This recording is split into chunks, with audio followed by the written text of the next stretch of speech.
This film is purely fictional. Please do not imitate it. Your like and subscribe are the motivation for me to update. Chapter 1 Mage Apprentice. Maple Leaf City. Mage Tower. Today's lecture is over. You should review more knowledge points when you go back. These will be tested in every exam. In half a year, you will have to face the apprenticeship examination. Meditate and cultivate your magic power seriously. Otherwise, you will not be able to pass the examination and be expelled from the Mage Tower. Get out of class is over. After the teacher left, everyone packed their things and prepared to go home. A few people in gorgeous clothes gathered together to discuss where to go after school. Students dressed simply hurried home to meditate and practice. Li Wei wore a mage apprentice uniform that had not been changed in 2.5 years, and was turning white after washing. He picked up the broom and cleaned the classroom. As he cleaned, he thought about the current situation. 3 days ago, I traveled from Earth to this world. After 3 days of adapting, he digested the memory of his predecessor and clarified his current situation. First of all, he is an orphan. 3 years ago, 12-year-old Levi wandered the streets of Maple Leaf City, fighting with stray cats, dogs and other homeless people for food in the trash cans all day long. By chance, he was judged by the mage of the Mage Tower to have an affinity for the fire element. Fortunately, he got rid of his identity as a wandering orphan and became a noble trainee mage apprentice in the Mage Tower. But that's all. After Levi, who had never studied before, entered the Mage Tower, his progress in learning magic knowledge was much slower than that of others. 2.5 years have passed, and he still hasn't even developed his magic power. There is no hope of passing the apprenticeship assessment in half a year. After half a year, he will definitely be expelled from the Mage Tower. Become a wanderer again. Lost the guarantee of survival. Not to mention becoming a magician. Becoming a transcendent. After cleaning several classrooms and corridors, Levi walked towards the apprentice dormitory. The Mage Tower provided him with shelter and 3 meals a day. As for him, besides studying magic courses every day, the only thing he has to do is clean the teaching area. It can be said that if you are kicked out of the Mage Tower, you will lose everything. Food, shelter, hope, future. You must pass the apprenticeship assessment in half a year. Back in the room, Levi sat cross-legged on the bed, facing the wall, concentrating. A line of words slowly appeared on the wall in front of him. Basic Meditation Method, Introduction, 58/500. After traveling through time, he could see the progress of his cultivation. In a blink of an eye, the writing in front of him disappeared. Take a deep breath. Close your eyes, and start meditating. Calm your mind. Clear away distracting thoughts, and focus your mind to perceive the magical elements between heaven and earth. The first step alone took Levi half an hour to complete. After meditating for half an hour, he finally sensed the magical elements floating in the air. The second step is to absorb magic elements and convert them into mana. Wind, fire, water, landmine, ice, nature, light, dark. There are endless types of magic elements in the world. But in Levi's perception there is only one magic element. The fire element. Dots of fire elements, like fireflies, floated in the air, drawn by his mental power, and penetrated into his body.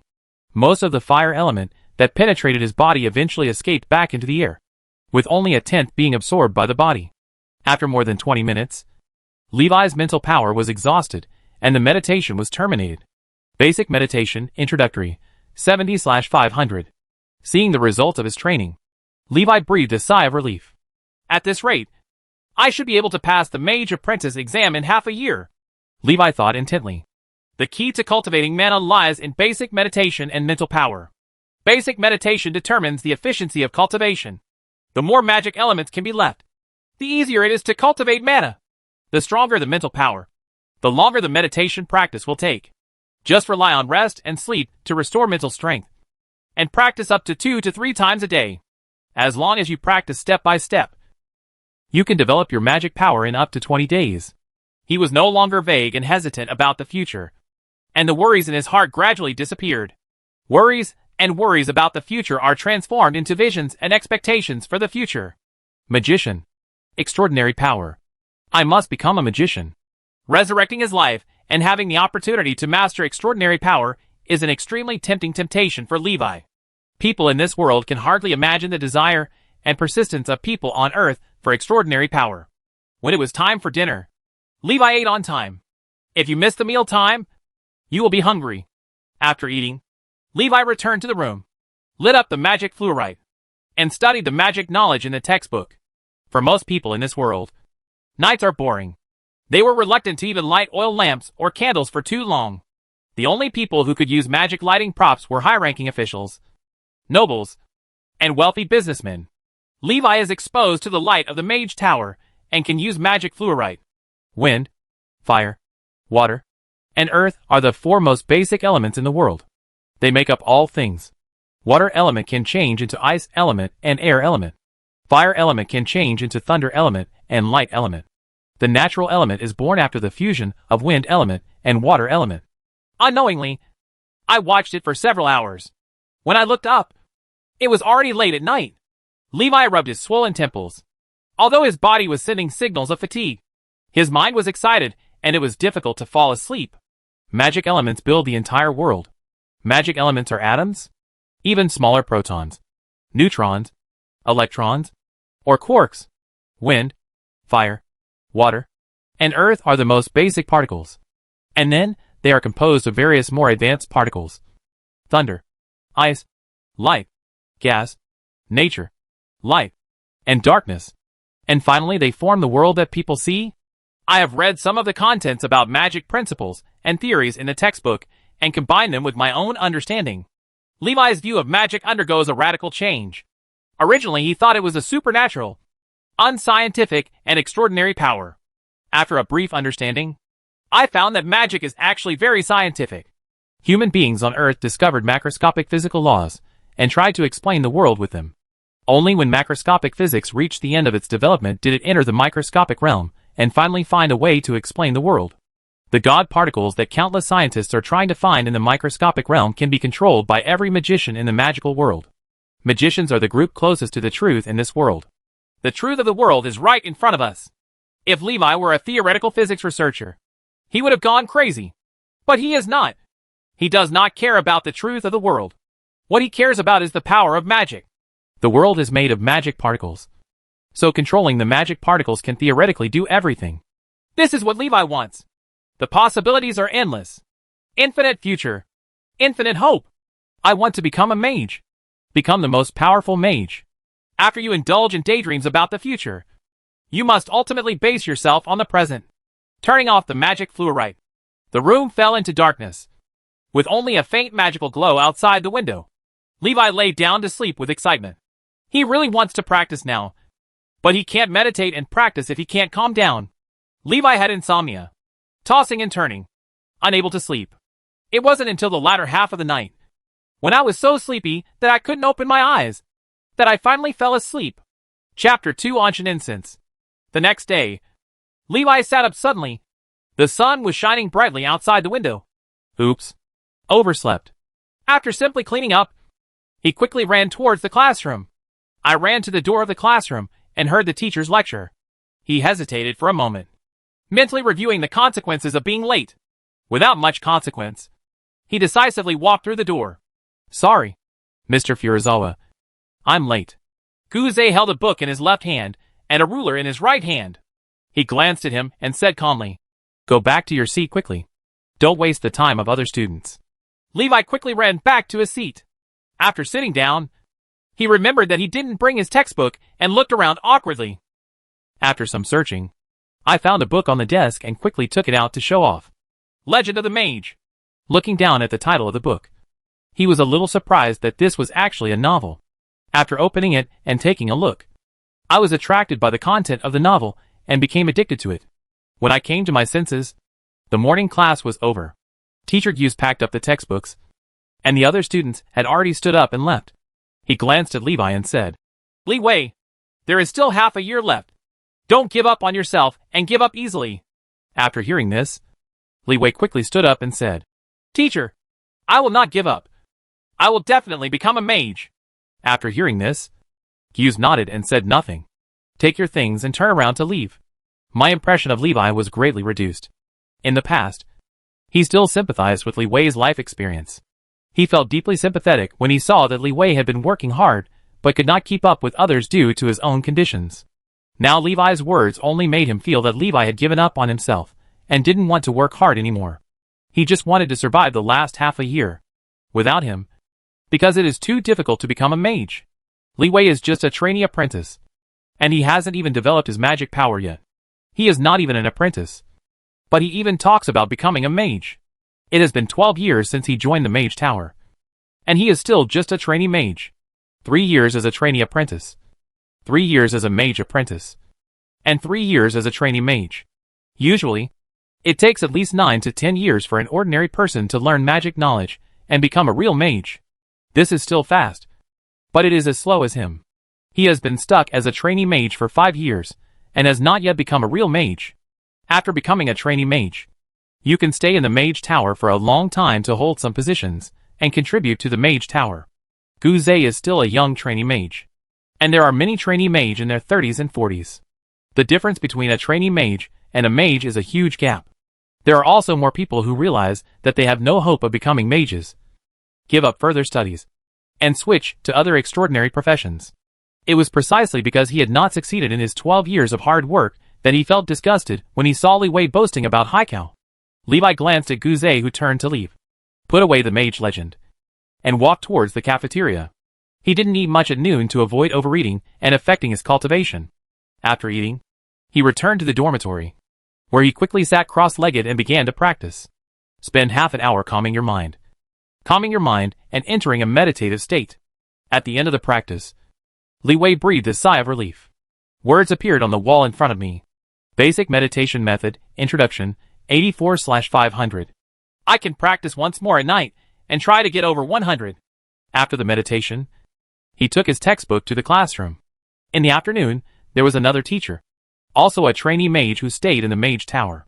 It is enough to guide trainee apprentices at the level of a trainee mage. It is impossible for a real mage to waste time teaching apprentices. Even a trainee mage may not have the opportunity to receive guidance from a mage. In the afternoon, the teacher explained various magic props and magic items. Levi noticed 2 things that were useful to him. The soothing incense is an important auxiliary item for the mage's meditation practice. It can help the mage quickly enter the meditative state and save a lot of practice time. The magic core in the body of Warcraft gathers a large number of magic elements. The magic potion produced by the magic core can greatly increase the speed of the mage's magic cultivation. Soothing incense. Magic potion? Levi's eyes moved slightly. After school in the afternoon, Levi finished cleaning and left the Mage Tower for the first time. In the street shops in Shangqing district, he saw An Shengxiang. 10 silver coins apiece is too expensive. Levi looked at the money in his pocket and sighed secretly. There is no money to clean the classroom. But occasionally the apprentices and trainee mages in the Mage Tower will ask for help, such as running errands and moving things. In 2.5 years, he did make a little money. Not a single point was spent. A total of 2 silver and 56 copper. Without money, Li Wei had to go home, sit on the bed and meditate. Every time I meditate, I have to spend half an hour to get into the state. It's such a waste of time. Although this half hour does not really enter the meditative state, it will also consume mental energy. If this half hour of meditation time can be saved, the efficiency can be increased by at least 10% or 20%. And Shengxiang, I don't know how effective it is. Too bad. No money. Li Wei cleaned up his mood, cleared away distracting thoughts, and calmed down, hoping to enter samadhi more quickly. The more anxious you are, the harder it is to calm down. After wasting some time, he realized this. Completely empty your mind. Stop thinking about these things, and finally enter a meditative state. After practicing, eat, then learn magic knowledge and watch Legend of the Mage, and practice again in the middle of the night.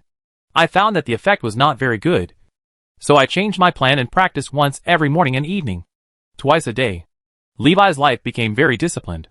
Get up early every day, practice for an hour, then wash up, eat and go to class. After school in the evening, practice for an hour after eating, and then read a book. Addicted to novels, unable to extricate myself. After reading The Legend of the Mage, he went to the library to look for The Legend of the Mage 2. 13 days later, he had seen Mage Legend 5. In the evening, Li Wei sat on the bed and practiced. Suddenly, he felt a seemingly invisible force inside his body. Mana! Li Wei felt the vague magic power in his body, and he was very excited. So many days of hard work finally bear fruit. It's a pity that this magic power is too weak to even be sensed, let alone used to cast magic. Basic meditation, mastery, 0/1000. Sure enough, the basic meditation method has been upgraded. Levi looked at the handwriting that appeared in front of him and confirmed his suspicion.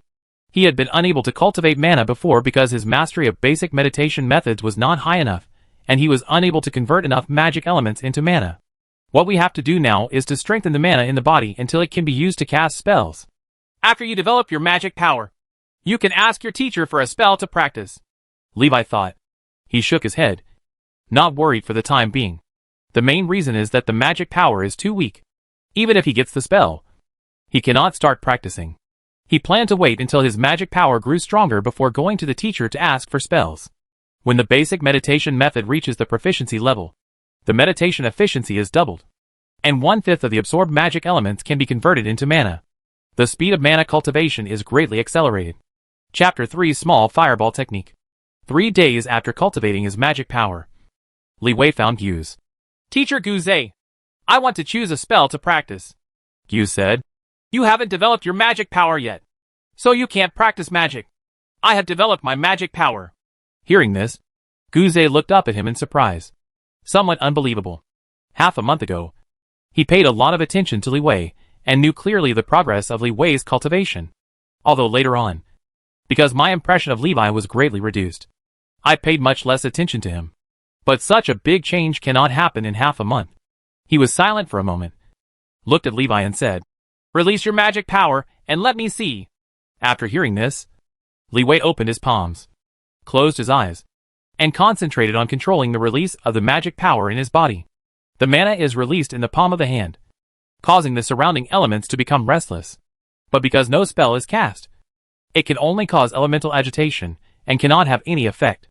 Although Guze cannot sense the fire element, he can still sense the changes in the water element caused by mana. Only then did he believe that Li Wei had really cultivated his magic power. Gu suddenly thought of what Levi said half a month ago and looked at him complicatedly. Maybe I don't know him at all. After Guze sighed in his heart, he said to Levi, Well, you have developed your magic power and become a mage apprentice. According to the rules of the Mage Tower, you can choose a 0-level spell to practice. Which element are you more comfortable with? Hughes asked. Fire element. Hughes thought for a moment and said, There are 2 0-level fire spell models in the Mage Tower. One is small fireball, and the other is fire. Which one do you want to learn? After Levi thought for a moment, he asked, Teacher, which one do you recommend? Hughes said, With the small fireball technique. It will be easier for you to practice the advanced fireball technique in the future. There is currently no advanced spell model in the Mage Tower for the burning fire technique. Levi nodded and said, Then choose the small fireball technique. Hughes took him to the Mage Tower library and took him to the second floor that he had never been to before. The person guarding the second floor of the library is also a trainee mage, who is much older than Hughes. Hughes said respectfully, Master Luo, my student has mastered magic power for the first time and came to receive the spell model of the 0-level small fireball technique. Upon hearing this, Master Luo smiled kindly, glanced at Li Wei, took a book from the bookshelf, and handed it to Guze. Hughes said respectfully, Thank you, Master Luo. He handed Levi the magic book recording the small fireball spell model. Before coming, Hughes had already told Levi the rules. After Levi got the magic book, he opened it immediately, concentrated on it, and used his mental power to read the magic book. Spell models cannot be recorded in any words. The small fireball spell model in the magic book in Levi's hand is a permanent small fireball spell that is fixed in the magic book. Reading can only be done with mental energy. For a long time, Levi used mental force to imprint the spell model of the small fireball technique in his mind. Writings composed of flames also appeared on the magic book in his hand, and only he could see it. Small fireball technique, level 0 entry, 0/1000. He closed the magic book and handed it back to Master Luo with both hands. Thank you, Master Luo, Levi said. Master Luo smiled and said, Apprentices usually have to read the magic book 4 to 5 times before they can memorize the spell model completely. When you feel like you are about to forget, remember to read it again. Levi nodded and said, Okay. He knew that he had completely memorized the spell model of the small fireball technique. It will never be forgotten again. However, in order to avoid attracting attention, he planned to come to the library every few days in the future. Levi and Hughes left the library. Gu said as they walked. The spell model of the small fireball technique can be read repeatedly until you learn it. No additional contributions are required. But if you want to learn other spell models, you have to use your contribution to purchase each time you read it. The purchase price of a 0-level spell is about 20 contributions per reading. It usually costs 100 contributions to memorize a 0-level spell model. Li Wei quickly asked. Teacher Gu, how can I get contributions? Gu said. After you can stably release the first 0-level spell, you can accept the task in the Mage Tower. And you can get your contribution by completing the task. Don't worry now. You have just developed your magic power. It will take at least a year before you can release the first spell. It will also take at least 2 years before you can release the 0-level spell stably. What you have to do now is to work hard to cultivate your magic and learn spell models. Guze paused for a moment and said, By the way, you have just become an apprentice. You can go to the warehouse to get a piece of calming incense. It will be of great benefit to your cultivation. Li Wei thanked. Thank you, Teacher Gu. Back in the dormitory, Levi held the ancient incense in his hand with a look of anticipation. He has been craving this for a long time, but he has never had the money. Carefully light the soothing incense, and a light and pleasant fragrance fills the room. After taking a sip, he suddenly felt peaceful and free of distracting thoughts. Meditation practice. With the help of an Xinxiang, it only took him 5 minutes to enter a meditative state. After 45 minutes, the meditation ends. As soon as he opened his eyes, the first thing he did was to quickly put out the incense. Seeing that 1/5 of the ancient incense was burned out, Levi felt a little painful. You only practice once and your wealth will be exhausted. Li Wei shook his head, somewhat reluctant to practice with the ancient incense. But seeing how much time this practice took, he was moved. After more than half a month of hard training, Li Wei's mental power increased by 30%, and the time to enter meditation was shortened to 24 to 5 minutes. 5 minutes to enter samadhi, and 40 minutes to practice.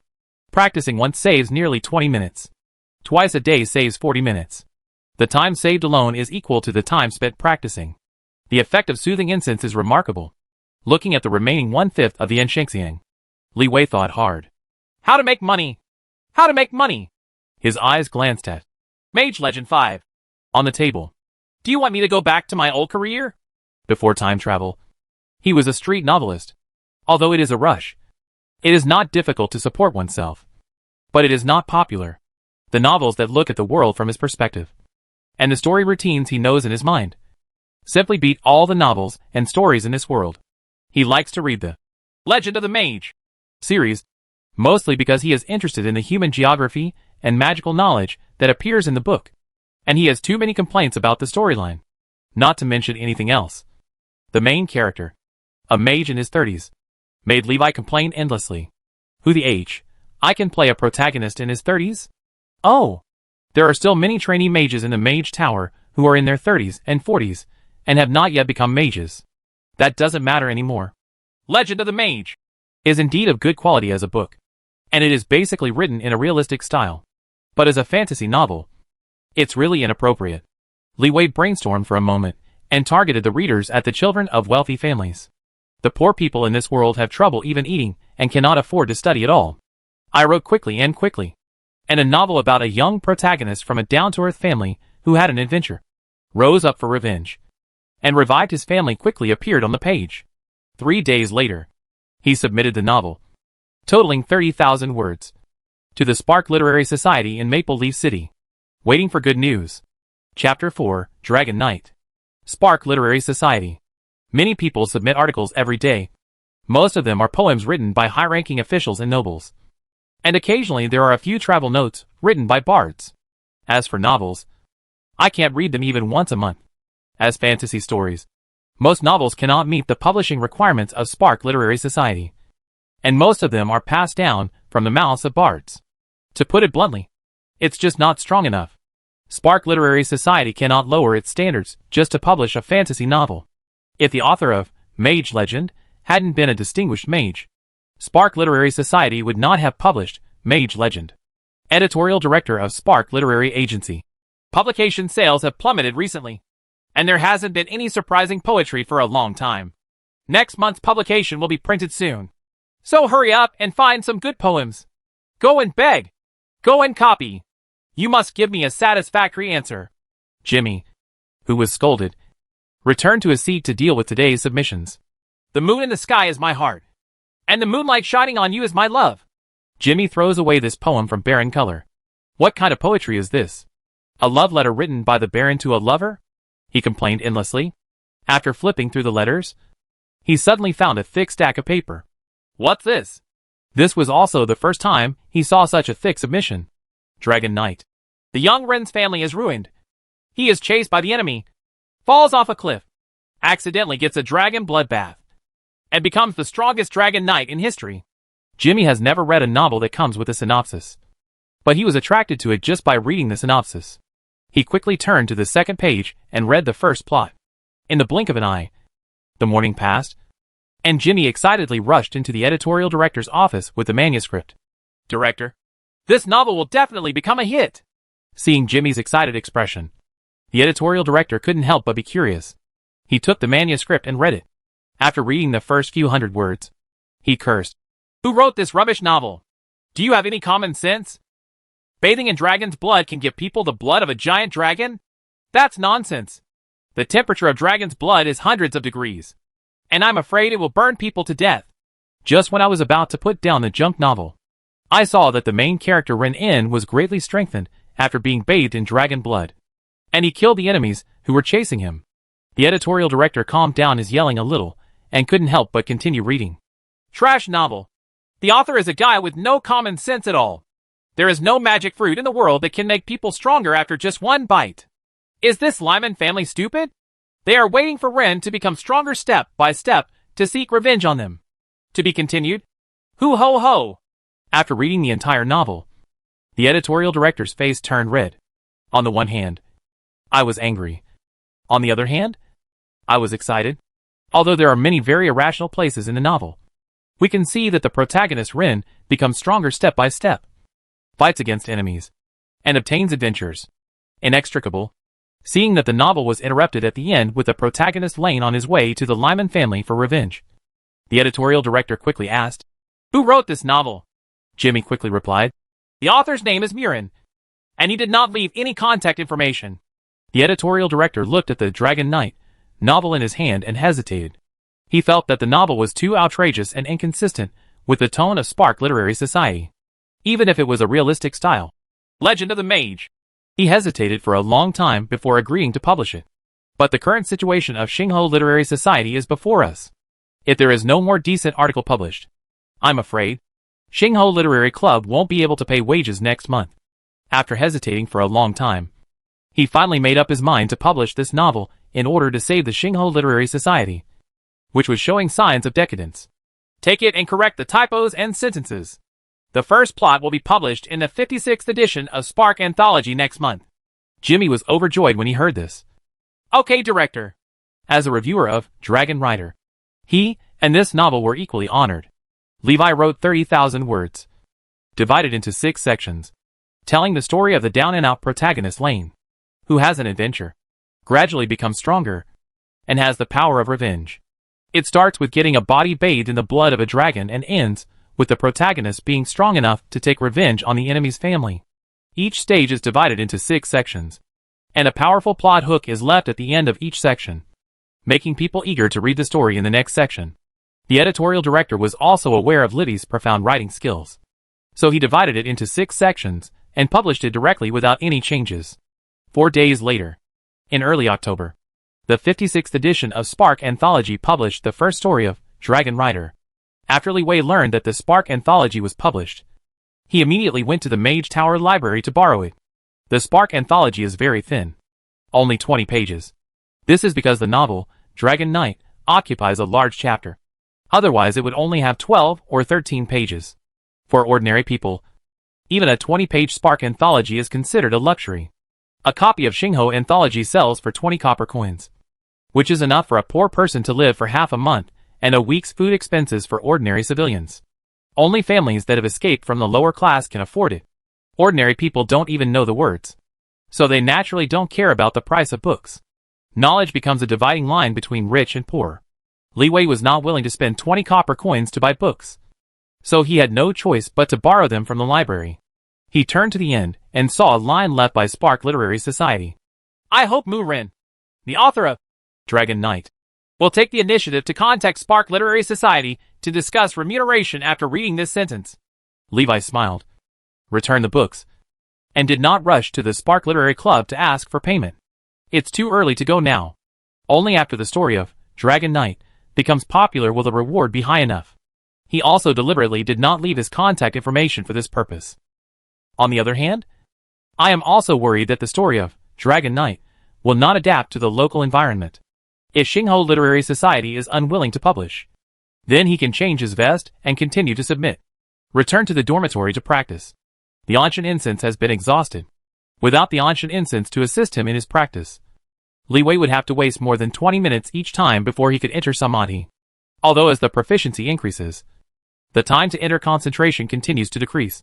But it is far less convenient than the ancient incense. After more than an hour, the mental energy was exhausted and the meditation practice ended. Opening your eyes and concentrating. Writing appeared on the wall. Basic meditation method, mastery, 162/1000. Small fireball technique, level 0 entry, 0/1000. 10 days have passed since he developed his magic power. But the magic power in Levi's body is still weak, and he is unable to release spells. The mana has doubled compared to the original. But it is not enough. He estimated that the basic meditation method would need to be upgraded to a level before he could practice the spell. At the current speed, without the assistance of calming incense, it is estimated that it will take at least more than 4 months to upgrade the basic meditation method. In addition to helping to quickly enter meditation, soothing incense can also slightly reduce the mental energy consumption of meditation. Using calming incense can probably speed up your cultivation by 20 to 30%. If you can use the calming incense to practice every day, you can save at least a month. Levi pinned his hope on Dragon Knight and hoped that Spark Literary Society could give him a good price. Chapter 5. The novel explodes in popularity. The first pot of gold. 3 days passed. Li Wei attends classes during the day and writes novels after going home to practice at night. Occasionally watch Mage Legend 8 to learn about the customs and magic knowledge of various places. During the break, Mr. Yu sat on the podium drinking tea and reading. The students were whispering in the classroom about the recently popular novel, Dragon Knight. The total population of Maple Leaf City is only over 200,000, and the number of wealthy people is only 1/10, which is only 20,000 to 30,000 people. There are even fewer people who like to read. The reading circle is very small, and everyone basically knows each other. After someone read Dragon Knight, they happily recommended it to people they knew. And soon the novel became popular in Maple Leaf City. The apprentices in the Mage Tower are basically aware of this popular novel. Some have seen it. Some have heard it. Bathing in dragon blood can really awaken the dragon's bloodline? Impossible. The novels are all made up. Dragon's blood is as hot as lava. Humans bathing in dragon's blood will only be burned into coke. How is it impossible? Adam in Legend of the Dragon Slayer. After killing the dragon, swallowed the dragon's blood and obtained the dragon's bloodline, and became the most powerful warrior. Can they be the same? One is an ordinary person, and the other is a dragon-slaying warrior. Ordinary people are concerned about whether Ren can survive the crisis and succeed in revenge. The apprentices in the Mage Tower are more concerned about whether the various adventures described in the novel are real. Yu slowly closed the 56th edition of the Spark Anthology, picked up the ruler, knocked on the table, and said, "Class is on." After hearing this, everyone quickly returned to their seats and became quiet. After class, Levi went to Spark Literary Club with a follow-up manuscript of Dragon Knight. When Jimmy saw him, he couldn't believe that the author of Dragon Knight was so young. "Hello, I'm your editor, Jimmy." "Hello, I am Levi, the mage apprentice from the Mage Tower. And I am Murin, the author of Dragon Knight." Levi gave Jimmy the follow-up manuscript of Dragon Riders to prove his authorship. Jimmy was shocked when he saw the follow-up plot of Ren embarking on the road of revenge, and quickly read it. After watching for a while, he suddenly realized that he was still receiving Li Wei. He quickly put down the manuscript and smiled sheepishly. "Sorry, the novel you wrote is so fascinating." Levi smiled. "It's okay. It's my honor." Jimmy quickly took him to find the editorial director. The editorial director learned that the author of Dragon Knight was coming and received him personally. Levi and editorial director Gus sat in the room talking, and Jimmy quickly poured tea and water for them. Gus glanced at the follow-up plot of Dragon Knight for a few times, turned to look at Levi, and asked, "Mr. Levi, Spark Literary Agency is willing to pay a high price to buy out the Dragon Knight novel." Levi shook his head and said, "I don't plan to buy out Dragon Knight. I hope to sign a share contract with Spark Literary Society and obtain a part of the proceeds from the novel. In return, my works will only be published in Spark Literary Society in the future." Gusiwei said, "Sorry, Xingho Literary Society has never had this kind of precedent," he advised. "The reward of the sharing contract may not be as high as the buyout price. The buyout price offered by Spark Literature Society will definitely satisfy you. Why don't you consider it?" Levi shook his head and said, "No, I only consider the share contract."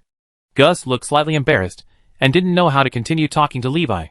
If you want to buy out, you only need to estimate the monthly sales of Spark Anthology, and then subtract various costs and royalties to calculate how much money you should spend to buy out the Dragon Knight novel to make money.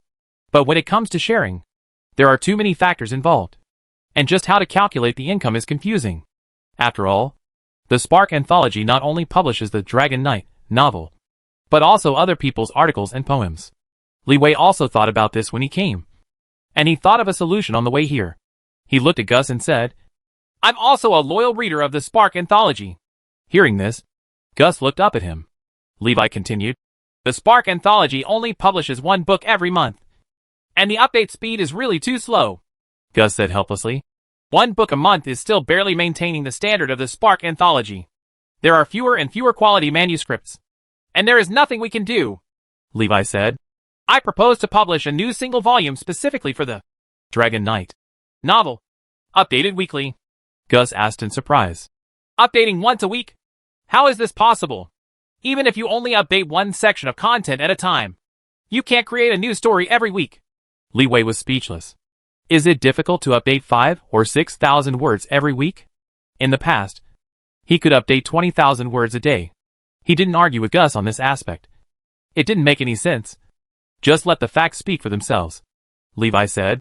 "So far, the content of the novels I have submitted has reached 60,000 words, which is enough to be divided into 10 publications and maintained for at least 2.5 months of updates. How much revenue can this create for Spark Literary Society? Director Gus should be better than I know better." When Gus heard this, he thought about it for a moment and felt that it seemed feasible. According to the current sales trend, if it is changed to a weekly edition as Levi said, the sales volume in 2 months will be higher than the sales volume of Spark Anthology in 1 year. The key is, this will not have much impact on the Spark Anthology. Xingho Anthology mainly publishes poetry, articles and travel notes. Readers of anthologies and readers of novels are not the same group. Readers of novels may buy the Starfire Anthology to read Dragon Knight, but people who want to read the Spark Anthology will not give up buying the anthology just because they have purchased the novel sold separately. Gus was already a little excited. Gus said to Levi, "Wait a moment. I need to discuss this matter with other people in the Spark Literary Club." He glanced at Jimmy and said, "Jimmy, sit here with Mr. Levi for a while." Jimmy quickly responded, "Okay." Levi was drinking tea. Not in a hurry. More haste, less speed. Now that the title of Dragon Knight has been announced, he took the manuscript to any literary agency and found someone willing to take it over. The one who should be anxious is Spark Literary Society. After discussing with several founders of Spark Literary Society, Gus felt that the plan was feasible. Finally, Gus returned to the room to discuss the split with Levi. After intense discussions, it was finally determined that the net profit from the novel, Dragon Knight, would be split 50-50 after deducting costs. After Levi signed a business contract with Spark Literary Agency, he was ready to leave. Gus stopped him and said, "The first section of Dragon Knight has been published on the Spark Anthology. It is difficult to calculate the royalties. Spark Literature will give you this month's novel royalties according to the original buyout price. From now on, the calculation of royalties will start in another month." When Li Wei heard this, he nodded and did not dwell on this trivial matter until Gus gave him 50 silver coins. Levi was surprised. "So much money?"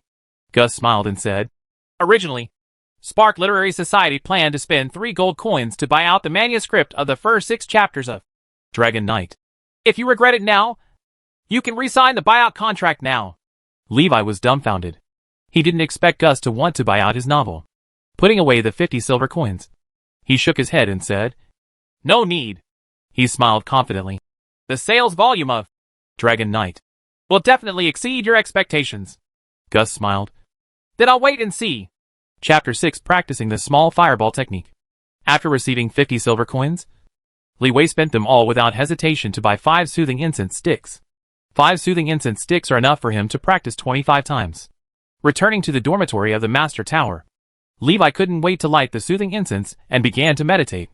Smelling the faint scent of soothing incense, Levi fell into trance in just 2 or 3 minutes. Nearly half a month has passed since he developed his magic power, and his mental power has grown a lot, and each practice time has been extended to 50 minutes. In less than an hour, the meditation was over. Levi opened his eyes and saw 2 lines of writing floating on the ground. Basic Meditation Method, Mastery, 198/1000. Small Fireball Technique, Level 0 Entry, 0/1000. Feeling the growing magic power in his body, he couldn't help but be curious and wanted to try practicing magic. Review the spell model in your mind, and use mana to construct the spell model according to the method taught by the teacher. After the spell model is constructed, the magic elements between heaven and earth will automatically fill the spell model, thereby releasing magic. Build, fill, fire. All 3 steps are indispensable. The first time he tried to manipulate mana to build a spell model, Levi found it very difficult. Mana is like a loose mass of quicksand. On the one hand, he has to guide the mana to flow according to a specific trajectory and build a spell model. On the other hand, the mana must be restrained to prevent it from being scattered and deformed.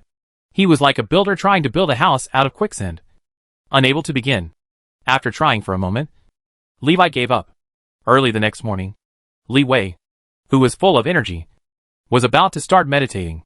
Thinking of the failure in his attempt to practice the small fireball technique last night, he was unwilling to try again. The teacher said in class that although mana is the foundation for releasing spells, mental power is also very important. Even if the mental power is exhausted, magic cannot be released. Now is when he is at his most energetic. If you can't do it now, it means that your magic power is indeed very weak, and you need to continue to work hard to practice. As soon as he controlled the mana in his body, Levi felt something different. Yesterday's mana was like scattered quicksand, not obeying orders. Today's mana is like sand mixed with water. Although it can only be manipulated very roughly, it can already form a specific structure and build a rough spell model. It took more than 10 minutes to complete the construction of the small fireball spell model. Levi's mana was also completely exhausted. The fire element between heaven and earth automatically poured into the spell model, and a little fire gradually lit up. Just when Levi thought the fire was going to grow stronger and turn into a fireball, there was a bang. The spell model collapsed, and the spell release failed. The spell model was too crude and could not withstand the rapid influx of fire elements, causing it to collapse. Although he failed, Levi was very happy. Small Fireball Technique, Level 0 Entry, 1/1000. This is a breakthrough from 0 to 1. After failure, reflect and summarize. Mana is like uncontrolled quicksand, and mental power is the water in the sand. Water can adhere to the sand, making it easier for the sand to shape. Is this why the mental power is exhausted and the spell cannot be released? Let me think again. Levi tapped his forehead and lowered his head to think. Spell model. Mana. Spiritual power?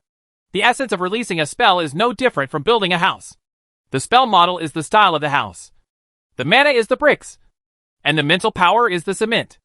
Meditating to improve mana means constantly changing the nature of mana, making it easier to build spell models. You can only use sand to build toy sandcastles, but you can use bricks and stones to build real houses. That is, powerful magic models. Meditation practice is essential. The mental power is strong enough. Even if the magic power is weak, a complete spell model can be built. Just like cement mixed with sand, you can build a house, but the quality is different. Levi almost understood the way to go next. Meditation practice improves mana and turns sand into stones, bricks, and even steel bars. Enhance your mental power and turn the water that binds the sand into glue and cement, allowing mana to build more powerful and complex spell models. Oops! Late again! Levi suddenly came to his senses, quickly picked up his textbook, and ran towards the classroom. After being late, Levi returned to his seat after the teacher said a few words. The teacher continues to teach.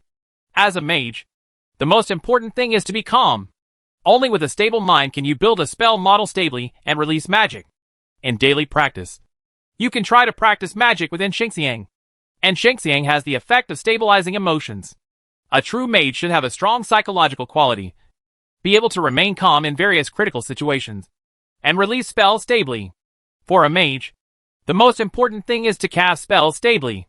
A first-level spell that sometimes works and doesn't work can never be compared to a zero-level spell that can be released stably. Stable casting? Levi thought carefully. After practicing the small fireball surgery once, Li Wei's biggest feeling was that the spell casting was too slow. In a real battle, it is impossible to release magic in more than 10 minutes. Not to mention 10 minutes. Even a few minutes is too much, and the outcome can even be determined within a few seconds. Stable casting is not 100% casting, but 100% casting within a specified time. The requirement for trainee mages is to release zero-level spells within 10 seconds. In the next few days, Li Wei meditated and practiced in the morning, practiced spells at night, and then meditated and practiced again after his mana was exhausted. He found that it would be more effective to meditate and practice after exhausting his mana. Meditation practice increases the upper limit of mana. After the mana is exhausted, meditation gives priority to restoring mana. In the meditative state, mana recovery speed is very fast, and after the mana reaches the upper limit, it will maintain a short-term rapid recovery trend, so that the mana increase will not slow down because the consumed mana must be restored first, but will become faster. This is an unexpected surprise. The only drawback is that training becomes more expensive. Originally, a piece of soothing incense could be used 5 times, but now it can only be used 4 times before it burns out. Basic meditation method, mastery, 218/1000. Small fireball technique, level 0 entry, 2/1000. Looking at the progress of the small fireball technique, Levi was a little troubled. Every time you practice the small fireball technique, your mana will be exhausted. Even if you meditate in time to restore your mana, you can practice it up to 3 or 4 times a day. This can only be upgraded in the year of the monkey and the horse. It takes 1 year to learn a zero-level spell? Levi scratched his head. I originally thought that after cultivating magic power, I would be close to becoming a mage. I didn't expect that learning spells was the real difficulty. Levi had an idea and thought of the magic potion. The teacher once said, potions can speed up the recovery of mana, increase the number of spell practices, and save time. The only price is money. In the blink of an eye, 4 days passed, and the second week of October ushered in. Xingho Literary Publishing House has released new news. Starting today, a single copy of the Dragon Knight novel will be released every week. As soon as the news came out, readers who were already hungry and thirsty started to spend money to buy books. Once the novel was released, its sales on the first day exceeded the total sales of the Spark anthology last month. Gus was pleasantly surprised. When Levi was in class, he saw his classmates circulating the novel, Dragon Knight, privately, and he was extremely looking forward to next month's royalties. Chapter 7: The Correct Way of Cultivation.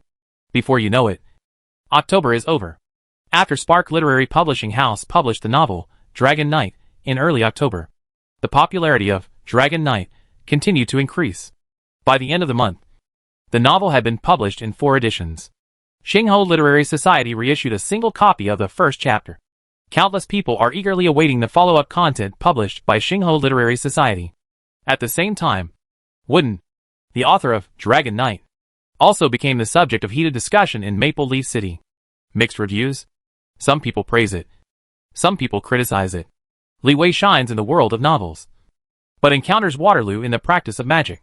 Basic meditation mastery for 24/1000.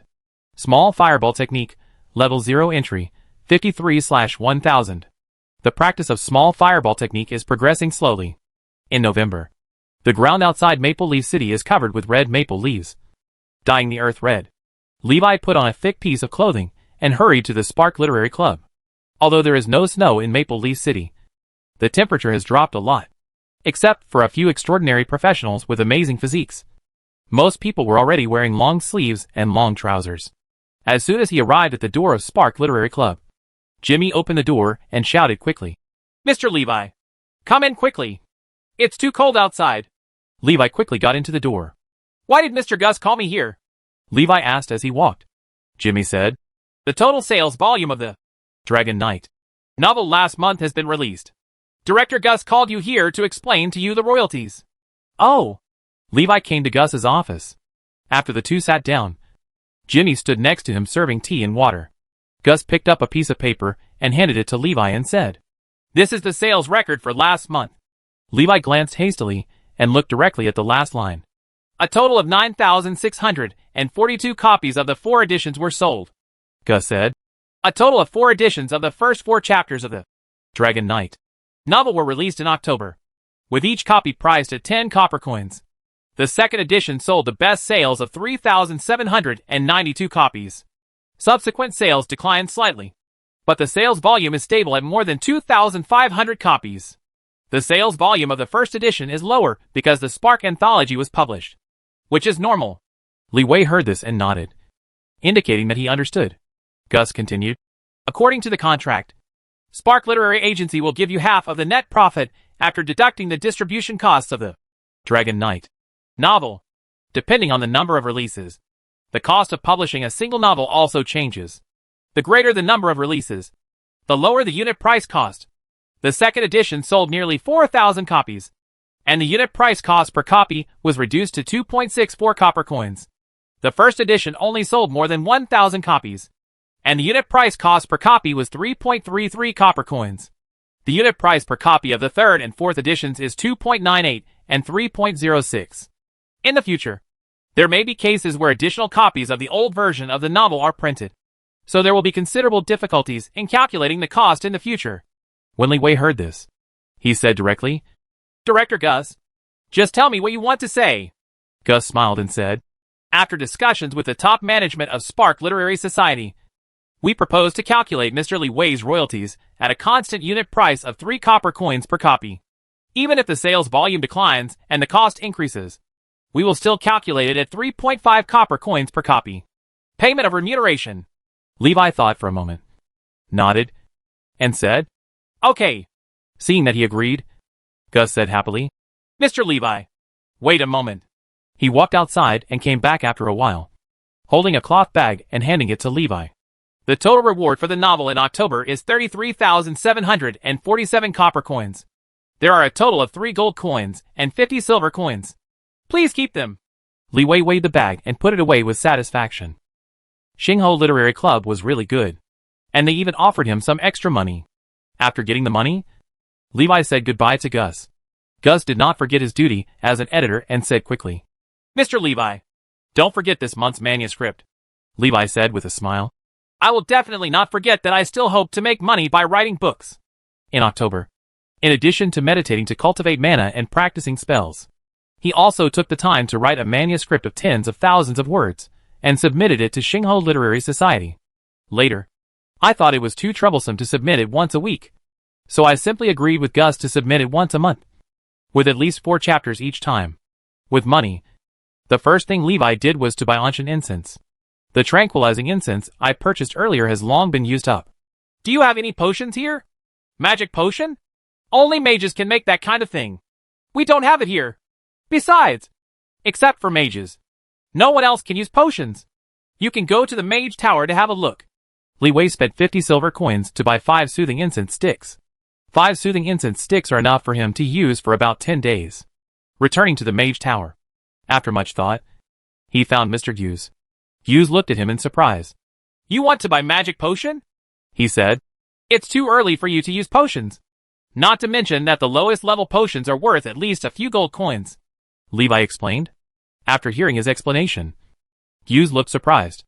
"Every time you practice spells, you spend mana to build spell models?" Hughes asked unexpectedly. When Li Wei heard this, he was slightly stunned and asked, "Isn't it like this?" Hughes laughed and said, "Of course not. Only when you actually release magic will you use mana to build a spell model. For daily practice, you only need to use mental power to build a spell model in your mind." After hearing this, Li Wei was dumbfounded. No one had told him about this before. Guzei shook his head and said, "You are too anxious. The teacher will not teach you how to practice releasing spells until you pass the apprenticeship assessment next year and are promoted to apprentice." Back in the dormitory, although I didn't buy the magic potion, I knew the correct way to practice the spell. Levi lit the tranquilizing incense and tried to use his mental power to construct a spell model in his mind. In less than 5 minutes, The mental power was enough to construct the small fireball spell model. It is much easier than controlling mana to build spell models. Soon, Levi discovered the difference between the two methods. The advantage of using mental power to construct a spell model is that it is easy and simple, and the practice consumes little. The disadvantage is that you cannot practice improving your mana control. Practicing does not consume mana, and naturally it will not increase mana. On the contrary, practicing magic will lead to excessive consumption of mental power, which will affect the normal meditation and magic power. Pros and cons. If you want to learn a spell quickly, you should naturally choose the mental power building method first. Levi destroyed the spell model in his mind, then built it again, then destroyed it, and then built it again, constantly looking for faster build speeds. He practiced for more than an hour at a stretch and built 15 spell models before exhausting his mental energy. Because of a headache caused by excessive mental energy consumption, Levi pressed his temples hard to try to relieve the pain. Not only did I have a headache, but I also felt nauseous and wanted to vomit. The limit is 15 times. At least part of your mental energy must be left to consume mana. You can practice up to 12 times a day. Levi took a deep breath and felt the pain subside slightly. He laid down directly to rest and sleep. When I wake up, it's the next morning. After forming a habit, Levi would naturally wake up at 6 o'clock every day. Then I meditate and practice for about an hour. Eat at 7 o'clock, and go to class at 8 o'clock. In the early morning, Levi did not try to practice magic. Magic training was equally important. He fetched water to wash his face and concentrated, and the water flow formed writing. Basic meditation method, mastery, for 32/1000. Small fireball technique, level 0 entry, 68/1000. Seeing the remarkable progress in the small fireball technique, Levi smiled and exhaled a breath of hot breath. Chapter 8 Winter Festival. After getting the correct spell practice method from Mr. Gouze, the small fireball technique finally made some progress. In mid-November, snow began to fall in Maple Leaf City. From then on, snow fell every day. And even if it was sunny, the snow rarely melted. It was too cold outside. So Levi spent most of his time practicing in the Mage Tower. The Mage Tower is engraved with a constant temperature formation, making it feel like spring all year round. On November 21st, Jimmy picked a sunny day and came specially to press for the manuscript. Only then did Levi think of writing a manuscript. It took me a while to finish the manuscript. And on the 24th, I handed it over to Jimmy, who came to urge me again, because it is snowing and too cold outside. Most people in Maple Leaf City have fewer outdoor recreational activities, and reading has become the entertainment choice for many people. Under such circumstances, the sales of the novel, Dragon Knight, hit a new high. Gus is also very excited. The novel, Dragon Knight, has only been published in its 7th edition, but the revenue generated has already exceeded the revenue of the Spark anthology last year. He was extremely lucky that he had not refused to publish Dragon Knight in the first place. 2 months after Dragon Knight became popular, Spark Literary Society began to receive novels written by other people one after another. Naturally, it is impossible for ordinary novels to be published in single volumes, and they are all collected in the Spark anthology. Gus had a hunch that sales of the December Spark anthology would also soar. Xingho Literary Society is developing in a better and better direction. It's all thanks to Levi's Dragon Riders novel. On November 25th, the day after submitting the manuscript, Levi released his magic for the first time. At night, after Levi practiced in his mind as usual, he used mana to build a spell model and consumed mana. As he became more and more proficient in the small fireball spell model, he was able to use mana to construct a spell model within 3 minutes. In less than 3 minutes, the spell model was completed. The magic elements floating in the air automatically filled the spell model, and little bits of fire gradually lit up, just when Levi thought that the fire would soon dissipate with a bang. In less than 10 seconds, the sparks quickly expanded into a fist-sized fireball. A small fireball composed of fire elements floated in front of him. Levi looked at the little fireball in front of him with surprise on his face. The small fireball technique has been constructed and can be launched as long as he has a thought. He quickly used his mental power to hold the magic model filled with fire elements out of the room and came to an open space. The spell model of the small fireball technique has become unstable because it has been maintained for too long and may collapse at any time. He quickly faced an open space and silently said, "Launch," in his mind. After the small fireball technique flew more than 20 meters, it exploded with a bang, and the fire spread to an area of more than 1 meter. The snow on the ground has melted in large areas. The cold wind blew across Levi's cheek, and he didn't feel the cold at all. And his face was full of excitement. Successful! Finally successful! Levi couldn't wait to release the second time. Now he has enough mana to release 3 small fireballs. Soon, the new spell model was successfully constructed, and the fire element was automatically filled in. Bang! The spell model crashes, and the spell fails to cast. Levi frowned and took a deep breath. The cold air entered my body, and I trembled all over. I suddenly felt a lot more awake. After he calmed down for a moment, he started his third attempt. Fail.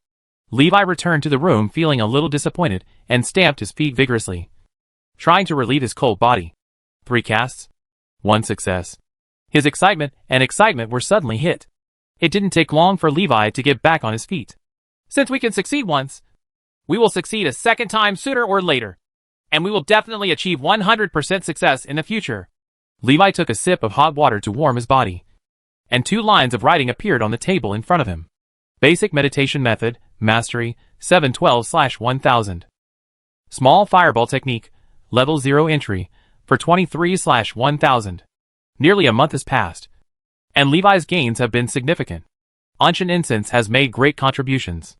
This was thanks to the popularity of Dragon Knight, which brought him enough money.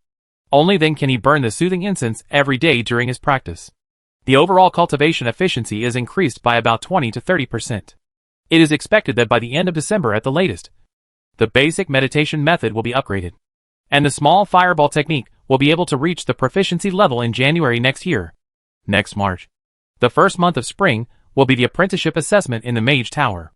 The minimum requirement for apprenticeship assessment is to develop mana. Levi had already met the requirements. He no longer worried about being expelled from the Mage Tower, because he failed the apprenticeship examination. What Li Wei was looking forward to was the reward from the apprenticeship assessment. The apprenticeship assessment is the deadline for trainee apprentices, and it is also an important exam for mage apprentices. The Mage Tower will give generous rewards to the best mage apprentices in the annual assessment. Among them are magic potions that can speed up cultivation. His goal is to reach the stable casting standard before the apprenticeship examination. By then, sit firmly in first place and get the magic potion. The next day, when get out of class was about to end, Yu suddenly said, "The Winter Festival will be held in a few days. Students who want to participate in the Winter Festival this year should prepare as soon as possible." As soon as this statement came out, everyone started talking. It's the annual Winter Festival again. I'm so looking forward to it. Last year, a snowman night appeared. This year the snow is much heavier. I wonder if a once-in-a-century Snow King will appear. I really want to catch a snow elf as a pet. Winter Festival? Levi showed curiosity. In the novel, Legend of the Mage, he had seen related stories. The Winter Festival is held from November 28th to 30th every year and lasts for 3 days. Grand celebrations will be held in various places in the first 2 days. And the Mage Tower, which is open all year round, will also be closed for 3 days. Even distinguished mages will participate in the Winter Festival. The third day is November 30th. There will be monsters such as snow elves, snow knights, and snow elf kings born in the ice and snow. A long time ago, some weak cities could not resist the snow elves and snowman knights, so they would hold a Winter Festival grand event, attracting foreign extraordinary professionals to participate in the event, and use the power of extraordinary professionals to eliminate the snow elves and snowman knights. Later, it was passed down and became a festival in custom. Maple Leaf City does not need to rely on the Winter Festival to attract outside extraordinary beings. It simply holds an annual event. Li Wei thought it was a legend, but he didn't expect it to be true. After all, the snow elves born from the ice and snow once a year do not sound very reliable. As a result, he was severely slapped in the face. Legend of the Mage is truly a documentary novel. Levi sighed in his heart for a moment. His expression moved slightly, and inspiration burst out in his mind. Perhaps we can write a Dragon Knight Extra Snow King chapter. It will definitely become popular after the Winter Festival. Levi decided to attend the Winter Festival, go out to collect materials, and take a look at the so-called snow elves and snowman knights. In the next few days, Li Wei devoted himself to practicing spells to improve the success rate of spell casting. Waiting for the Winter Festival to arrive, he found that with the assistance of Enshengxiang, the success rate of spell casting increased significantly. 3 times will succeed twice. Chapter 9 Snow Elf. Soon, the winter festival arrives. The day before, when Levi went out, he saw people decorating various scenery everywhere in the city. Even the Mage's Tower has no fewer than winter festival-related decorations. In the early morning of the 28th, Levi woke up and saw hunting flags flying outside. After meditating for an hour and a half, he washed up and walked outside the Mage Tower. At 8 o'clock in the morning, Shangqing district was already very lively, full of people participating in the rehearsal of the winter festival performance. On this day, Xiaoqing, which used to be dirty and messy, was surprisingly clean and tidy. Residents of Xiaoqing district also woke up early, eagerly looking forward to participating in the winter festival. All parties in Maple Leaf City contributed money to sponsor the winter festival. In addition to various performances, a large amount of food will be distributed, and people from all over the city can participate. The poor families in Maple Leaf City are looking forward to eating a few good meals in these 2 days.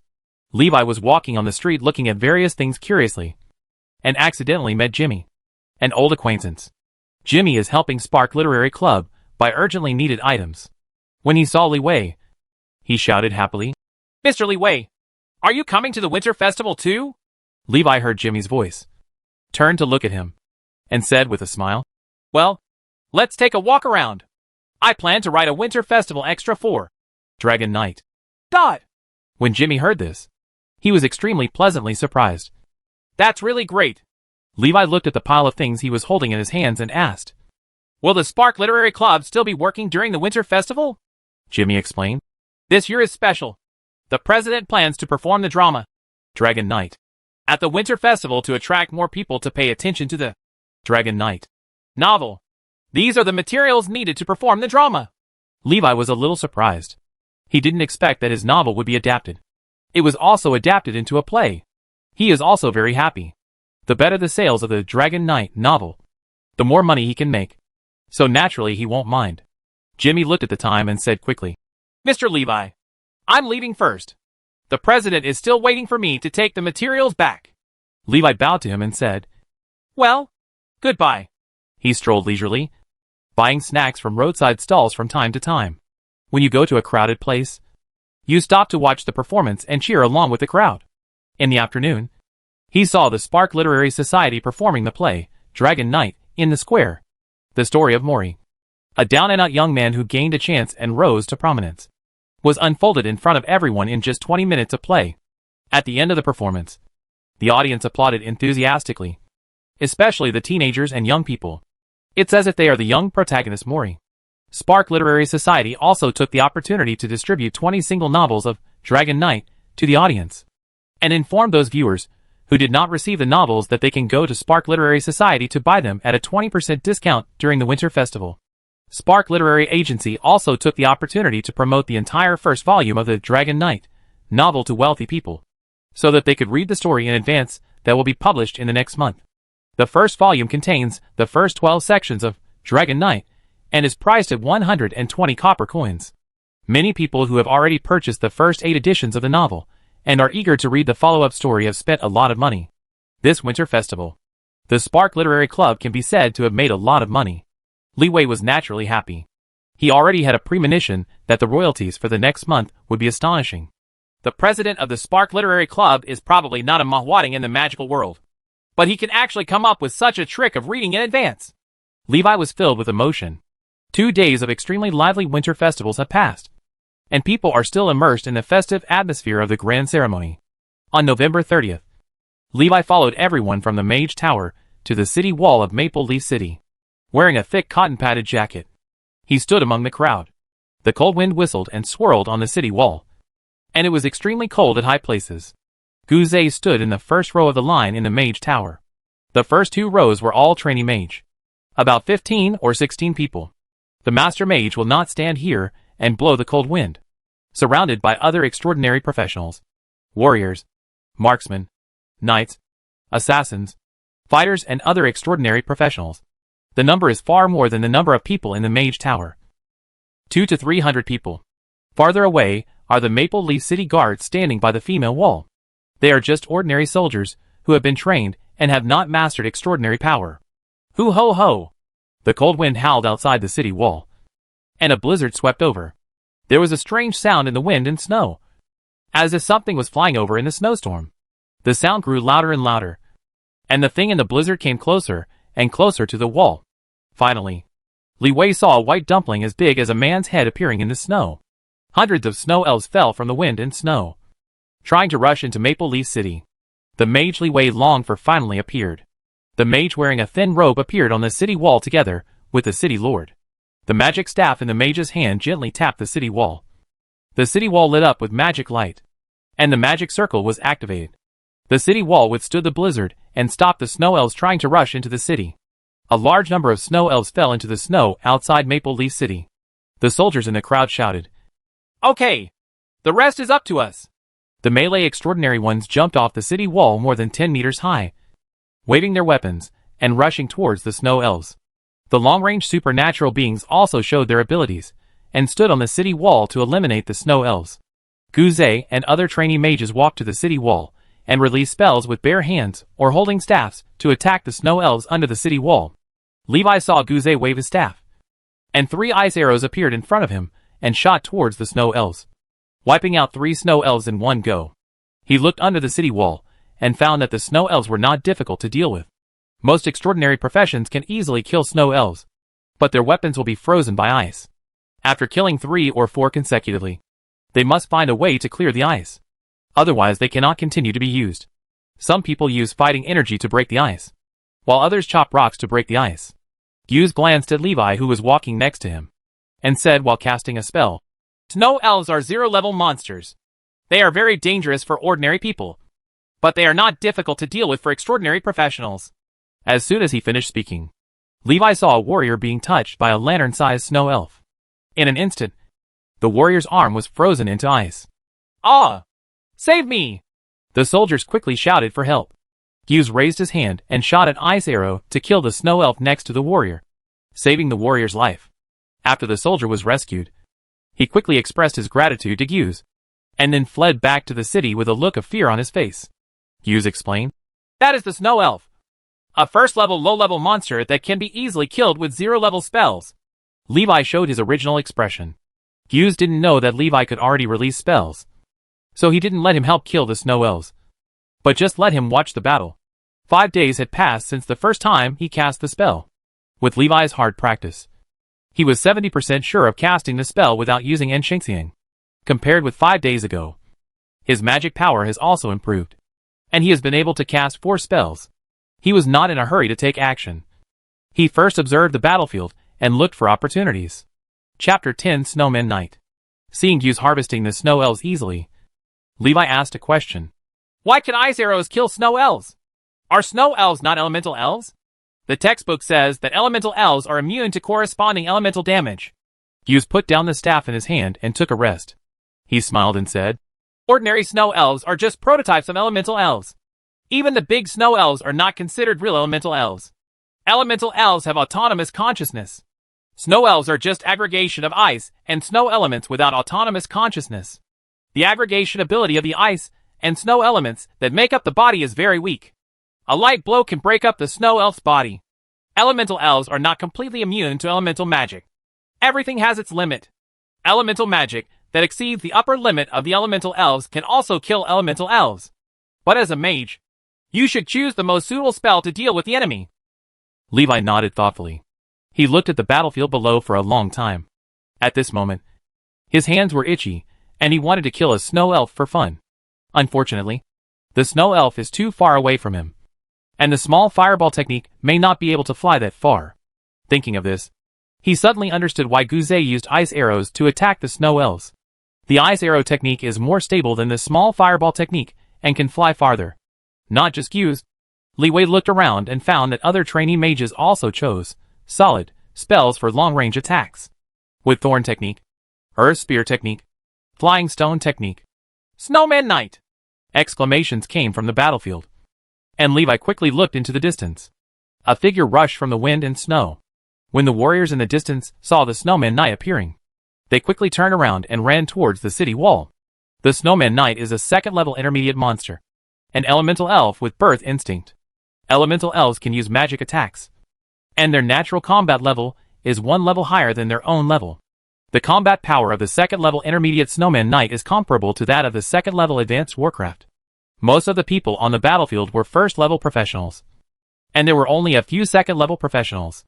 Naturally, they did not dare to face the Yeti Knight alone. The Snowman Knight chased everyone to the foot of the city. Levi also saw clearly what the Snowman Knight looked like. The Snowman Knight is covered in ice crystal armor, with 4 semi-illusory elemental tentacles underneath him. Looking from a distance, it looks like it is floating in midair.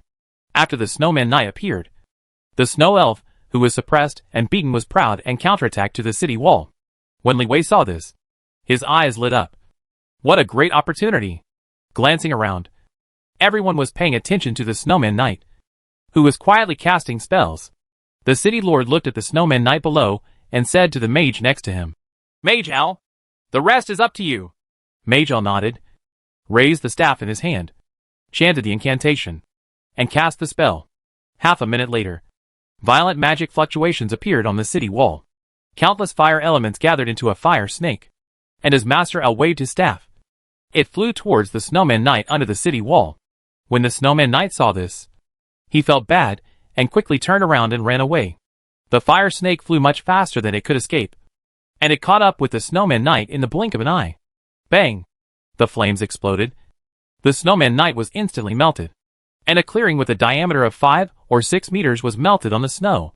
Hughes looked at the place where the Snowman Knight disappeared, with a look of admiration on his face. Second-level spell. Fire Snake Technique.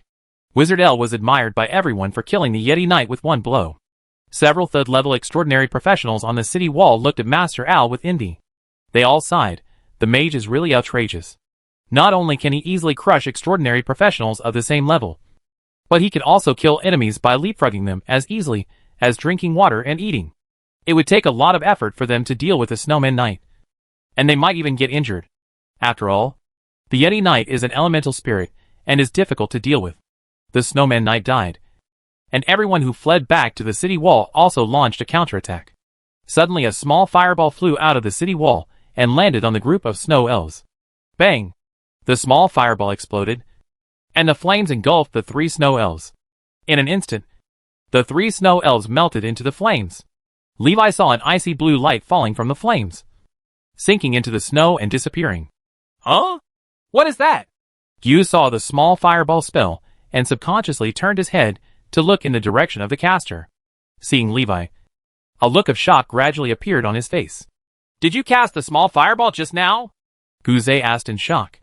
Levi said a little embarrassedly, "Well, I failed once and succeeded only the second time." His. Hughes took a breath. How long had Levi learned the small fireball technique? Just 2 months. He can actually cast a spell successfully, even if the success rate is only 50%. Learning a 0-level spell in 2 months is considered an excellent talent. It took Hughes half a year of practice to successfully cast his first spell, and the success rate did not exceed 50% in the next 6 months. Several trainee mages nearby also noticed that someone had given lessons to Li Wei and had some impressions of him. "I remember you are not a trainee mage apprentice," a trainee mage said in surprise. Hearing this, other people also expressed surprise. It was not surprising that an apprentice released a spell, but a trainee mage apprentice was able to release spells, which surprised everyone. Hughes explained. 2 months ago, he cultivated his magic power and became an official mage apprentice. As soon as this statement came out, everyone was even more shocked. In 2 months, from a mage apprentice who has just gained magic power to a mage apprentice who can cast spells, this progress is too fast.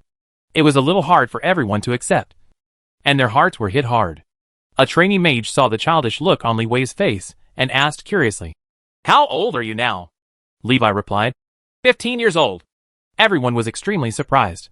The younger you are, the higher your potential is. Li Wei is only 15 years old. His cognitive and understanding abilities are still in a stage of rapid growth, and his future potential is huge. Someone took a deep breath and said enviously, "If you can become a mage within 5 years, you will become the youngest mage in Maple Leaf City in a century."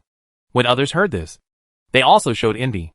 If age is a mage's strength, so youth is a mage's capital. Mages need a lot of time to learn magical knowledge. The sooner you become a mage, the more magic knowledge you can learn, the further you can go, and the greater your achievements in the future. There is no essential difference between a trainee apprentice, a mage apprentice, and a trainee mage. They are still ordinary people. Only by becoming a true mage can one be a truly extraordinary professional. Becoming a mage is the first step towards exploring magic and exploring the supernatural. Before we knew it, the winter festival had come to an end. All the snow elves that accompanied the blizzard have been wiped out, and the power of the blizzard has been greatly reduced. There will be no large-scale blizzards this winter, and the people of Maple Leaf City can spend a peaceful winter. This is also an important reason why the winter festival is held as scheduled every year. Levi followed the others and prepared to return to the Mage Tower. A soldier ran over quickly and gave him a blue crystal in his hands. Master Mage, this is the ice crystal stone dropped by the snow elf you killed. Chapter 11 Cryolite. Master Mage, this is the ice crystal stone dropped by the snow elf you killed. Levi showed a look of surprise. He had noticed the cryolite before, but I didn't see it again when I killed the snow elves later, so I forgot about it. Unexpectedly, the soldiers cleaning the battlefield found it for him. Levi accepted the cryolite and said, "Thank you." The soldier smiled happily and said, "You're welcome. This is what we should do." This was the first time he received a thank you from Master Mage. To ordinary people, Levi is a mage as long as he can cast spells. They don't understand the classification of mages. On the way back to the Mage Tower, he met Guze and asked about the cryolite. Guze explained, "Snow elves have a chance to drop cryolite after death. Cryolite is the crystal of ice element. It can be used to make various magic items, and it can also directly absorb the ice element in the cryolite to practice mana. After the Snowman Knight dies, there is a high chance that the ice element crystal core will drop, which is a precious and rare magic material. Compared with the magic core in the body of ordinary Warcraft, the elemental crystal core remaining after the death of the elemental elves is purer and is a rare treasure for mages." Levi showed a look of sudden realization. No wonder so many extraordinary beings are willing to take the initiative to help eliminate the snow elves. No wonder the mages who stay in the Mage Tower all year round and don't want to go out are also willing to help for free. He looked at the cryolite in his hand with a look of anticipation. On the way back to the Mage Tower, Hughes also gave some instructions on how to absorb the magic elements in the cryolite. In the evening, Li Wei meditated and practiced for a while before regaining his full mana. Then he took out the ice crystal stone and started to practice his magic power. During daily practice, after entering the meditative state, you can feel the red fire elements floating in the surrounding air. Today, Livy discovered a second color in his perception. A large number of icy blue ice elements gathered into a group. He used his mental power to peel off the clumps of ice elements layer by layer. The ice elements quickly poured into his body, part of which dissipated back into the air and disappeared, and part of which was converted into mana. Unknowingly, more than an hour passed, and after his mental energy was exhausted, Levi quit meditation. The cryolite in his hand is shrunk by 1/3. Basic meditation method, mastery, 856/1000. Small fireball technique, level 0 entry, for 87/1000. Li Wei was pleasantly surprised when he saw the results of his practice. Using cryolite to practice can achieve twice the normal efficiency. If you can practice using cryolite every day, you can upgrade the basic meditation method in 3 or 4 days at most. After looking at the cryolite in his hand, he planned to go see where he could get more cryolites tomorrow. Early the next morning, Levi used cryolite to practice again, and the cryolite shrunk to 1/3. On the first day of December, Levi missed school. The teacher who was originally looking forward to seeing his little genius was a little disappointed. Li Wei's deeds have spread throughout the circle of trainee mages. Basically all the trainee mages in the Mage Tower know him. The Mage Tower's management of apprentices is very relaxed. As long as they can pass the annual assessment, they can be absent from class every day. Levi rushed to Spark Literary Club with the Dragon Knight Extra Snow King he wrote last night. The Xingho Literary Club was not open yet, so he knocked for a while before an employee who lived in the Xingho Literary Club opened the door. He learned from the other party that the president and others held a celebration party last night, and they were all drunk. It's estimated that I won't be able to work normally until the afternoon today. The president of Spark Literary Club personally took the lead in absenteeism, which Levi did not expect. Seeing this, he did not stay any longer. He left the Spark Literary Club and came to the Cornucopia Chamber of Commerce, the largest shop in the upper city. "Do you have any cryolite here?" "Yes, Master Mage. Please come with me." When I saw the owner of the Cornucopia shop in the room, he took out a box of cryolite and placed it in front of Li Wei. He said with a smile, This is the freshly baked cryolite yesterday. It is guaranteed to be intact. 10 cryolites were neatly arranged in a mahogany box. And Li Wei was very excited. He asked, "How much does it cost?" The boss said with a smile, "Since the master is here to patronize us in person, naturally we will give you the highest discount. The original price is 60 silver coins each. Now the special price is 50 silver coins each." In November, Li Wei lit soothing incense every day during his practice. After a month, just daily practice will cost 1,780 silver coins. Instead of using each soothing incense 4 times, each soothing incense can only be used 3 times. Consumption gradually increases.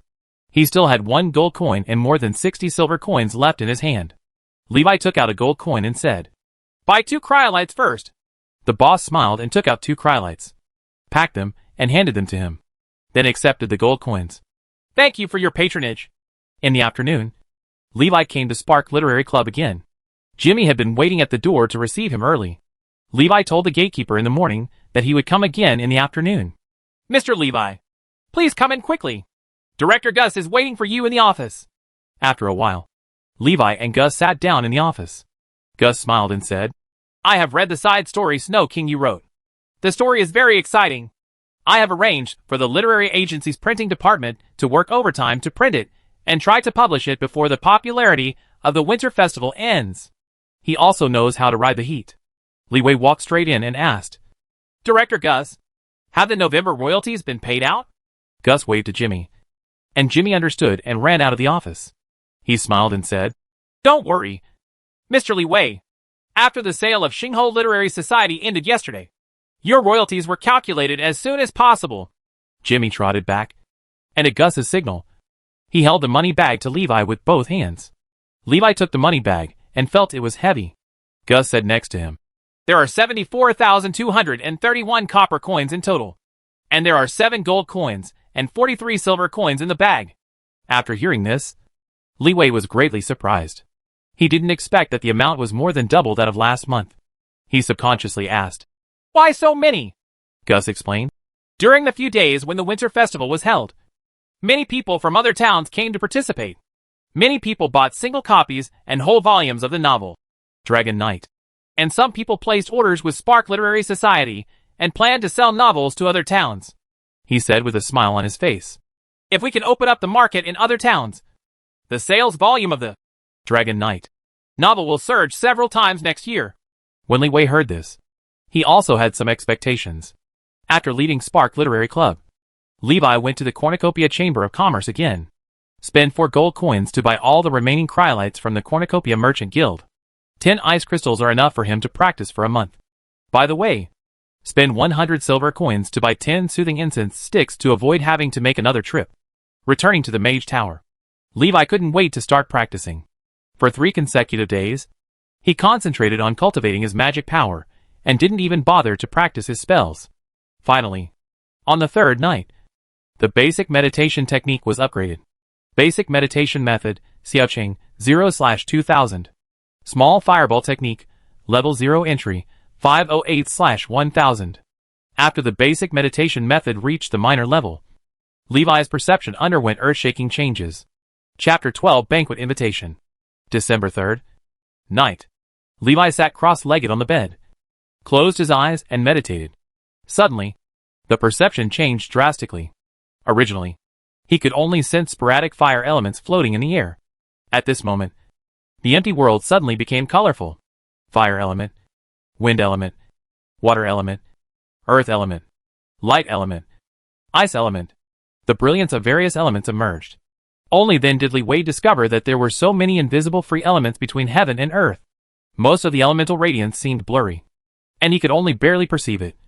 Unable to absorb it, only the fire element, light element, thunder element, and ice element are slightly clearer, and they can barely be absorbed and converted into mana using mental power. Among them, the fire element is the most abundant, followed by the ice element, and the light and thunder elements are sparse. With several more options, Levi can absorb free magic elements much faster. He waited until his mental energy was exhausted and the meditation was over before he opened his eyes. 2 lines of writing appeared in front of my eyes. Basic meditation method, Xiaoqing, 8/2000. Small fireball technique, level 0 entry, 508/1000. Phew? Levi took a long breath and sighed.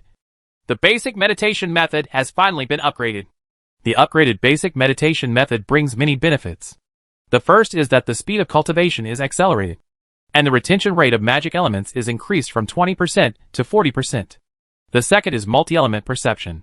Multi-element perception is very important, and can largely avoid the influence of the external environment. In winter, the concentration of ice elements increases, and the concentrations of other elements decrease. The practice efficiency of mages who absorb ice elements to practice mana will be improved. In addition to the changes in elemental tides brought about by the seasons, there are also effects of regional elemental concentrations on cultivation. The concentration of ice elements in the snowy plateau is extremely high, while the concentration of fire elements is extremely low. If a mage who can only absorb fire elements to restore mana goes to the snowfield, there will be a situation where he cannot restore mana. In short, the more types of elements that can be sensed and absorbed, the better. The light element and the thunder element have a relatively high affinity, which Levi can understand. After all, these two elements are variations of the fire element. The ice element is completely opposite to the fire element. So why is the affinity so high? Levi lowered his head and glanced at the ice crystal in his hand. Is this the reason? He felt it was very possible. Can elemental crystallization improve the mage's elemental affinity? Thinking of the importance attached to cryolite by many trainee mages in the Mage Tower, he felt that this guess was very likely. Levi remembered the Gyus could release 3 ice arrows at once. Normal level 0 ice arrows can only release 1 ice arrow at a time. Gyu's ice arrow technique is more powerful, perhaps because of his affinity for the ice element. The higher the elemental affinity, the more powerful the corresponding elemental spell will be. Thinking of this, Levi smiled. That's not bad. It seems that we have to find a way to collect some elemental crystals in the future to expand the range of elemental perception. Early the next morning, Levi stood in the yard fetching water to wash himself. Suddenly, on a whim, I wanted to cast a spell. He hadn't played the small fireball technique for a few days, and he also felt a little itchy. Levi concentrated on building the spell model. In less than a minute, the spell model was completed, and the speed was so fast that he was a little surprised. Prior to this, his fastest record was nearly 2 minutes. He felt that today's mana was particularly docile and obedient. Is it the benefit of upgrading the basic meditation method? The free fire element in the air automatically fills the spell model. In 5 seconds, a small fireball appeared in front of Levi. He was shocked again. Before, it took about 10 seconds to wait for the fire element to fill the spell model. It only took half the time today. Levi became more and more convinced that this was the benefit of basic meditation. The quality of mana increases, and spellcasting becomes faster and more stable. Raise your hands and shoot small fireballs into the air. Call. The small fireball technique flew 30 to 40 meters and exploded with a bang. The range has also become longer. Levi can feel the remaining mana in his body, and he can still release at least 5 spells. He smiled happily. Really not bad. In the next few days, Levi returned his focus to practicing spells. Meditate in the morning to practice magic, and study hard in the evening to practice magic. The progress of cultivation is progressing steadily and in an orderly manner. In the blink of an eye, it's already the end of December. After Levi finished his class and was about to leave, a boy wearing aristocratic clothing stopped him. Levi, wait a minute. When Levi heard this, he stopped and turned to look at the boy, feeling a little strange. What's the matter? Although the two were apprentices in the same classroom, they were not familiar with each other. Nobles have a circle of nobles, and noble disciples in the classroom will only make friends and play with other noble disciples. In the past 2 years or so, the two have not had much interaction. He looked at Levi expectantly and said, "There will be a banquet at my house tomorrow night. Can you come?" Levi was a little surprised and hesitant. He didn't like to attend noisy parties. Seeing this, the boy quickly said, "Teacher Guze and other teachers will also participate, and other students will also go." When Levi heard that Mr. Guze would also go, he hesitated for a moment and nodded. "Yes, I will participate," the boy said happily. "That's great," Levi asked awkwardly. "By the way, what's your name?" The boy's happy expression froze and he replied, "Little John Bieber." After saying goodbye to Little John, Levi met Mr. Guze on his way back to the dormitory. The two chatted while walking, talking about being invited to the banquet. and then learn the whole story from Mr. Furusawa. It turned out that Little John felt that his qualifications were too poor and his cultivation progress was slow. So he gave up continuing to study in the Mage Tower and planned to switch to other extraordinary professions. Yu smiled and said, "This matter actually has a lot to do with you." Levi was a little confused. "What does it have to do with me?" Yu said. "Little John decided to give up learning magic only after hearing about your deeds. His qualifications are not bad. He has already cultivated his magic power. He is expected to become a trainee mage in 3 to 5 years. And he may have the opportunity to become a real mage within 10 years. When Levi heard this, he immediately understood why Little John chose to give up. It takes 10 years of practice to become a mage. If it were any other extraordinary profession, I wouldn't be able to make a big name after practicing for 10 years. However, 10 years have just begun on the career path of a mage. It is not uncommon to see trainee mages in their 30s or 40s. It's so hard. Not to mention the fact that the genius Levi was there for comparison, which made Little John feel that 10 years were even more difficult. People are so irritating. Little John's mentality collapsed and gave up. Change the route. Night. Call. A small fireball flew towards the rocks in the clearing. Bang. Fire exploded. Rock shattered. And rubble flew. Yu smiled and said, "The power of your small fireball technique is already comparable to that of a trainee mage. And the speed of your progress is astonishing." Li Wei smiled modestly. "Teacher Yu's ice archery is still very good." After a month of practice, the small fireball technique is not far away from being upgraded. Chapter 13 Genius Night. It was not until the afternoon of the dinner that Levi realized that Little John's family was not simple. His family actually arranged carriage transportation for every trainee mage attending the banquet. Levi also enjoys the same treatment. It can be seen that Little John's family attaches great importance to him. Levi and Hughes rode in the same carriage. He lifted the curtains and looked outside. The shops on the street were retreating quickly. Outside the city? This is Levi's first time out of the city. Tap tap tap. Rumble. The black-scaled horse burst out with amazing strength, pulling the carriage quickly through the snow-covered road. The wheels rolled through the thick snow, leaving a deep snow mark. Only the black-scaled horse that inherited the bloodline of extraordinary magical beasts could pull the carriage galloping through the snow. Levi opened a crack to observe the outside world, and a bit of cold wind penetrated into the warm car. It was snowy outside.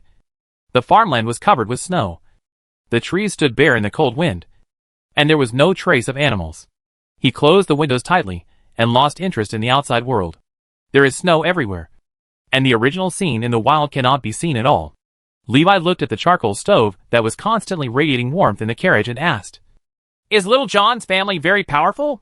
Hughes took a sip of tea and said, "This is one of the best families in Maple Leaf City. More than 200 years ago, Ozzie Bieber was made a hereditary viscount by the Empire and established the Golden Shield family in Maple Leaf City. After his death, his descendants can continue to inherit his title. The viscount of this generation is Little John's father, Old John Bieber." Not surprisingly, Little John will inherit the viscount title of the Golden Shield family in the future. Speaking of this, he paused for a moment and said, "But I heard that Little John has an older sister who has a very high talent for knighthood." Furusawa didn't know much about the specific situation. He doesn't like gossip much and spends most of his time delving into magical knowledge. As a trainee mage, even if you don't take the initiative to understand, you will still hear something.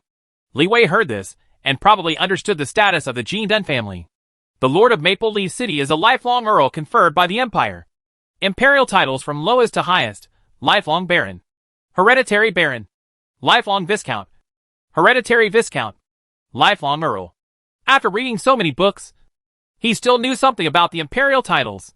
In terms of title, the Golden Shield family is ranked lower than one person and higher than 10,000 people in Maple Leaf City. What's more, the Golden Shield family is an old family that has been inherited for more than 200 years. And its heritage is even more amazing. But it can only be compared with the local forces in Maple Leaf City. There is no comparison with transcendent forces such as the Mage Tower, Warrior Guild, Assassin Guild, and Professional Association. Otherwise, when the Golden Shield family held its annual dinner, they would have to invite 1 or 2 mages to make themselves familiar, instead of just inviting some trainee mages. I don't know how much time passed, but the carriage finally slowed down and the sky outside became completely dark. Levi looked outside and saw that the carriages attending the banquet were queuing up to enter the Golden Shield Manor. Not long after, the carriage he was riding in drove into the manor. Entering solemnity, the scenery in front of you takes on a completely new aspect. There are burning braziers everywhere in the manor, lighting up the entire manor. Looking around, there are green plants everywhere, even in winter. These plants are well taken care of. There is almost no snow visible on the stone brick road on the ground. The carriages in the Mage Tower are all received by dedicated personnel. After a while, Li Wei and Gu Zhe were asked to get out of the carriage by an attendant and brought into a brightly lit hall. One side of the hall is filled with all kinds of tempting delicacies. Fresh apples, bananas, grapes, exquisite cakes, breads, cheese-flavored roast chicken, mutton, steak, colorful wines and juice drinks. But few people took action. Most people stood in the hall chatting and chatting, getting to know important people who were rarely seen in ordinary times. The trainee mage was also considered a big shot at this banquet. As soon as Gu Zhe appeared, many people came over to toast him. The servants in the hall came promptly with drinks and juice, and would not neglect every distinguished guest. Gu Zhe brought a glass of fine wine and raised his glass in response to the other party's invitation. And several people took the opportunity to chat quickly. Levi didn't like this. He didn't like chatting with strangers. I took a glass of juice and walked towards the corner. I only attended this banquet because I have been a classmate for 3 years, and because Mr. Furusawa will also attend the banquet. Rather than talking to strangers, he prefers to be an audience, standing aside and listening to others speak, and getting some useful information from them. The roads are blocked by heavy snow, and food from outside cannot be transported in. The price of food in Maple Leaf City has almost doubled. I heard that some people have seen orcs at the edge of the maple forest. No way. The border of the empire is still more than 100 kilometers away from Maple Leaf City. How could the orcs come so far? I'm not sure. It snowed too much recently, and no one went to find out the truth. Levi drank juice while quietly listening to other people's conversations. Food prices are rising? Are there traces of orcs near Maple Leaf City? He silently noted these two things. Although these two things have little impact on him, they may affect the future changes in the situation in Maple Leaf City. Have you heard? The Golden Shield family has a young genius knight. I know about this. My son is studying at the Knight Academy. I heard from him that the Academy will have the youngest knight in the history of Maple Leaf City this year. The Viscount is out. Everyone turned to look at John Bieber Sr., who walked out from behind the red carpet door. Old John was dressed in a full suit, with an indestructible golden shield, the emblem of the Golden Shield family, pinned to his chest. He was followed by 2 people. The boy is Little John, and the girl is Lena. Old John looked relaxed and natural when facing many guests, and he was talking eloquently. Welcome everyone to attend the Golden Shield family dinner party. Little John stood in front of everyone, a little nervous, pinching the corners and sleeves of his clothes from time to time. Reina's face was calm, with a hint of impatience between her brows, as if she didn't like doing this kind of thing. Half an hour later, Old John finally realized that he had to end his speech when he saw some vague commotion in the crowd. Thank you all for coming to the dinner. I hope you all have a wonderful night today. It was finally over, and everyone clapped quickly. Little John breathed a sigh of relief and saw his father walking into the crowd. He also quickly looked for acquaintances in the hall. Several aristocratic children he was familiar with were crowded in the crowd, and he couldn't find them for a while. But at a glance, he spotted Levi standing in the corner. There was joy on his face, and he hurriedly walked towards Levi. He casually took a glass of wine from the servant's hand, raised his glass, and said with a smile, Li Wei, thank you for coming to the banquet. Levi smiled and raised his glass in response. I should thank you for the invitation. Chapter 14 Extraordinary Characteristics. Levi and Little John stood in the corner chatting. Several people came over. Seeing this, Little John quickly introduced. Levi, this is Rand, and his father is Baron Color. He is Neil, and his father is the president of the Cornucopia Chamber of Commerce. She is Delise, and her mother is the sister of the city lord. In fact, these 3 people are all classmates of Levi. But Little John probably doesn't know them either. So let's introduce it first to avoid everyone being as embarrassed as last time. Bringing background when introducing one's identity is also an unspoken rule of aristocratic society. Without background, no one would care. Rand was a little surprised and didn't ask any more questions out of caution. Neil followed his father, and was well informed. He half guessed and half understood what was going on. Delis looked at Levi and asked curiously, I heard that you can already release magic. Is it true? Levi smiled slightly. It's just luck, Deli said. That's awesome. Can you teach me? It's all because the teacher taught me well. I also know a little bit about it. So I'm afraid I can't teach you. Li Wei declined politely. Deli smiled and said, It doesn't matter. Let's exchange our cultivation experience and help each other. Rand glanced at Levi with some envy. This was the first time he saw Deli as being so active with a man. Levi didn't answer, but changed the subject and said, Are you guys hungry? Seeing this, Little John quickly said, My father has been preparing for the banquet for a long time in advance. The food is carefully prepared by the best chefs in Maple Leaf City. Everyone, please try it. He led the way towards the table. The banquet had started for some time, and one after another people picked up the food on the table to taste it. Most people come here for the purpose of making relationships, and they want to pretend to be aristocratic, so they are relatively reserved. I also only have a taste of delicious food, except for one distinctive figure. Rena stood in front of the dining table, eating meat. Her aristocratic upbringing made her eat elegantly, which was in sharp contrast to the speed with which she ate. Although it looked so elegant, it is unexpectedly bold. I finished a large piece of barbecue in 2 or 3 bites without even a trace of grease on the corner of my mouth. It really makes me wonder how she did it. Levi, try this. It's whitebait caught from a glacial lake hundreds of kilometers away. It's delicious.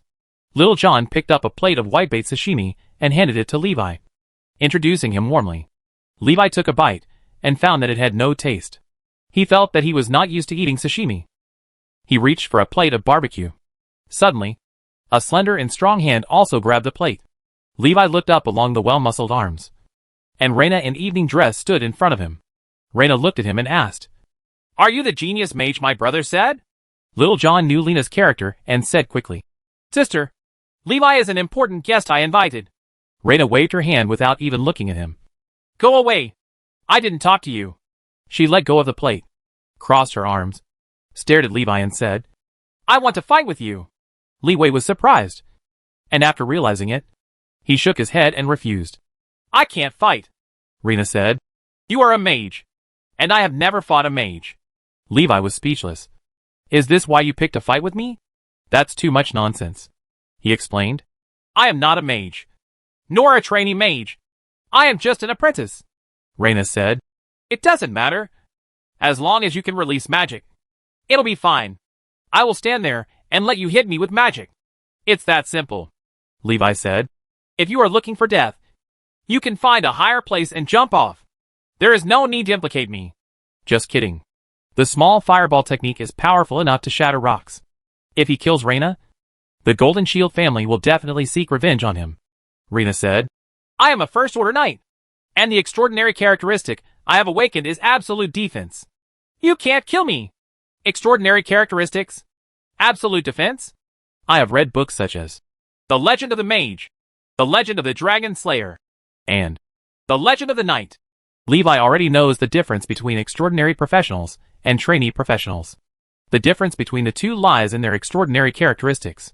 For a trainee mage to become a mage, in addition to mastering first-level spells and perfecting mana, the most important thing is to awaken extraordinary characteristics. Different extraordinary characteristics will bring huge improvements to professionals in different directions. Rena awakens the extraordinary characteristic of absolute defense. The defense ability has been greatly improved, far exceeding that of professionals at the same level. Knight is an extraordinary profession that tends to improve physical fitness and defense. Strengthening it makes Rena's defense even more amazing. Although I have read descriptions of extraordinary characteristics in books, I have never actually seen them. Levi couldn't help but feel a sense of curiosity. Seeing that Levi refused to agree, Rena took out her trump card. She said, My master once obtained a magic book, which recorded a very special spell. Master Al from the Mage Tower repeatedly asked my master to give him that magic book, but he did not agree. Levi's heart moved and asked, I promise to fight you, and you will give me the magic book? Rena said, How is that possible? I definitely can't give you the magic book, but I can secretly take it out and give it to you. I think it may not be attractive enough, she added. So far, Master Al has never read that magic book. Levi spread his hands and said, A glance is useful. Any spell model needs to be read many times before it can be memorized. He looked at Little John and gestured. Little John quickly nodded in agreement and said, Yes, You have to read it at least 5 times before you can fully remember it. Levi laughed in his heart.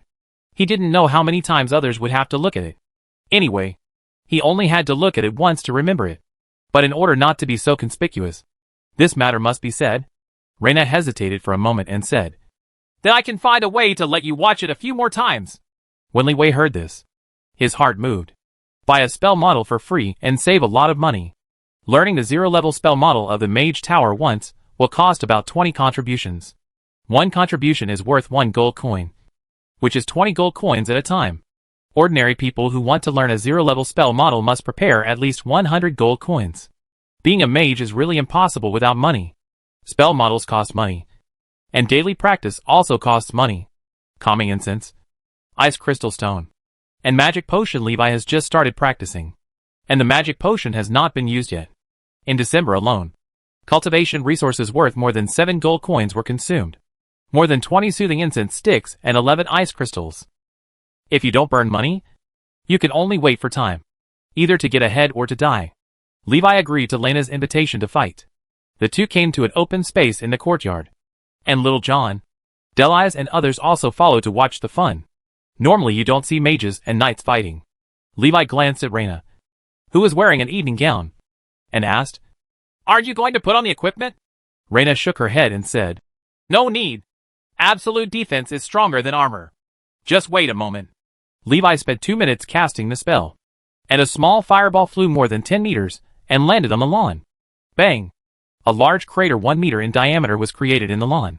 Levi turned to look at Lena and asked again, "Are you really not going to wear the equipment?" Chapter 15 Invisible Armor. In the end, Lena chose to wear a small buckler. The power of the small fireball technique was indeed beyond her imagination. The power is more powerful than the arrows of a first-level marksman. It's obviously just a 0-level spell, but it's actually stronger than the attack power of a first-level professional. Reina walked to the open space and saw Levi raising his hand and preparing to cast a spell. She quickly said, "Wait a minute." Levi looked up at her. Lena tore open the hem of her evening gown, slid to her waist. She moved her legs and feet, and the feeling of restraint was reduced a lot. And then she breathed a sigh of relief. "Okay, you start." Levi looked at her looming slender thighs and wanted to remind her, but didn't know how to say it. Reina urged, "Hurry up. Your mage's attacks are too slow. If we really fight, this time will be enough for me to kill you 20 times.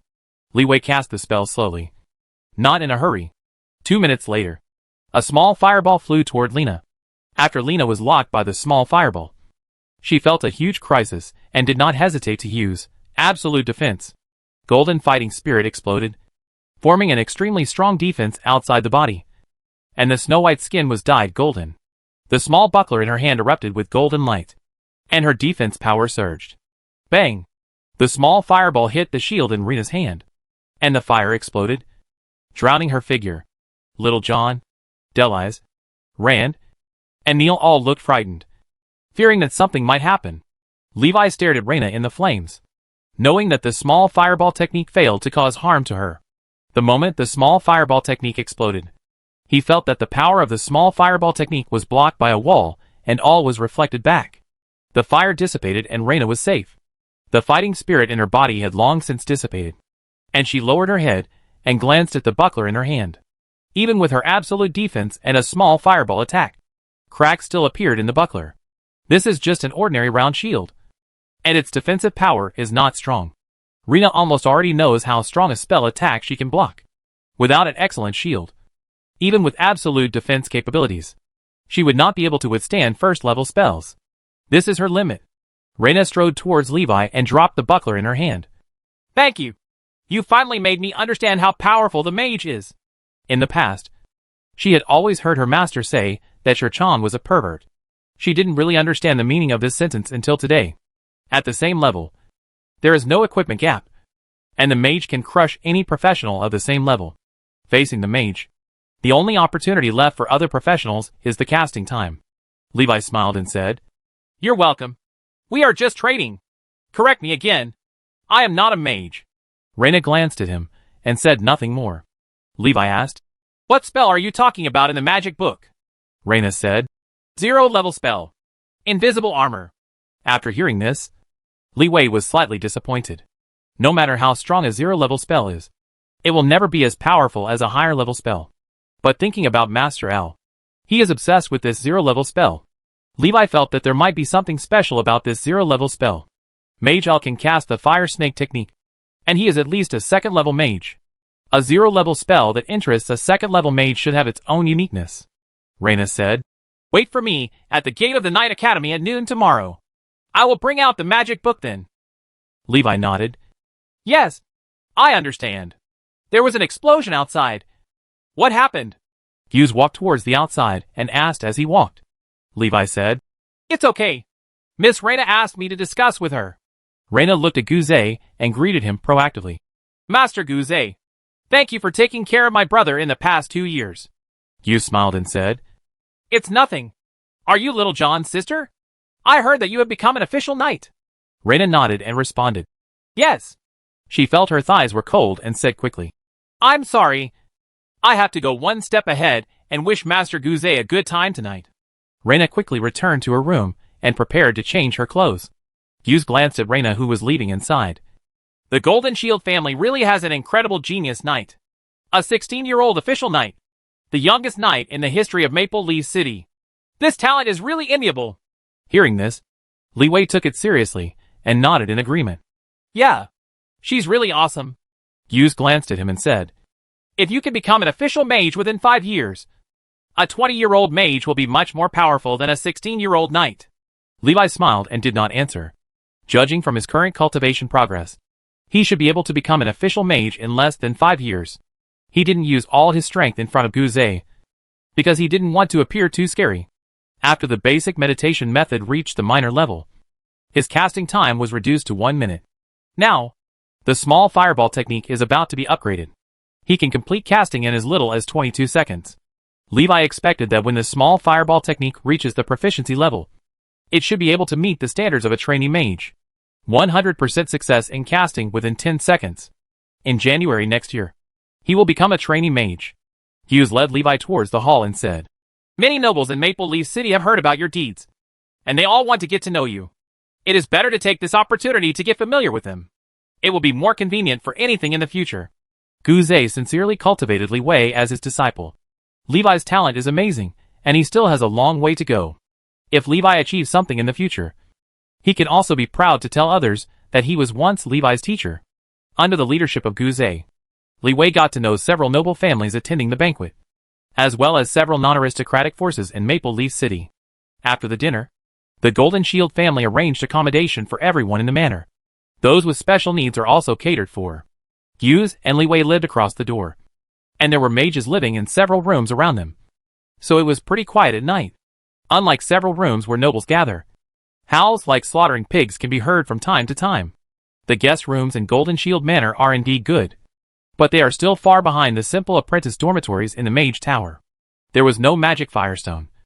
Oil lamps and candles were used.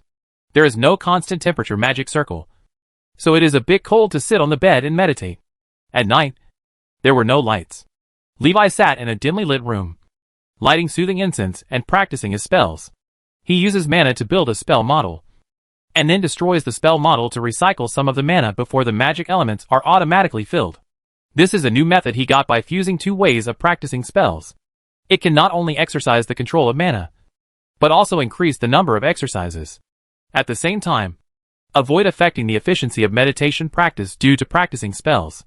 The only disadvantage is that it requires high mana control. Otherwise it will be too late to destroy the spell model and recover the mana. When you are immersed in spell practice, it is easy to lose track of the passage of time. In a blink of an eye, it was already early morning. Levi's tired mind was shaken, and his understanding of the spell model of the small fireball technique suddenly rose to a new level. In 7 seconds, the spell model is completed. In 5 seconds, the fire element filling is completed. 12 seconds to complete the 0-level spell casting. Breakthrough. Chapter 16 Special 0-level spells. Golden Shield Manor. Late at night, Levi slowly opened his eyes and concentrated. The moonlight shining through the window formed 2 lines of writing on the ground. Basic meditation method, Xiao Chung, 869/2000. Small fireball, level 0 mastery, 0/2000. Casting time is 12 seconds. Levi feels that he can continue to improve. And there is still a lot of room for improvement in the proficient level small fireball technique. 7 seconds of spell model construction time, and 5 seconds of magic element filling time. The latter, he couldn't change for the time being. For the former, if you work hard to improve your proficiency in the small fireball technique, you should be able to continue to shorten it. As long as the construction time is less than 5 seconds, he will meet the standards of a trainee mage. Meeting the standards isn't Levi's goal. He wants to be faster. Time is the life of a mage. Early next morning, after eating the breakfast carefully prepared by the Golden Shield family, the carriage took everyone back to the Mage Tower. Levi went to bed late last night and felt a little tired after getting up early. Guze glanced at him and asked, "Did you not sleep well last night?" Levi shook his head and said, "I slept a little late last night," Guze said with emotion. "You are talented and hardworking. No wonder your strength has improved so quickly." He sensed the magic fluctuations coming from Levi's room last night and knew why he slept late. Levi smiled sheepishly. Not long after, Levi returned to the Mage Tower. Today is December 31st, the last day of this year. Tomorrow is a new year and the day of publishing fees. Levi was slightly looking forward to it. At noon, he came outside the Knight Academy. After waiting for a moment, he saw Rena wearing knight armor striding out of the Knight Academy. Her long pale blonde hair was tied into a ponytail and pinned back, making her look much more powerful and heroic than last night. "This way," Rena gestured to Levi, and the two walked to an alley outside the Knight Academy. Entering the alley, she began to take off her armor. Levi was stunned, subconsciously blocking the entrance of the alley, and asked, "What are you doing?" Rena took off her armor, revealing the black tights underneath, and took out a magic book from the armor and handed it to him. "I managed to hide it in the armor and bring it out. Look quickly. I will give it back later." Levi glanced at Rena's majestic figure and shook his head helplessly. This guy is too nervous. The magic book was right in front of him, so he didn't care so much. He took it and quickly opened it to read. Psychic reading of the permanent spell model in the magic book. 0 level spell. Invisible armor. 10 minutes later, Levi had memorized the spell model of the invisible armor. Invisible armor technique, level 0 entry, 0/1000. After a few more minutes, Rena urged, "Are you ready? It's almost time. If it takes longer, my master will find out." After hearing this, Levi closed the magic book and handed it back to her. "It's almost done today. I'll watch it again in half a month. And probably 3 more times." Rena stuffed the magic book back into her armor and put it on. "Aren't you mages all famous for your erudition? Why does it take so long to learn a spell?" Levi smiled and said nothing. How does he know? Rena put on her armor and said, "I'm going back. I'll let you know next time I have a chance." Levi nodded. "Yeah." Returning to the Mage Tower, Levi couldn't wait to start practicing new spells. Thanks to the enhanced mana, practicing the invisible armor spell for the first time was much smoother than practicing the small fireball spell for the first time. After 3 failures, the invisible armor spell was successfully released. Levi raised his arm, which was covered with a layer of invisible armor invisible to the naked eye. He reached out and squeezed hard, and could feel the strength of the invisible armor. How strong it was, he didn't know. However, you can be sure that as your spell proficiency increases, the defensive power of the invisible armor will continue to increase. Bang! Levi punched the table hard, and the table shook. But he felt no pain. All reaction forces are absorbed by the invisible armor. He smiled. This is the biggest difference between invisible armor and ordinary armor. Invisible armor is more of a magic shield than armor.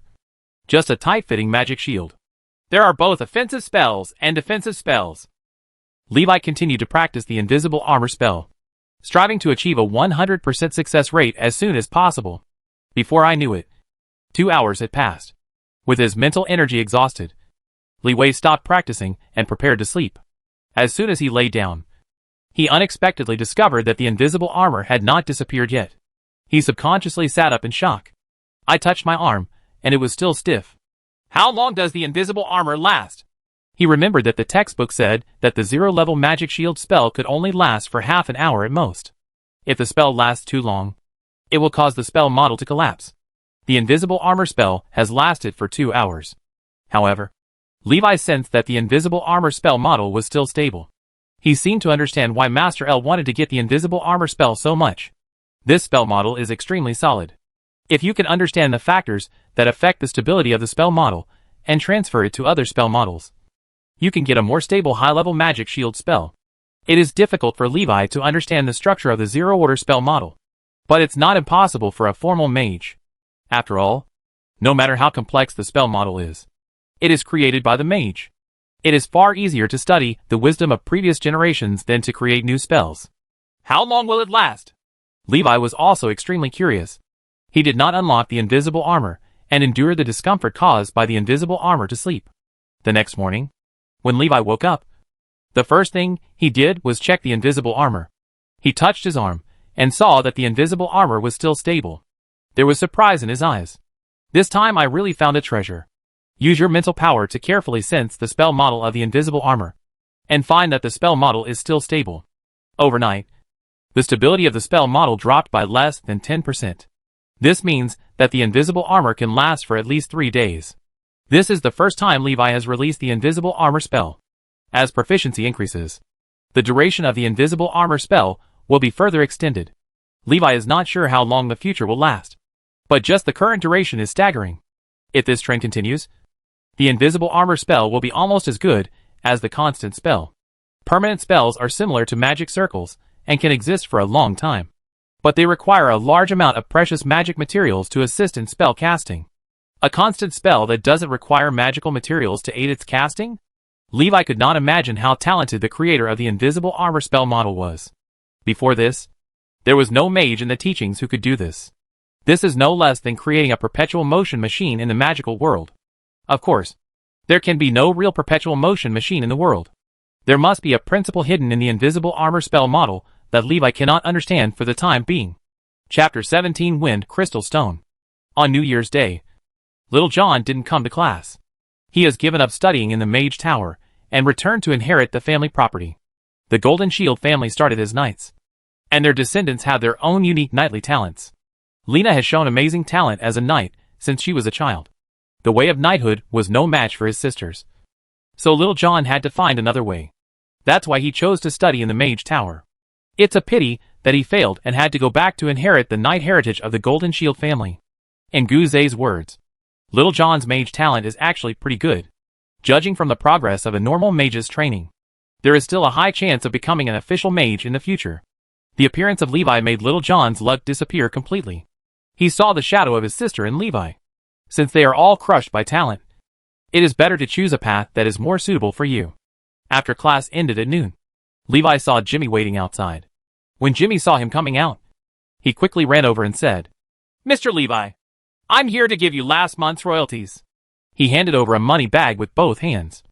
Last month's royalties totaled 52,314 coppers.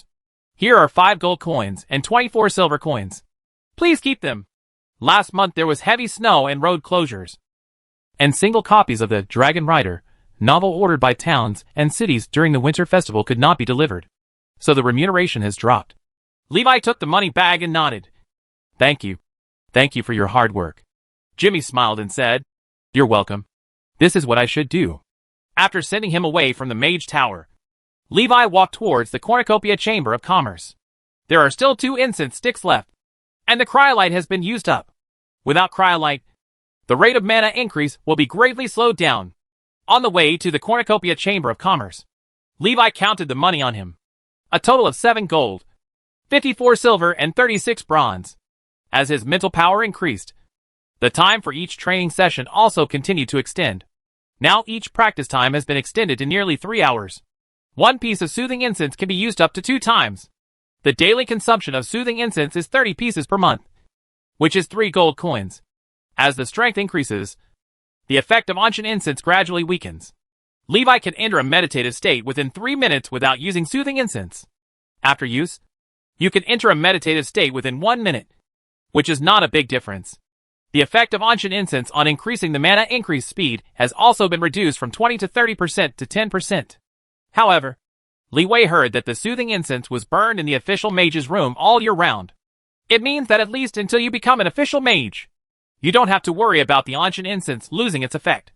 Excluding the daily expenses of purchasing the ancient incense, he still had about 4 gold and 50 silver available. In the Cornucopia Chamber of Commerce, The boss received him personally. Masterly Wei. What else do you need?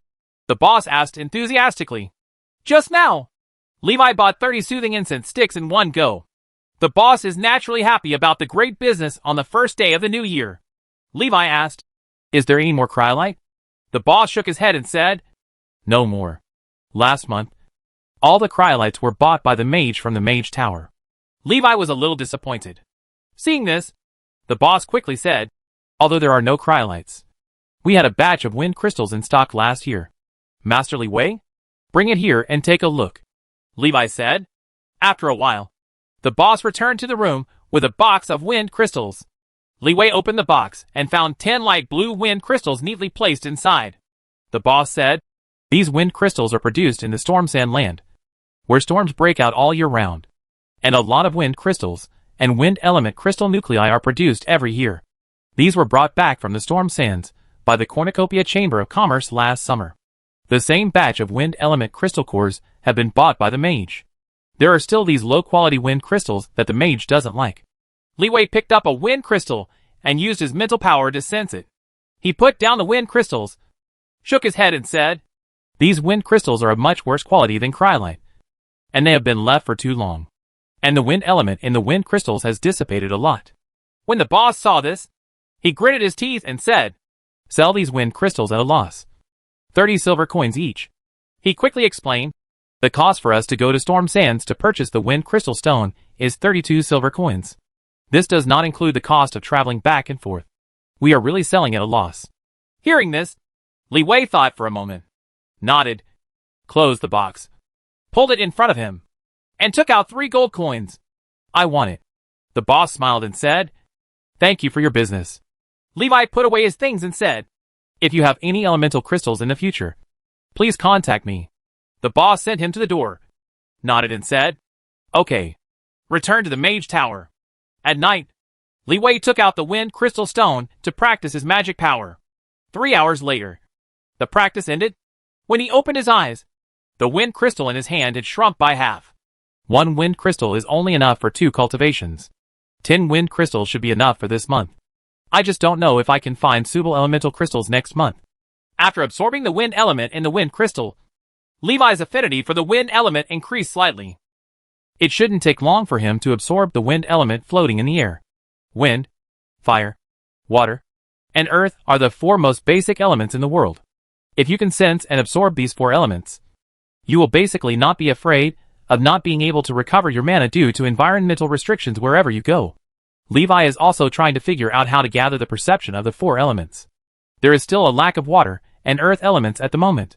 He has asked the Cornucopia Merchant Guild to pay attention to these 2 elemental crystals, hoping to collect them soon. Half a month passed. Levi has not heard from Reyna for a long time. He didn't take the initiative to find Reyna. Anyway, he has learned the invisible armor spell. It would be a good thing if Lena could let him see her a few more times and hide her from others. If not, it doesn't matter. As long as no one knows it, it's okay. It just so happens that the invisible armor spell has extremely high concealment properties. If Levi didn't take the initiative to speak out, even if he used a spell, no one would be able to tell, unless he is attacked. But he stayed in the Mage Tower all day. How could he be attacked? Call. A small fireball flew towards the wooden dummy in the clearing. Bang! The fireball hit the wooden dummy and exploded violently. The fire engulfed the wooden dummy. After a while, the fire was blown away by the wind, and the intact wooden dummy appeared in front of Levi. The wooden dummy glowed with magic. A layer of invisible armor covers the wooden dummy. Seeing this, Levi quickly walked over to check the invisible armor. Under attack from the small fireball technique, the invisible armor was on the verge of collapse, but it still protected the wooden dummy intact. He breathed a sigh of relief and smiled. Finally, I can block the attack of the small fireball technique. After half a month of hard practice, the invisible armor spell defense has improved significantly. From the very beginning, it was broken at the first touch, and now it can completely withstand the power of the small fireball technique. He waved his hand and released the invisible armor spell on the wooden dummy. He looked at the ground, where writings were forming in the dirt. Chapter 18: The person who disappeared out of thin air. Writings formed from the soil appeared on the ground. Basic meditation method, Xiaoqing, 1245/2000. Small fireball technique, Level 0 Mastery, 83/2000. Invisible Armor Technique, Level 0 Entry, 612/1000. For half a month, Li Wei concentrated on the explosive invisible armor spell and the small fireball spell. But there was not much improvement. In addition to the significant increase in defense, the duration of the invisible armor is also greatly extended. The invisible armor spell he released 10 days ago has not collapsed yet.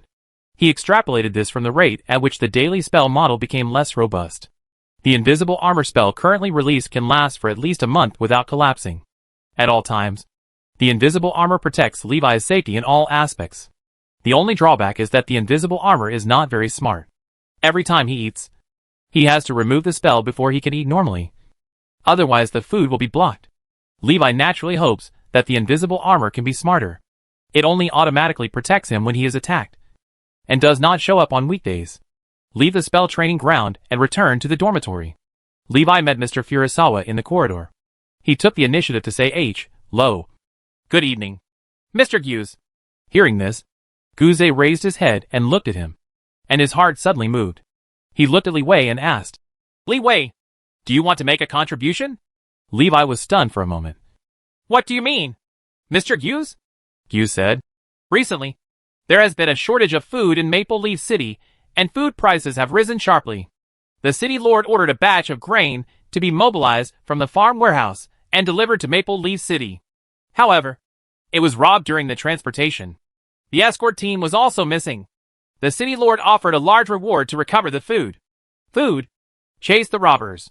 Yesterday, professionals who went to track down food and robbers encountered orcs and suffered heavy casualties. Just this morning, the Warriors Guild and the Professionals Association jointly sent a request for help to the Mage Tower, hoping that the Mage Tower could send out mages to assist several major guilds in dealing with the invading orcs.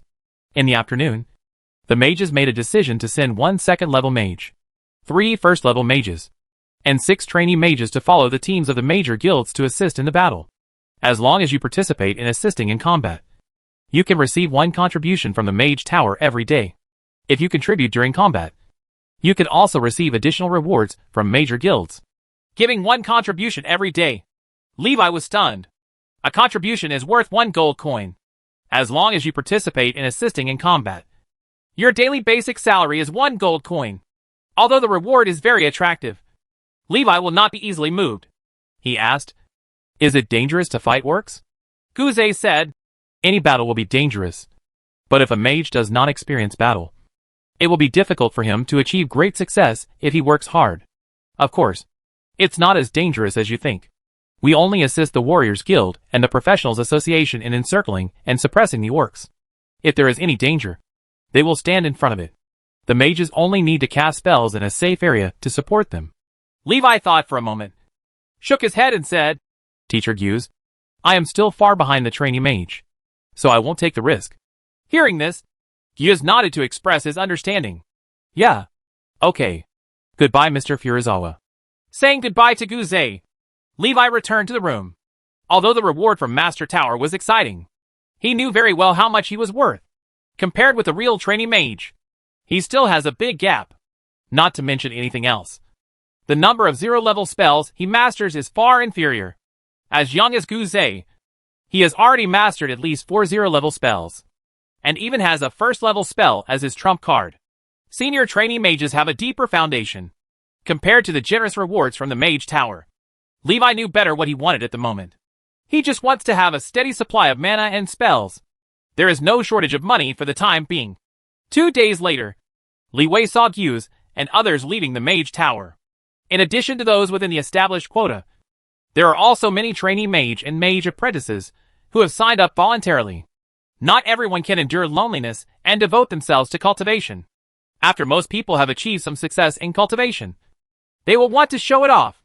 After Guze and others left, there were not enough trainee mages to give lectures, and Li Wei and others spent most of their time studying in the classroom. So he simply stopped going to the classroom and stayed in his room to concentrate on practicing.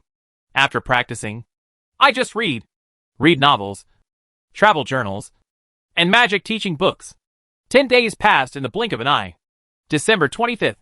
When Li Wei was eating in the cafeteria, he heard several trainee mages chatting and said that Ming Guze and others would return in triumph. The next day, after practicing in the early morning, he came to the classroom early and stood by the classroom window looking outside. The window faces the gate of the outer courtyard wall of the Mage Tower, just in time to see Guzay and others returning in triumph. No one showed up yet. It wasn't until noon, when the sun was rising, that a few figures appeared at the door. Levi was stunned for a moment when he saw the people below. There were more than 20 people when we went there, but only 7 or 8 people came back. Is the battle so fierce? So heavy casualties? Fortunately, Teacher Guz returned safely, and Levi breathed a sigh of relief. In the afternoon, he knocked on Teacher Guz's door. Teacher Guzay, I am Levi. Come in. Levi looked at Guzay. He was not injured, but his eyes looked a little haggard. I see only a third of them coming back, Levi said. Hearing this, Guz was stunned for a moment, then came back to his senses and said with a smile, Don't you think everyone else is dead? Levi said unexpectedly, Where are the others? Guz said, Most people are fine. Don't worry about this one. We just came back first. Others are still chasing the defeated orcs. When Li Wei heard this, he suddenly realized. Guz added, Some strange things happened during this mission. Levi showed curiosity and pricked up his ears. Guz continued, After we defeated the large army of orcs, we recovered the food that the orcs had stolen, but we could not find the missing convoy members. Afterwards, the people who were supposed to escort the food back to Maple Leaf City disappeared halfway. When we arrived, we only saw the carriage and food left in the snow. There was no trace of anyone, and there were no footprints in the nearby snow. After we transported the food back to Maple Leaf City, the city lord's personal guards confirmed that there was no problem receiving the food. And then we returned to the Mage Tower. As for those people disappearing out of thin air, no one can explain the reason so far. The lives and deaths of the missing people are unknown. After hearing this, Li Wei was also very curious. How could people evaporate and disappear out of thin air? But he understood why Guz came back first. He wondered, there are no traces of anyone leaving in the snow. Could it be that all those people flew away? Guzay shook his head and said, It's impossible. If you want to make more than 10 people fly away quietly, it would take at least a 4th-level archmage to do it. Chapter 19, Lena's Letter. Levi left Guz's room with doubts, although he was curious about how the people in the escort disappeared. But that's just curiosity. He is not a detective, so he will not explore the truth out of curiosity. People can be curious, but they cannot seek death.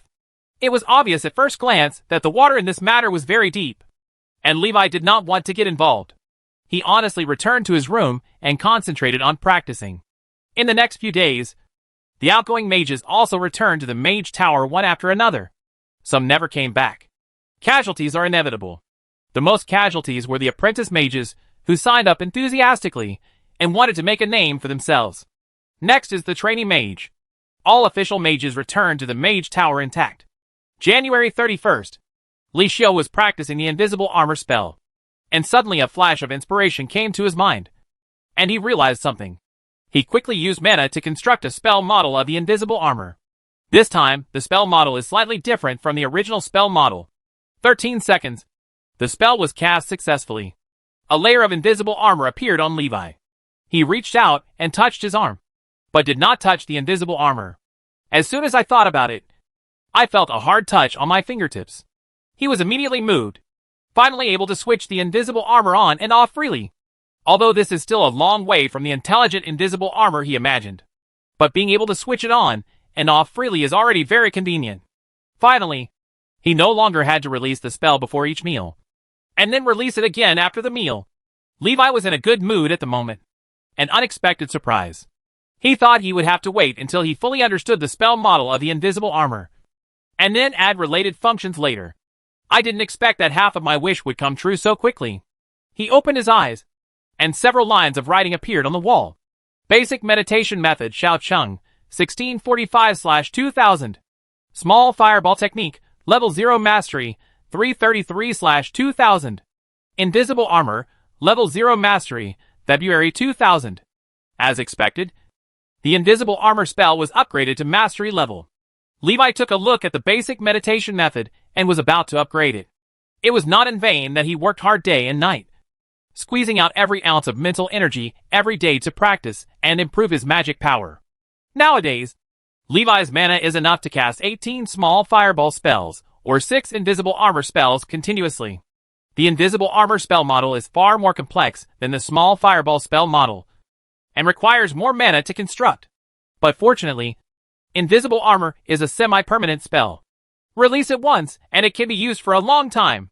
After breaking through the invisible armor spell, Levi couldn't wait to come to the spell training ground. Shield the wooden dummy and bombard it with small fireballs. Bang, bang, bang. 3 consecutive small fireballs hit the wooden dummy, but the wooden dummy was still intact. Levi fired a 4th small fireball. Bang! The invisible armor on the wooden dummy was broken, but it still withstood the explosive power of most of the small fireballs. In the end, only a few minor injuries remained on the wooden dummy. Levi showed a satisfied smile. Before the invisible armor spell breaks through the mastery level, it can only withstand 2 small fireball attacks anyway. Now it can withstand 4 attacks, and its defense power is doubled. Who is practicing magic at night? A figure walked towards Levi. Levi quickly turned around and greeted. Good evening, Master Luo. Master Luo looked at Levi and smiled helplessly. Why do you always like to come here in the middle of the night to practice spells? You have to make the old man so noisy that I can't sleep.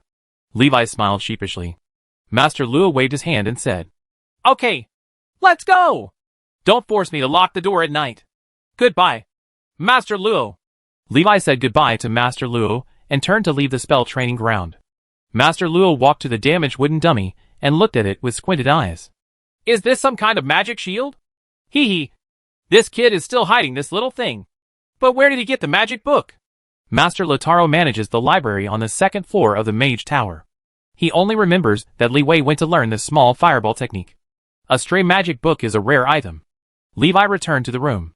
He often chats with youths, and he also knows why many trainee mages call him Master Lotaro. Lotta is not necessarily the oldest trainee mage, but he is definitely the trainee mage who has mastered the largest number of 0-level spells. Rumor has it that he has learned all the 0-level spells in the Mage Tower. Rhoda himself did not explain this. The reason for the rumor may be that some people think that Rhoda manages the library and can read the 0-level magic book at will. In this regard, Li Wei held the attitude of rather believing that something exists than something that does not exist. Normally, his attitude towards Master Luo is still respectable. Oh, it's a pity that I can't come to the magic training ground in the middle of the night to practice anymore. After returning to the room, Li Xiu practiced for a while and then lay down to sleep. Before going to bed, he turned on his invisible armor. He was used to sleeping with his invisible armor on, and the hard feeling from his back made him feel at ease. Early the next morning, Levi received a letter. Come to the maple forest outside the city to meet me. Lena. Alone. Levi frowned as he looked at the letter in his hand. In the past month, Reina finally remembered her agreement with him. But why ask yourself to go outside the city? Levi looked up at the young man in front of him and asked, Did Reina really ask you to give this letter to me? The young man nodded quickly and responded, Yes. The eldest sister asked me to deliver it to you personally. Sister? Li Wei looked confused. The young man showed admiration and said, Sister Reina is a noble, but she never looks down on us civilian knight apprentices. In the past, she helped us teach those noble knight apprentices who bullied us. Well, I didn't expect that she is still this kind of person. Levi thought about it, and felt that there was still a high possibility that Reina would do these things. But most of them don't mean to help civilian knights become apprentices. He felt that the greater possibility was that the noble apprentices were displeasing to her, and she found a reason to beat them up. Although he has only been in contact with Reina twice, Levi has already seen her character clearly. Careless, informal, and straightforward. Levi put away the letter, nodded and said, Yes, I understand. You will go back first. The young man said goodbye politely and turned to leave. Reina didn't say in the letter why she was asked to go. It was probably because she couldn't tell anyone else about it.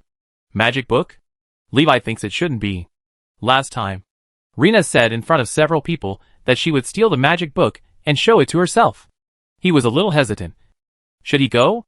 After thinking for a moment, he felt that the magic book matter should at least be settled, so as not to leave any future troubles. Levi found Hughes and told him that he was going out. If he doesn't come back tomorrow, please go to Maple Grove to find him. No matter what. At least keep some insurance. Hughes didn't ask Levi the reason and nodded directly in agreement. Levi changed into casual clothes and walked out of the city. Chapter 20 My friend. Outside Maple Leaf City, Levi came to Maple Grove. He looked around for Raina. A figure came out from behind a big tree, waved to him and shouted, "Levi! This way!" Levi heard the sound and turned around to look. Seeing it was Lena, she walked towards him.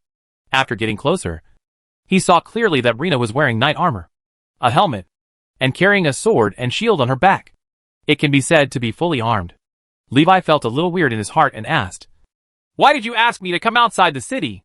Lena said, "Do me a favor." Levi frowned and refused without hesitation. "I won't help." Lena froze on the spot. Seeing this, she did not continue to pester Levi for help. Rita said calmly, "Last time I took out the magic book secretly and was discovered by the master. So I never found a chance to take out the magic book and show it to you." She took out the magic book from her armor and said, "My master left Maple Leaf City the day before yesterday. So I took the opportunity to bring the magic book out. You only have half a month. My master will come back in half a month. By then, I will never have the chance to steal the magic book." Raina paused for a moment and said, "If I don't find you to get the magic book back in half a month, you will send the magic book to the Knight Academy." Levi took the magic book with her body temperature and showed a look of surprise. After looking at the magic book in his hand, he looked up at Raina and asked, "What do you want to do?" Raina said, "This has nothing to do with you. Just take the magic book and go." After saying that, she turned around and walked towards the depths of the maple forest alone. Levi looked at Lena walking further and further away, clutching the magic book in his hand with mixed emotions. He didn't want to get into trouble, but the remaining warmth in the magic book reminded him that if something happened to Raina, he would regret not following her. "Oh, if you ask me twice more, I will agree." Levi sighed inwardly. The cold wind blew by, and the temperature on the magic book completely disappeared. The fingertips were cold, and the impulse in his heart disappeared. He put away the magic book and turned back to Maple Leaf City. "Lena is an important member of the Golden Shield family. If she is in danger, the Golden Shield family will definitely send experts to rescue her." On the way back to the Mage Tower, Levi met Little John wearing a Knight's Apprentice training uniform. "Hi, Levi. Long time no see. How have you been lately?" Little John took the initiative to say "Lo." "Good. By the way, do you know what Raina is doing outside the city?" Levi asked. Little John wondered. "My sister went outside the city? I don't know." Levi's heart trembled. Raina went out without telling the people of the Golden Shield family. After hesitating for a moment, he turned around and ran out of the city. "Hey, Levi, where are you going?" Little John shouted quickly. Levi said loudly, "Go to Maple Grove to find Raina. You quickly tell your family to come to Maple Grove." Little John was stunned for a moment, and he didn't come back to his senses until Levi disappeared from sight. After a while, he realized that Raina had gone to the Maple Forest. The orc soldiers, who were recently defeated by Maple Leaf City, all fled into the Maple Forest and hid in the Maple Forest to survive. The Maple Forests are more dangerous than ever. Little John didn't understand why his sister wanted to go to the dangerous Maple Forest at this time, but he knew he had to tell his father. Levi returns to the place where he met Lena. Raina had already disappeared. He followed the footsteps left by Lena. "I hope I won't be in danger." Touching the magic book under the cotton-padded jacket, Levi suddenly felt that this book was a hot potato. If Raina can't come back, this magic book will be a time bomb. It will explode in half a month. An hour later, Levi felt helpless as he looked at the tracks in front of him that extended deep into the woods. "Why did you get so far away?" Raina is a first-order knight, and her physical fitness is far better than Levi's. If Raina kept walking, Levi wouldn't be able to catch up with her. The only good news is that the weather is too cold, and the beasts and monsters in the Maple Forest have hibernated and are hiding in warm nests for the winter. Otherwise, I don't know how much trouble I will encounter along the way. After another half hour, Levi's back was already soaked with hot sweat. He suddenly heard the sound of fighting not far ahead. Levi quickly quickened his pace and ran forward. After running a few hundred meters, 3 figures appeared in the field of vision. 2 orcs wearing animal skins are besieging Raina. Raina holds a shield in one hand and a sword in the other to fight the orcs. An orc corpse lay on the snow not far away. Apparently, the fighting has been going on for some time. Levi slowed down and approached the battlefield cautiously, stopping when he was still 40 or 50 meters away from the battlefield. Raina defeated 1 against 3 and even killed an orc. But under the siege of the remaining 2 orcs, she was unable to kill more enemies. Reyna knew that before the fighting spirit was exhausted, these two orcs would be powerless against her. But she couldn't escape from the orcs. Sooner or later, the fighting spirit will be exhausted. Things are a bit bad. But not the worst yet. Levi hid behind the trees and cast spells. He saw the right moment and locked on an orc to launch a small fireball. Call. When the orc noticed the fireball, it was less than 10 meters away from him. At such a short distance, the orcs had no time to dodge. He waved his weapon in a desperate attempt to block the fireball. Bang! The fireball hit the orc and exploded violently. In an instant, the explosive power tore apart the orc's body and seriously injured him. The orc's arm was blown off, and he was lying on the ground covered in blood. The blood was bleeding and steaming. The other orc was horrified when he saw that his companion was seriously injured. He left his injured companion behind and ran away without looking back. Reyna wanted to chase the fleeing orcs, but Levi shouted, "Stop chasing!" Hearing the sound, she turned around and saw Levi, and was stunned for a moment. Reyna was surprised. "Why are you here?" She thought she met a passing mage. Unexpectedly, it turned out to be Levi. Levi did not answer her question, but asked, "What exactly do you want to do?" Lena said, "My friend is missing, and I want to find her." She explained the cause and effect to Levi. Half a month ago, Susan participated in the Warrior Guild's mission to encircle and suppress the orcs. She would write to me every day to tell me about the progress of the mission. Until 5 days ago, I never received a letter from her again. When Li heard this, his expression moved slightly. 5 days ago? It was about the time when Mr. Gouze came back. He seemed to have thought of something. Reyna continued. Later, I investigated and found out that Susan was joining the food convoy. The mage who came back said that everyone in the convoy disappeared mysteriously halfway. I don't believe that Susan will disappear out of thin air. I must find her back. Rena's eyes were firm, and her tone was firm. Levi suddenly felt a headache, and he might not be able to persuade this guy at all. He believed that if he persuaded her to go back, Reyna would definitely let him go back, and then continue to search for the missing Susan alone. Gouze also talked to him about the mysterious disappearance of the escort team. At the time, he just regarded it as an anecdote, but he never expected that one day it would be related to him. Levi asked doubtfully, "The escort team is missing. What are you doing in Maple Leaf Forest?" Reyna said, "I suspect that an orc did it. So I want to capture an orc and ask questions." Levi looked at the seriously injured orc who was dying on the ground. "What do you want to ask? Hurry up. He seems to be dying." Chapter 21. I heard that mages are very smart. "What do you want to ask? Hurry up. He seems to be dying," Levi reminded. Only then did Reyna react. She quickly picked up the orc on the ground and asked loudly, "Where are the people you captured?" "Orc, you and Percent and..." Reyna looked at Levi, who looked at her with big eyes and small eyes. Levi asked with a strange look on his face, "You don't know orc language?" Reyna asked back. "You don't know how?" Levi. Reyna looked at the orc and tried to communicate with him. The orc tilted his head and died completely.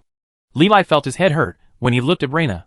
Did this guy consider the consequences before doing anything? Lena dropped the body and took out a small notebook from her pocket. After comparing it for a long time, she said, "He said he never caught humans."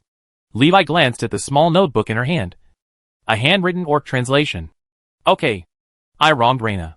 She still used some brains," Levi said. "I think it's better for you to leave this matter to your family and mobilize the power of the Golden Shield family to find the missing person. It's better than just looking for the missing person on your own like a headless fly." Reyna put away the notebook, looked at him and said, "I looked for it, but my father didn't agree." This. Li Wei didn't even know how to persuade him. Reyna said, "Aren't all mages smart? That's why I asked you for help." Levi felt that this sentence was full of criticism and didn't know how to complain about it. "Solving crimes is a matter for detectives. What does this have to do with my mage?" Reyna looked at him and muttered in a low voice without hearing clearly. "What did you say?" "It's nothing. The missing people in the escort team must not have been kidnapped by the orcs," Levi said with certainty. Reyna stared at him and asked, "Why?" Levi explained it to her. "Teacher Gouze said that when they caught up with the convoy, only the carriage and food were left on the spot. Everyone disappeared, and there were no traces of anyone leading in the surrounding snow. Unless orcs can fly, this thing cannot be done by orcs," Levi concluded. After hearing this, Reyna nodded. Previously, she had only heard that members of the escort team had disappeared mysteriously. But she did not know the details. This is where the weirdness lies. Reyna quickly asked. Then what should we do next? Levi said. Go back. Reyna shook her head. I won't go back until I find Susan. His. Levi took a breath of air and sobered up for a moment. Let's go take a look at the scene first. But I don't think we can see anything. It's been 5 or 6 days. Reyna nodded when she heard this. And she placed her hope on Levi. Levi touched the corpses and found that the most valuable thing on the 2 orc corpses was the animal skin coat. Other than that, there were only a few unknown dried meats left. So poor. Levi grabbed a handful of snow, washed his hands, and cursed angrily. Reyna saw this and said, If you help me find Susan, I will pay you a generous reward. Levi glanced at her and said, You have money. Why don't you entrust others to help? You have to run out and take risks yourself. Reyna said, I didn't think of it before. It's not too late, Levi said. Reyna didn't say anything, and Levi gave up trying to persuade her to go back. Let's go! The 2 left the maple forest and came to the road. The road was covered with snow and littered with footprints. Horse hoof prints and wheel tracks. Leeway roughly understood the route of gears and others. Tracking in reverse. It didn't take long to find a wheel mark that was off the road. There are also many horse hoof prints and footprints near the wheel marks. Looking at the thin white snow on the wheels, Levi said, I'm lucky. It hasn't snowed in the past few days, and you can basically still see the wheel marks. Reyna hurriedly came over. Her hot breath almost hit Levi's face, and asked, What can you tell from this? Levi turned to look at her and almost bumped his head. Can't see anything. Keep going. The 2 of them continued walking forward. Hearing Levi gasp, Reyna asked, Are you tired? Do you want me to carry you? Levi glanced at her, shook his head and said, No need. You are so physically fit. Just now you were breathing heavily after the battle, but now you are not breathing after walking for several kilometers. Reyna smiled and said, My master's training method is completely different from other people's training methods. Most knights only ask to practice fighting spirit and combat skills. In addition to practicing fighting spirit and combat skills, my master requires me to at least surround the maple leaves every day. Run 3 laps of the city wall to build up your physical fitness. My master said that the most important thing for a knight is physical fitness and endurance. Even if the fighting spirit is exhausted, as long as there is still a trace of physical fitness, you can continue to fight. Li Wei was a little surprised and asked curiously, Who is your master? Reyna said proudly, Maple Leaf City's only great knight and war knight. Orn Kurt. Levi looked surprised. Now he knew why Master L wanted to beg. Rita's master. It turns out that Rita's master is actually a great knight. At least, he is also a 4th level professional. There are only a handful of 4th level professionals in Maple Leaf City, and even the city lord has to give them face. While walking and chatting, Levi stopped after a while. Here we are. Right here. Reyna looked at the snow in front of her and asked doubtfully, How do you know? Levi explained, Look at the footprints on the ground. From here on, the footprints before and after start to look different, which means that the escort team disappeared here. Reyna looked in the direction he was pointing, and after walking a few meters further, the footprints began to become scattered, and there was indeed something different. Masters are really smart. Levi didn't want to speak when he heard her emotion. He looked around carefully and found that indeed, as Mr. Furusawa said, there were no traces of anyone leaving. The biggest question now is how did those escorts disappear? Fly away? Impossible. Levi squatted down, observed carefully, and thought deeply. Upon seeing this, Reyna stood beside him and consciously alerted her surroundings to protect his safety. This is the duty of a knight. First, rule out kidnapping by others. The kidnapper can fly and at least there will be traces of the battle left at the scene. Spatial transfer spell. This skill is so high that even the Archmage can't do it. Levi eliminated all possibilities in his mind and finally settled on one thing. The people in the escort left on their own and were not kidnapped and taken away by others. Only by leaving voluntarily will no traces of the battle be left behind. But how did more than 10 people leave here quietly without leaving any traces behind so many mages? Levi replaced himself as a member of the escort team and thought about how to leave here without leaving any footprints. His first thought was to return along the road. It is impossible to go back along the road. If you go back, you will encounter the mage who came. You can't go back along the road.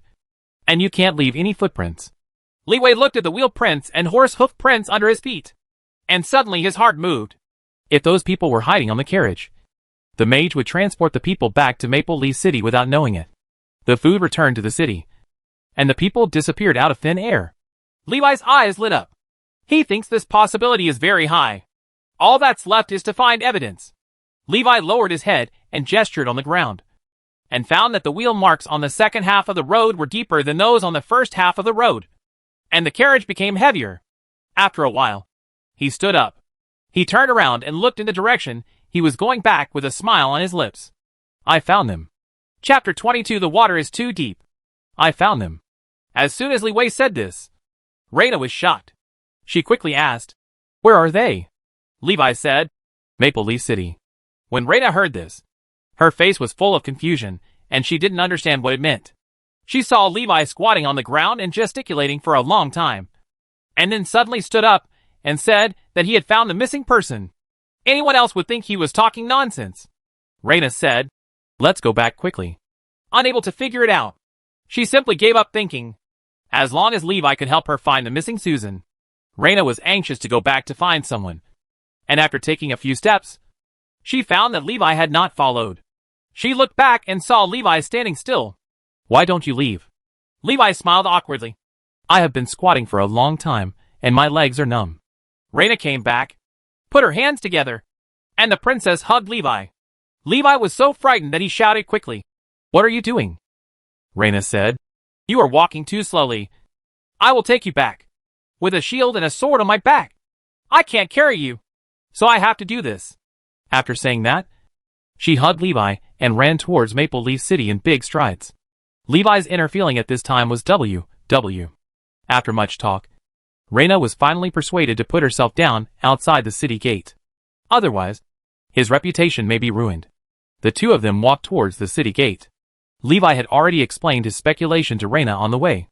As he walked, he said, "The water behind this matter is very deep. You have to think clearly about the consequences of being involved. For now, the forces involved include the City Lord's Mansion and the Warriors Guild. And there may be more forces involved behind the scenes.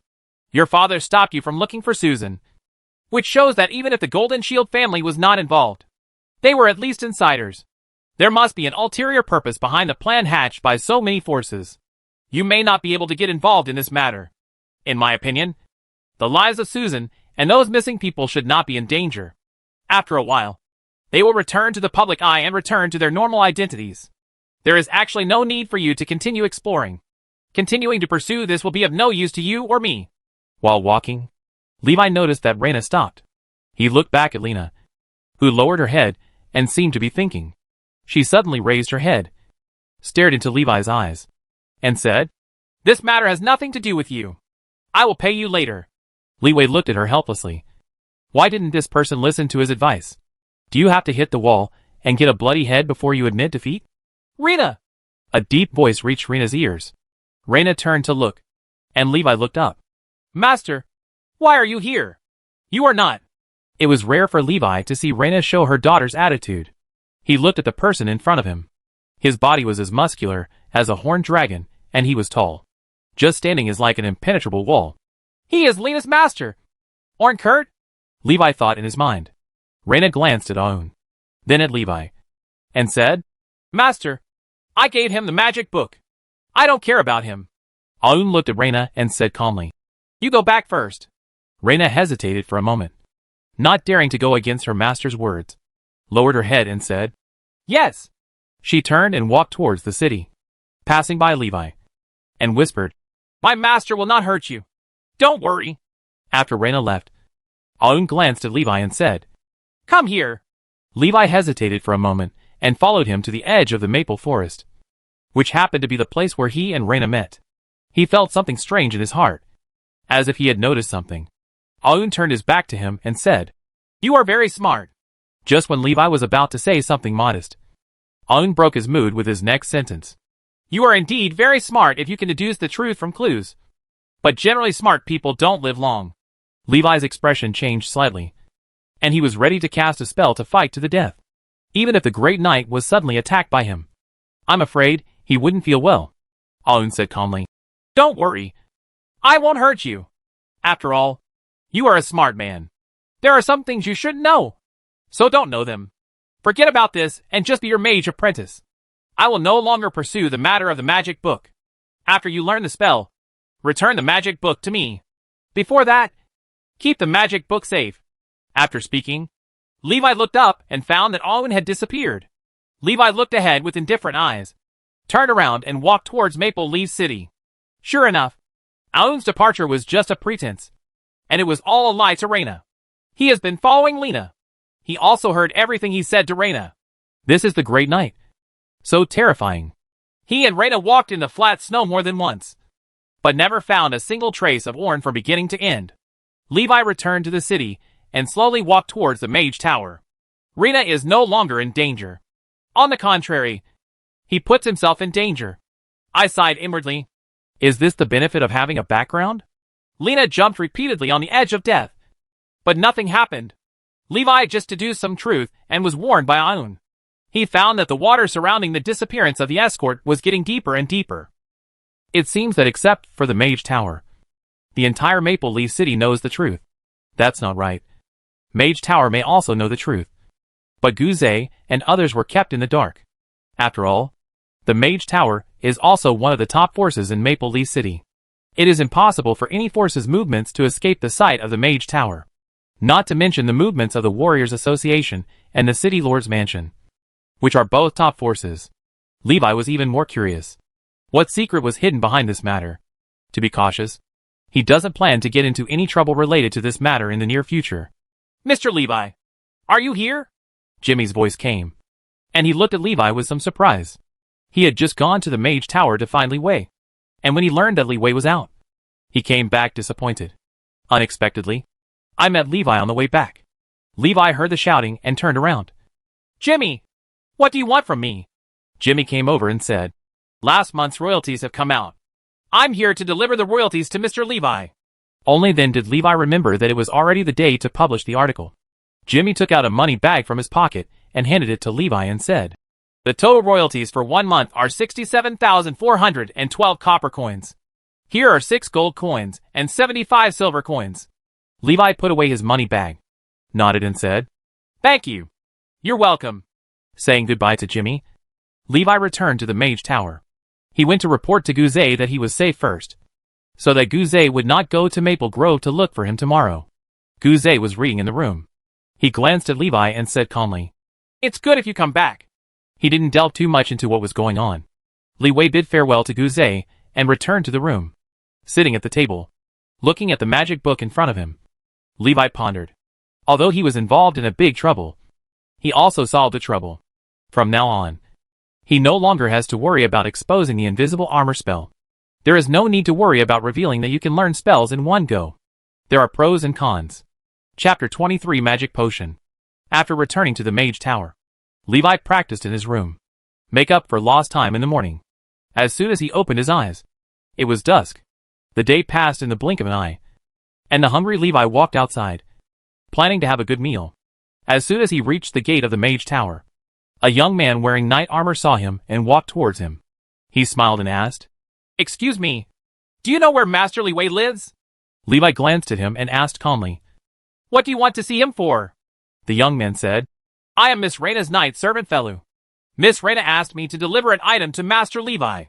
Seeing this, Li Wei said, I am Li Wei. Felu looked surprised. He didn't expect that the mage in Raina's mouth was actually much younger than himself.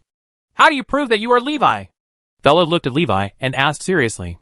School is over in the afternoon. Rand, Neil, and Delis walked towards the outside of the Mage Tower. Delis saw Levi at the door at a glance, and she shouted in surprise. Levi, do you have time in the evening? Let's go to dinner together. After hearing this, Rand and Neil also greeted Levi. Levi turned around, waved to the three of them, and responded to them. He turned to look at Filu and asked, do you still need proof? Phila glanced at Delis, Rand, and Neil, shook his head and said, no need. He knew several people. Master Li Wei, I sincerely apologize to you. Please forgive me for my recklessness. With that said, he bowed to Levi and apologized. Levi was stunned for a moment, not expecting his apology to be so formal. He was a little flattered. He quickly said, okay, Don't be so serious. This is not a big deal. After hearing this, Thella stood up and took out a mahogany box and handed it to Levi. This is the item that Miss Reyna entrusted me to give to you. She also asked me to pass on a message. This is your reward. This matter will have nothing to do with you in the future. After Delise and the other three stood nearby and heard it, they glanced at Levi subconsciously, daydreaming about it. Is there any hidden secret between Levi and Rena? Levi smiled, took the wooden box, and said, Thank you. You're welcome. This is my duty, Phyllis said. Now that the items have been handed over to Masterly Wei, I will take my leave. Philu turned and left. Delise, Rand, and Neil all looked at the wooden box in Levi's hand curiously.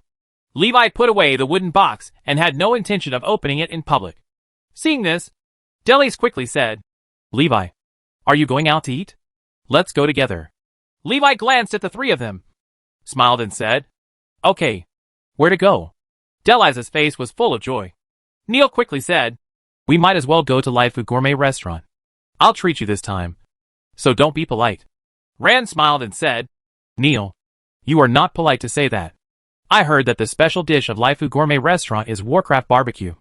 I was reluctant to eat it before, but I will kill you hard this time. Delise also said, The Warcraft barbecue in this restaurant is really delicious.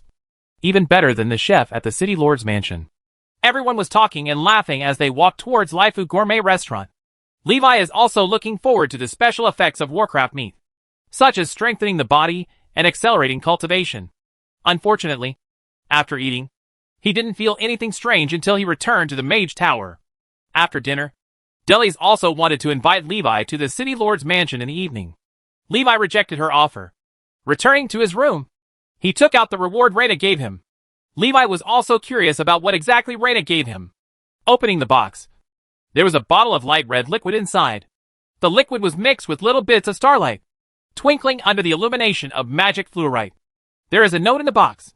Elementary magic potion. How to use it. Pour 1 to 3 drops of magic potion in your mouth before each practice. Overdosage is dangerous. Levi picked up the potion with some surprise. I didn't expect to get the first bottle of magic potion in this way. He gently shook the potion bottle.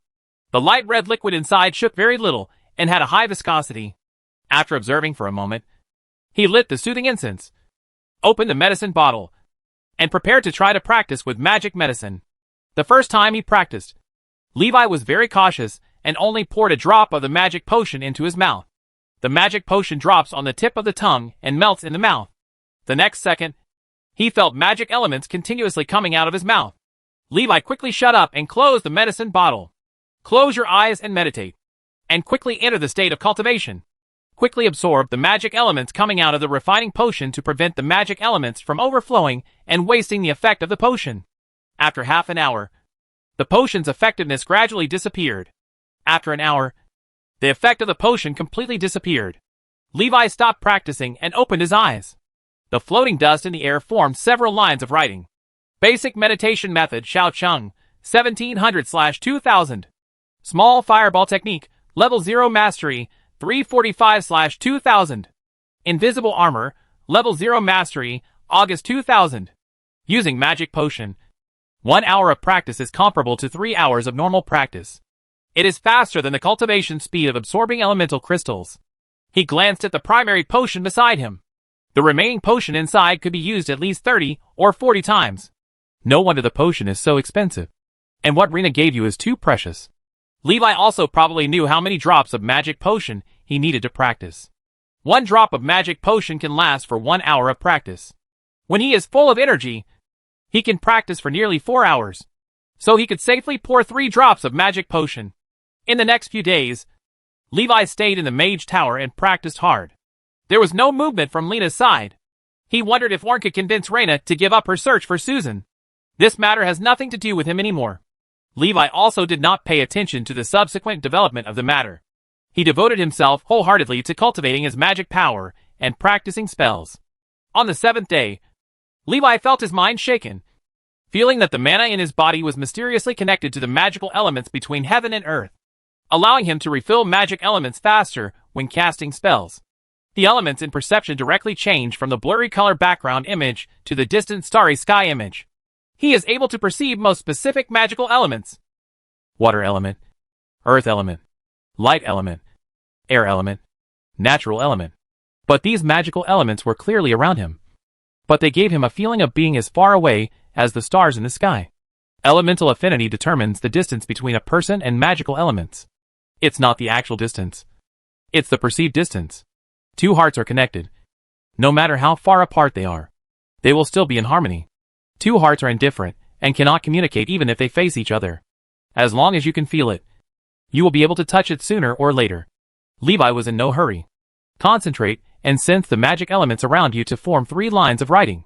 Basic meditation method, Deshang, 0/4000. Small fireball technique, level 0 mastery, 666/2000. Invisible armor, level 0 mastery, 56/2000. After he was in trouble for several days, the basic meditation method was finally upgraded. Levi tried to cast a spell, and the magic resonated with the surrounding fire elements. In just 5 seconds, the small fireball spell was completed. It took 3 seconds to build the spell model, and only 2 seconds to fill with the fire element. The casting speed is greatly increased. Looking at the small fireball in his hand, Levi smiled. Instant. Just around the corner. Chapter 24, the eve of the assessment. Call. A small fireball flies toward the dummy target. Bang. The fireball hit the dummy target and exploded, instantly blowing the wooden dummy to pieces. Amazing power. After the basic meditation method breaks through to the Deshang level, the mana is enhanced, and the power of the spell becomes much stronger. The defensive power of the invisible armor has also been greatly enhanced. During practice, the retention rate of magic elements increased from 40% to 60%, and the practice efficiency increased significantly. Levi turned and left the spell training ground. He walked towards the outside of the Mage Tower, preparing to have a good meal to celebrate. There are still more than 20 days until the apprenticeship assessment. I should definitely get first place this time. The first place in the apprenticeship assessment will reward a bottle of magic potion, and Levi is bound to get it. Now that the entire Mage Tower knows his name is a genius, there is no point in hiding his strength. It's better to live up to this name and give more resources. Levi walked into the Milo Tavern located at the junction of Lower City and Uptown. A roast chicken, a small salad, and a cup of hot milk tea. Levi ordered the food skillfully, then sat in the corner and waited for the waiter to serve the food. He had eaten at this pub many times. The food at Mithriya is cheap, affordable, and delicious. Usually, many professionals gather in the Milo Tavern to eat, drink, and have fun. I heard that the owner of the tavern is a retired bard professional. After a while, the waiter placed the food in front of Levi. Levi was eating and listening to the chatter in the tavern. The price of food has increased again. It is nearly 5 times more expensive than last year at the beginning of winter. Oh, I hope this winter can pass quickly. Otherwise, I don't know how many people will starve to death. This year has been really difficult. There were orcs outside the city, and the convoys transporting food were robbed again and again. Thanks to the city lord's mansion opening the granary and taking out the food stored in the warehouse, everyone didn't run out of food. It's more expensive, but at least you still have something to eat. The city lord is still kind-hearted. The price of food has risen to such a high price, and he is still willing to distribute relief porridge for free in Xiaoqing district. Levi ate the roast chicken in silence, drank hot milk tea, and took a few bites of salad from time to time to relieve the greasiness. Sometimes knowing too much is not a good thing. Ordinary people in Maple Leaf City think that the city lord is a good and kind person. But Li Wei understood that the city lord was trying to make a fortune out of disaster. The food transport convoys were robbed over and over again, all of which were staged. How could the city lord's mansion continue to transport food from the outside into the city without catching the murderer? It would be a good idea to put the blame on the orcs, mainly because an operation to encircle orcs was launched some time ago, and many people knew that there were orcs outside the city. This provided a good reason for the city lord's mansion to shirk the blame. In addition, there is another doubt that some smart people can see. How big is the warehouse of the city lord's mansion? How could it be possible to continuously come up with the food needed to sustain the entire city? People who are so smart will naturally not tell others about their doubts to avoid causing trouble. In this world where smart people protect themselves wisely, ordinary people can only stay in the dark and continue to praise the kind-hearted city lord. The city lord also played a good hand. On the one hand, he made a lot of money by taking advantage of the winter food disaster. And on the other hand, He won a lot of people's support by distributing relief porridge. At this time, even if someone is willing to stand up and reveal the truth, no one may believe it. Knowing that all this was just a fake show directed and performed by the City Lord's mansion, Li Wei still couldn't figure it out. There should be no need for transcendent forces such as the Warriors Guild and the Professionals Association to get involved in this kind of thing. This is not harmful to them. But at least it is neither beneficial nor beneficial. Why should they help the City Lord's mansion do something that is completely useless? Unless there is some other secret behind it. After the meal, Levi paid. "Hello! The total is 95 copper coins," the waiter said. Levi put down a silver coin, stood up, and left the mellow tavern. The waiter said with a smile on his face, "Yes, go slowly. Welcome to visit next time." Prices are rising everywhere. And prices are skyrocketing. On the way back to the Mage Tower, Li Wei saw the guards of the City Lord's palace handing out relief porridge at the junction of the upper city and lower city. People receiving porridge lined up from the Shangqing district gate to the city gate. At a glance, the streets were crowded with people, and the streets were filled with chaos. Even the city guards came specially to maintain order. Levi took a few glances, then turned around and left, returning to the Mage Tower. Food prices have skyrocketed, but they have little impact on the Mage Tower. In the next few days, after Levi practiced his magic every day, he practiced spells. After completely exhausting his mental energy, he stayed in his room and read a book to learn about the basic abilities and professional systems of various professionals. He is preparing for future battles. On the 10th day, the potion was exhausted. Levi's mana cultivation speed slowed down significantly. After much thought, he finally found Guze. "Teacher Guze, I would like to buy a bottle of primary magic potion." Guze did not dissuade Levi this time. He said, "A bottle of primary potion in the Mage Tower is worth 5 contributions, and 1 contribution is worth 1 gold coin." Li Wei took out 5 gold coins and handed them to Guze. Guze looked surprised. He didn't expect Levi to be so rich. He also wanted to lend Levi 5 contributions. Guze accepted the gold coin without asking him how he got it. "Come back to me tomorrow." The next day, Levi got a bottle of primary magic potion from Guze, slightly different from the bottle Reina gave him. The primary potion Guze gave him was light green. The effect is pretty much the same. After pouring 3 drops of the magic potion into his mouth, Levi quickly plugged the mouth of the bottle to prevent the potion from evaporating. Not knowing the price of the potion before, he used it relatively casually. "Now that I know that a bottle of magic potion is worth 5 gold coins, I feel a physical pain every time I practice." After 2 days, Levi adjusted to using 2 drops of magic potion every day based on his own cultivation speed. Spend more time practicing spells. In the blink of an eye, winter is coming to an end. February 28th. It stopped snowing 5 days ago. The snow is melting and thinning every day, and today it was above ground. Levi stood in a clearing. The surrounding snow had significantly reduced, and the white snow had begun to melt. He raised his right index finger and concentrated on casting the spell. In 3 seconds, a spark swelled at the fingertip and turned into a fireball. Levi pointed his finger at the open space and made a shooting gesture. Bang! The fireball flew out, hit the ground, and exploded violently. When the light and fire dissipated, a large pit nearly half a meter deep appeared on the ground. Compared with the original small fireball technique, the power of the small fireball technique is now greatly improved. Levi looked at the ground, and the water flowing from the melted snow outlined a few lines of writing. Basic meditation method, Dishang, 663/4000. Small fireball technique, level 0 mastery, 1623/2000. Invisible armor, level 0 mastery, 212/2000. After half a month of hard work, the casting time of the small fireball spell was reduced from 5 seconds to 3 seconds. Tomorrow is the apprenticeship assessment. I hope everything goes well. Chapter 25 Apprentice Assessment. On March 1st, the Mage Tower was extremely lively. The first day of the first month of spring every year is the day when the apprenticeship assessment is held. For trainee apprentices who have joined the Mage Tower for 3 years, today is the deadline. If you can't become a mage apprentice, you can only leave the Mage Tower.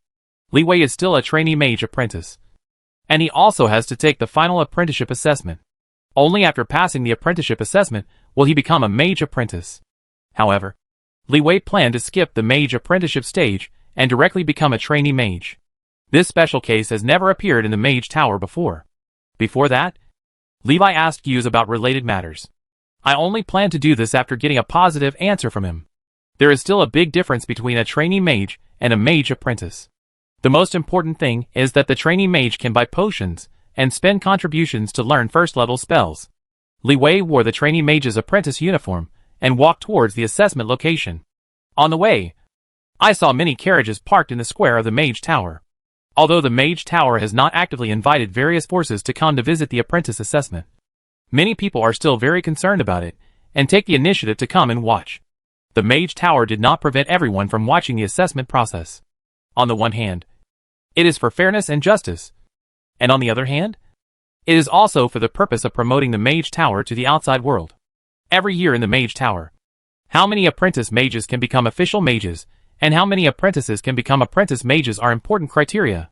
The graduation rate of the local Mage Tower is too low, and the nobles would rather send their children to further studies in a Mage Tower with a higher graduation rate and a more distant place.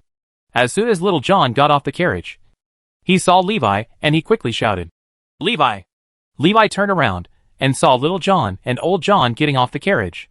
He waved his hand and said, "The exam is about to begin. I'll go in first and see you later." Little John heard this and cheered him on. "Come on!" Old John got out of the car, looked at Levi's back, and asked with a smile, "Is he Rita's friend?" Little John nodded quickly and responded, "Well, it's a pity that sister didn't come. Otherwise Levi would be very happy to see it." Old John smiled and said nothing. The two of them walked towards the Mage Tower. Levi came to the classroom where classes were held on weekdays. There was a test paper on each table. He found his seat and sat down. For mages, theory and practice are equally important. After a while, the classroom was filled with people, and Guze walked to the church. He stretched out his ruler and knocked on the blackboard and said, "The exam has begun. All questions must be answered within 1 hour." An hour later, the exam ended. Levi walked out of the classroom feeling that he had done well in the exam. Passing should be no problem, as long as the theory is passed. The rest depends on practice. This is no problem for him. The standard for an apprentice is to develop magic power. If your theoretical scores are too poor, you can be promoted to apprentice if your mana strength is high enough. If you have excellent theoretical scores, you can become an apprentice as long as you develop your magic power. If you don't develop magic power, no matter how good your theoretical scores are, you won't be able to become an apprentice. When Li Wei followed the team to the apprentice assessment area, the assessment had already started for some time. The mage apprentices come on stage one after another to test the mana strength, and then cast spells while still to test the spell release speed. Get ranking. However, this is not the final ranking. What really attracts people to watch the assessment every year is the final ranking battle. In the ranking battle, those who have already obtained the ranking can challenge any mage apprentice within 10 of their rankings.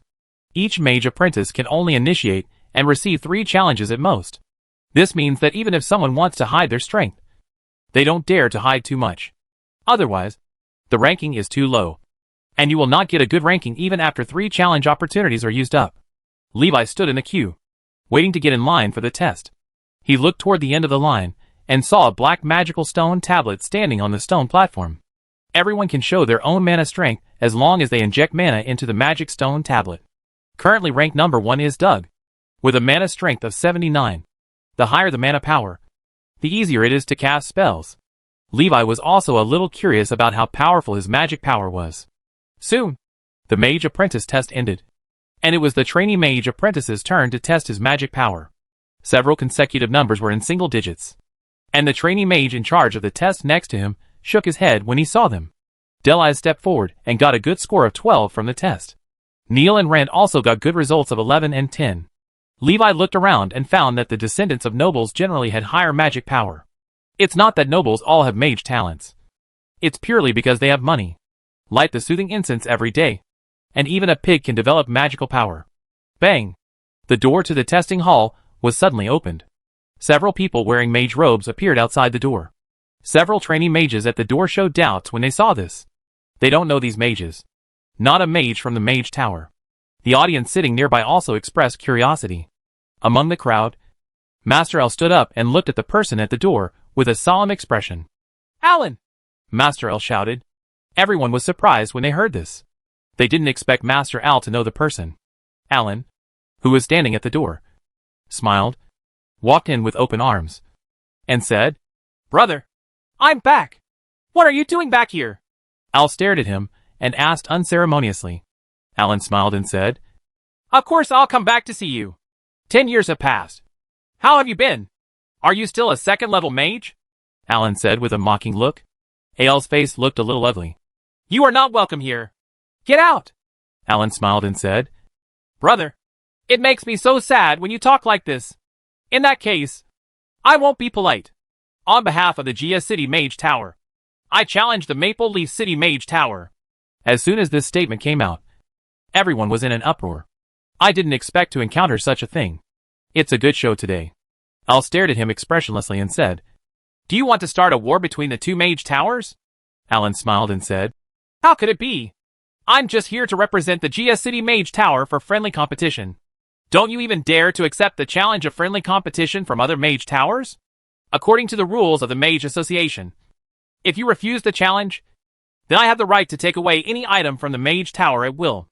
Seeing this, Al said helplessly, "Maple Leaf City Mage Tower accepts the challenge of Gia City Mage Tower." He glanced around and took a deep look at his disciple Doge. He said, "Challenge the rules. Mage apprentices battle. No limit to the number of times. The one standing at the end wins." When everyone heard this, they all showed surprise. Unexpectedly, Master Al would formulate such rules to protect the Maple Leaf City Mage Tower. It would be unfair. After all, how many mage apprentices are there in the Maple Leaf City Mage Tower? How many mage apprentices are there around Alan? Alan was not surprised when he heard this. He knew his brother's personality better than anyone else. Al always puts the interests of the Mage Tower first. It was because of this that the two brothers broke up and went their separate ways. Alan smiled and said, "No problem. Lyle, my apprentice, the rest will be left to you." Chapter 26 Ring Mage. Lyle stepped out from behind Alan. He was wearing the robes of a mage's apprentice. To confirm that Lyle was indeed the mage's apprentice, Lyle walked to the magic stone to test. Mana strength 63. Al glanced at it and breathed a sigh of relief. This is much weaker than the magic power of his apprentice Doug. Use the wheel battle to consume Lyle's mana, and then let Doug go up and defeat him in one fell swoop, and the matter is over. But is it really that simple? Al glanced at Alan, who was smiling uneasily. Alan didn't seem to be anxious at all, and was looking around quite happily, recalling the familiar places in his past memories. Al controlled the magic circle and opened the magic protective barrier. Lyle glanced at Master Alan and walked into the magic protective barrier. Within the magic protection barrier, any spell that may cause harm to life will be detected, and the power protection of the magic protection barrier will be triggered. Triggering protection means failure. Just as Doug was about to step forward, Al said, "Wayne, you go." After hearing this, Wayne hesitated for a moment and nodded. "Yes, Master Al." He walked into the magical protective barrier. Maple Leaf City Mage Tower Mage Apprentice. Wayne, the apprentice of the Mage Tower Ring Mage of Extreme Night City. Lyle. When Al heard this, his expression suddenly changed. He suddenly turned his head to look at Alan and asked, "Have you taken refuge with the Ring Master?" Alan smiled and said, "Brother, you should also understand that ring mages are the trend of the times, and stop adhering to those old dogmas." Everyone in the audience heard this, and some people looked puzzled. They didn't understand what a ring mage was. Some people sat on the wall and watched the mountains, showing an expression of watching a good show. When Levi heard Al's question, he also had doubts in his heart. What is a ring mage? None of the books in the Mage Tower introduced the ring mage group. Judging from Al's attitude, it seems that the Maple Leaf City Mage Tower is not very friendly to ring mages. Ah! This is impossible! There was an exclamation from the side, and Levi turned to look. Seeing the magic protective barrier, Lyle took the lead in casting the spell, and a small fireball hit Wayne, who was unable to dodge. Wayne's body flashed with white light, blocking the explosion of the small fireball. Why is his spell casting speed so fast? From the beginning of the battle to releasing the small fireball technique, it only took him less than 6 seconds at most. 5 seconds! It only takes 5 seconds from the time he releases his magic power to the time the small fireball technique takes shape. Even a trainee mage can't release the 0-level spell so quickly. How did he do it? Wayne looked at Lyle with shock in his eyes. After coming to his senses, he said, I lost. Wayne exits the combat area. Alan still had a smile on his face. And in Al's opinion? His smile was full of irony. Al said, Cass, please come on. Seeing Al using wheel fighting, Alan was not angry at all, but showed an expression of watching a good show. Cass came on the stage and said his name. He immediately started running, not giving the opponent a chance to lock in. Cass himself casts spells while moving, and his casting speed is much slower, but he still has a chance to counterattack. Li Wei stood at the sidelines watching the battle. When he saw Gyuz approaching, he quickly asked, Teacher Gyuz, what is a ring mage? Hearing this, Gyuz said, The ring mages are a new group of mages that have emerged in the past few hundred years. They believe in the goddess of magic and release spells with the help of magic nets. Compared to traditional mages, ring mages can cast spells more easily and quickly. Traditional magicians have to go through 3 steps to cast spells: building a spell model, filling in magic elements, and launching spells. After the ring mage is recognized by the magic network, he will obtain a spell slot. The spell slot can store spell models. When the ring mage casts a spell, he can directly call the spell model in the spell slot to cast a spell, omitting the steps of building a spell model and greatly reducing the spell casting time. This also makes it easier for ring mages to learn new spells. They don't need to go through the process of building spell models from unfamiliarity to proficiency. After building the first spell model, they can directly obtain the fastest spell casting speed. After hearing this, Levi said, It sounds pretty good. It can save a lot of time in practicing spells. Why does Master L seem not to like ring mage so much? Guze explained. Casting spells with the help of magic network spell slots is both the advantage and disadvantage of a ring mage. The magic power of the ring mage is restricted by the magic network, and the power is fixed. This kind of spell with fixed power is called a ring spell, and it is divided into 10 rings from low to high. That is, a 0-ring spell to a 9-ring spell. This is not the biggest shortcoming of the ring mage. What really makes traditional mages resist the ring mage is that over-reliance on the magic network to cast spells will lose the ability to deconstruct and create spell models. The weave is killing mages' creativity. A ring mage who uses magic nets to cast spells can always only use spells created by predecessors, but cannot create his own spells. This also makes many ancient traditional mages regard the goddess of magic, the creator of the magic network, as the enemy of mages. Gyuz paused for a moment, seeming hesitant. After thinking about it for a while, he felt it was nothing, and said, Thousands of years ago, before the goddess of magic Mystra became a god, it was the golden age of mages, and countless legendary mages emerged one after another who were famous for generations. In that era, even gods did not dare to come to the world easily. There were many powerful mages who were as powerful as gods. Some even created god-slaying spells just to prove that mortals can defy heaven and kill gods. However, after the goddess of magic Mystra became a god, the prosperous age of mages ended. To this day, there are still many ancient traditional mages who believe that Mystra has betrayed the community of mages and the mages' code of pursuit of truth. Mystra's act of becoming a god broke the pride that traditional mages insisted on. Ancient mages believed that mages were no weaker than gods. But mages in the magic network era offered their faith to gods and begged for power. Yu sighed with emotion and said, These are things recorded in history books.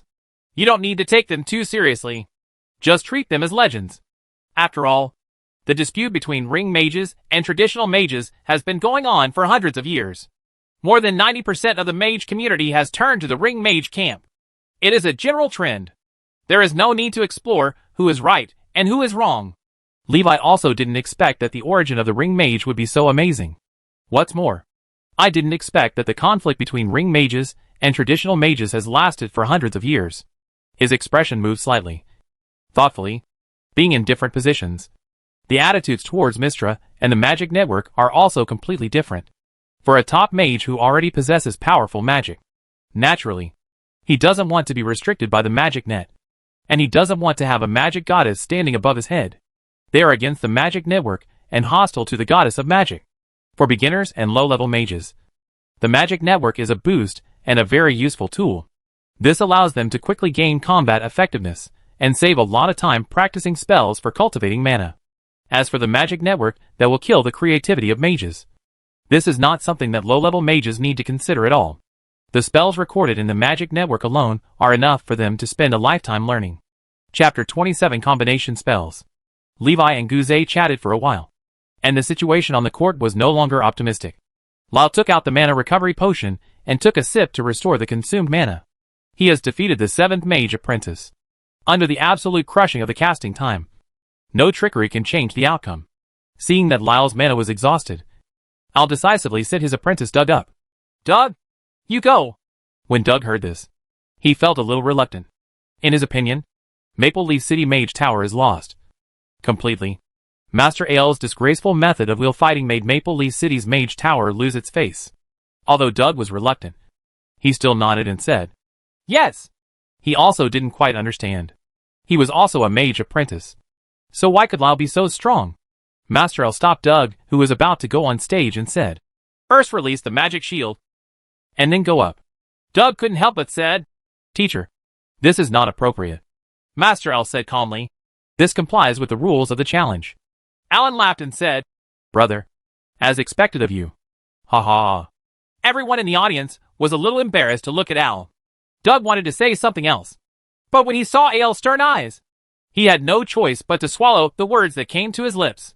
With a slight sigh, he cast a spell to release the 0-level magic shield. Then, walk into the combat area with the magic shield on your back. Lyle looked at Doug with a proud smile on his face. "Are you the last one? The Maple Leaf City Mage Tower is nothing more than that." Doug stared at the other party solemnly, ignored his provocation, and said, "Master Apprentice of Maple Leaf City Mage Tower, Doug, the apprentice of the Mage Tower Ring Mage of Extreme Night City, Lyle." The two sides exchanged registration numbers, and the battle began. Doug cast a spell immediately. He knew that the spell casting speed could not match Lyle's, but the magic shield on his body could resist at least 2 0-level spell attacks. This is his chance. Lyle did not underestimate Doug. He used 5 seconds to set up a magic shield for himself. Then, he cast a small fireball to attack Doug. Lyle had already completed 2 casts, and Doug had barely completed 1. Bang! The small fireball hit Doug, but all its power was blocked by the magic shield. The magic shield becomes thin. Doug's spell is finally complete. Cloud and Mist Technique. A large amount of clouds and mist spread from Doug's side, covering the entire battlefield. Everyone looked surprised. They didn't expect Doug to learn such a magic without offensive power. The cloud spell enveloped the battlefield. Lyle lost Doug's figure, and the spell could not lock him. When Al saw this, a faint smile appeared on his face. As his apprentice, Doug naturally has 2 skills. Lyle looked for Doug's figure in the clouds and mist, but the small fireball in his palm failed to be launched. Doug kept moving, then suddenly stopped. Freezing Rain Technique. A dark cloud appeared above Lyle, and a drizzle of freezing rain fell. After the freezing rain entered the clouds and mist, it turned into ice edges several centimeters long, like countless daggers falling to stab Lyle. The magic shield on Lyle's body flashed continuously after being hit. His expression changed, and he fired the small fireball in one direction regardless of the situation. The small fireball hit the magic protective barrier, but failed to hit Doug. Gouze smiled and said, "Doug may have hope of defeating Lyle." The cloud and mist spell combined with the freezing rain spell actually exerts the effect of the 2nd level spell of ice and snow. Although it is a greatly weakened version of ice and snow, it should be no problem to use it against Lyle. When Li Wei heard this, he also showed curiosity. The combination of 2 0-level spells is so powerful? The 2 spells obviously had no offensive power, but the power they exerted when combined together was beyond everyone's expectations. Master Alan glanced at Al and said, "Brother, is this the spell combination you have been studying?" Al was pleased with Alan's surprise. He smiled and said, "Alan, don't underestimate traditional mages." Alan smiled and did not answer. Lyle changed his offensive, raised his hand and released a spell, and a dark oil ball fell from the air. Grease Technique. Black oil spread quickly on the ground. Lyle fired a small fireball, igniting the black oil, and instantly the battlefield ignited into a raging fire. The clouds and mist created by the cloud and mist technique were baked and evaporated by the flames in the blink of an eye. Doug's figure was also forced out. Lyle raised his hand and fired a small fireball at Doug. Doug tried his best to dodge, but was still hit by the small fireball. Bang! The magic shield shattered, and Doug's body flashed with a white light. Doug said frustratedly, "I lost." He almost won. Unexpectedly, Lyle could also combine spells. Al looked at Lyle in surprise, and suddenly turned back to look at Alan. You? Alan laughed and said, Brother, how many times have I told you to put down the old dogma and stop clinging to the traditional mage's ideas? Your so-called combination spell has already been used by countless people in the magic network. You always say that the magic network is killing the creativity of mages. But look at how many mages are allowed to create new uses and new combinations of spells. Stop being closed to the outside world and keeping to yourself. Al sat down on the chair for a while, as if he had aged 10 years. He closed his eyes and said helplessly, Is there really no way out for traditional magicians? Al became a second-level mage earlier than Alan. But now, he is still a second-level mage. But Alan has become a third-level mage early. If there were no accidents, it would be a matter of time before he became an archmage. The path to advancement for a ring mage is much easier than that for a traditional mage. Hugh said regretfully. We lost. Alas! There is no way. Low-level ring mages have greater advantages than traditional mages. So losing is inevitable. Li Wei thought of something and asked with some confusion. Teacher, you haven't broken through the first-level mage in so many years. Haven't you ever thought about becoming a ring mage? Guze glanced at him and said, I've thought about it, he explained. But being a ring mage is a road of no return. As a traditional mage, you can believe in the goddess of magic at any time and become a ring mage. But once you become a ring mage, you are separated from the goddess of magic and the magic network, which means losing your power. Guze asked back, Who do you think is stronger, the trainee mage or the first-level mage? Levi thought for a moment and said, First-order ring mage. Guze shook his head and said, No distinction between superior and inferior. But the first-level traditional mage is definitely stronger than the first-level ring mage. The ring mage advances through the magic network. Unless he receives the gift of the goddess of magic, he cannot awaken his extraordinary characteristics. Levi seemed to understand why so many people persisted in becoming traditional mages. The ring mage is the early career, and the traditional mage is the late career. There is no doubt that the higher the level of a traditional mage, the more extraordinary characteristics he acquires, and his strength will far exceed that of a ring mage of the same level. Considering his own conditions, Li Wei also feels that the path of a traditional mage is more suitable for him. Yu smiled and said, Do you know what traditional mages were called before? Levi asked curiously. What is it called? Guze said, Master. Chapter 28 lost just shy of 100 million.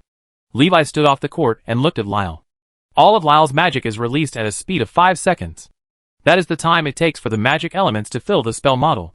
In other words, Lyle's basic meditation method can only be practiced to a minor level at most. The Deshang level basic meditation method can reduce the magic element filling time to 2 seconds. As far as the current situation is concerned, there is no possibility for Lyle to hide his strength.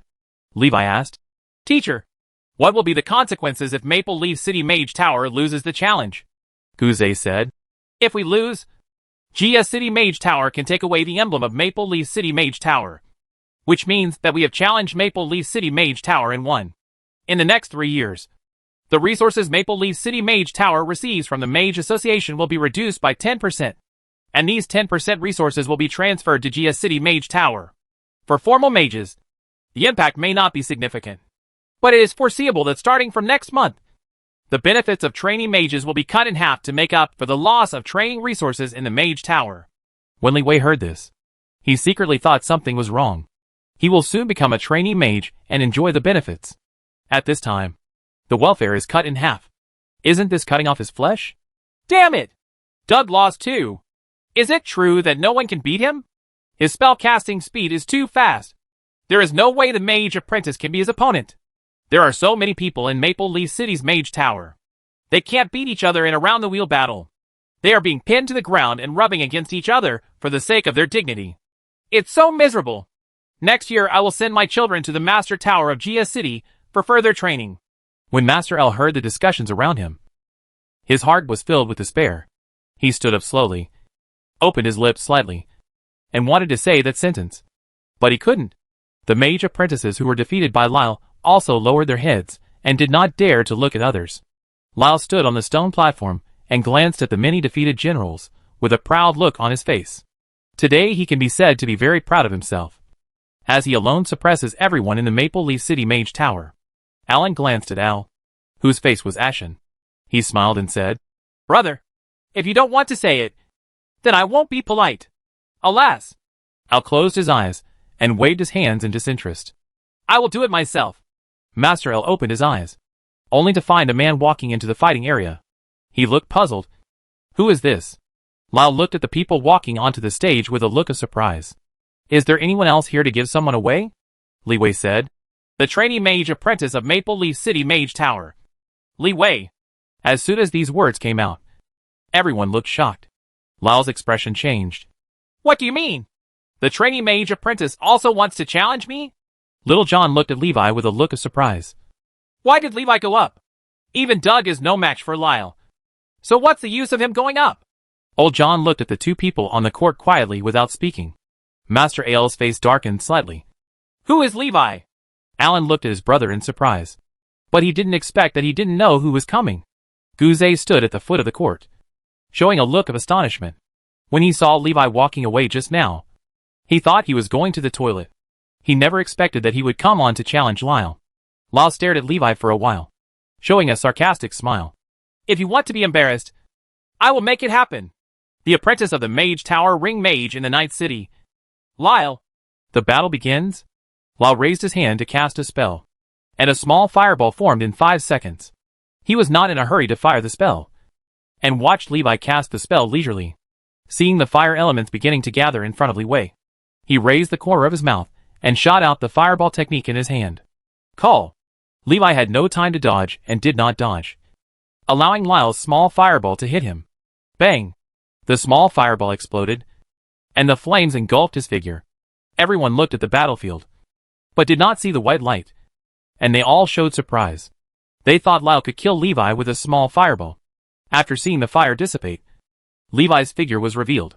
Little John shouted, Levi has a magic shield on him, and he blocked Lyle's small fireball. There was no need for him to explain. Others had already seen the results. However, everyone still looked down upon Levi. After all, Doug also played with a magic shield before, but he still lost. Before the firelight completely dissipated, the small fireball in Levi's hand flew out. Bang! The small fireball hit Lyle. The magic shield Lyle had fought with Doug in the previous game had not disappeared yet. The small fireball was blocked by the magic shield. Click! Everyone heard the sound of the magic shield breaking and stared at the battlefield with wide eyes. Lyle was also a little surprised and couldn't help but feel nervous. Unexpectedly, Levi's small fireball technique actually broke his magic shield. He didn't dare to be careless anymore and cast the spell quickly. The second small fireball flew out and hit Levi. Bang! Seeing the flames covering Levi's figure, Lyle breathed a sigh of relief. Is it finally over this time? The expected white light did not appear. He thought for a moment. Damn it! What kind of magic shield is this? Why is it so hard? Lyle quickly shielded himself. After seeing this, Little John regretfully said, Levi's casting speed is too slow. When he releases one spell, the opponent has already released 2 spells. It is impossible to win. Lyle put on the magic shield again, and Levi's small fireball technique flew out. Bang! The small fireball hit the magic shield, and the magic shield shook violently. Seeing the magic shield blocking Levi's second attack, Lyle breathed a sigh of relief. He felt that fighting Levi was more stressful than fighting Doug. The mood is like a roller coaster. The remaining mana can be used to release 2 small fireballs, ending the battle in one fell swoop. Lyle fired a third small fireball at Levi. Li Wei took his time and stood there, casting the spell slowly. Bang! The third small fireball spell failed to break Levi's magic shield. Lyle was dumbfounded. He quickly cast a spell to launch a 4th small fireball. This time both side spells were completed at the same time. Lyle's small fireball shot at Levi. He gritted his teeth, not believing that Levi's magic shield could still block the attack. Levi's small fireball also locked onto Lyle and shot out. 2 small fireballs passed each other in midair. Bang bang. 2 explosions sounded one after another, and a white light flashed on the field. Everyone looked incredulous. How can this be? Lyle actually lost. Hack! Levi is awesome! Little John stood up and shouted. The corners of Old John's eyes twitched, and he quickly pressed him down. He looked around, but no one cared about Little John's excitement. The other mage apprentices in the audience all stared wide-eyed in disbelief. Alan stared at Levi. Even he didn't understand why Levi could withstand 4 small fireball attacks. There is no way this is a 0-level magic shield. Hughes was also a little dumbfounded. When did Levi learn the magic shield spell? Why didn't he know about it? Whose magic shield is this? It's so strong. Cheating! This is definitely cheating! Chapter 29 The Youngest Trainee Mage. Cheating! This is definitely cheating! Alan shouted. He glared at Al and said loudly, You are going too far. You actually asked someone to put a first-level magic shield on him. Al didn't know who did it, but he certainly wouldn't admit it. The wheel battle is already very embarrassing. If you win by cheating, the Mage Association will not admit it, he said. Don't slander people. Levi didn't cheat. Alan sneered. Ha ha. Are you saying he knows the first-level magic shield spell? Al was dumbfounded. Levi looked young. How could he know the first-level magic shield spell? Most of the magic shield on Levi was secretly applied by a trainee mage or a mage. Hearing the dispute between the two, Levi stood up and said, Master Alan. Master Al. This is not a first-level magic shield.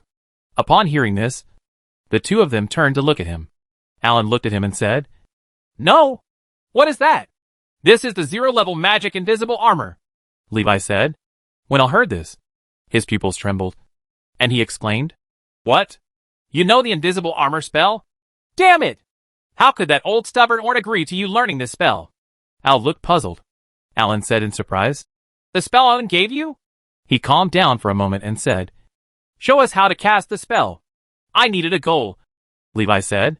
Alan waved his hand, and a rock puppet appeared on the ground. You cast a spell on the rock golem, Levi said deliberately. I have just mastered this spell, and it will take some time to prepare. Alan and Al both looked at him. Don't be in a hurry. Take your time. Others also stared at him, wondering what kind of magic the invisible armor spell was, and how powerful its defense was. Li Weizong was clumsy, and took 5 or 6 minutes to complete the casting. The rock puppet's body flashed with magical light, and was covered with a layer of invisible armor. Alan and Al reached out and touched it. A little curious. After touching it, Al raised his hand, and shot a small fireball. Bang! The invisible armor blocked Al's small fireball technique.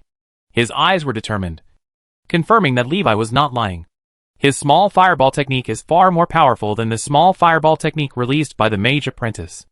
A single blow can break the Mage Apprentice's zero-level magic shield, but it couldn't break through Levi's invisible armor. Al raised his hand, and for a moment, a fireball appeared in his palm. The fireball flew out and hit the rock puppet. Bang! The fire is splashing, and the air waves are rolling. Feeling a hot wind blowing, Levi took 2 steps back. He was a little surprised. He didn't expect that the first-level fireball technique was so much more powerful than the zero-level small fireball technique. The invisible armor was shattered, and holes were blown out of the rock puppet. Alan waved his hand and put away the rock puppet. He looked at Levi and said, Okay. You win. We lose. The invisible armor spell is really powerful. Levi smiled and said nothing. Is the invisible armor spell powerful? It's awesome. But the specialty of invisible armor is not defense. The true defense of the invisible armor spell is similar to that of a magic shield. The reason why the defense is particularly strong is due to Levi's mana amplification and high skill proficiency. When an ordinary mage apprentice releases the invisible armor spell, the defense cannot be so strong. Unfortunately, Alan and Al could not find anyone else to compare with. They could only believe what Levi said. On the other hand, it is also because they do not believe that Levi can affect the power of spells. Levi is too young. Alan casually took out a short-handled staff and handed it to Levi. This is your trophy. Levi looked at Master Al with a look of surprise. Master Al smiled and said, You won the victory for the Maple Leaf City Mage Tower. And this belongs to you. According to the rules of the Mage Association, if the challenge fails, the challenging party must leave an item as an apology. The staff is the apology prepared by Alan. Before this, he had never thought of using it. Levi took the staff from Alan's hand. Lau walked over and looked at the staff in Levi's hand, showing a look of disappointment. This staff should have been his. This was the staff that Alan prepared for him to become a first-level mage. He didn't expect that he would lose it to Levi as an apology. Alan glanced at Levi, then turned to glance at other mage apprentices and trainee mage. He led the people in the direction they came from. Come back the same way you came.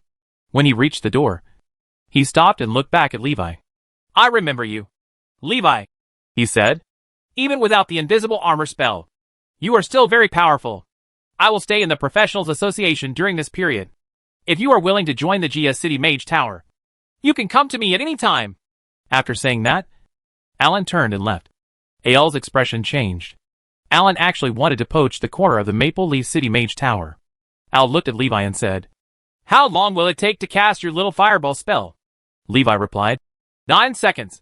After Alan's reminder, Al remembered another thing. The casting speed of Levi's small fireball technique seems to have reached the standard of a trainee mage. Because Lyle's spell casting speed is faster than Levi's, no one pays attention to how long it takes for Levi to cast a small fireball. Afterwards, Alan realized that Levi was likely to become the youngest trainee mage in the Maple Leaf City Mage Tower. Therefore, he took the initiative to extend an olive branch to Levi. Al also realized this. After learning that Levi had met the standards of a trainee mage, he said without hesitation, "Li Wei, from today on, you will be the trainee mage of Maple Leaf City Mage Tower." Al took out a badge representing a trainee mage and handed it to Levi. No matter what, first tie Levi to the boat in the Maple Leaf City Mage Tower. Even if Li Wei is lying, it doesn't matter that he has not yet reached the standard of a trainee mage. With the strength he showed, it was only a matter of time before he became a trainee mage. Al took out a bottle of magic potion and handed it to Levi and said, "This is the reward for ranking first in the apprenticeship assessment trial." Levi accepted the badge and potion. He had previously thought that skipping a level would be troublesome, but he didn't expect Master Al to take the initiative to help him skip a level. Levi took something and said, "Master Al, I haven't taken the apprenticeship assessment yet." Al smiled and said, "You have defeated Lyle. You deserve to be first. Of course, for the sake of fairness and justice, you go and test your mana strength, and I will rank you." Levi nodded and walked towards the magic stone tablet. Put your hand on the magic steel and inject mana into the magic steel. The magic tablet shows the number 222. Master Ael's footsteps stopped. He looked at the numbers above his head and was stunned for a long time. Doug looked up, his eyes blank. Hughes also froze in place when he saw the intensity of Levi's magic power. Levi looked up and saw the numbers on the top of the magic stone tablet, and was a little surprised. Much more than he expected. He thought it would be more than 100, but he didn't expect it to be so high. Levi turned around and asked, "Mr. Al, is there something wrong with the magic stone tablet?" Master Al didn't hear his question, came back to his senses, looked at him, and asked, "How long have you been joining the Mage Tower?" Chapter 30 Benefits of Trainee Mage. 3 years? Master Al looked at Levi with disbelief. In his opinion, Levi's magic power was a bit ridiculous. If your mana strength exceeds 100, you have a high chance of becoming a trainee mage. When the mana strength reaches 300, there is a high chance of awakening extraordinary characteristics and becoming a first-level mage. Mana strength 222. This means that Levi's magic power is even stronger than that of many trainee mages. Has reached the level of a senior trainee mage. Master Al took a deep look at Levi and said, "Congratulations on becoming a trainee mage." This time, Ael's expression was serious. Hearing this, everyone looked at Li Wei. Doug and others showed shock and envy in their eyes. Many trainee mages showed surprise in their eyes, especially those who had taught Li Wei. They did not expect that Li Wei, who was a student yesterday, would be on an equal footing with them today. Guzé glanced at Levi complicatedly, not sure whether his talent was really amazing or whether it was hidden too deeply. 6 months ago, Li Wei was still worrying about the apprenticeship assessment and was about to be expelled from the Mage Tower. Half a year later, he became a trainee mage. The leap was so big that even Hughes, who witnessed Levi's growth process, felt a little unreal. Levi smiled and said, "Thank you, Master Al." Little John was so excited that he almost fainted and was a little incoherent. Li Wei is actually a trainee mage. He's the same age as me, and he actually became a trainee mage? You? This isn't a dream, is it? Little John felt a little unacceptable. It was agreed that everyone should become a mage apprentice. Why did you become a trainee mage? The nobles in the audience couldn't sit still, and they all extended olive branches to Levi. Master Li Wei, come and sit with the Billy family when you have time. Master Levi, are you free tonight? I sincerely invite you to be a guest of the Kim Hutun family and taste magic items together. The Cornucopia Chamber of Commerce welcomes Master Li Wei. From now on, Master Li Wei's purchases at the Cornucopia Chamber of Commerce will start at a 10% discount. Seeing that the situation was a little uncontrollable, Master Al quickly said to Levi, "Go to the 3rd floor of the Master Tower to register. Hughes, you take him there." After sending Levi away, silence returned to the field. The apprenticeship assessment is still going on. But not many people are paying attention to the follow-up. Everyone is trying to find ways to get in touch with Leeway, hoping to make friends with this rising mage star. Levi is the youngest trainee mage in the history of Maple Leaf City. A 15-year-old apprentice mage, which means that it is only a matter of time before Levi becomes an official mage. Their status as trainee mage was enough for them to show goodwill. What's more, he is a talented trainee mage. Guze and Levi were walking on the way to the 3rd floor of the Mage Tower. Guze was silent for a long time before finally speaking. Levi, don't be proud. There is still a long way to go. Levi nodded and said, Yes, Teacher Guze. I know. He doesn't feel that there is anything to be. This is just the first step in a journey of thousands of miles. Hearing this, Guze said, Although you have become a trainee mage, you still have to spend time learning the knowledge that a mage apprentice needs to learn. This will also be of many benefits to you in the future. Your mana training is progressing very quickly. You can focus on your mana training appropriately. There is no need to learn too many 0-level spells. It is not too late to learn more spells after you break through and become an official mage. I knew that one day you would surpass me, and I would no longer be able to teach you anything. But I didn't expect that day to come so quickly. Hearing this, Leeway solemnly said, Teacher Guze, you will always be my teacher. After hearing this, Guze smiled and said nothing.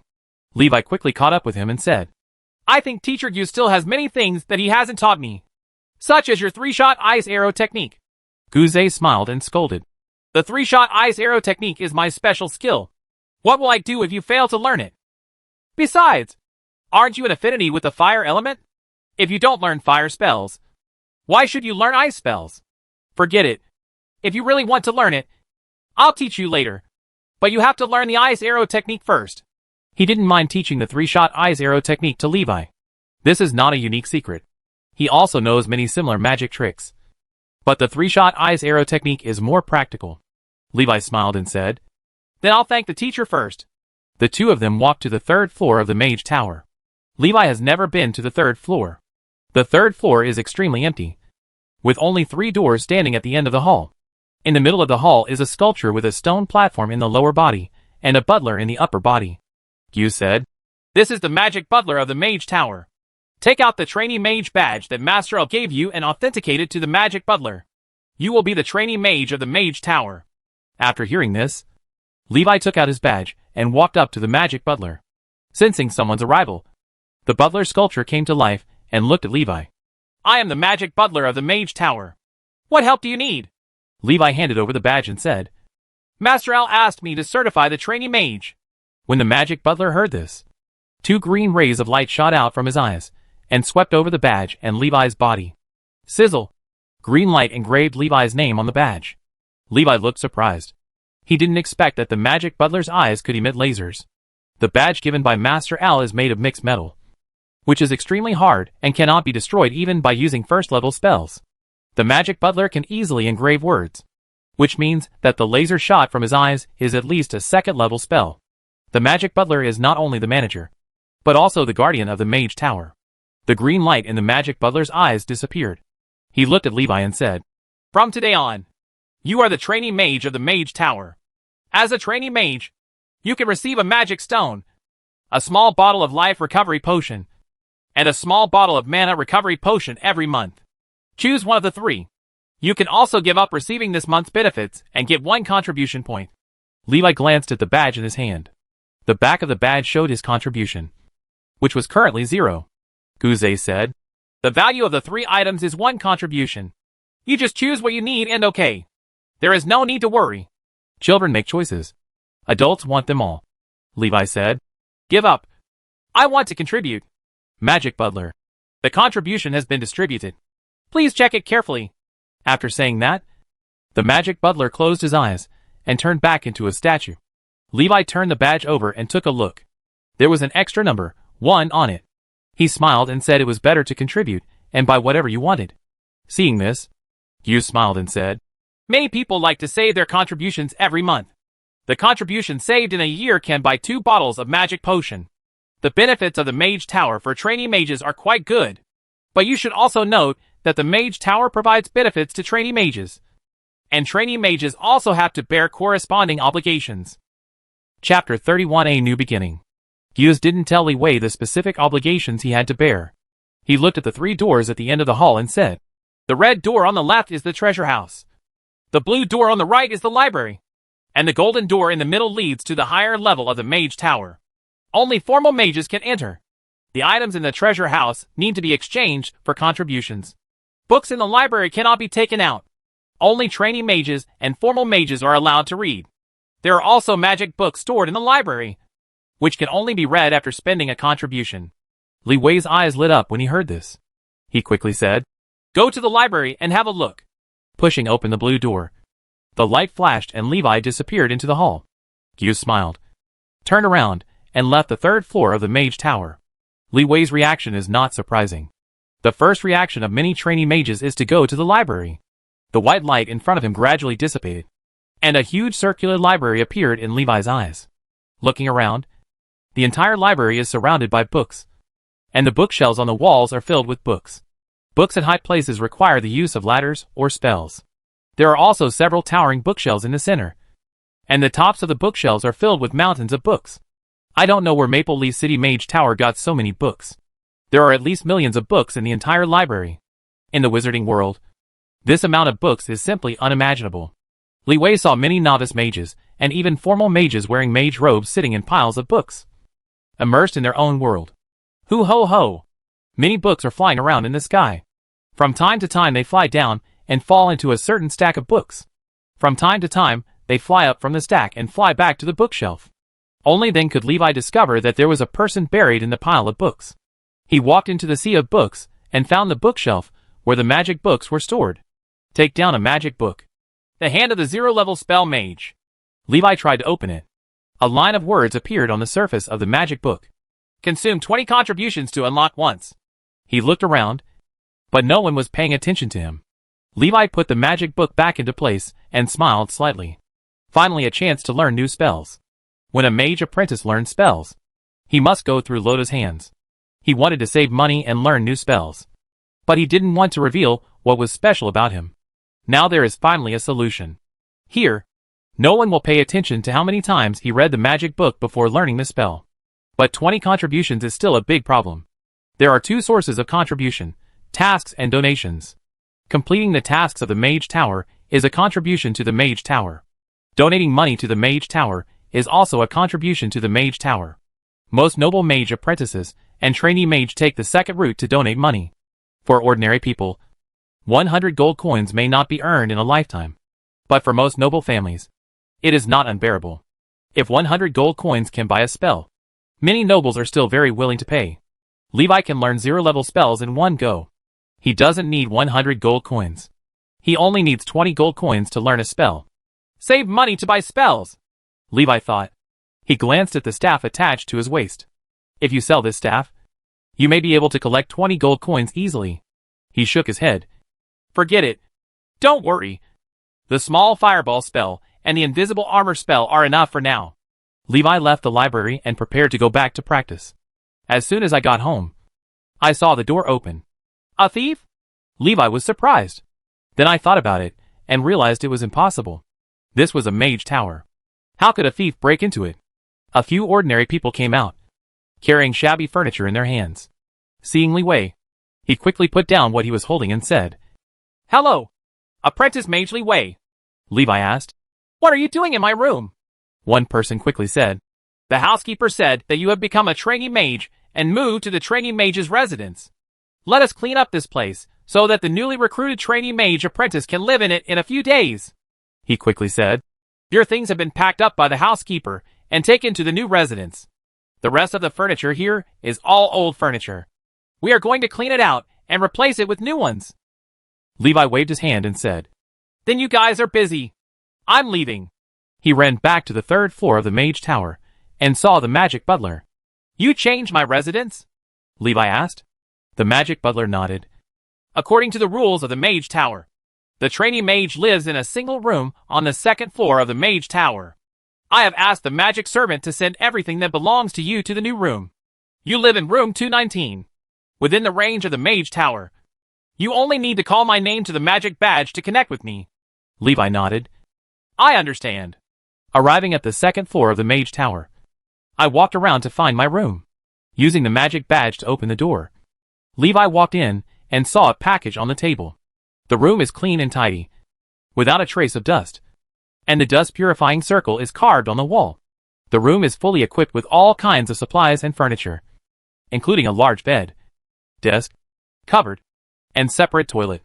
Levi has been to Gyuza's room many times, and this room is very similar to Gyuza's room. 2 bedrooms, 1 living room, and 1 bathroom. The study and bedroom are separated, and both have windows that can see the square outside the master's tower. The entrance is the living room, and the toilet is in the middle of the corridor between the living room and the bedroom, with a large wooden tub inside. The study is located in the innermost part. Levi stood at the door of the study window, looking at the square outside, feeling happy. The treatment of trainee mage is different, but he was thinking about something else. Along the way, he saw that the room numbers starting from 200 and ending at 218 were occupied. Room number 219 is not at the end yet, but there is no one living behind it. In other words, there are only 20 trainee mages in Maple Leaf City so far? This still includes Levi. There are more than 200,000 people in Maple Leaf City, but there are only 20 trainee mages. This means that even if you just become a trainee mage, it will be a one-of-a-kind experience. It turns out that becoming a trainee mage is really difficult. In the afternoon, Levi went to Spark Literary Club to meet Jimmy and collect February's royalties. By the way, he told Jimmy that he had moved away and not to look for him in his original place in the future. Jimmy was surprised. "Where has Mr. Levi moved? Are you leaving the Mage Tower?" Levi said. "No, I became a trainee mage and now live on the second floor of the Mage Tower." Jimmy looked shocked. "Wait a minute. How old are you, Mr. Levi?" "Probably 15 years old. Becoming a trainee mage at such a young age?" Jimmy sighed. "Mr. Levi, you should write a mage legend, not a knight legend." Levi smiled. Jimmy said, "It's spring. The ice and snow have melted, and the roads are open again. The president is planning to take the Dragon Knight novel to other towns for sale. Maybe next month, or the next month. Mr. Levi's royalties may be welcomed to grow explosively," Levi said in surprise. "Thank you so much, President. Let me say thank you to your president." Jimmy smiled and said, "Mr. Levi is too polite. The president said that if it weren't for the novel, Dragon Knight, maybe the Spark Literary Agency would have closed down last winter." Chapter 32: A Small Adult Spell. Levi returns to the Mage Tower. Several men and women stood at the gate of the Mage Tower and looked around. Suddenly, they saw Levi's figure and ran towards him quickly. "Master Li Wei!" When Li Wei saw this, without saying a word, he quickened his pace and rushed directly into the Mage Tower. Everyone was a little dumbfounded when they saw this. Levi breathed a sigh of relief when they didn't follow. Along the way back, he encountered several warm invitations to their homes. "How can I bear this? He just wants to be a homebody and really can't stand socializing with strangers." After finally getting rid of the people I met on the road, I didn't expect to encounter a few people squatting at the entrance of the Mage Tower. Levi returned home and secretly planned not to go out for a while. Let's wait until this storm is over before he showed his true strength. These people were so enthusiastic. If he showed his true strength to crush Lyle, the consequences would be unimaginable. "Oh, by the way, the magic book with the invisible armor spell can't be left on you. Return it to Orn as soon as possible." Levi can predict that from today on, Master Al will harass Orn more diligently. We need to get rid of this trouble quickly. You can't let Master Al know that the magic book is here. In the afternoon, Levi sent a letter to Reina, inviting her to meet in the alley where they first met. Levi didn't know if Reina could receive the letter. Unexpectedly, I got a reply from Reina soon. In the evening, Levi, who was wearing a hood and shrouded in a robe, saw Reina. He returned the magic book to Lena. Reina took the magic book and said, "You became a trainee mage?" Levi nodded. "Well, good luck," Reina said. "Congratulations." She looked at Li Wei and said seriously, "When you become an official mage, I hope to have a real fight with you." Levi was speechless. "Why do you always want to fight with me?" Reina hesitated for a moment and said, "My master taught me a combat technique against mages.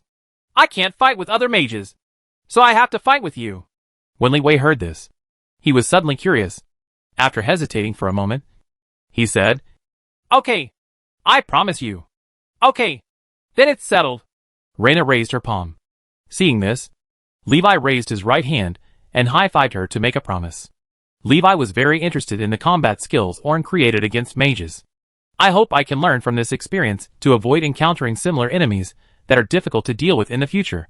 The two said goodbye. Before leaving, Levi thought of Susan and wanted to ask if she was back.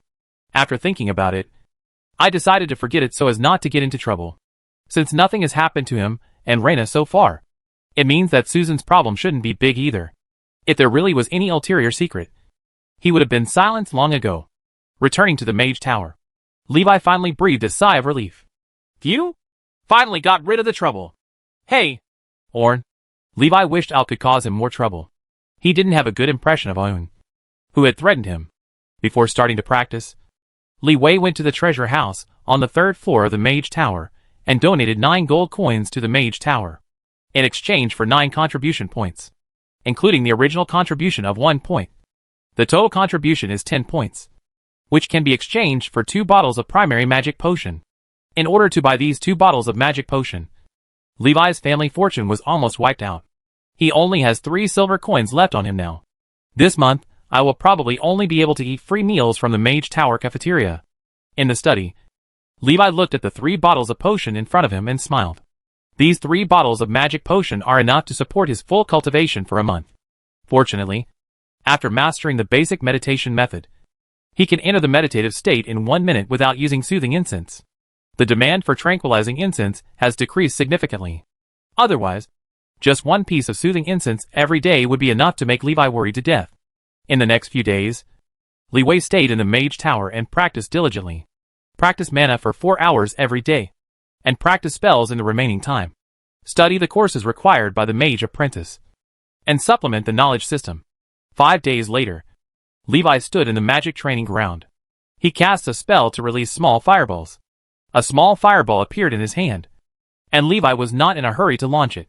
Levi stared at the small fireball in his hand, concentrated all his energy, and carefully poured more mana into the small fireball. With the infusion of mana, the small fireball gradually grew larger. After a while, Levi stopped, and the small fireball in his hand had become 3 times its original size. This is already the limit. Continuing to pour mana will break the balance of the small fireball spell model, causing the small fireball to explode directly. He reached out and waved, and a small fireball that was 3 times stronger flew out and hit a wooden dummy. Boom! The fire from the explosion flooded the wooden dummy and instantly turned it into countless fragments. Everywhere he looked, he couldn't find a piece of wood as big as a palm. The wooden dummy was blown to pieces. Levi looked happy. The sawdust on the ground gradually gathered into writing. Basic meditation method, Deshang, 1023/4000. Small fireball, level 0, 16/4000. Invisible armor, level 0 mastery, 301/2000. After practicing the small fireball technique to the minor level, Li Wei's understanding of the small fireball technique has reached a higher level. He can control the power of small fireballs, reduce the mana cost and release a weaker small fireball, increase the mana cost and enhance the power of the small fireball. Levi thought of the first level fireball technique released by Master Al, and he looked expectant. Maybe, one day, I can make the small fireball technique be as powerful as a first order spell. Levi left the spell training ground and thought about one thing. He has become an apprentice mage, which means he can learn first level spells. But learning first level spells requires at least 50 contributions. The first level spell model is far more complex than the 0 level spell, and a trainee mage usually has to study it 6 to 8 times before he can fully memorize it. 50 contributions at a time, which means that most trainee mages spend 300 to 400 contributions to learn a first level spell. Li Wei was considering whether to take on the mission and earn some contribution. Otherwise, I simply can't afford a first level spell. After thinking about it, he decided to forget it. At the moment, he didn't have more energy to practice new spells. The small fireball spell and the invisible armor spell have not been practiced to the limit. He is also looking forward to what changes will happen after the invisible armor spell breaks through the Xiaoqing level. Levi plans to take a look at next month's royalties, and then consider whether to take on tasks to earn contributions in the future. Jimmy had said that Spark Literary Agency was expanding its market to other towns, which would likely increase his royalties. Before I knew it, March passed. Li Wei devoted himself to training for a month and ignored foreign affairs. And the turmoil caused by his outstanding performance in the apprenticeship examination finally passed. The minds of many nobles in Maple Leaf City were also attracted by the new disturbance. And they had no time to pay attention to Li Wei. Levi sat in Guzai's room, looking out the window at the new trainee mage apprentices who were returning home from school. There don't seem to be many newcomers this year, Levi said. Guzai said. Many nobles have sent their descendants to Gia City, intending for their descendants to learn how to become ring mages. In that challenge, you won the Maple Leaf City Mage Tower, but you also lost. He sighed. After a moment, Guzai said, There is news that the Orc Kingdom on the border is concentrating its forces and plans to go south to plunder the Maciel Kingdom. Maple Leaf City is located in the northern part of the Maciel Kingdom and is likely to be affected by the war. Chapter 33 15 Gold Coins and Mysterious Crystal Flowers. Li Wei looked surprised when he heard this. Is there going to be a war? Guzai nodded and said, Based on the current intelligence from all aspects, the possibility of a war breaking out is very high. What preparation should we make? Levi asked. Gu said, That's not necessary. It's safer to stay in the Mage Tower than anywhere else. But it should be noted that if Maple Leaf City also joins the war, we may be forced to leave the Mage Tower and go to the battlefield. The Mage Apprentice still has a chance to escape the disaster and stay in the Mage Tower without participating in the war. You are now a trainee mage. If the Mage Tower is recruited, you need to fulfill your obligations as a trainee mage and fight for the Mage Tower. Levi nodded to express his understanding. I couldn't help but feel a sense of urgency in my heart. Guzai smiled and said, You don't have to be too nervous. With the talent you have shown, the Master Mage of the Mage Tower may not let you risk going to the battlefield. Even if you are called up, you will be placed in a safe area in the rear, so there is no need to worry. Levi smiled. Well, I know. Even so, he did not intend to leave his fate in the hands of others. He wants to control his own destiny.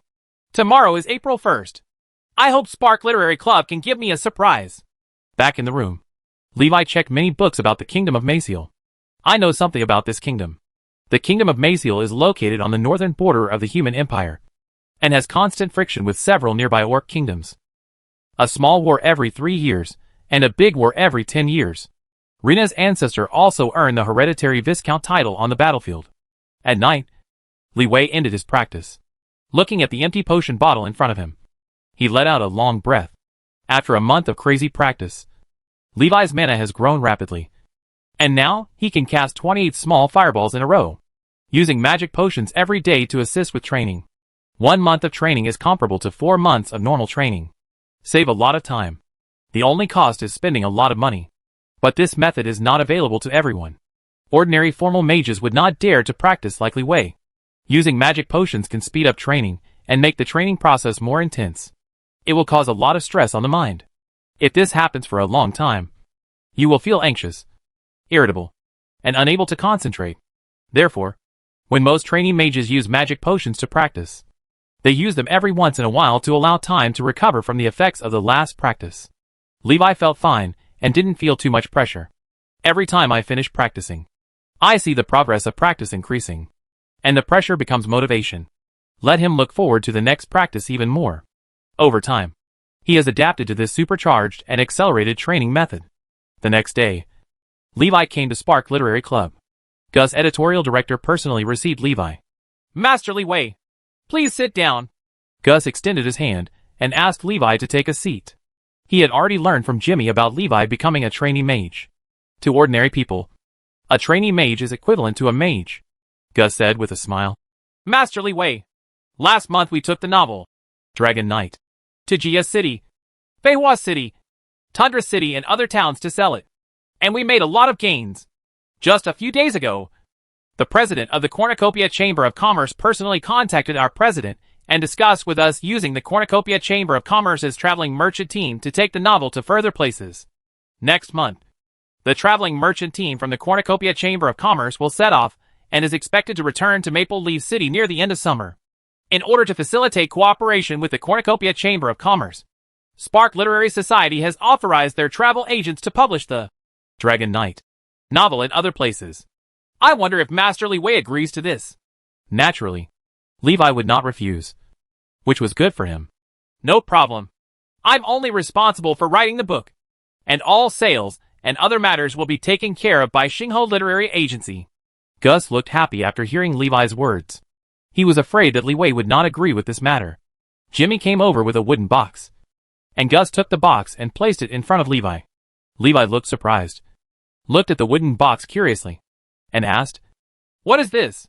"Last month's royalties, plus some gifts from loyal readers in other towns," Gus said. Levi opened the wooden box and found several letters inside. He opened it and looked at it. Most of them were letters of admiration, hoping to get to know him and see him in person. In a letter from Feihua City, Li Wei touched a hard object. "When I took it out, I saw it was a crystal flower." Gus was surprised and said, "The crystal flower of Feihua City? Is it a letter written by the lord of the city to you?" Levi opened it and took out the letter inside. After reading it briefly, I found that the writer admired his novels and hoped to meet him. The crystal flower is the token given by the other party. The other party hopes that Li Wei can go to Feihua City with the crystal flower in hand. Levi went to such a far place only after he had enough to eat. He put the crystal flowers away, looked at Gus and asked, "What special function does the crystal flower have?" Gus said, "That's not true. I heard that the crystal flower is the iconic item of the Lord of Feihua City. Those who hold the crystal flower can enjoy the highest treatment in Feihua City when they arrive at Feihua City. That's why I thought this letter was from the Lord of Feihua City. Written for you." Li Wei asked in surprise. "You don't know who wrote this letter?" He looked through the letter, and there was no signature on it. Something strange indeed. Levi glanced at the crystal flower and felt that there might be something wrong with it. "Throw it back in the Mage Tower and don't take it with you. Even if there is a problem, let the owner of the crystal flower go to the Mage Tagong." After Levi flipped through the letters, he didn't find any readers giving rewards, so he shook his head. Rather than crystal flowers, he hopes readers can put a gold coin in the envelope. He looked at the money bag in the box and felt heavy when he picked it up. When he opened it, he was surprised. 15 gold coins. So much. Gus smiled and said, "Thanks to the fact that after the last winter festival, the people who came to the winter festival promoted the Dragon Knight novel after they went back. So as soon as we went to those towns, many people rushed to buy the subsequent version of the novel." Levi smiled and said, "That's great. Leave the Spark Literary Club with the box and return to the Mage Tower." He placed the wooden box containing the crystal flowers in the study drawer. Levi did not perceive the magic element from the crystal flower, so he naturally hoped that the crystal flower was just an ordinary item. But caution is necessary. He didn't quite believe that someone would give him a crystal flower representing the Lord of Feihua City just because of a novel. This possibility cannot be ruled out. So Levi did not choose to throw away the crystal flower, but brought it back to the Mage Tower.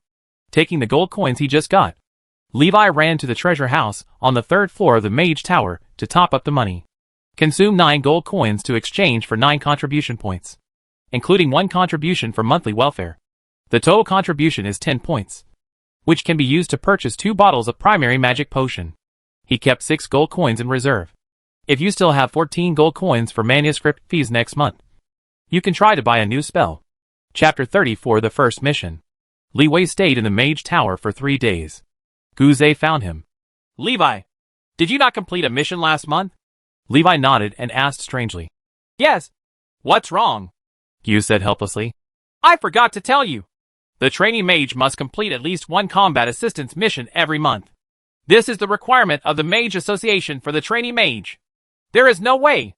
The number of trainee mages is too small. If it is not mandatory, no one will do the tasks of the professional association. In the professionals association, many tasks require the help of mages to successfully complete them. If there is a lack of mages to forcefully carry out tasks, there will be considerable danger. You became a trainee mage too quickly. No one has taught you these things yet. Otherwise, a teacher would have told you these things when you were still a mage apprentice." Levi rubbed his index fingers, but he didn't expect that there would be problems with upgrading quickly. He did miss a lot of things he should have learned, but it's not too late to learn now. Gu said, "The Mage Association has already warned you once. If you do it more than 3 times in a row, you will be deprived of your status as a trainee mage." Li Wei grasped the key point and said, "Does it mean that it is okay to complete the task once every 3 months?" Guzhe nodded and said, "Yes, but it's best not to do this. There are rewards for completing tasks in the professional association. Doing tasks is the most common way for trainee mages to earn contributions. Spending some time doing tasks is conducive to cultivation, Levi said. Okay. Teacher Hughes, I understand. At noon, after dinner, Levi returned to the room. He took out the magic badge and activated it with mana. Magic Butler. What tasks are suitable for me now? It's best not to travel far. The voice of the Magic Butler came out. According to your request. After screening, the remaining tasks are to eliminate the Demon Cave Spider first-order monsters that appear in the southwest of Maple Leaf Forest. The difficulty is low. I want to see the mission details, Levi said. The magic servant has sent the mission scroll to your room. Please check it carefully. After waiting for a few minutes, there was a knock on the door. Levi opened the door, and a translucent magic servant handed him a mission scroll. Take the quest scroll and close the door. Magic servants are managed by magic butlers. They have no intelligence and will only follow the set procedures. Unable to handle complex tasks. Most of the time is spent delivering letters and cleaning. Levi sat at the desk and opened the mission scroll. Read it once and have a general understanding of the mission content.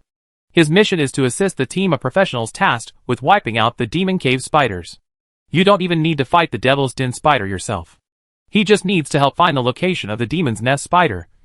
And when the Demon's Nest Spider uses its magic spider web, it's okay to break the magic spider web without the assistance of a mage. A very skilled senior professional is required to complete this task. It is difficult for novice professionals to find the magic cave spider hidden underground. If you accidentally fall into the trap and ambush of the Demon's Den Spider, you may easily suffer casualties. The Magic Butler recommended this task to him because he had practiced the small fireball technique and only knew the small fireball technique. Small fireball can restrain magical spider webs. Secondly, although the Devil's Cave Spider is good at traps and ambushes, it is only a low-level one, so the risk factor is relatively small. It is relatively friendly to trainee mages who are performing assistance tasks for the first time. Levi thought for a moment and felt that this task was okay.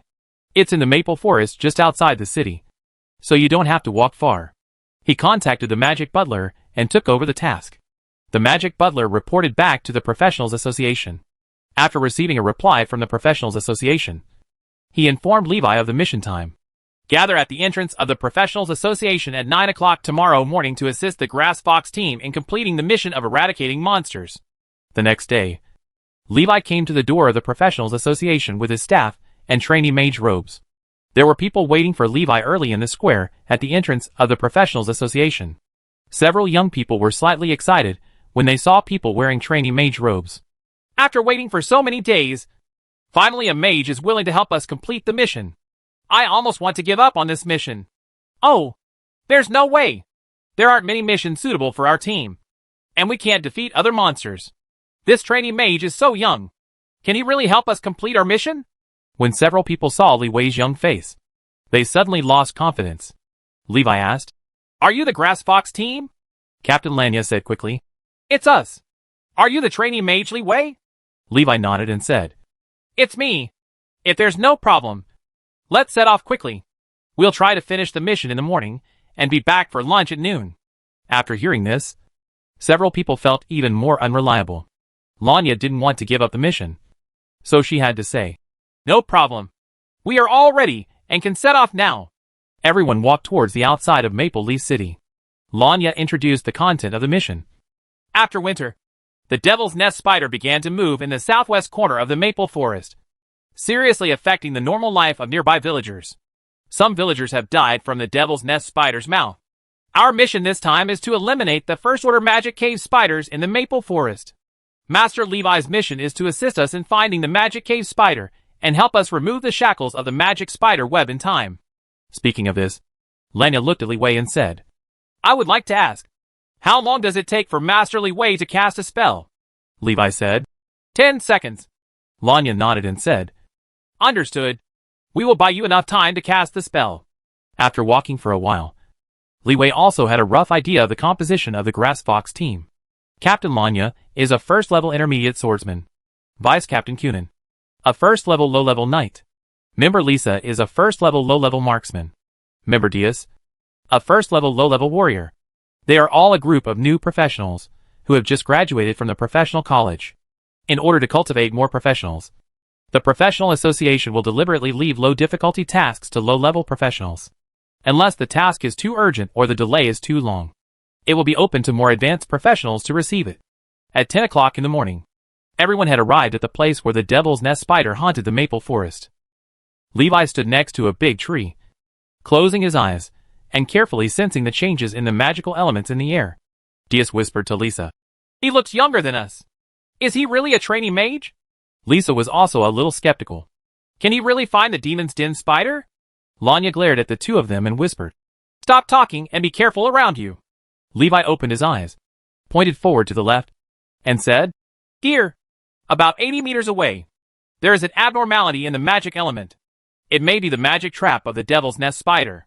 Lanya immediately said, "Move forward this way. Lisa is ready to test and shoot at any time." "Got it!" Lisa knocked an arrow and prepared to draw the bow. Chapter 35 Surrounded. Kananan walked in front with his shield in hand. Resisting damage is the duty of the knight professional. Lanya followed Kunan with a big sword in hand, ready to attack at any time. She is the core output of the team. Lisa walked in the middle, and Diaz followed Levi to protect Levi's safety. Protecting the safety of mages is also the responsibility of the professional team. When everyone was nervously moving forward, Levi suddenly said, "If we continue to move forward, we will only be less than 20 meters away. The attack range of the magic spider web of the first level demon cave spider is 10 to 15 meters.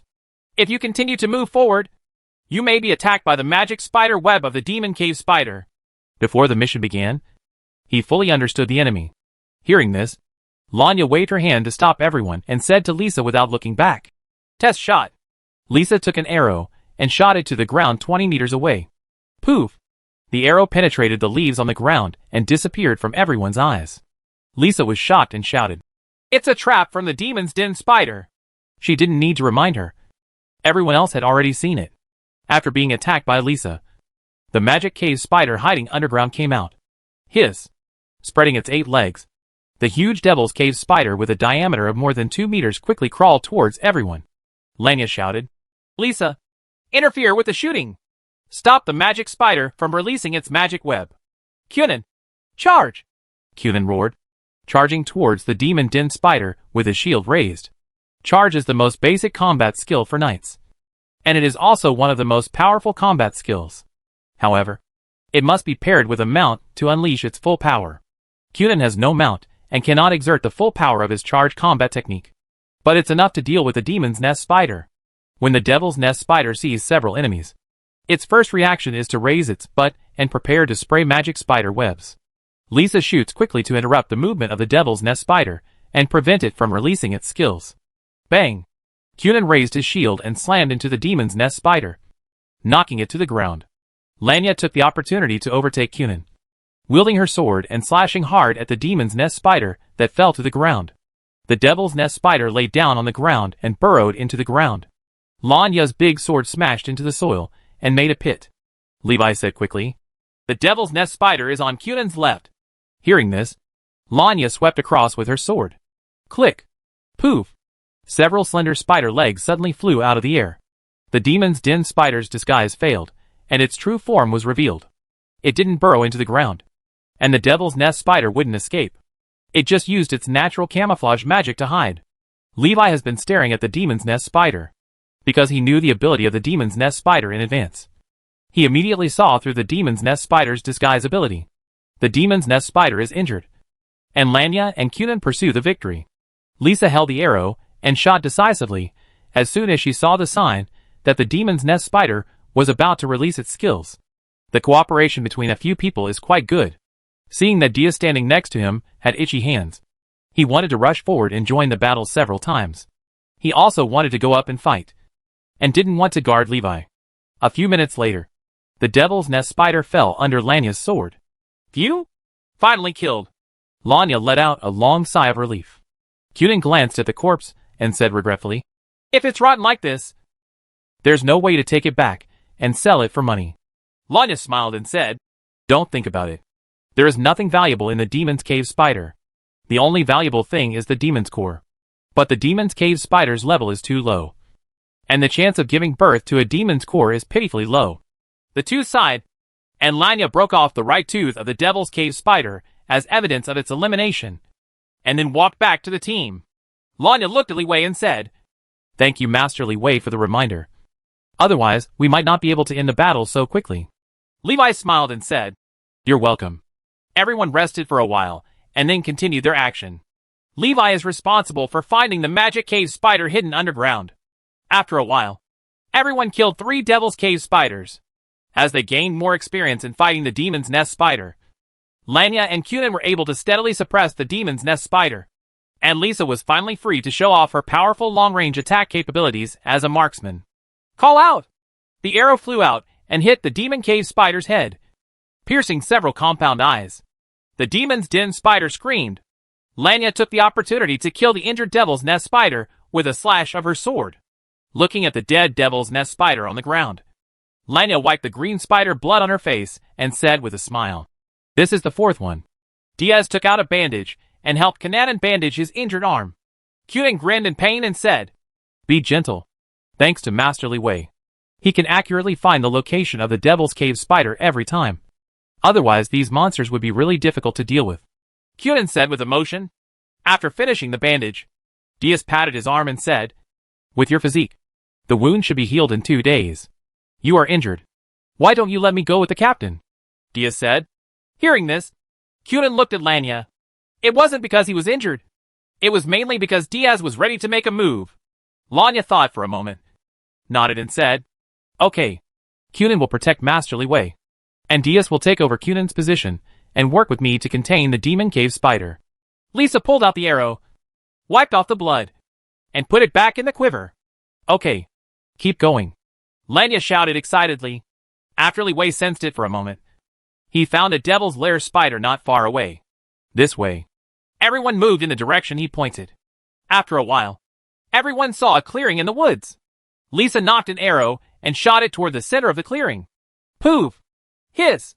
The Devil's Nest spider rushed out of the trap and crawled towards everyone quickly. Lanya rushed forward first, worried that Diaz was inexperienced in fighting. Dang, dang, dang. The spider's legs of the Devil's Den spider collided with the sword, making the sound of metal colliding with hard objects. Diaz saw that Lanya was already entangled with the Demon's Den spider. Without saying a word, he raised his sword and struck at the Demon's Nest spider. He and Lanya attacked from both sides to besiege the Demon's Nest spider. Lisa's arrows can interrupt the movements of the Demon's Nest spider in time every time and resolve the crisis.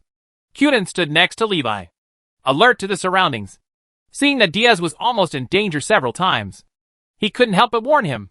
"Left, left. Be careful not to block the captain's attack direction. Down below. Be careful of the Demon Den spider attacking your feet." After a fierce battle, the Devil's Nest spider was forced into a desperate situation by the 3 of them. The Devil's Cave spider retreated step by step and roared in despair. Hiss! Swish! Swish! Swish! Levi heard the sound of leaves scraping in the surrounding woods.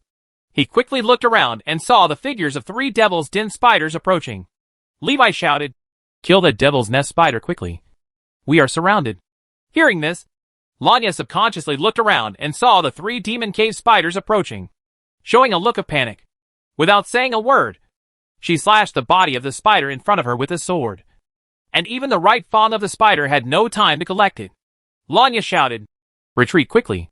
Diaz's reaction was slow, and he was about to turn around.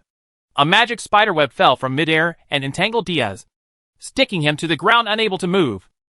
Diaz struggled desperately and tried to tear apart the magic spider web with weapons, but with little success. The weapon is also stuck to magical spider webs. Seeing this, Li Wei raised the staff in his hand. Chapter 36 Instant Kill. Seeing Diaz in crisis, Levi knew that he could no longer sit still and wait for death. He raised his staff. Kunin looked at Diaz anxiously, wanting to go up and help, but he also wanted to protect Levi. Suddenly, a flash of red appeared in the corner of his eye. "Call!" A small fireball flew out. Kunin felt happy. Master Levi should be able to help Diaz out of his predicament. However, the small fireball did not burn the cobwebs on Diaz's body. The target of the small fireball was not him at all. "Call!" The small fireball flew over Diaz's head, turning into an arc and shooting toward the approaching Demon's Nest spider in the distance. The Demon Cave spider moved sideways quickly, trying to dodge the small fireball. Levi took the initiative to detonate the small fireball. Boom! A violent explosion sounded, and the fire caused by the explosion of the small fireball engulfed half of the Devil's Cave spider's body. The shockwave lifted the broken body of the Devil's Nest spider several meters away. Li Wei also showed surprise when he saw this. Unexpectedly, after using the staff, the power of the small fireball technique became so much greater. Actively detonating small fireballs is an ability that can only be mastered after practicing the spell to a minor level. The first time I used it, the effect was surprisingly good. The Devil's Cave spider had a chance to dodge the blow just now, but because Levi took the initiative to detonate the small fireball, the Devil's Cave spider could not escape the attack range of the small fireball. When Lanya heard the explosion, she looked back and saw Levi killing a Devil's Nest spider with one blow. She looked shocked. There were still 2 Devil's Nest spiders left, and Lanya suddenly felt that it was okay again. She quickly turned around to fight. Lanya shouted, "Lisa, hold down the other Devil's Cave spider, and by masterly way time to cast the spell. Receive." Levi glanced at Diaz and said to Cunin, "Go and help Diaz. I don't need your protection." Cunin hesitated for a moment, nodded and said, "Okay, Master Mage. Please be careful." Cunin drew his sword, ran to Diaz, and helped him cut the magic spider web. The magical cobwebs could easily be cleared using fire spells, but Levi didn't have time at the moment. He wants to deal with the Demon's Den spider. Cunin also understood this truth, so he had to use his long sword to cut the cobwebs and help Diaz get out of trouble first. Levi glanced at the positions of the remaining 2 Devil's Den spiders, raised his staff, and fired a second small fireball to target the closer Devil's Den spider. Call! The fireball flew towards the Devil's Den spider. Lanya looked surprised when she saw the fireball flying towards the Demon Cave spider. Levi's spellcasting speed was much faster than she expected. Bang! The Demon's Nest spider was blown over. Lanya rushed to the seriously injured Demon's Nest spider and swung her sword to kill the Demon's Nest spider. In less than 10 seconds, 2 Devil's Nest spiders were already dead. Lanya was a little confused. It was too fast. Call out! The arrow flew towards the last Devil's Nest spider. The Magic Cave spider disappeared into the woods, and the arrow missed. Levi quickly looked around, looking for the Demon Cave spider that had activated its camouflage ability. Gone? Levi turned around and didn't find the last Devil's Lair spider. Did you escape? After several minutes of vigilance, there was still no sign of the Demon's Nest spider, and everyone relaxed their vigilance. Lanya came back with 3 broken teeth, and several people were still helping Diaz cut the magic spider web. Seeing this, Li Wei raised his staff, and a small fireball appeared on the top of the staff, about the size of your thumb, only 1/3 the size of ordinary small fireballs. Call! A small fireball flew out and hit the spider web at Diaz's feet. Sizzle! The magic spider web was quickly burned away by the fire elemental flame. After Diaz got out of trouble, he quickly extinguished the flames on his body. Lisa patted her chest and said, "I was scared to death. I thought I was dead." She looked at Li Wei, widened her eyes and said, "Thanks to Master Li Wei for being careful. You are behind your back." Levi turned back subconsciously. Bang! The magic lair spider that had been lurking for a long time suddenly fell down and overwhelmed Levi. It turns out that the Magic Cave spider is hiding in the tree after being disguised. After Levi released the small fireball, the Demon Cave spider attacked. The sharp spider legs of the Devil's Cave spider scratched across Levi's body, making a harsh sound. Boom! Boom! Boom!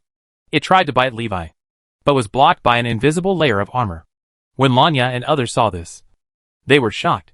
He quickly picked up his weapon and wanted to save people, but Levi shouted, "Don't come over!" A fireball quickly expanded between him and the Demon Cave spider. Boom! The flame shot into the sky, and the Devil's Cave spider was blown to pieces into pieces of flesh that filled the sky. Levi was fine, got up from the ground, and dusted himself off. The invisible armor blocked the explosion and dust. He just subconsciously patted it and gave up when he found that he couldn't touch the corners of his clothes. Everyone was relieved when they saw that Levi was okay. Then I became extremely curious. What on earth is going on? They all clearly saw Li Wei being knocked down by the Demon's Nest spider. So why didn't Li Wei do anything? Lanya quickly walked over and asked, "Master Li Wei, are you not injured?" Levi shook his head and said, "I'm fine. Unfortunately, the Devil's Nest spider was blown to pieces, and the right tooth cannot be found." Lanya said, "As long as Master Li Wei is fine, It doesn't matter if the right tooth of the devil's cave spider is missing. A right tooth represents the killing of a devil's nest spider. When the mission is settled, the reward will be calculated based on the number of right teeth of the devil's nest spider brought back. A right tooth is worth 30 silver coins. It would be a pity to lose it. Levi would also get part of the reward. So he was interested. Lisa ran over and looked at Levi with concern, and was relieved to see that he was okay. I was scared to death. I didn't expect that the devil's nest spider didn't escape. It even hid in the tree and attacked you. When I saw the devil's nest spider attacking you, I was so scared that my heart almost jumped out. Fortunately, you are okay. Levi looked at her and smiled. Thank you for the reminder just now. The two looked at each other, and Lisa looked away sheepishly, waving her hands quickly and saying, You're welcome. She thought of something and hurriedly walked to the grass nearby to rummage. Not finding it, I stood up a little disappointed. When I looked up, I suddenly found what I was looking for on the tree. She forcefully pulled out the right tooth of the devil's nest spider that was embedded in the bark of the tree, and showed it to Levi with a smile. Look, I found it. Levi also smiled. Your eyes are so good. Lisa handed her right tooth to Lanya and said with a smile, Of course, I'm a marksman. Diaz and Kananan came over. Cunin lowered his head and said, Sorry. If I stay by your side to protect you, you will not be in danger.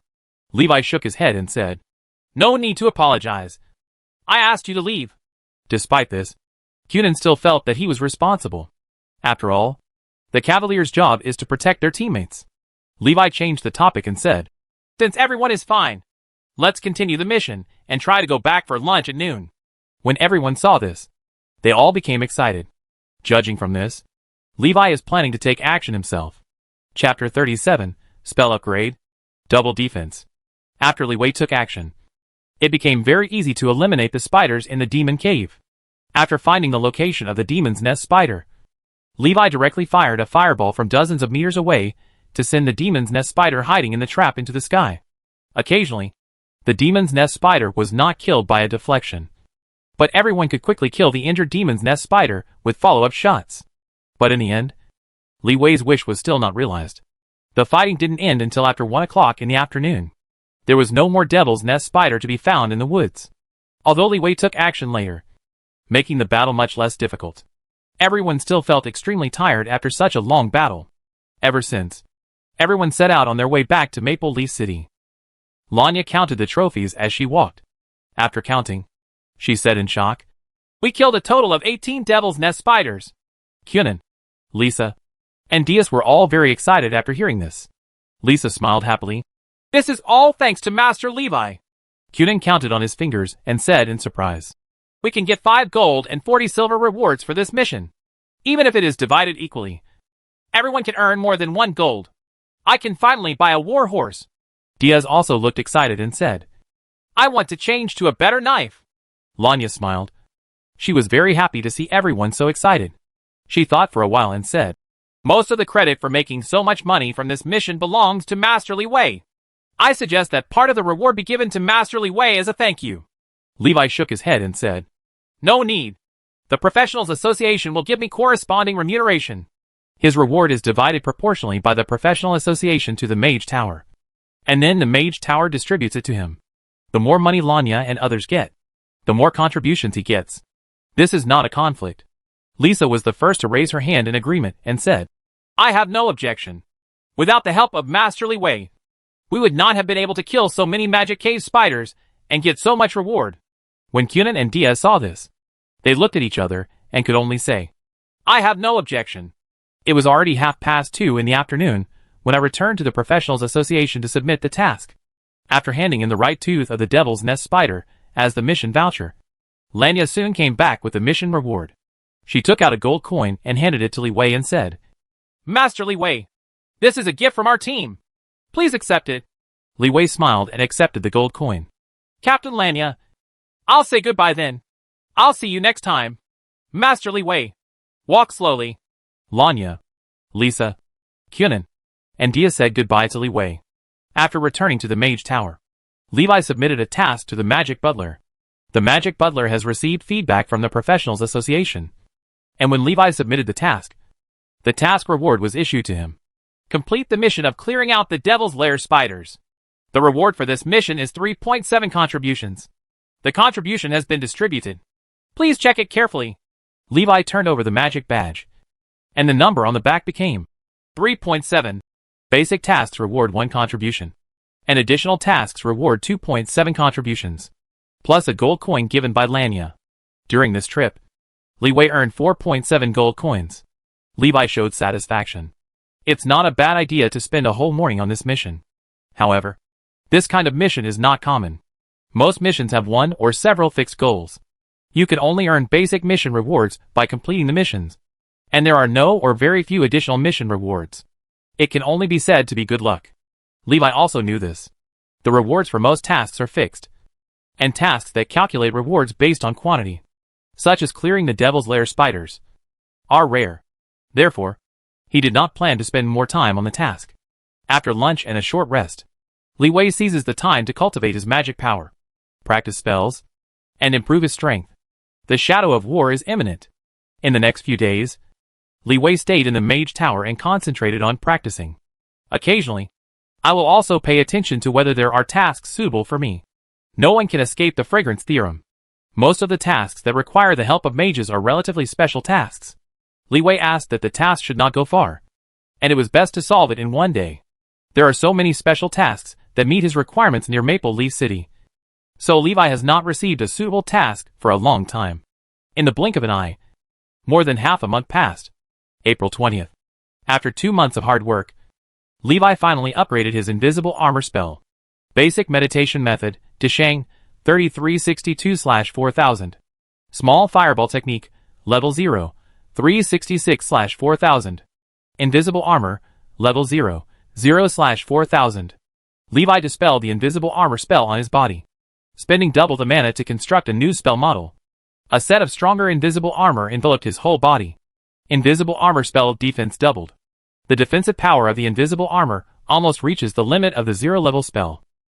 It can easily withstand the attacks of first-level and mid-level professionals. And even first-level spells cannot easily break through the defense of invisible armor. The powerful defensive power of invisible armor has also been proven in actual combat. Even if it is attacked by a magic cave spider, a low-level first-level magic cave spider cannot break the invisible armor at all. Nowadays, the defense power of invisible armor has been improved to a higher level. It is not difficult to resist the attack of a first-level intermediate monster. This defensive power is no worse than the first-level magic shield cast by ordinary mages. Most mages can practice their spells to the point of proficiency, which is already very valuable. There are very few mages who have mastered their spells to a small degree. Hughes has been a trainee mage for more than 5 years, and has only mastered a minor skill of ice arrows. Mastering junior-level spells means that the mage has a very good understanding of the spell model, and can modify, add or delete the structure of the spell model to create his own spells. Hughes created a 3-shot ice arrow technique. Levi created a small fireball technique with 3 times the power. An invisible armor spell that doubles defense power. It is said to be creation, but actually it is transformation. Only when you understand the spells further can you truly create your own spells. Levi is working hard in this direction. Ding! I have a piece of news from you. Please check it. The magic badge beeps. Levi moved his eyes away, and the writing in front of him disappeared. He picked up the magic badge and looked at it. The latest mission is to hunt down the black cultists of the Yubi's cult. After a while, the magic servant delivered the mission scroll to the door of the room. Levi got the mission scroll and saw the mission details. A black cultist from the Yubi's cult fled to Maple Leaf City. According to the disciplinary knight who chased the black cultist, the black cultist has done many evil things. He has made blood sacrifices to the evil god many times. He has gained a trace of the evil god's power and has killed several people. A formal professional. According to information from the Assassins Association, the black cultists may be hiding in the sewers of Maple Leaf City. The Professionals Association has received many cases of missing persons recently. It is suspected that the fleeing black cultists are trying to perform sacrificial rituals. We hope to get the help of the Mage Tower to solve the Yubi's cult black cultists hidden in Maple Leaf City in time.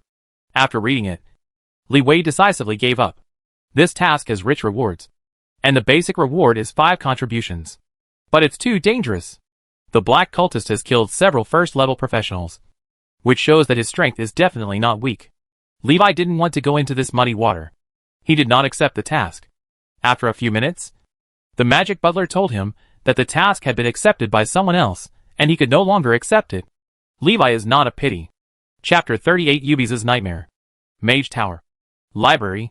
Levi checks information about the evil god Ubius. Ubius is rumored to be the evil god in dreams, who is indescribable. People with high inspiration may dream of Ubius in their sleep, and hear whispers in their dreams. Some people will be affected by nightmares, and become mentally disturbed. Some people will gain mysterious knowledge from the whispers, and gain power from Ubius. Therefore, Ubius was also called the god of nightmares. The dream is too mysterious, even more illusory than the kingdom of God above the heavens. So the mage doesn't know much about it. So far, no mage has witnessed the true form of Ubius, the god of nightmares. The book warns against trying to gain any knowledge from evil gods. The moment you gain knowledge, it means paying a price. Many powerful mages wanted to explore whether Ubius, the god of nightmares, really existed. After collecting a large amount of knowledge from the evil god, he fell into madness and lost his mind. The more rational a person is, the more difficult it is for him to be bewitched by evil gods unless he actively abandons his rationality. Mages are the group least likely to be bewitched by evil gods, but because of their high thirst for knowledge, they are also the group most likely to abandon reason. For mages, knowledge is power. Li Wei put down the book in his hand. The cases in the book where the mage lost control of his mind and fell into madness were shocking. An out-of-control archmage can easily destroy a town. It is unimaginable what terrible disasters the legendary mage would cause if he lost control. There is only one sentence in the book that summarizes it. The legendary mage Marnin lost control, and Yinxia City was razed to the ground, leaving millions of people without survivors. It's too dangerous, so stay away from the evil cultists. Levi planned not to leave the mage tower until the black cultists were dealt with. The basic meditation method still has more than 600 experience points before it can be upgraded, so I would just use this time to concentrate on practicing. In order to achieve an early breakthrough, Levi spent a huge amount of money to buy a bottle of magic potion. Levi returned to the room with the potion. You should be able to break through after using this bottle of magic potion. He glanced at the wall. The patterns on the wall were twisted to form writing. Basic meditation method, Dishang, 3402/4000. 3 days later, Levi heard the bad news. The trainee mage who went to hunt down the black cultists of the Ubi's cult died, and the number of trainee mage in the mage tower was reduced to 19. Li Wei was shocked. He didn't expect that even the trainee mage would die. I wonder how the mage tower will respond now. Will it send a first-level mage to deal with it? Li Wei is still quite concerned about this.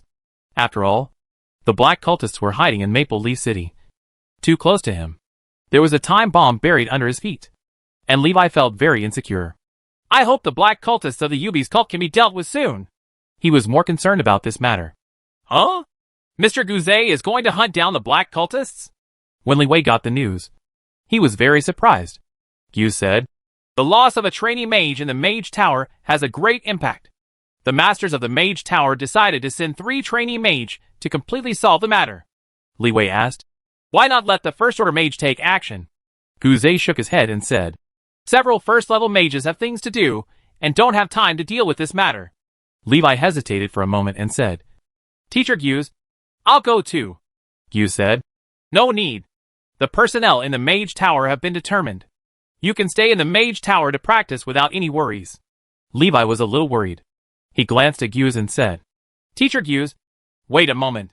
He cast the invisible armor spell. After a while, Guz saw a layer of magical light flowing outside his body.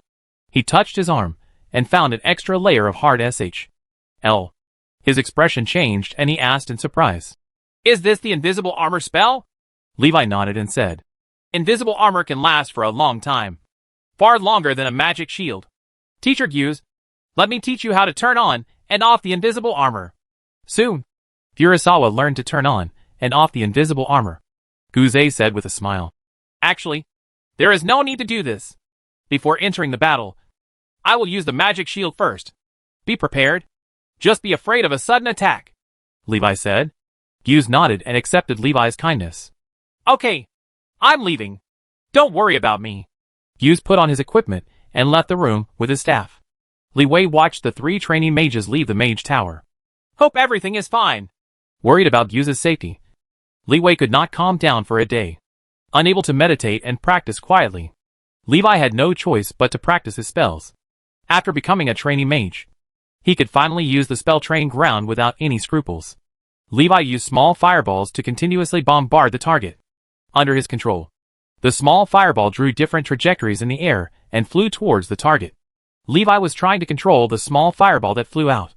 It's theoretically possible, but it's difficult. It's like changing the direction of a fired bullet. After his continuous attempts, the small fireball technique was finally able to barely bypass the obstacle and hit the target behind the obstacle. The top wizards in the book can use their mental power to control the power of spells at will. They can release group attack spells and only kill enemies, but not teammates. My spiritual power. Levi tried to release his mental power. It is difficult to do. The skull is like an egg, wrapped with mental power. It is extremely hard and difficult to break through from the inside. Only in a meditative state can one pry open a crack and use one's spiritual power to seize the magical elements. Meditative state. Levi thought of this. He stood there, calmed down, trying to enter a meditative state, concentrating on practicing magic. He forgot to worry about Guse's safety. Instead, you can quickly enter a meditative state.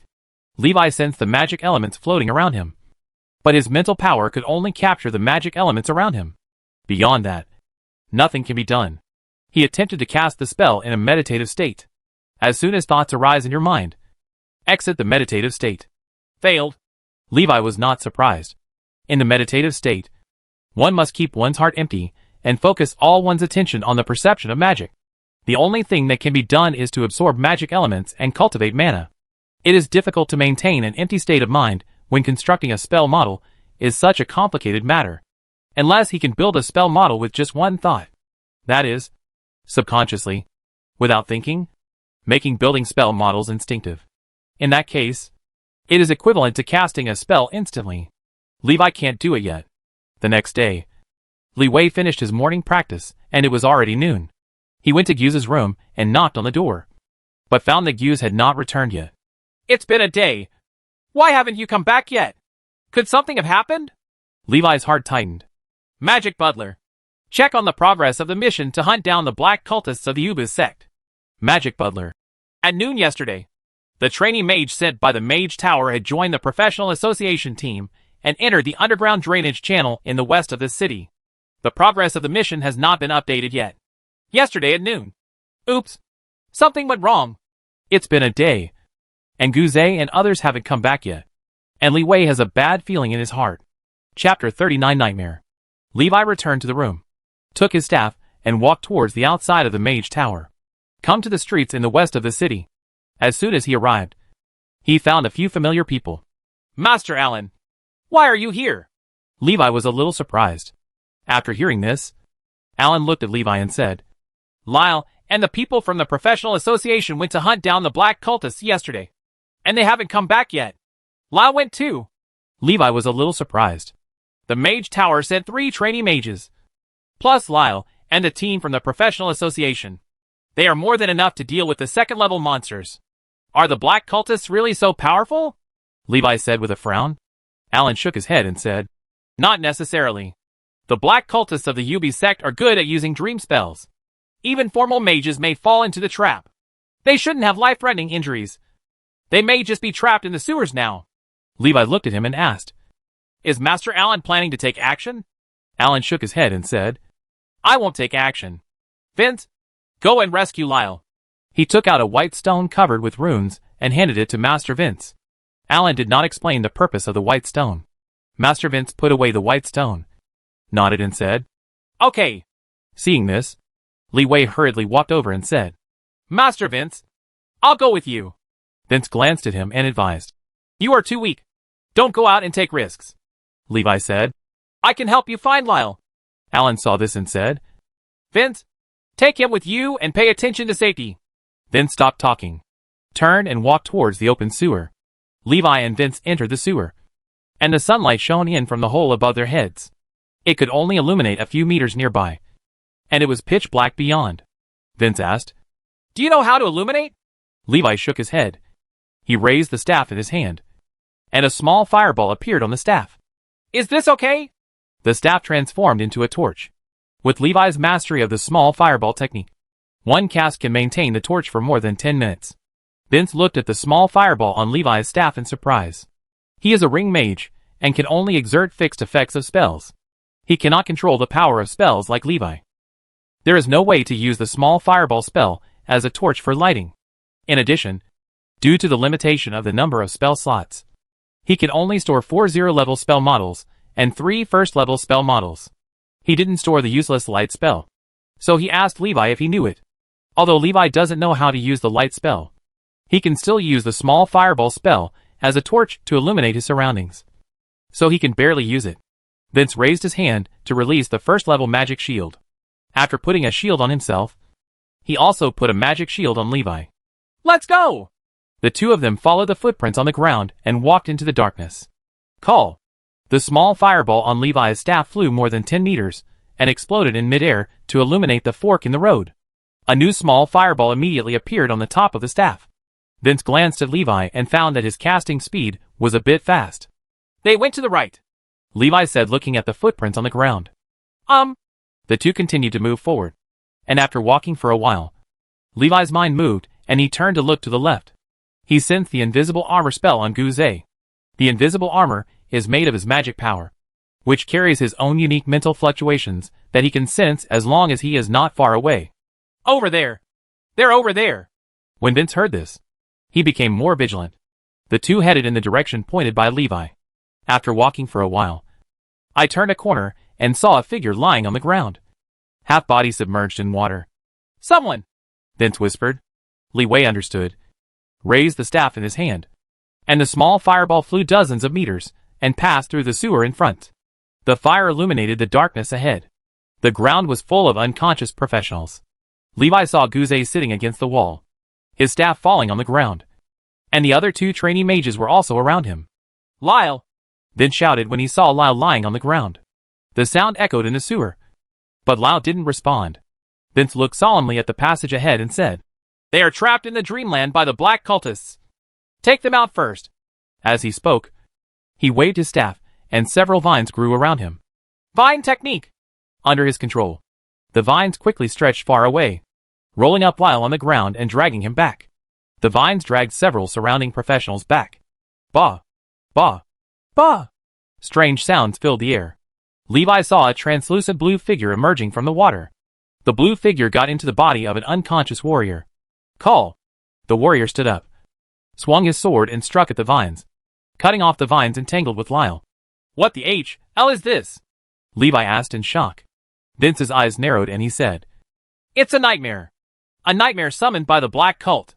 Nightmares have no entity, and can only control the bodies of unconscious living people to attack. I'll trap this nightmare, and you can find a way to find the black cultist. Since the nightmare controlled by him is here, he must not be far away."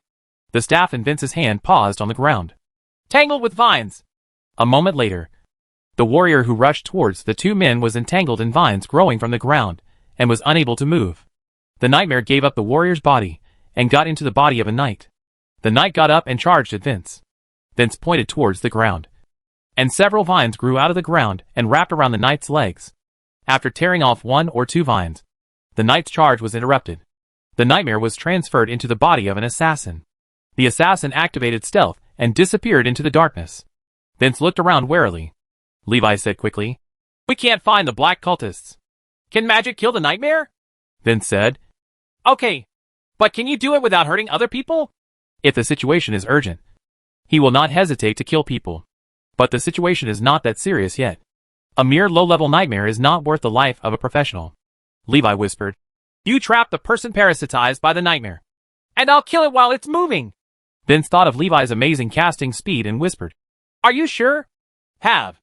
A cold light suddenly appeared from Vince's side, and the sneaking assassin arrived beside him unknowingly. Bang! The dagger was blocked by the magic shield, and the spell that Vince had already prepared in his hand was released. Tangled with vines! The ground shattered, and a large number of vines emerged and entangled the assassin's body, fixing him in midair and unable to move. Nightmare flew out, hit Vince's magic shield, and was blocked. After failing, Nightmare flies towards Levi. The small fireball in front of Levi had expanded to 3 times in size. Burst! Bang! Fireballs exploded between Levi, Nightmare, and Vince. The firelight instantly drowned the nightmare figure. Levi and Vince were also staggered a few steps by the impact of the fireball. Vince turned his head and looked behind him. The light blue nightmare had dissipated in the air. He looked at Levi and twitched the corners of his mouth. He had never seen the mage throw the fireball in front of him. Is this a self-destruction mage? Levi smiled and said, Solved! Chapter 40 Black Cult. Levi smiled and said, Solved! Vince shook his head and said, It's not over yet. This is just the lowest nightmare. Swish, swish, swish. The sound of friction came, and Levi turned his head to look, and a small fireball illuminated the front. Lyle, who was lying on the ground, had already stood up. But something doesn't look normal, Vince said with an ugly face. Damn it! Nightmare has controlled Lyle's body. Lyle raised his hand, and the fire elements gathered in front of him into a small fireball. Call! Small fireballs flew towards the two of them. Bang! The magic shield blocked the small fireball, causing it to vibrate. Vince saw the man in black robes appearing behind Lyle and shouted angrily, Damn Ubies! He raised his staff, ignored Lyle's attack, and cast a magic attack. Spiky thorns! Thorns covered with spikes emerged from the ground, like a giant python wrapping around the man in black robes. Two figures appeared in front of the black-robed man, and the thorn python paused. Vince stared at the man in black robe, hesitant in his heart. The two figures standing in front of the black-robed man were trainee mages from the Mage Tower. He didn't dare to kill, and he couldn't kill. In desperation, Vince could only abort the spell. The thorn python dissipated into little green grass elements and disappeared into the air. The man in black robe looked at Vince and Levi and said hoarsely, You are also begging for power from the gods. Why are you targeting me? Vince said angrily. What you believe in is an evil god, and it will only bring disaster to the world. The man in black robe laughed out loud. Are there not enough wars launched by the Church of the Gods in the name of the gods? They have brought disaster to many people, but no one has punished them, he murmured. So, everything is because of power. Because the Church of the Gods is powerful enough. They can do whatever they want. When the Ubis cult is strong enough, then the Ubis cult will also be respected by thousands of people. God, please give me strength. A dark red light lit up at the end of the sewer. Several bloody corpses were piled together on the ground, and their internal organs were taken out and placed around. The dark red light is getting brighter and brighter. Levi and Vince also saw the scarlet light emanating from the corner. The two of them felt bad. Vince was shocked and said, Damn it! He has already completed the blood sacrifice. Levi didn't dare to hide his strength anymore. In less than 3 seconds, a small fireball with 3 times the power flew out. Vince was surprised. He didn't expect Levi to be so decisive and cruel. The next second, he realized that he had misunderstood Levi. The small fireball bypassed the 2 trainee mages and hit the black cultist standing behind them. Boom! The power of the small fireball spell, which far exceeded the power of ordinary 0-level spells, caused the black cultivator to fly several meters away in an instant with the power of the explosion. The 2 trainee mages were also affected and fell to the ground in embarrassment. But fortunately it was not life-threatening. The black robe on the black cultist was blown to pieces, revealing the pale body underneath. He lay wailing in the sewage. Half of his body was blown apart by the fireball. Vince looked overjoyed and said in surprise, That's great! Leave it to me next! The grass elements gathered in front of Vince to form a spell. A ball of scarlet light flew from the end of the sewer and fell into the body of the black cultist. The wailing black cultist screamed, his skin torn, his flesh and blood gushing, and in the blink of an eye he turned into a deformed monster over 2 meters tall. His right arm swelled to a huge size, and his shoulders pushed his neck and head to the left. His head drooped on his shoulders like a tumor. Spiky thorns! The thorn python emerged from the ground and wrapped around the black cultist, who turned into a monster. Click, click, click. The sharp thorn barbs contracted the body of the thorn python and pierced into the body of the black cultist. The huge force caused the body of the black cultist to deform. Tear it apart. An extremely thick right arm tore open the thorn python and tore off the thick vines. The torn vines and grass elements scattered on the ground dissipated into the air. Vince looked panicked. Damn it! He broke through to the 2nd level. Call. The small fireball flew towards and hit the monster transformed by the black cultist. Bang! There was a violent explosion, and fire instantly filled the sewer. Stinky sewage splashed onto the walls. The smell spread, making Levi gag. After the light of the explosion dissipated, The remaining firelight illuminated the monster's figure. The powerful small fireball technique also failed to kill the monster. The monster's right arm was scorched black, blocking the attack of the small fireball technique. Click, click, click. Pieces of charred skin fell off, revealing the scarlet flesh underneath. Shout! I'm going to kill you! The black cultists had lost their minds, with only bloodthirsty madness in their eyes, staring at Levi. Bang, bang, bang. The monster strode towards Levi. Suddenly, Levi sensed the restlessness of the earth element in the surrounding heaven and earth, and a strong magic wave came from above his head. Bang, bang, bang.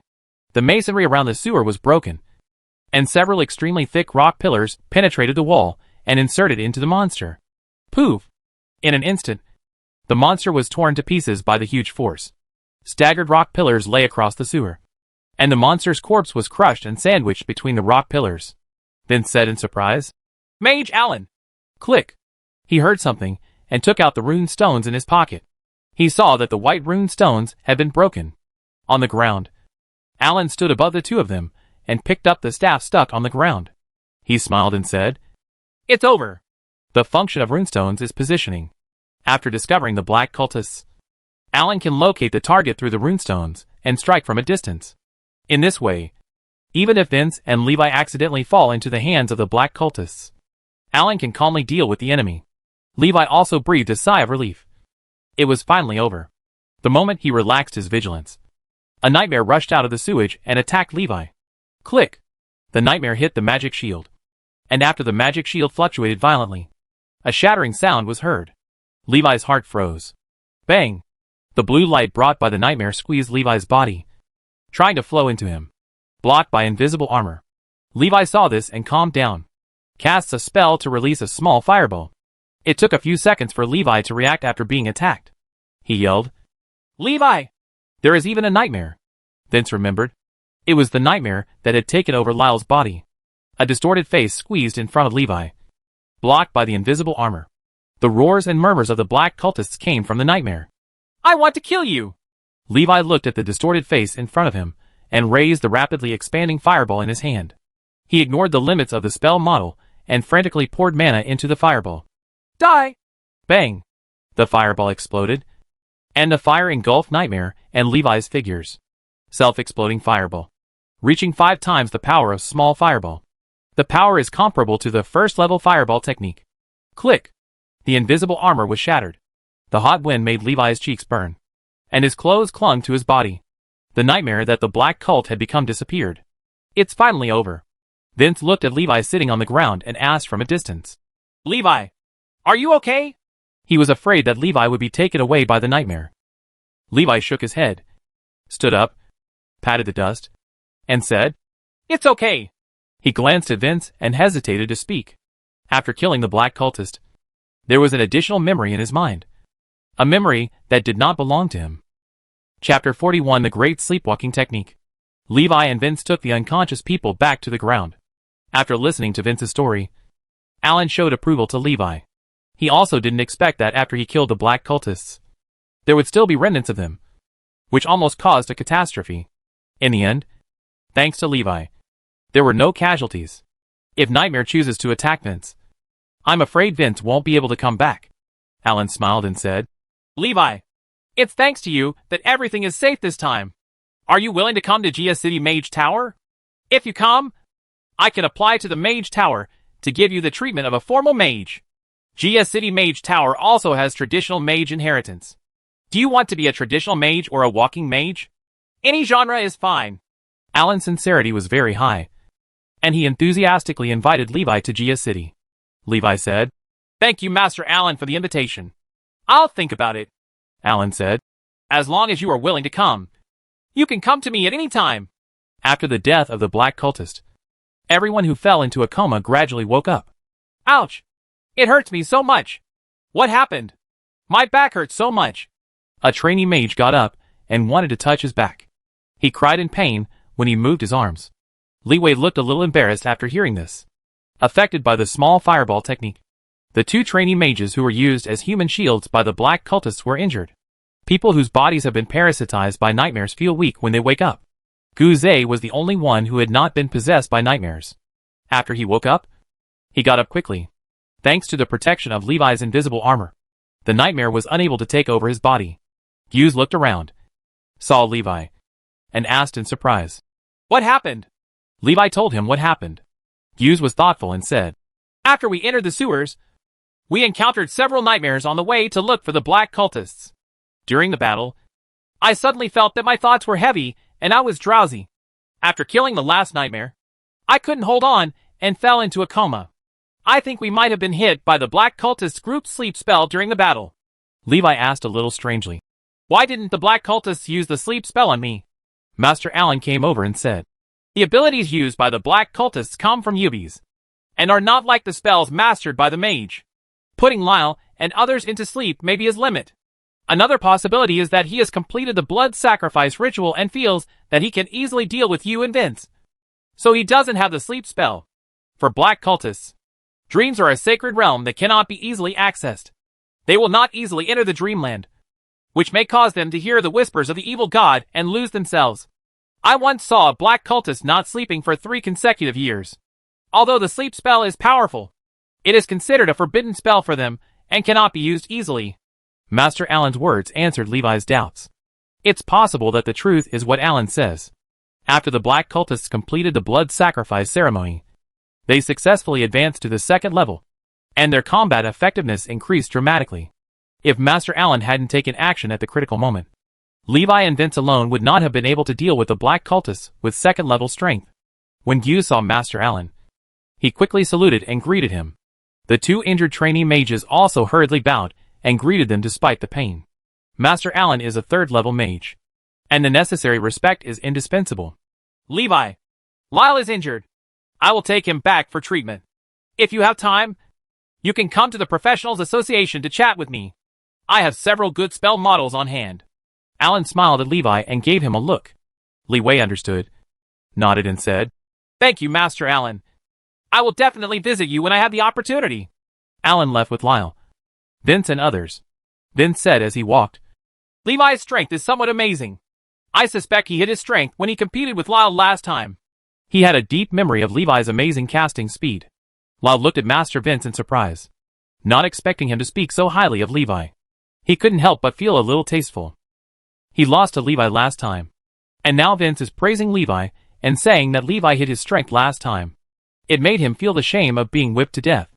Lyle looked back at Levi, clenched his fists, and said in his heart, "Levi, I will definitely become an official mage before you." Leeway, Hughes and others returned to the Mage Tower. Not long after, news came from the Professionals Association that the body of the trainee mage, who had failed in the previous crusade against the black cultists, was found in the sewers. The corpse has been turned into a mummy and used in blood rituals by black cultists.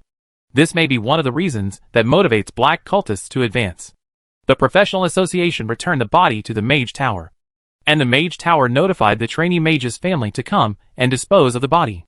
Levi stood by the window and looked at several men and women in noble clothes lying on the corpses in the square outside, crying. The family to which this trainee mage belongs is only a small noble family. There is not even a formal title conferred by the Empire. A minor nobleman who belongs to the canonized title of the Kingdom of Maciel. The title is only valid within the Kingdom of Makir. For such a small family, losing a trainee mage would be like losing half of the sky. Levi watched several people crying and taking the body away. He turned back to the room and reflected on the gains and losses of this battle. He found that he lacked a control spell, or an escape spell. In the end, the black cult's explosive power surged. If Master Allen hadn't taken action, Levi felt that he might have been in trouble. This is an uncontrollable factor, and Levi has no control over it. But if you have control spells or escape spells, you will have the opportunity to retreat when you are in danger. Before going to choose a suitable spell, Levi sat down to meditate, focusing his mental power in his mind. A memory that does not belong to him emerges. After a long time, Levi opened his eyes and saw new writing appearing on the wall. Great Sleepwalking Technique, Level 0, 0/10,000. An unexpected ability gained after killing the black cultist. Levi wasn't even sure if this was a spell. There is no spell model. It can be released by consuming mana. After use, he will enter a sleepwalking state and can travel between dreams and reality. Levi was a little hesitant to use this ability. It is said in the book that any knowledge and ability from the evil god must come at a price. The great sleepwalking technique comes from the black cult, and is mostly related to evil gods. Levi didn't dare to use it rashly. He thought of another sentence. When you gain knowledge from the evil god, you have already paid the price. Levi doesn't know what the price is? It should be fine. I just got the ability from the black cultists. The black cultists have already suffered the price. To be on the safe side, Levi went to the library to look for information related to the Great Dream. Until midnight, he could not find relevant information. The only piece of information I found that might be relevant. A very small number of followers of Ubis had the ability to travel through dreams. Chapter 42 Dreaming. Levi sat in the room and hesitated for a long time. Finally decided to give it a try. After lying on the bed and sleeping well, Levi closed his eyes and activated the great sleepwalking technique. He felt his consciousness dive rapidly, falling into a bottomless abyss. Levi couldn't tell whether it was a long time or a moment. He felt himself finally stop. When I opened my eyes, I saw that everything around me was foggy, and the visual distance was less than 3 meters. Seeing the familiar scenes around him, Levi looked surprised that he was still in his room. He got up, only to see his body remaining on the bed. He looked down at his body, which turned translucent white. Soul? Levi's heart tightened. Out-of-body experience?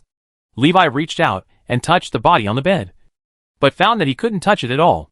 When he used the great sleepwalking technique to return to reality, a sudden suction force came from his body. He felt his consciousness rising rapidly, like a fish emerging from the bottom of the sea at high speed, and he felt very uncomfortable for a while. Call. Levi sat up suddenly and looked around. Everything was normal. The gray mist disappeared. Was that a dream just now? Levi was certain in his mind. So he lay down and continued to perform the great sleepwalking technique. He returned to the foggy dream world. After walking around the room, I found that most things could only be seen, but not touched. The walls are real and extremely strong, like a barrier that cannot be broken, and the windows cannot be opened. Looking outside through the glass, it was pitch black outside the window. After looking at it for a long time, I always felt that there seemed to be something in the darkness, which made me panic. Levi quickly moved his eyes away, not daring to continue staring outside for fear of something in the dark rushing in. After turning around, he found that only the door could be opened. I put it against the door and listened for a while, but there was no movement. He attempts to cast spells in his dreams. The small fireball spell and the invisible armor spell can be used normally, but the gray fog in the dream was a little weird. The firelight couldn't dispel the gray fog and couldn't illuminate a farther distance. Levi could see a 3-meter area around him, and the distance was blurry. Even if you use the small fireball technique to illuminate the surroundings, it can only make the area within 3 meters clearer, but cannot illuminate the area 3 meters away. Levi raised the small fireball technique and opened the door carefully. It was dark outside, and there was nothing. He threw the fireball out, and the darkness swallowed the fireball without any sound coming back. Levi hesitated for a moment and tentatively reached out into the darkness, only to find that there was nothing unusual. It seemed to be just a simple visual shield. There's no point in staying in the room. Do you want to go out and have a look? It didn't take long for him to make a decision. Levi walked out of the room and into the darkness. After passing through the door, Levi appeared in a huge library, filled with floating books and structural diagrams of spell models that were constantly flipping and deforming in the air. He looked back and saw a door standing alone in the library. On the other side of the door was his room. Levi returned and was relieved to find nothing in the way. Entering the huge library, he observed the surroundings curiously. Where is this? After a while, he found that this place seemed familiar. Levi's mind suddenly moved. Isn't this an enlarged version of the library on the 3rd floor of the Mage Tower? He walked inside and caught a book flying in midair.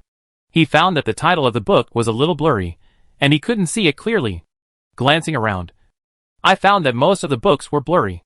Coming out from behind the bookshelf, Levi saw a huge book floating in midair. A figure sat on the huge book with his back to him. The spell model in front of the figure changed rapidly. Levi saw a familiar spell model. The spell model of Small Fireball? Levi took a closer look and saw clearly that the person on the giant book turned out to be Master Luo Ta.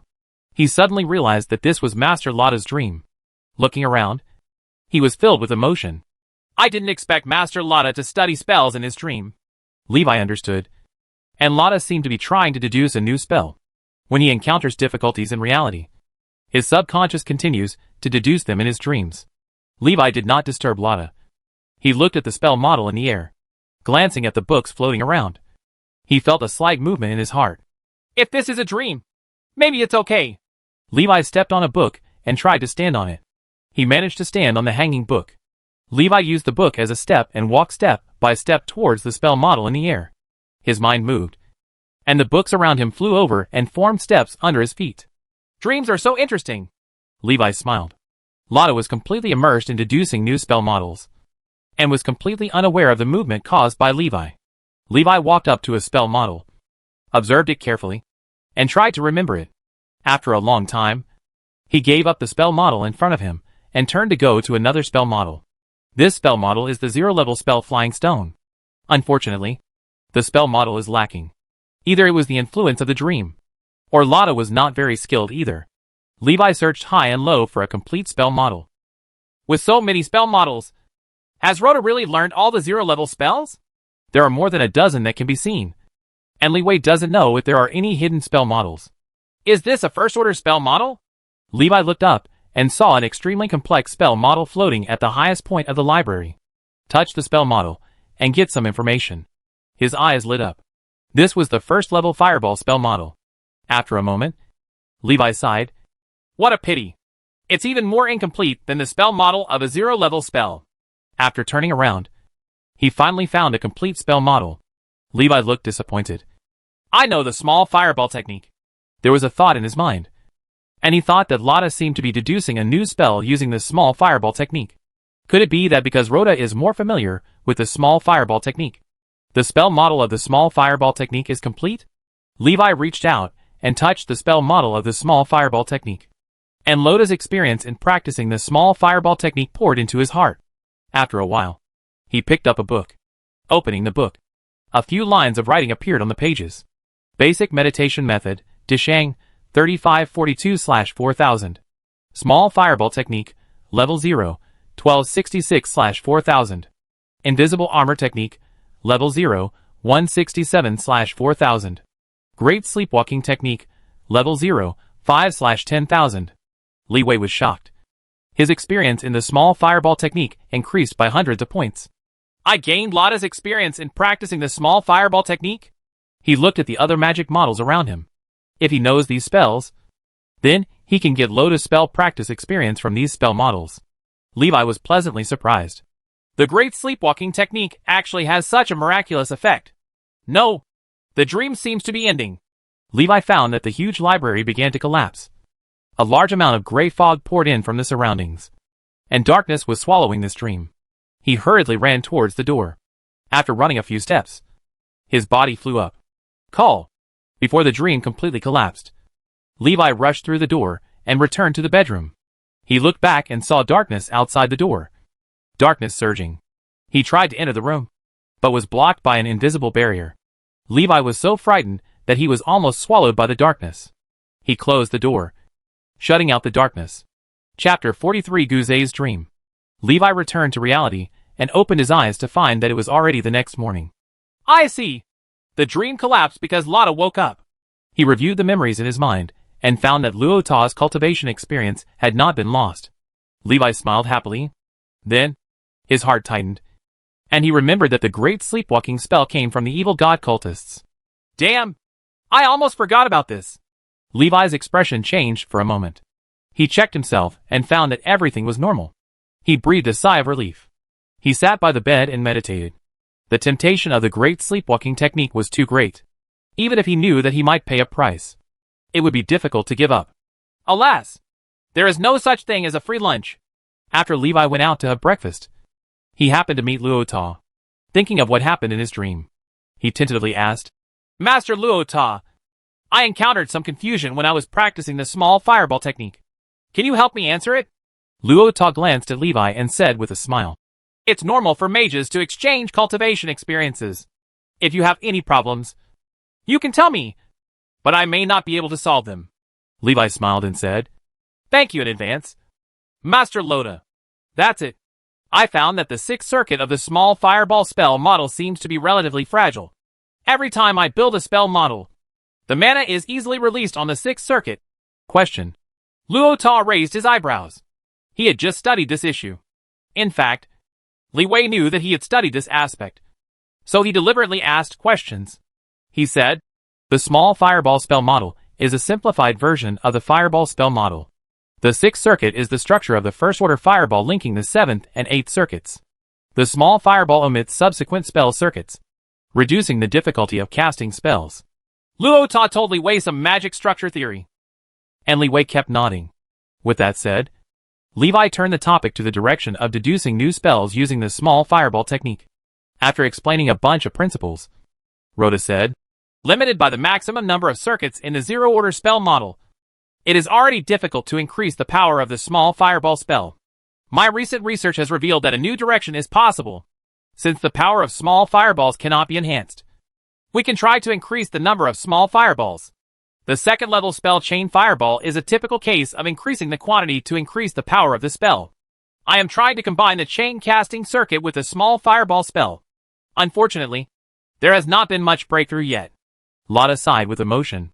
He said, "If my research can be successful, then the 0-level spell can be used to be as powerful as a 1st-level spell." Levi said, "Has Master Luota approached Teacher Gyu's? Teacher Gyu's has created the 3-shot ice arrow technique. Maybe he can give you some experience in this area." When Luota heard this, his eyes moved. "Guzei's 3-shot ice arrow technique? Why didn't I think of this? I'll go find him right away."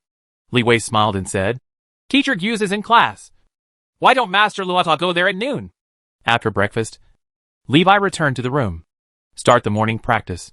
Spell practice experience can be obtained from other people's dreams, but mana will not increase. Levi worked hard to practice and improve his magic power. In a few days, he will be able to upgrade the basic meditation method again. Levi is looking forward to the new effects of the upgraded basic meditation method. At night, after practicing the spell, Levi lay on the bed and used the great sleepwalking technique. Enter the dream world. Levi pushed open the door. The darkness and calmness outside showed that the dream world on the other side of the door was stable. "I wonder whose dream it is today." Levi carefully reached out and felt extremely cold. He pulled his arm back, but it was already frozen. With a thought in his mind, he put on a thick cotton coat and walked out. Hoo ho ho!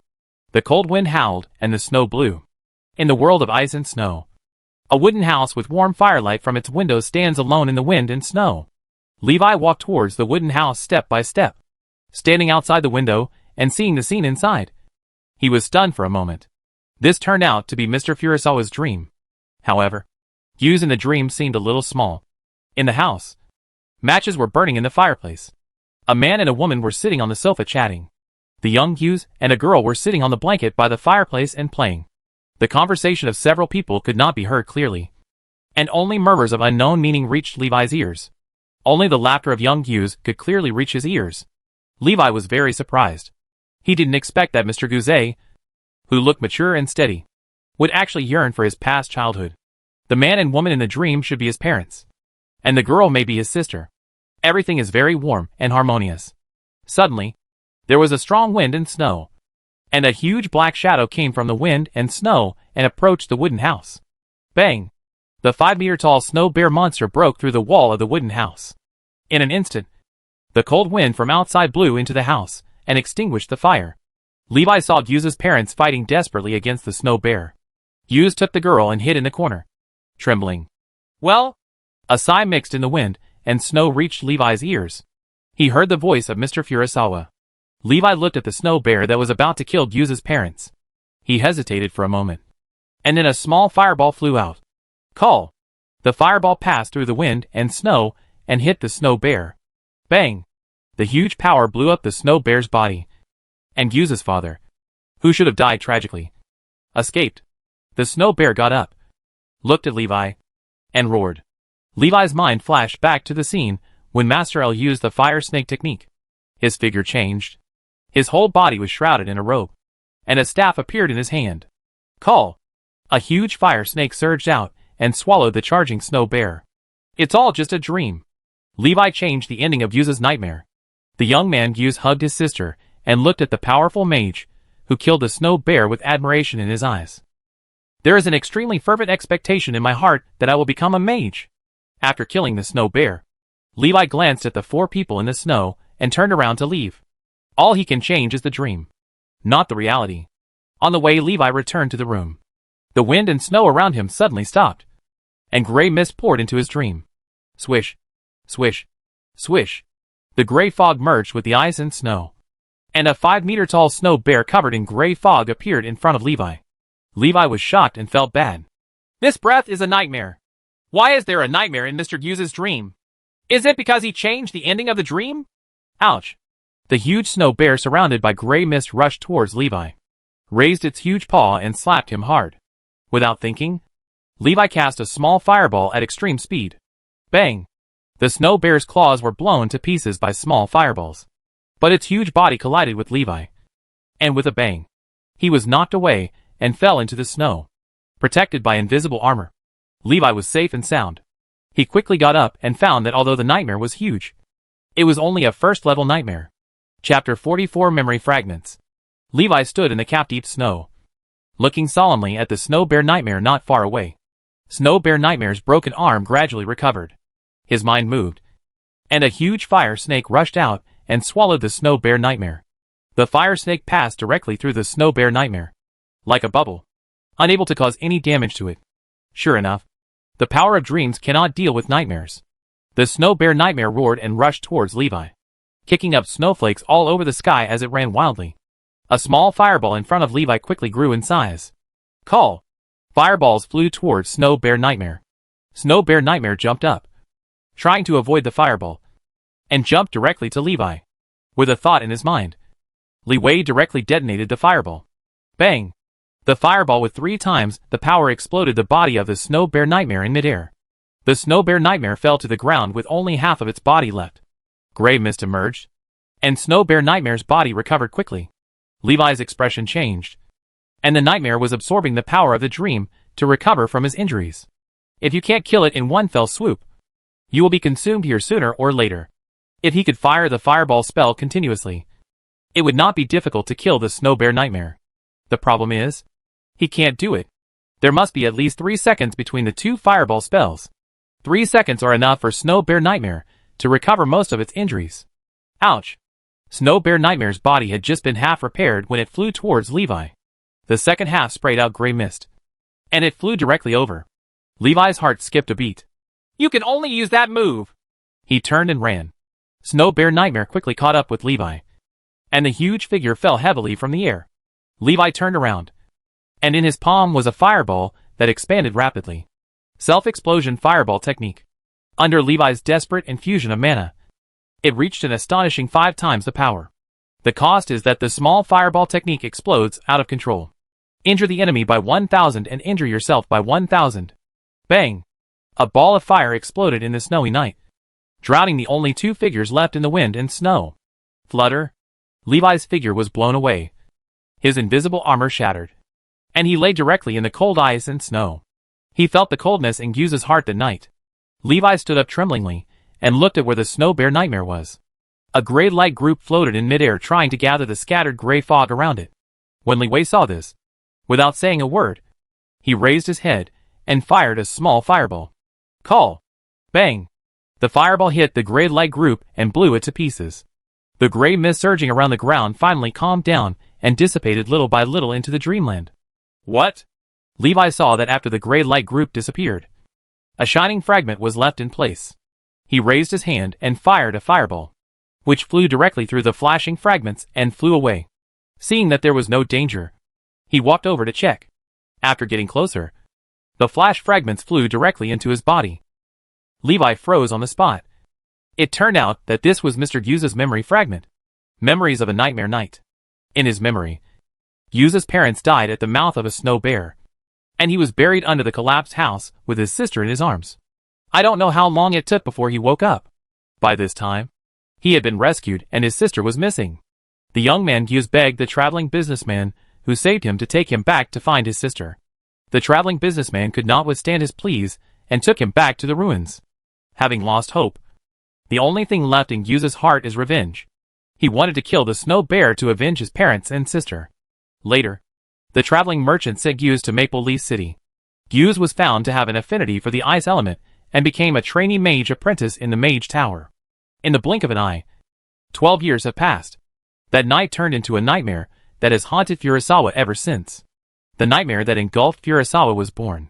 The nightmare that should have been gradually forgotten over time also keeps reincarnating under the control of the nightmare. The appearance of Levi broke the ending that the nightmare should have, causing the nightmare to be unable to absorb the power of this nightmare, which caused the nightmare to transform into a snow bear and attack him. After absorbing Guzei's memory fragments, Levi already understood everything. It turns out that this nightmare is the culprit of everything. Li Wei accidentally solved the trouble that had troubled Guzei for more than 10 years. After Nightmare died, the ice and snow dream began to shake and collapse. Cracks appeared at the edge of the dream. Gray mist seeped in, and darkness began to swallow everything. Levi quickly returned to the room. Guzei's nightmare collapsed. His dream was destroyed, and darkness surged outside the door. Levi closed the door and sat at the table. Look through the memories in your mind. The memory fragments contain not only Guzei's nightmare memories, but also Guzei's training memories. Nightmare tries to keep Guz living in a nightmare, providing it with the power of nightmares that it can absorb and grow. Therefore, the memories after Guzei's nightmare night were sealed and swallowed up. Even after Nightmare dies, most of the devoured memories are lost, but the most stubborn memories remain. After reading through it, Levi smiled. Sure enough, the completeness of the spell model in the dream is related to the mastery of the dream owner. Li Wei found Guzei's memory of practicing ice arrows, and found the complete ice arrow spell model. After a while, a new line of handwriting appeared in the gray fog in front of his eyes. Ice arrow, level 0 entry, 0/1000. Li Wei digested Guzei's cultivation experience. Before the dream ended, Ice arrow broke through to the mastery level. Ice arrow, level 0 mastery, 123/2000. Levi raised his hand to cast a spell, and an ice crystal arrow appeared in his palm. Looking at the ice crystal arrow in his hand, he shook his head slightly disappointed. This power is much less powerful than the ice arrow technique used by teacher Guzei. The ice arrow technique used by Guzei. The ice crystal arrow is 1 meter long, almost like a real arrow. The ice crystal arrow in Levi's hand was like a chopstick. This is caused by the low affinity of the ice element. Elemental affinity not only affects the speed of cultivation, but also affects the power of spells. The affinity of the ice element is insufficient, and the ice element accumulated after casting the spell is insufficient, resulting in a greatly reduced power of the spell. The remedy is to use magic materials to cast spells. Directly mobilizing the ice element in the casting material to fill the spell will not be affected by the elemental affinity. Holding the ice crystal in hand and performing the ice arrow technique will bring out the full power of the ice arrow technique. After studying the ice arrow technique, Li Wei exited the dream world. When I opened my eyes, it was 4:30 in the morning. The moon and stars were sparse outside the window, and Li Wei lay unable to sleep in bed. He was not satisfied with the ice arrow technique, but was unable to exert its full power. By the way, maybe you can ask Master Lotta. He has learned so many different types of spells, so he must have encountered this problem. Thinking of this, Levi suppressed the excitement in his heart, closed his eyes, and tried to sleep. As soon as he closed his eyes, the memories of Lotta and Guz came to his mind. For a moment, he couldn't tell whose memory it was. After coming back to his senses, Levi opened his eyes and looked at the ceiling. He raised his palm and looked at the lines on his palm. Thoughtfully, he seemed to understand the price to pay for using the great sleepwalking technique. The more memories he gets, the more likely he is to get lost in chaotic memories, lose himself, and lose himself. How to do this? Chapter 45 Blue Fireball. The problem has been placed in front of Levi. The solution is also simple. As long as you give up using the great sleepwalking technique, from now on, you will not suffer more serious memory erosion. Opportunities and dangers coexist. In the early morning, Levi met Guz while having breakfast. Furusawa's complexion looks particularly good. Levi asked curiously, Teacher Guz, have you encountered anything good? You look very happy today, Guz said with a smile. A thing that has been bothering me has finally been solved. Li Wei smiled and said, G people have their own destiny. Maybe it is Teacher Guz's good fortune, Guz said happily. With your good advice, when I practiced this morning, I felt there were signs of breakthrough in my cultivation. Maybe I can become an official mage in a while, Li Wei said happily. Then first, congratulations to Teacher Guz. He remembered something and asked, Teacher, did Master Lotta come to see you yesterday? Guz nodded and said, I chatted with Master Lotta all afternoon and gained a lot. Levi looked around. Breakfast time was almost over, and Lotta didn't appear. He scratched his forehead and planned to take the initiative to visit Lotta. After dinner, Levi went to Lotta's room with breakfast in hand. Boom, boom, boom. Master Lotta, I am Levi. She yawned. The door opened, and Lotta appeared in front of Levi with 2 dark circles under his eyes, looking like he had not slept all night. Levi handed him the breakfast and said, "Sorry to disturb Master Lotta." Lotta took the breakfast and said, "Come in. It's not a bother. What's the matter?" Levi walked into the room and found that the room was a bit messy, with papers and the remnants of various magic materials everywhere. When Rhoda saw this, he looked embarrassed and said, "Sorry, I forgot to clean it up during the experiment last night." He raised his hand and cast a spell, summoning a magical servant to clean the house. "Take Levi to the neater study room." "What's the matter with you?" Lotta asked.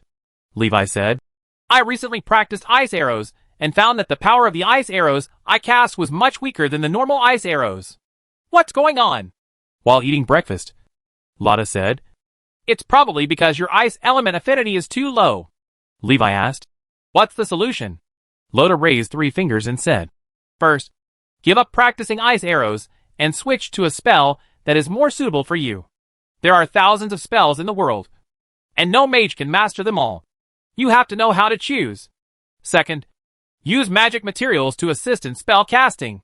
The magic elements between heaven and earth are affected by elemental affinity. The magic elements that everyone can mobilize are different. The properties of magic elements and magic materials are relatively stable and are far easier to control than free magic elements. Third, full mana casting. Mana is the product of the fusion of magic elements and spiritual power. Mana is the magic element. After constructing the spell model, and actively filling it with mana instead of magic elements to activate the spell model, you can exert the full power of any spell regardless of elemental affinity, at the cost of consuming much more mana than normal spell casting.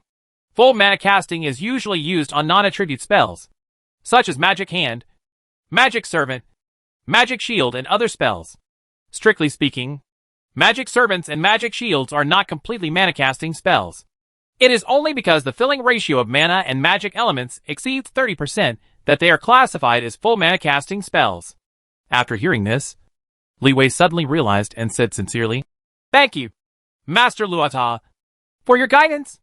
Lotta smiled and said, "You're welcome. Thanks to your reminder yesterday, I was able to find a new breakthrough. The exchange of experiences between mages is indeed very important." Lotta remembered something and asked, "There will be a mage exchange meeting in a few months. Do you plan to attend?" Li Wei asked in confusion. "Mage exchange meeting?" Luota said, "It is a gathering for mages organized by the Mages Association. Trainee mages can sign up to participate. This year's venue may be Feywa City. There will be many mages from all over the world participating in the exchange to exchange their cultivation experiences. There will also be many rarely seen rare spell books, rare magic materials, and other items traded at the exchange meeting.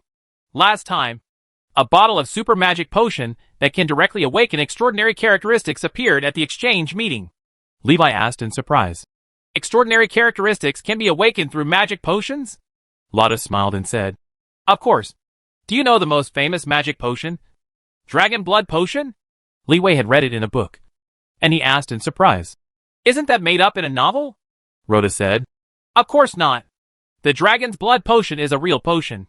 The user can obtain part of the dragon's body and strength. A giant dragon can only make 1 Dragon Blood Potion. So you should understand how precious the Dragon Blood Potion is. Once upon a time, in order to create an army of dragon knights, the human empire hunted dragons to refine and manufacture dragon blood potions. This eventually led to a significant reduction in the number of dragons, and they disappeared from the continent for a time. Today, the dragon has become a legend, rarely seen for hundreds of years. By taking Dragon Blood Potion, you can obtain the extraordinary characteristics of the dragon. That's too far. Having said that, I still recommend that you attend the Mage Exchange meeting. It is a good opportunity for you to expand your horizons." Rhoda said. Levi said, "I will consider it. Then I'll take my leave now, and don't bother Master Lotta." Levi said goodbye and left. And after returning to the room, he tried to cast the spell with full power. It was more difficult than he thought. After Levi failed to cast the Ice Arrow spell several times, He tried to cast the full mana spell with the small fireball spell. The small fireball technique has higher proficiency and stronger control ability. On the first try, it was easy to fill the spell model with mana instead of magic elements. A small blue fireball appeared in the palm of his hand. The fireball composed of fire element is red, and the fireball composed of mana is blue. Levi threw the fireball and unexpectedly discovered that he could control the fireball very easily. Fireballs circled around him.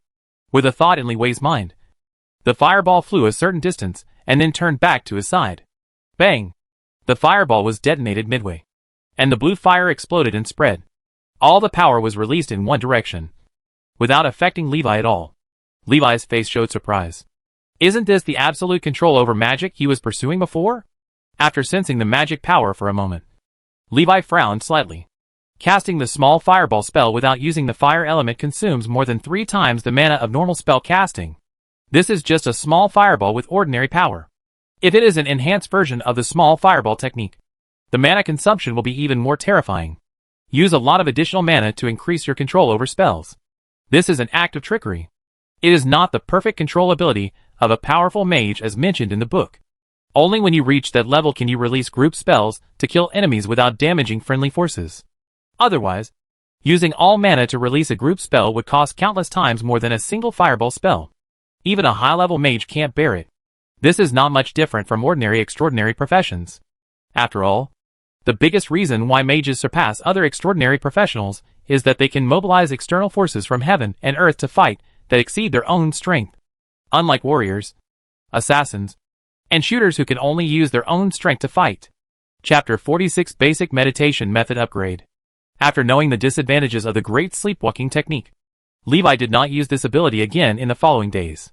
Before finding a solution, Levi could only reduce the number of times he used the Great Sleepwalking Technique as much as possible. With huge benefits and opportunities in front of us, it would be difficult to completely give up using the Great Sleepwalking Technique. Obtaining a 0-level spell from a dream is equivalent to earning 20 gold coins. What's more, there is magic practice experience that cannot be bought with gold coins. Benefits are attractive. Small gains can lead to big gains, and opportunities are rare. A lot of things have happened in the past few days, which has slowed down the upgrade of the basic meditation method that Levi originally planned to break through and upgrade. However, with his hard work, the basic meditation method was finally upgraded. Leeway, who was sitting cross-legged in the study and practicing, suddenly felt a change in his expression. Feeling that the world around him had undergone earth-shaking changes. Various magical elements as far away as stars appeared around him. Levi felt as if he were surrounded by stars. Fire element, light element, thunder element, water element, wind element, earth element, grass element, ice element, earth element, dark element. All magical elements are open to him. Whatever you ask for. With a thought in his mind, Leeway used the ice arrow technique. An ice crystal arrow more than half a meter long appeared in front of him. The chopstick arrows are much larger than those created by the previous spell. Scattering the ice crystal arrows, he concentrated. The scattered ice crystals formed several lines of writing in midair. Basic meditation method, perfection, 0/infinity. Small fireball technique, level 0, 1576/4000. Invisible armor technique, level 0, 317/4000. Great sleepwalking technique, level 0, 50/10,000. Ice arrow, level 0 mastery, 154/2000. After reading it, the ice crystals in front of my eyes completely dissipated in the air. Levi looked back on his own changes. The proficiency panel will only show the progress of practice, and will not show the benefits after breakthrough. After looking at himself, he discovered that the benefits of perfecting the basic meditation method were not only a broader affinity to magical elements and stronger mana, but also stronger spiritual power. Meditation can increase mental power, which Levi has known for a long time. It's just that as he gets stronger and stronger, the effect of basic meditation on increasing mental power becomes weaker and weaker. Initially, when he first started practicing, his mental power could increase several times in a month. By now, the growth of mental power has reached its limit. It only took him 3 months to go from practicing for only 30 minutes to practicing for 3 hours. Another 3 months passed, and he could only increase his practice time from 3 hours to 4 hours. This is almost the limit, and cannot grow any further. The mental power that reached the limit was broken through again when the basic meditation method reached the perfection level. Li Wei closed his eyes, extending his mental power to the surroundings. And the scene within 10 meters was reflected in his mind. Mental power perceives the world instead of the senses. Compared to the world seen through ordinary senses, the world perceived through spiritual power has more magical elements. The whole world is colorful and colorful. Looking at it for a long time makes you dizzy. Levi withdrew his mental power and took a long breath. Finally, I can release my mental energy, he thought. And in less than a second, a small fireball appeared in his palm. Levi smiled.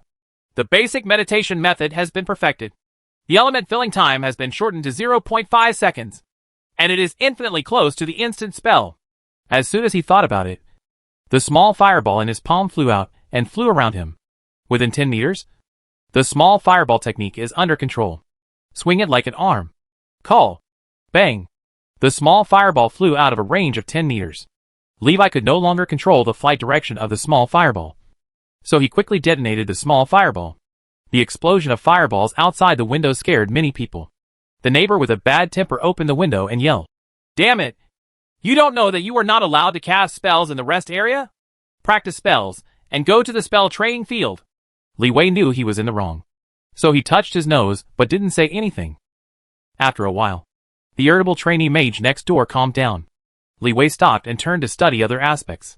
Looking at himself, he was surprised to find that the memory confusion that had previously troubled him disappeared. Levi was thoughtful. The stronger your mental power is, the stronger your understanding of yourself will be, and the less susceptible you will be to intrusion from the outside world. His eyes gradually lit up, which may be the solution to the side effects of the great sleepwalking technique. By improving your mental strength, you can combat cognitive problems caused by memory confusion. Basic meditation has been practiced to its limit. Maybe we should find a new meditation method to practice. Levi came to the library, searched for information, and found that after becoming an official mage, all mage would switch to advanced meditation. The crystal meditation method, an advanced meditation method inherited from Maple Leaf City Mage Tower. Study conditions: formal mage, tuition fee of 200 gold coins, or 200 contribution points. The crystal meditation method can eliminate mental impurities and continuously purify mental power, which improves the mage's ability to control magic, reduces distracting thoughts generated during practice, and improves practice efficiency. Li Wei secretly thought that it was a pity that neither the official mage status nor the 200 gold coins could be obtained in a short time. I wonder if you can get crystal meditation from dreams. He felt a little difficult. After all, only formal mages in the Mage Tower know the crystal meditation method. Targets are few and far between, and official mage rest times and resting locations are uncertain. The probability of falling asleep is too low. No matter. Let's try it first. If it doesn't work, we'll have to pay for it. But how do you break through to become a formal mage? Awaken your extraordinary characteristics.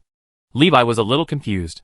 He has practiced basic meditation methods to a perfect state, and there is no sign of awakening his extraordinary characteristics. Levi is very convinced that he is the only person in the Mage Tower who has practiced basic meditation methods to a perfect level. The vast majority of trainee mages can practice basic meditation techniques up to a minor level. The trainee mages who can cultivate to the level of Desheng are all feathers and phoenix horns. Hughes told Levi that his ice arrow spell casting speed was one of the best among trainee mages. Even so, it takes about 6 seconds for Hughes to use the ice arrow technique. The 5-second element fill time is hard and cannot be changed. He could only shorten the time on building the spell model. This shows that Hughes's basic meditation method has reached a small level. The Desheng level basic meditation method can shorten the element filling time to 2 seconds. Any trainee mage who is at the advanced level of basic meditation can easily control the casting time within 5 seconds. It can be seen. Li Wei flipped through the book looking for answers, and the results he found were all specious. No one told him the process and principles of awakening extraordinary characteristics. This is abnormal. For a mage who pursues the truth, it is impossible to leave such an important matter unclarified. Li Wei found Guze to seek answers to his doubts. Teacher Furusawa, how can we awaken our extraordinary characteristics? Guze looked at him in surprise and asked, Have you reached this point so quickly? He couldn't help but be a little surprised. He didn't expect Li Wei's cultivation speed to be so fast. Li Wei sneered and said, No, I'm just curious. Yu shook his head and said, It is not advisable to aim too high. Every stage has its own goals. If you set the goal too far, you will easily lose your ambition. Forget it. With your talent, it won't take long to reach this stage. So I'll tell you about it. It just so happens that I have some new experiences recently. Chapter 47 Advancement Path. Hughes looked at Levi and said, The way to awaken extraordinary characteristics is called an advancement path by extraordinary professionals. I'll tell you about the way to advance in the mage profession. Currently, there are 3 mainstream advancement paths: Awakening Method, Magic Potion Method, and Magic Network Method. The traditional mage school advocates the Awakening Method. But the Awakening Method is also the most difficult way to advance. The Awakening Method of the Maple Leaf City Mage Tower is divided into 2 types: Elemental Awakening and Spiritual Awakening. Elemental Awakening. When you can cast first-level spells, you can try Elemental Awakening. If you are recognized by the corresponding magic element, you can obtain elemental extraordinary characteristics, such as elemental affinity, elemental body, elementalization, and elemental amplification. Such extraordinary characteristics. Spiritual Awakening. When your mental power reaches a certain level, you can try to tap your potential and talents and solidify them into extraordinary characteristics. The extraordinary characteristics obtained by Spiritual Awakening vary greatly, such as rapid spell casting, mana feedback, mana source, extraordinary properties like dual casting. After introducing the 2 awakening methods, I will tell you how to awaken. I am taking the path of Elemental Awakening, based on my own understanding. Elemental Awakening is to cast more spells and communicate more with magic elements. And then, you can be recognized by the magic elements. This threshold is a first-level spell. To put it simply, just practice more. I'm not very familiar with the Spiritual Awakening path. Judging from the advanced cases in the Mage Tower over the years, the Spiritual Awakening path is the most puzzling. Some people wake up inexplicably after eating, drinking, and sleeping. Some people wake up when their potential is squeezed to the limit when facing a life and death crisis. If you choose this path, you can try the path of extreme oppression. It doesn't have to be a life or death crisis, but it can also be an emotional or physical limit. After hearing this, Li Wei felt that the Elemental Awakening path was more reliable. If you practice more, doesn't it mean you have more liver? This is what he's best at. Hughes took a sip of tea, moistened his throat, and continued. Then, there is the Magic Potion Method and the Magic Network Method. These 2 advancement paths are far simpler than the Awakening Method. The Magic Potion Method is to take magic potions to obtain extraordinary properties and thereby advance. The only difficulty is to obtain a potion that suits you. The Potion Method is more suitable for other extraordinary professions as an advancement route. After all, there are too few potions suitable for the mage profession. The Magic Network Method is also very simple. After you surrender to the Goddess of Magic, as long as you cultivate your mana and spiritual power to the advanced threshold, the Magic Network will unlock more advanced spellcasting permissions for you and obtain more spell slots. Levi glanced at Hughes with some surprise and thought, it seems that after the nightmare ended, it really had a big impact on Teacher Hughes. In the past, Guzé could not say anything about running into the arms of the Goddess of Magic. He was quite taboo about mentioning the Goddess of Magic. Seems to be more open-minded now. Levi is happy for Hughes, which is a good thing. Guzé said, although ring mages do not have extraordinary characteristics, the spell slots given to them by the Magic Network are almost equivalent to the extraordinary characteristics of rapid spell casting. Of course, compared to the real extraordinary characteristics of fast spell casting, spell slot casting is still much slower. It can only be said that the spell slot makes it easier for the ring mage to learn spells and release spells. Other than that, there are not many benefits. The advantages that truly belong to mages have been thrown away by them. If they turn their backs on the truth of magic, they will not be favored by magic in the end. Circular mages can only show off their power at the low and middle levels. The truly powerful mages are all traditional mages.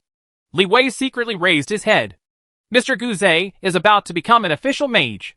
Now his butt no longer swings from side to side, and he speaks from the perspective of a traditional mage. There is nothing wrong with this. Most people's butt determines their head, and their stance determines their IQ. Levi doesn't think he can look at everything fairly and objectively. Sometimes letting your butt decide your head can save you a lot of trouble. Why not? Do whatever you want without breaking the rules. Leaving Hughes' room, Levi gained a lot. In fact, Li Wei had seen all the awakening methods Hughes mentioned in books. But they were just cases and discussions. It seems that there is always a feeling of seeing flowers in the fog and being blurry. After listening to the essence of Yu's summary, Levi suddenly realized, and the fog in front of his eyes disappeared instantly. He found a new way forward. There is just one question. What is the principle behind the awakening of extraordinary characteristics? Guze did not explain clearly to Li Wei. Maybe. No one can tell clearly. However, this does not prevent anyone from awakening to extraordinary characteristics. Bang bang bang. Levi passed by the spell training ground and saw 3 small fireballs flying out of Loda's hands, hitting the spell targets continuously. He stopped and looked thoughtful. Master Loda's chain of small fireballs has been created? Can I also learn something myself? A smile appeared on Levi's lips. Some look forward to entering Master Loda's dream at night. Although Gus promised to teach him the 3-shot ice arrow technique, Levi found that his ability to cast ice spells was not as powerful as others. So he was not too interested in the 3-shot ice arrow technique. Dispensable. But the small fireball technique is different. This is his special skill. The last time he encountered the snow bear nightmare, if he could fire small fireballs in succession, he wouldn't have to take the risk of using self-destruction to deal with the snow bear nightmare. Now that his mental power has become stronger, the result of the self-destruction fireball technique may also change. Li Wei naturally hopes to hurt the enemy but not himself. Returning to the room, Levi considered what to do next. If you take the elemental awakening route, it is essential to obtain a first-level spell. It's safest to spend money to buy. It takes about 2 to 3 months to save up enough 50 gold coins to buy an opportunity to read a first-level spell model. The premise is that during this period, magic potions can no longer be used to speed up cultivation. The basic meditation method has reached the perfection level and reached its limit. In a short period of time, there is no need to rely on magic potions to speed up cultivation. The second method is to obtain it from dreams, which is more uncertain. Levi thought for a moment and decided to go both ways together. He definitely wants the first-level fireball technique. He may not be able to get the first-level fireball technique in the dream. When the time comes, he will have to spend money to buy a learning opportunity. In a few days, it will be the day for publication fees again. I hope there will be surprises. When he was about to spend money, Levi suddenly remembered something. When he returned from rescuing Guze and others last time, he seemed to have received a message from the magic butler. At that time, I was busy studying the great sleepwalking technique and didn't pay attention. He almost forgot about it these days. Levi quickly took out the magic badge in his pocket, and 10 was displayed on the back of the magic badge. He looked surprised. Magic butler. Why do I have 10 more contribution points? Magic butler. 6 days ago, the professional association determined that you had completed the task of hunting down the black cultists. The Mage Tower issued you a task reward of 5 contribution points.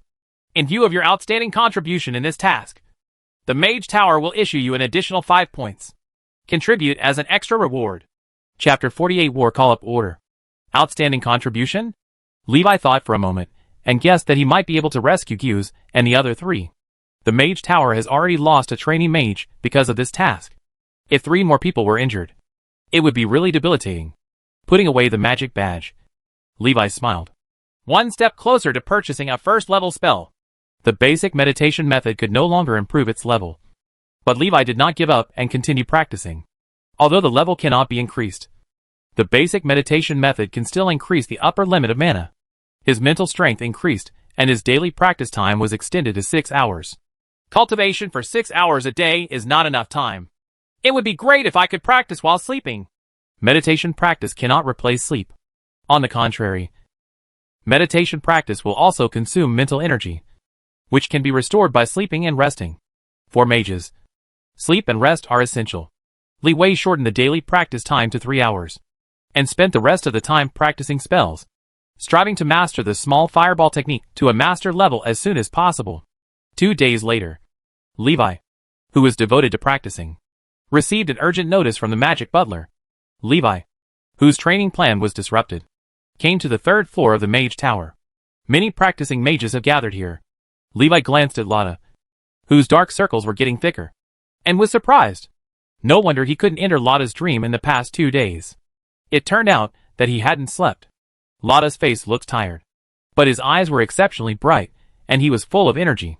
Standing in the crowd, Levi could feel that Loda was wandering in the sky, deducing new spell models in his mind. He walked up to Guze and asked in a low voice, Teacher Guzay, why did you call us here? Guzay said. The war between the Maziel Kingdom and the Orcs has been going on for more than half a month. I heard that the recent fighting on the front line is not optimistic. The Maziel Kingdom has issued a war call order to all the extraordinary forces in the territory. All forces in Maple Leaf City responded to the war call order and need to send a certain number of extraordinary professionals to assist in the war. The Mage Tower will also send a certain number of mages to the front lines to assist in operations. But we don't know how many will be sent yet. Hughes glanced at Levi and said, I will definitely go for this recruitment. I will soon break through and become a first-level mage. I must take this opportunity to make more contributions and accumulate some training resources. You don't have to worry. There is still some time before the breakthrough. Just stay in the Mage Tower and practice with peace of mind. After hearing this, Li Wei nodded and said nothing. I thought to myself, I am not far away from breaking through to the first-level mage. So I must take this opportunity to make some contributions. Not to mention anything else. Just the contribution required to learn first-level spells gave Levi a headache. He has an advantage over others in that he only needs to read the magic book once to memorize spell models. Even so, he felt that learning spells was very costly. I really don't know how other people manage to contribute so much. Levi couldn't accept spending months or even years to save contributions and learn a spell. Too slow. Levi looked ahead and saw several official mages walking out of the golden door in the hall. Walking at the front was a mage wearing a yellow mage robe, with Mage Al following behind him. Next to Master Al is a female mage wearing a blue robe. Guzay whispered, The one at the front is Master Martin, a third-level earth mage. Next to Master Al is Master Marina, a second-level water mage. The first-level mages were all standing in the crowd, mixing among the trainee mages. Levi glanced at the two people for a few times and remembered it secretly. Martin looked at everyone and said, Mage Tower has just received a war call order from the Maziel Kingdom. As a member of the Maziel Kingdom, we should contribute our strength when the kingdom is in crisis. After communication between the Mage Tower and the Mage Association, the Mage Tower is ready to send 1 third-level mage, 2 second-level mage, 6 first-level mage and 15 trainee mage to respond to the kingdom's recruitment order. The candidates for the third-level mage and the second-level mage have been determined. I, Master Allen, and Master Marina will represent the Mage Tower. The remaining 6 first-level mages and 15 trainee mages can sign up. If there are not enough people, then the Magic Butler will designate the appropriate person. After everyone heard this, they whispered a few words. Soon people were raising their hands to sign up. After a while, the quota for 6 first-level mages was filled. Half of the quota of 15 trainee mages has been taken, including Guzay and Luo Ta. Levi looked around and raised his hand. Martin looked at him and frowned slightly. Why is there a young boy here? Levi looked so young that Martin even wondered if a mage apprentice had sneaked in. However, if he could enter the 3rd floor of the Mage Tower, there should be no problem with Levi's identity. Martin looked at him and said, What's your name? Levi said quickly. Levi. Hughes looked over after hearing this and saw Levi raising his hand with a surprised look on his face. Seeing this, Al said a few words in Martin's ear, probably telling him about Levi's situation. Martin nodded, glanced at him, and said, You don't have to go. You can stay and practice in the Mage Tower with peace of mind. Levi's talent is amazing, and he shouldn't take risks. Hearing this, Guzay smiled. As expected, Levi put down his hand. A little surprised. He didn't expect that he would be rejected. Martin looked at the other people around him and asked, Who else? Several people raised their hands one after another, but there were still a few gaps between them and the 15 people. Martin didn't waste any time. He looked directly at the Magic Butler and said, Magic Butler, select suitable personnel to participate in the war. Magic Butler, Xiaowen, Delis, Genova, Levi.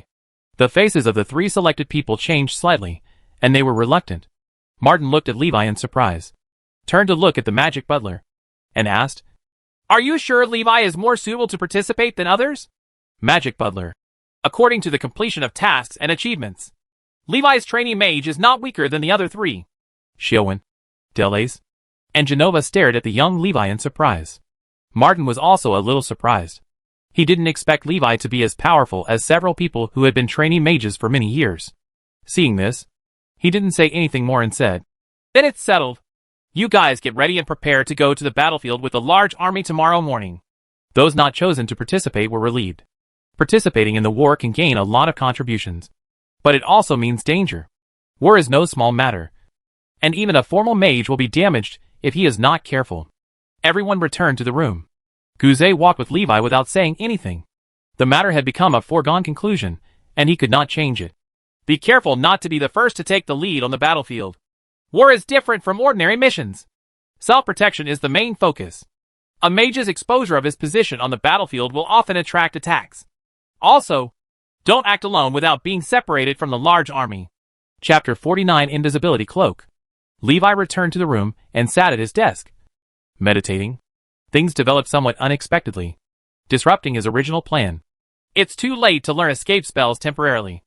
I have to find a way to get something to save my life. Boom. Boom. Boom. There was a knock on the door, and Levi opened the door. The magical servant brought a box and handed it to him. Levi put the box away and closed the door. Returned to the desk and opened the box. Inside are 5 red vials of life recovery potions and 5 blue vials of mana restoration potions. This is a resource pack for combatants. The magic butler sent a message, and writing appeared on the back of the magic badge. The trainee mage will receive 1 contribution point every day while participating in the war. If you perform well, you will receive additional contributions. The contributions will be distributed starting tomorrow. The Wartime Special Supply Store is open. The Mage Association and Professional Association have open store sharing. You can use contribution points to exchange for any items in the Wartime Special Supply Store. The product exchange list has been distributed. Please check it carefully. Levi pulled out the magic text scroll under the box. Open the scroll, and the words composed of magic flicker and change. Looking at the magic text scroll in his hand, Levi couldn't help feeling that the mage tower was bleeding profusely. Usually magic text scrolls are only used to record and convey important information. A scroll was worth several gold coins. If it wasn't very important information, no one would be extravagant enough to use a magic text scroll to deliver it. When Master Allen saw the magic servants moving the magic text scrolls out of the treasure house, he couldn't help but feel sad. Master Martin, there is no need to use the magic text scrolls so extravagantly. Right. Martin smiled and said, these magic text scrolls have been stored for several years and are about to expire. It's time to empty them all at once and go back to the Mage Association and Professional Association for reimbursement. Those potions and magic items that are about to expire are also sold at a discount to clear out the inventory. Marina walked in and said, the Mage Association and the Professionals Association have also thrown out a lot of good things. It seems that they are all clearing out their stocks and want to take this opportunity to take a bite out of the Maziel Kingdom. Levi looked through the magic text scroll, looking for what he needed. If you don't have time to learn the escape spell, you can only get a life-saving magic item. After rummaging for a long time, Levi selected a piece of magic equipment that suited him. Invisibility Cloak, first level magic item. After activation, the invisibility cloak will simulate the color of the surrounding environment to achieve the effect of invisibility and camouflage. Discounted price for combat readiness, 30 contributions. Original price is 40 contributions. After choosing his equipment, Levi ran to the Spark Literary Club overnight. Tomorrow is the day to collect the royalties. But I will leave Maple Leaf City early tomorrow morning, so I'm afraid I won't have time to collect the royalties. Li Wei simply went to Spark Literary Agency one day in advance to ask for royalties. When he arrived at Spark Literary Club, Jimmy was getting ready to get off work. After hearing Levi's request, he couldn't make the decision, so he had to find Director Gus. Gus heard that Levi was going to fight the orcs for the kingdom of Maziel tomorrow. He immediately made a decision and said, no problem.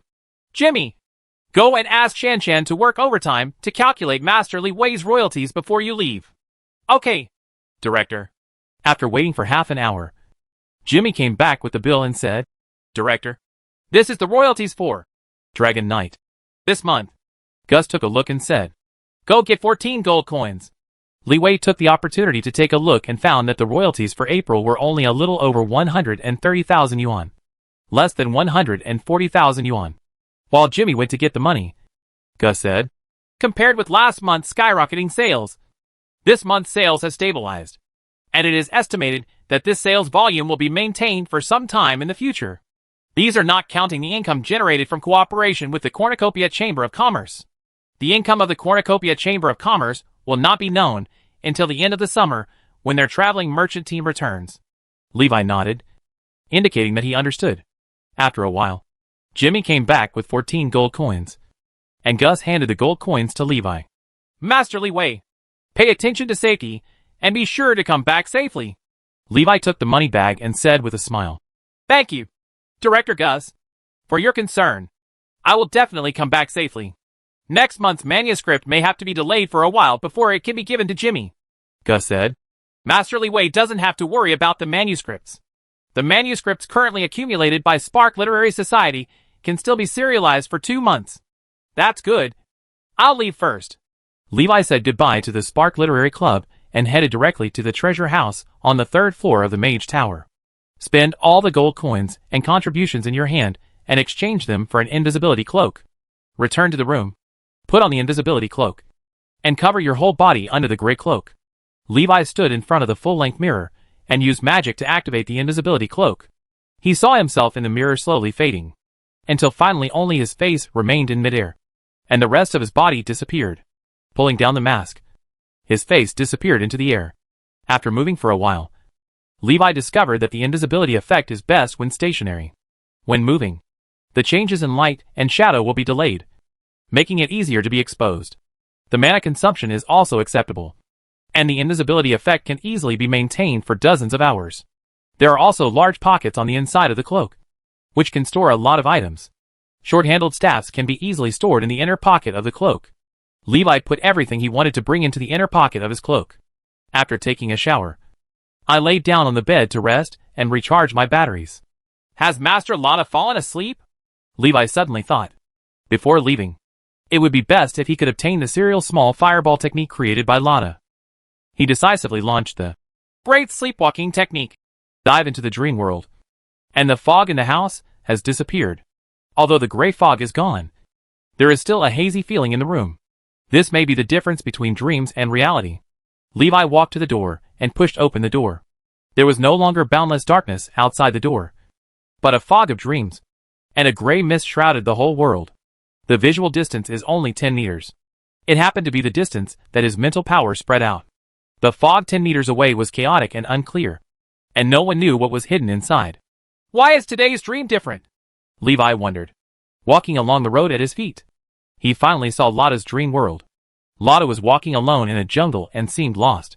There was fog at the edge of the jungle, and Levi walked out of the fog and walked into the jungle of Lotta's dream. After Levi appeared, Lotta seemed to be aware of it. He suddenly turned his head to look at Levi, with fear in his eyes. Orcs! Die! Lotta raised his staff and attacked Levi. Levi looked surprised when he heard Lotta shout. Looking down, he didn't know when his body turned into that of a furry orc. Serial small fireball technique. 4 or 5 fireballs shot out from Lotta's staff in succession. Levi looked surprised. Chapter 50. Continuous small fireball technique. Hoo ho ho! 4 or 5 small fireballs flew towards Levi in a row. Levi tried to manipulate the dream to fight, but found that he failed. Quickly dodge and cast spells at the same time. Bang bang bang. 2 fireballs missed, and the remaining 3 fireballs all hit Levi and blew him away. Levi lay on the ground, seemingly dead. Lotta approached cautiously, wanting to see if the orc was completely dead. Suddenly, the orc was seen opening his mouth and spitting out a fireball. Rhoda was stunned on the spot.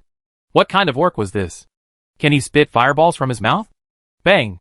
Lotta was blown away, and the figure disappeared into the dream. Levi quickly got up and picked up the memory fragments that dropped after Lotta disappeared. Turned around and ran away. Lotta dreamed that he was killed by a strange orc, and suddenly woke up from his dream. He saw familiar scenes around him and realized that he had just been dreaming. Luota breathed a sigh of relief. It turned out to be a dream. It's not a good sign to dream about something like this before leaving. No, I have to get some more life-saving things. Rhoda woke up with a start.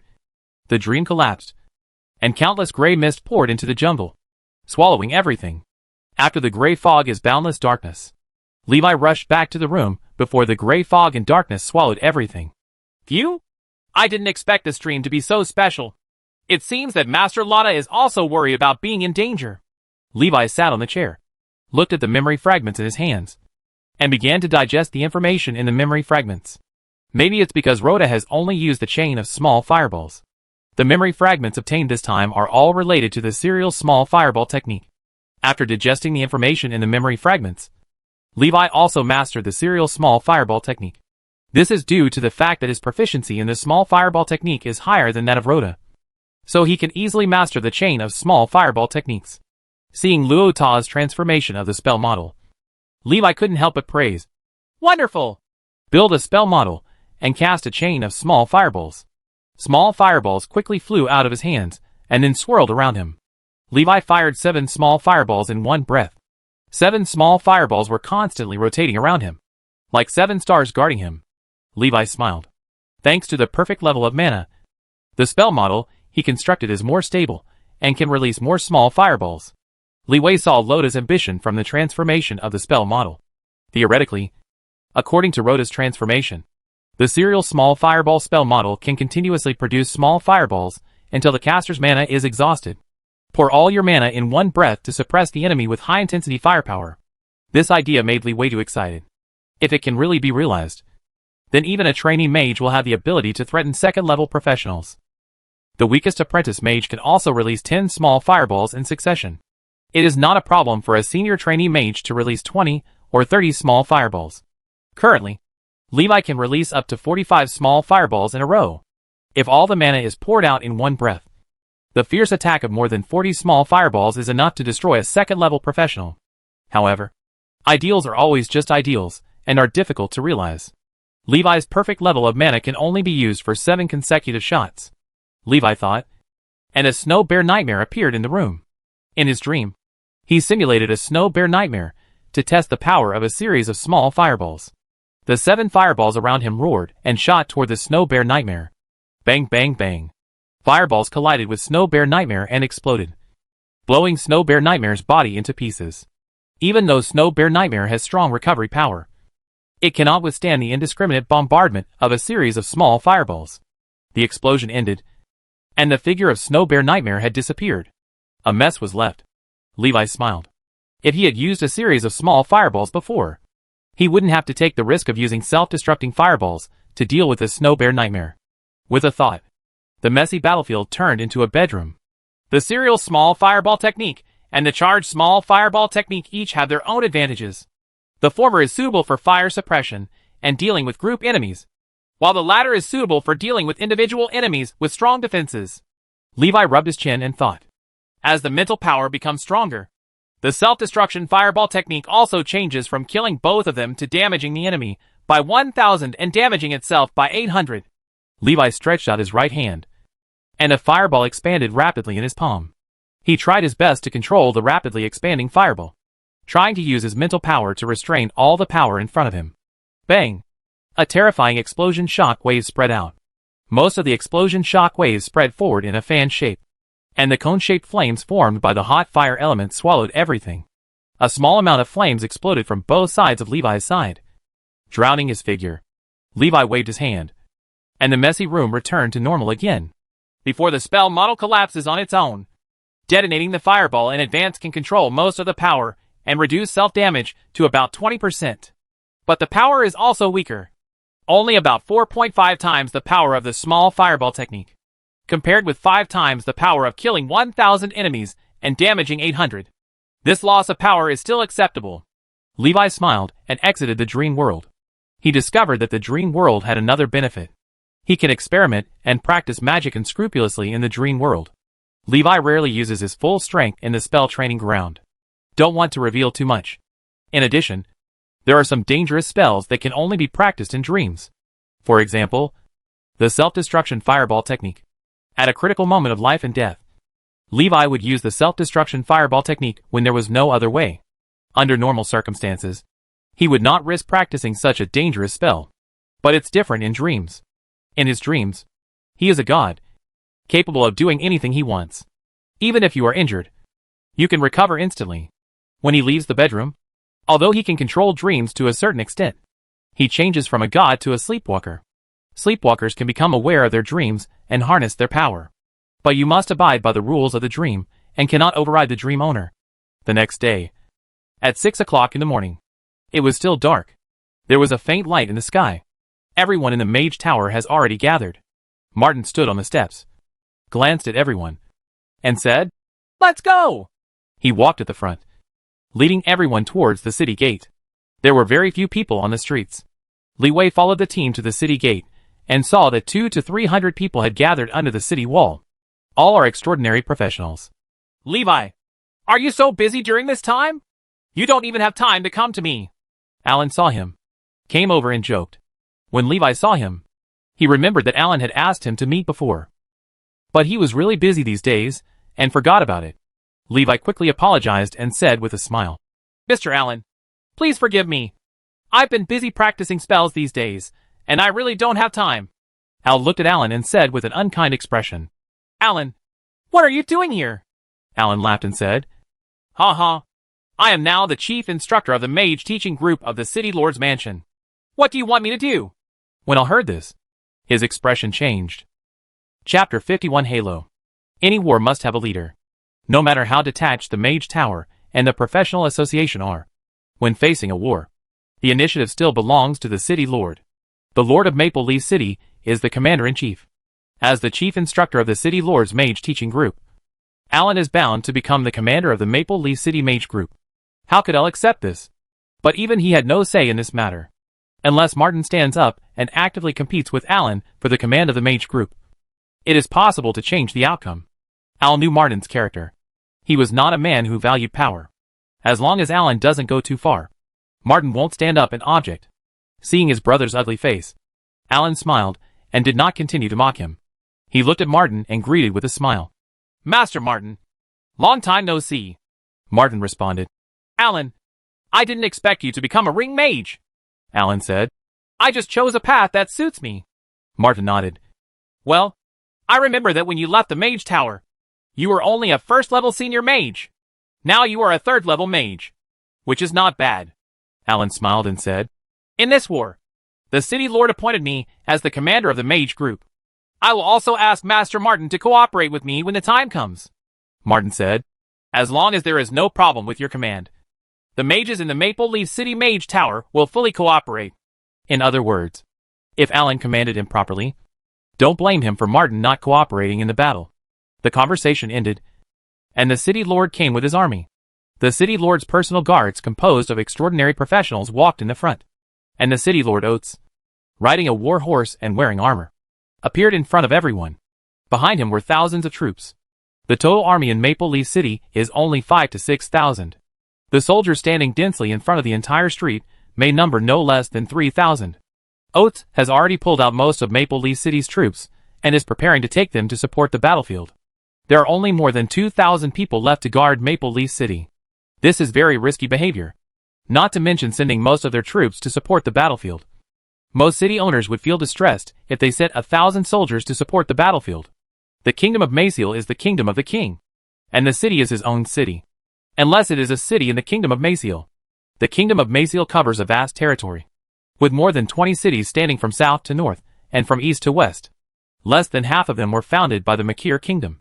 Most of them are independent cities, but they are within the territory of the Maciel kingdom. The relationship is not that of ministers, but more like that of princes. Maple Leaf City is an independent city. The City Lord Oates is an earl canonized by the Empire, and the king of Maciel kingdom is just a marquis canonized by the Empire. Oates only needs to be loyal to the Empire, not to the king of the kingdom of Maciel. The city lords of other independent cities are in the same situation. On the surface, all the major cities in the Makir kingdom surrendered to the king. In fact, the lord of an independent city has a competitive relationship with the king. Therefore, most city lords received war call orders, which meant sending some people for reinforcements. There is no way they would go to war and mobilize troops like Maple Leaf City. Oates meets with the leaders of all factions. Martin from the Mage Tower, Orn from the Knight Association, Raymond from the Warrior Association, Monty from the Assassin Association, and Tanya from the Archer Association. Martin, Lehman, Monty and Tanya all looked surprised when they saw Orn. None of them expected that Orn, a great knight, would also participate in this battle. Oates didn't seem surprised. Alan stood by his side. He introduced to everyone. The highest commander of the Maple Leaf City army this time is Aun. Everyone was not surprised when they heard this. Orn's profession is a war knight, which is different from the ordinary knight profession. War knights can show their true strength on the battlefield. It can be said to be an extraordinary profession born entirely for war. Lehman, a sturdy third-level senior warrior, smiled and said, "I can finally feel the power of the legendary war knight." Monty's whole body was wrapped in a black robe, looking like a ghost that could disappear into the shadows at any time. He glanced at Aun and said nothing. Tanya is a half-elf, and her weapon is a magic short bow. After hearing Lehman's words, I couldn't help but look at Orn a few more times. She didn't know much about Orn, but she had heard about the famous name of the war knight. Martin glanced at Aun, with a hint of fear in his eyes. I heard that Aun had killed an archmage of the same level. This achievement can be described as amazing. As we all know, mages are invincible at the same level. After Oates introduced Orn, he introduced Alan to everyone. This is Master Alan. He is now the chief instructor of the Mage teaching group and serves as the commander of the Mage group in this war. After saying that, he looked at Martin and asked, Does Master Martin have any objection? Martin nodded silently. No objection. The remaining knights, warriors, assassins, shooters, and other extraordinary professionals are also commanded by third-level masters sent by various forces. By the way, the Knights Association also sent a third-level senior knight. It's a pity that under the brilliance of Orn, this third-level high-level knight seems unknown. His strength is not weaker than Raymond, Monty, and Tanya, but because Orn is too powerful and his light is too dazzling, he seems a bit weak. After the City Lord Oates assigned everyone's duties, he began to mobilize before the war. Levi and Hughes stood in the crowd, listening to Oates loudly preaching the justice and necessity of this war. Neither of them heard it and talked quietly. Hughes said, There are a lot of people this time, so be careful. It may be a little different from usual. He vaguely felt something was wrong. It's not like they haven't supported the battlefield before, but there have never been so many people as this time. Hearing this, Levi nodded. He didn't know much about this, but when he saw Aun, he subconsciously felt that something was serious. Seeing Aun, he remembered the secrets hidden in Maple Leaf City. At present, he has only glimpsed a corner of the secret, and does not know what Orn, the City Lord's mansion, the Warriors Association, and other forces are hiding. Winter has been gone for 2 months, and this secret seems to have died in the snow, with no one talking about it. Fight! Fight! Fight! Suddenly, 3,000 soldiers raised their weapons and shouted loudly. Levi was shocked. He turned around and saw that the soldiers looked particularly excited, with excitement in their eyes. Levi felt something was not right. He turned around and saw that many people in the group of extraordinary people were excited. Hughes whispered, The halo of the war knight. Levi asked, How come we are not affected? Hughes looked around and guessed, Maybe we are standing too far away. It seems that those professionals with excited expressions are closer to Orn. In order to maximize the power of the aura, Orn stood in the center of the crowd. Both Levi and Hughes stood on the edge of the crowd, not within the halo. Chapter 52 March. Set off! Oates gave the order and led everyone out of the city. An army of 3,000 men marched along the road toward the front line. The soldiers marched in uniform steps. On the other hand, the accompanying professionals not only gathered together in 2s and 3s, but also chatted during the march. There was no look of marching or fighting at all. Aun rode a dragon-blooded horse to the crowd. The dragon-blooded BMW snorted, frightening the people around him to retreat. Aun's mount is a genuine third-level dragon-blooded monster. The combat power is stronger than most professionals. With one kick, even a second-level professional will be kicked until his bones are broken and he vomits blood. Everyone subconsciously stayed away from Aun, for fear that his mount would go crazy. Aun glanced at everyone with cold eyes and said, It is forbidden to chat during the march. Knights and warrior professionals marched in a guard formation, with shooters and mages marching in the middle. Monty arranged for assassin professionals to act as scouts to obtain intelligence along the way. Soon, the chaotic team became orderly. It's not strictly prohibited, but at least it's no longer so cluttered. Orn's requirements for professionals are not high. In war, the main force is trained soldiers. Extraordinary professionals are more about dealing with the extraordinary people who also exist in the enemy's army, unless it is a dedicated army of extraordinary professionals. After arranging the team of professionals, Aun did not stop too much and rushed to catch up with the army in front. The City Lord Oates led the army at the front, and the professional team followed the army for a distance. And behind them were the logistics troops transporting grain and grass. Professionals are in the middle, and have strong front and rear coordination and support capabilities. After Aun left, everyone breathed a sigh of relief. Talk in a low voice, not daring to speak openly, and nonchalantly like before. Levi was sitting on a ground beast pulling a cart. The mages all ride on trailers. The trailer is pulled forward by a 6 to 7 meter long ground beast. The ground beast is like a locomotive, dragging 7 or 8 wooden trailers forward at a slow pace. The wheels turn gurglingly and vibrated from time to time. Levi sat back on the cargo and looked curiously at the earth beast in front of him. It is recorded in the book that earth beasts have a docile character, extremely strong endurance, and are good at traveling long distances and carrying heavy loads. They are not only domesticated by humans as tools for carrying goods, but even the orcs, dwarves, goblins, and other races will also domesticate earth beasts. Although I have seen pictures of earth beasts in books, this is the first time I have seen a real earth beast. It looks different. The ones in the book are hairless, covered in armor, and generally over 10 meters in length. Levi looked at the earth beast with some confusion. Hughes explained. You are talking about the earth dragon beast, which is also a kind of earth beast, but it is a sub-dragon earth beast. This is what ordinary earth-walking beasts are like. Earth-walking dragon beasts are relatively rare. Levi suddenly realized. That's it. The march was boring. The trailer was bumpy, and it was impossible to meditate. Levi had no choice but to close his eyes and use the mental power construction method to practice the spell. Liver's small fireball technique in his mind. Other extraordinary professionals glanced at Levi sitting in the car from time to time, with envy in their eyes. It's still more comfortable for the mage. He doesn't have to walk by himself. The main reason is that compared to other extraordinary beings, mages are physically weaker and are not suitable for walking long distances. This trip to support the battlefield would take at least 100 kilometers. Let the mage, who spends most of his time in the mage tower without exercising, come down. He is afraid that he will stop eating when he reaches the battlefield. In the blink of an eye, a whole day has passed. As night fell, the team stopped and began to set up camp. Levi jumped out of the car and stretched his hands and feet. After sitting for a day, I feel sore in my waist and back. Boom! The ground shook and a roar came. Levi turned to look, and Master Martin cast a spell to create a house made of earth and stone on the spot. The house is not big and looks very simple, but compared to others who can only lie on the ground to rest, it is countless times better. Levi also looked at Martin with some envy. The house was not big, so Martin took Al and Marina inside to rest, while the others stayed outside, either sit on the ground or lean on the trailer. Levi looked at Guzet and asked, What spell did Master Martin cast? Guzet said, Turn mud into stone. A third-level earth spell. In contrast, turning fossils into mud is also a third-level earth spell, but it has exactly the opposite effect. Third-level spell? Levi was a little disappointed.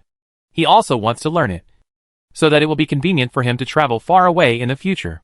I didn't expect the level to be so high. He glanced around, with a hint of anticipation in his eyes. The harvest tonight must be quite big.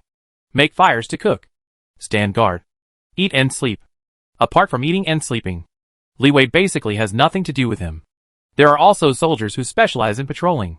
While eating, Alan found everyone and said, According to Commander Orn's order, in order to give full play to the abilities of professionals, a group of mages is now to be established. Mages who are good at the same spells are grouped together.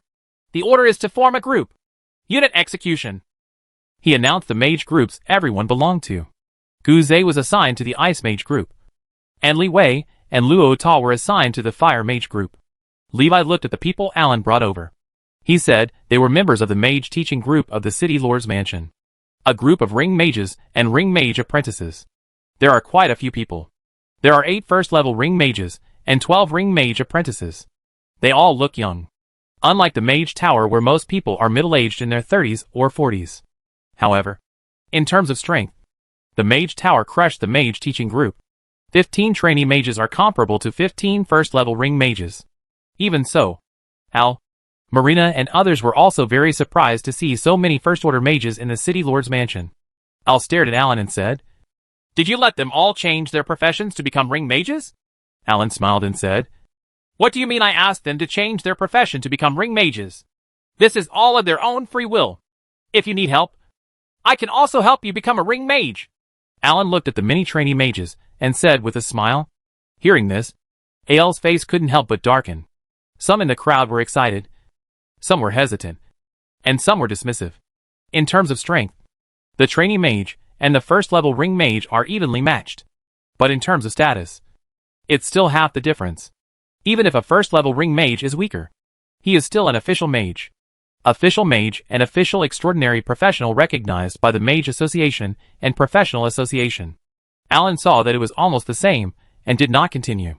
Let the people from the Mage teaching group and the Mage Tower stay together to get familiar with each other. Li Wei's Fire Mage group has the largest number of people. 15 people. Including Al. That's 16 people. The majority of the people were members of the Mage teaching group. There is no doubt that the Fire Mage group is also a firepower group.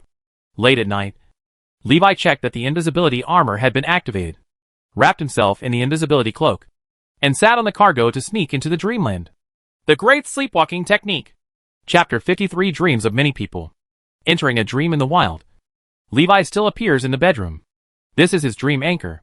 His subconscious reminded him that he could change the position of the anchor point in his dream.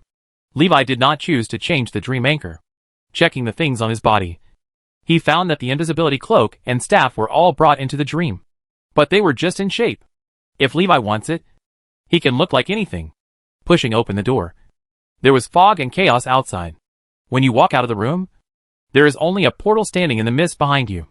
A road appeared beneath Levi's feet, flanked on both sides by an unknown land shrouded in mist.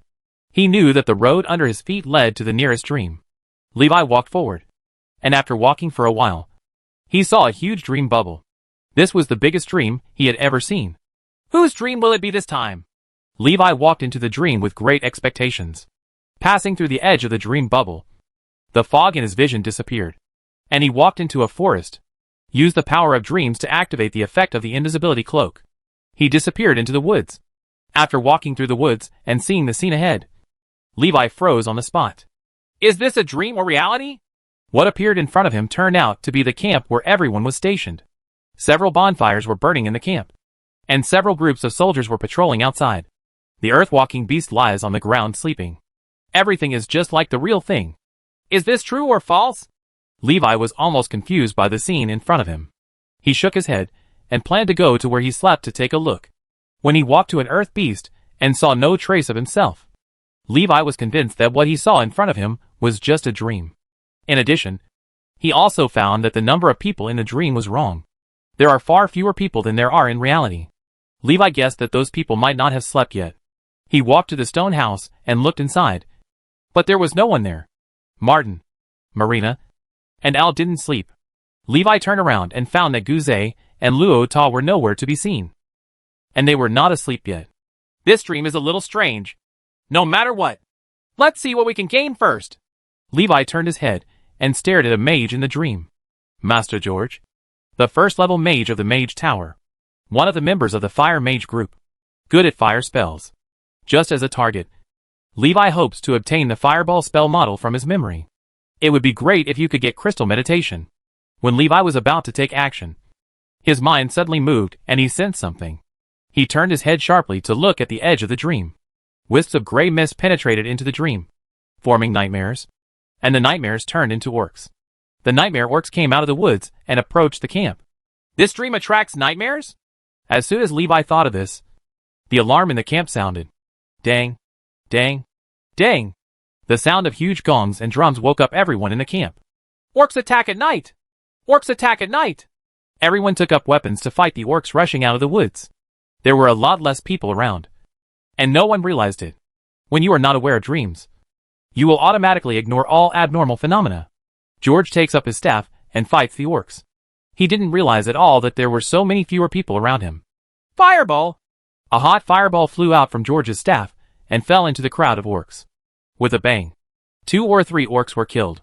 It is much more powerful than the small fireball technique. After killing 3 orcs, George turned to attack the orcs in other directions. He didn't even notice that the corpse of the orc he killed was recovering bit by bit. It seemed that no one except Levi could see the gray mist lingering on the nightmare orcs. The orcs who cannot see their death are absorbing the gray mist and restoring their form. Levi watched the battle for a moment and found that after the people in the dream were killed by the nightmare, they would turn into a gray mist and be absorbed by the nightmare.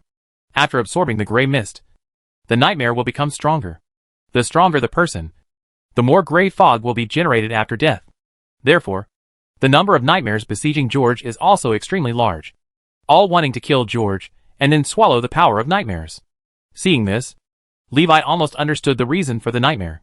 Many people in the camp are worried and afraid of encountering orcs. When they fall asleep, these people's fear breed nightmares that attract nightmares. The nightmare takes the initiative to make the nightmare come true, thereby absorbing the power of the nightmare and becoming stronger. It evolved into the current situation of orcs attacking the camp at night. Several nightmares passed by Levi.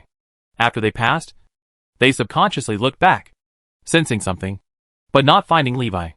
Levi is invisible and does not have the power to breed nightmares, so he will not be discovered by nightmares. He walked towards George, worried about the long night and dreams, and prepared to take action. With a thought, he transformed into a beast man. Just as George finished releasing his spell, Levi suddenly jumped up and threw a self-destructing fireball from behind. Bang! The cone-shaped flame spread out and engulfed George's figure. Click! Click! Click!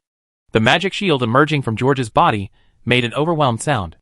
In order to break George's magic shield, Levi would do whatever it takes. Just after a self-destructing fireball exploded, 7 more small fireballs flew out of Levi's palm, hitting George one after another. The explosion caused his body to tremble wildly, making him unable to stand firm and cast spells. Bang! Click! As the last small fireball exploded, the magic shield on George's body also made a breaking sound. The first level magic shield is indeed strong enough. Levi sighed, and without saying a word, fired another self-destructing fireball with 4.5 times the power. Bang! The flames engulfed George, and a ball of blue light exploded from George's body. The magic necklace on his chest was activated, releasing a blue shield to protect him. Levi was surprised. He didn't expect that George also had a defensive magic item on him. Magic items can only withstand one fatal attack. After blocking Levi's self-destructing fireball, the magic necklace shattered, and the blue light slowly dissipated. Even so, the blue light can still last for more than 10 seconds. George was caught off guard by Levi's sudden attack. Under a series of attacks, he was suppressed and did not even have a chance to fight back. It wasn't until the shield of the magic necklace was triggered that he got a chance to breathe. After seeing the attacker clearly, George looked shocked. Half-dragon? He had only heard that half-dragons could breathe fire. After the shock, George saw that the shield was about to disappear and quickly came to his senses. He cast a spell to fight back.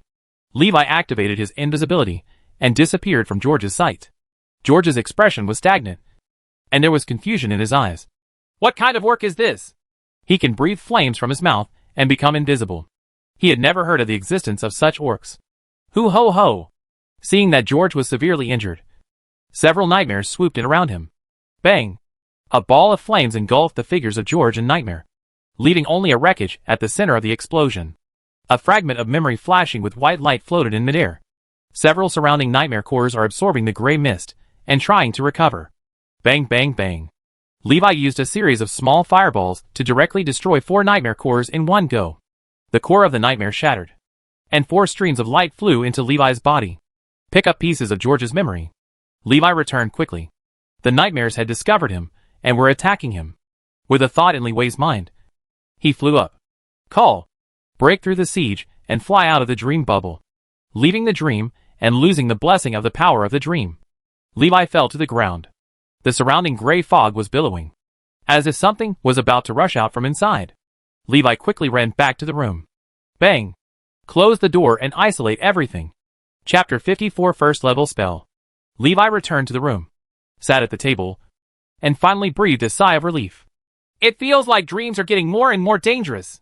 There were quite a few nightmares that appeared this time, but none of them were as powerful as the nightmare Snow Bear. After all, that nightmare has absorbed Guze's nightmare power for more than 10 years, and is probably approaching the 2nd level. Fortunately, I escaped from the dreamland in the end without any danger. I got what I wanted. Levi looked at the memory fragments in his hands, rather than what was in the memory fragments. He wanted to know what the 4 streams of light that flew into his body after the nightmare's death were.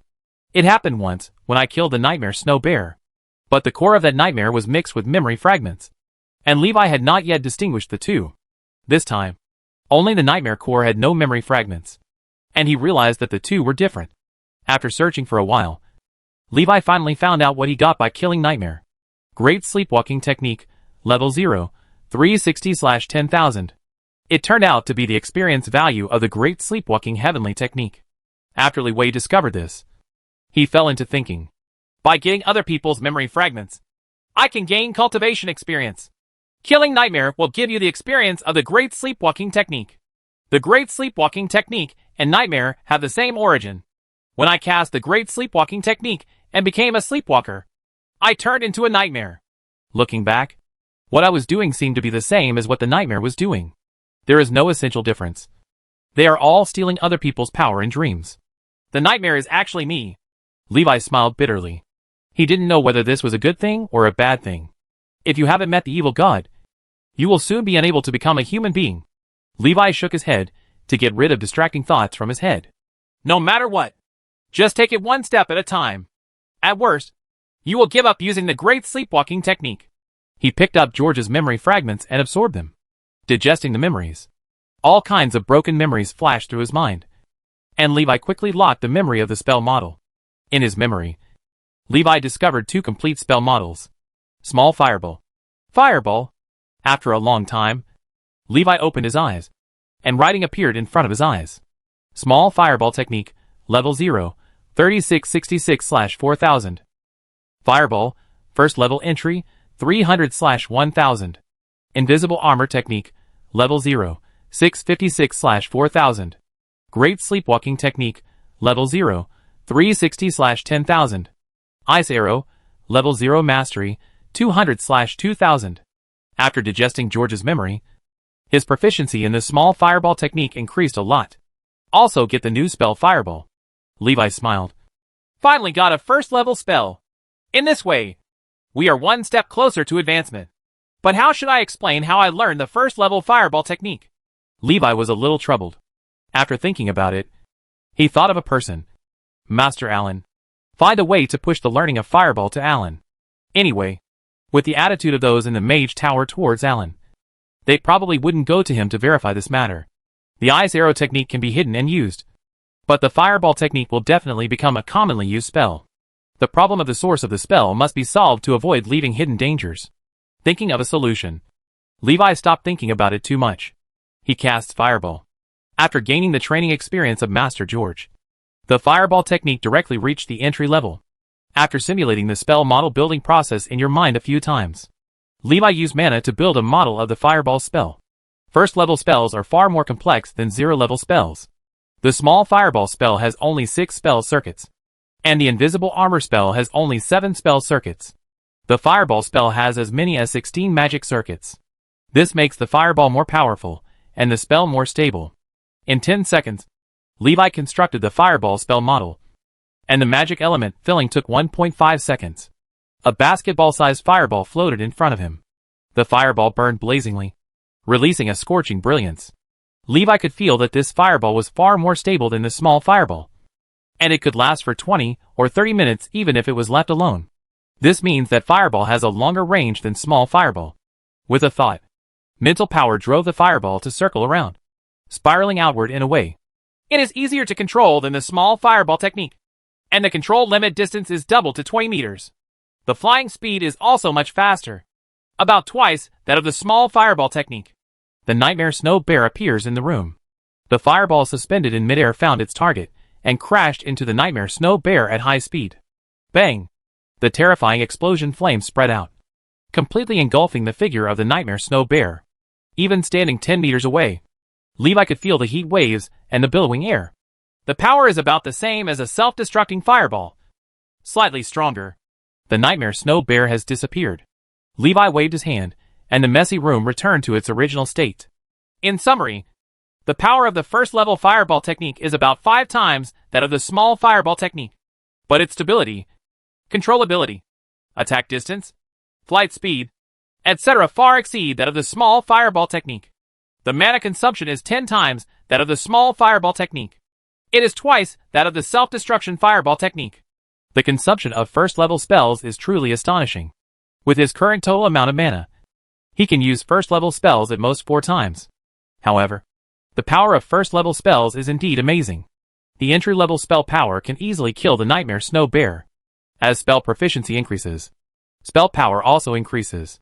Levi looked at the proficiency panel, folded his hands and thought. The small fireball technique consumes less, which is an advantage.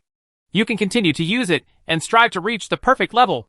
Although the fireball technique consumes a lot of money, it still involves awakening extraordinary characteristics and advancing to a formal mage. It also takes time. After figuring it out, Li Wei quickly made a plan for future training. For the time being, the practice of the invisible armor spell was put on hold, and the focus was on the liver-exploding fireball spell. In an effort to awaken the extraordinary characteristics as soon as possible, you can't stop practicing the small fireball technique, and there are less than 400 experience points left before you can upgrade. Li Wei is still looking forward to the effects of the Desheng level spell.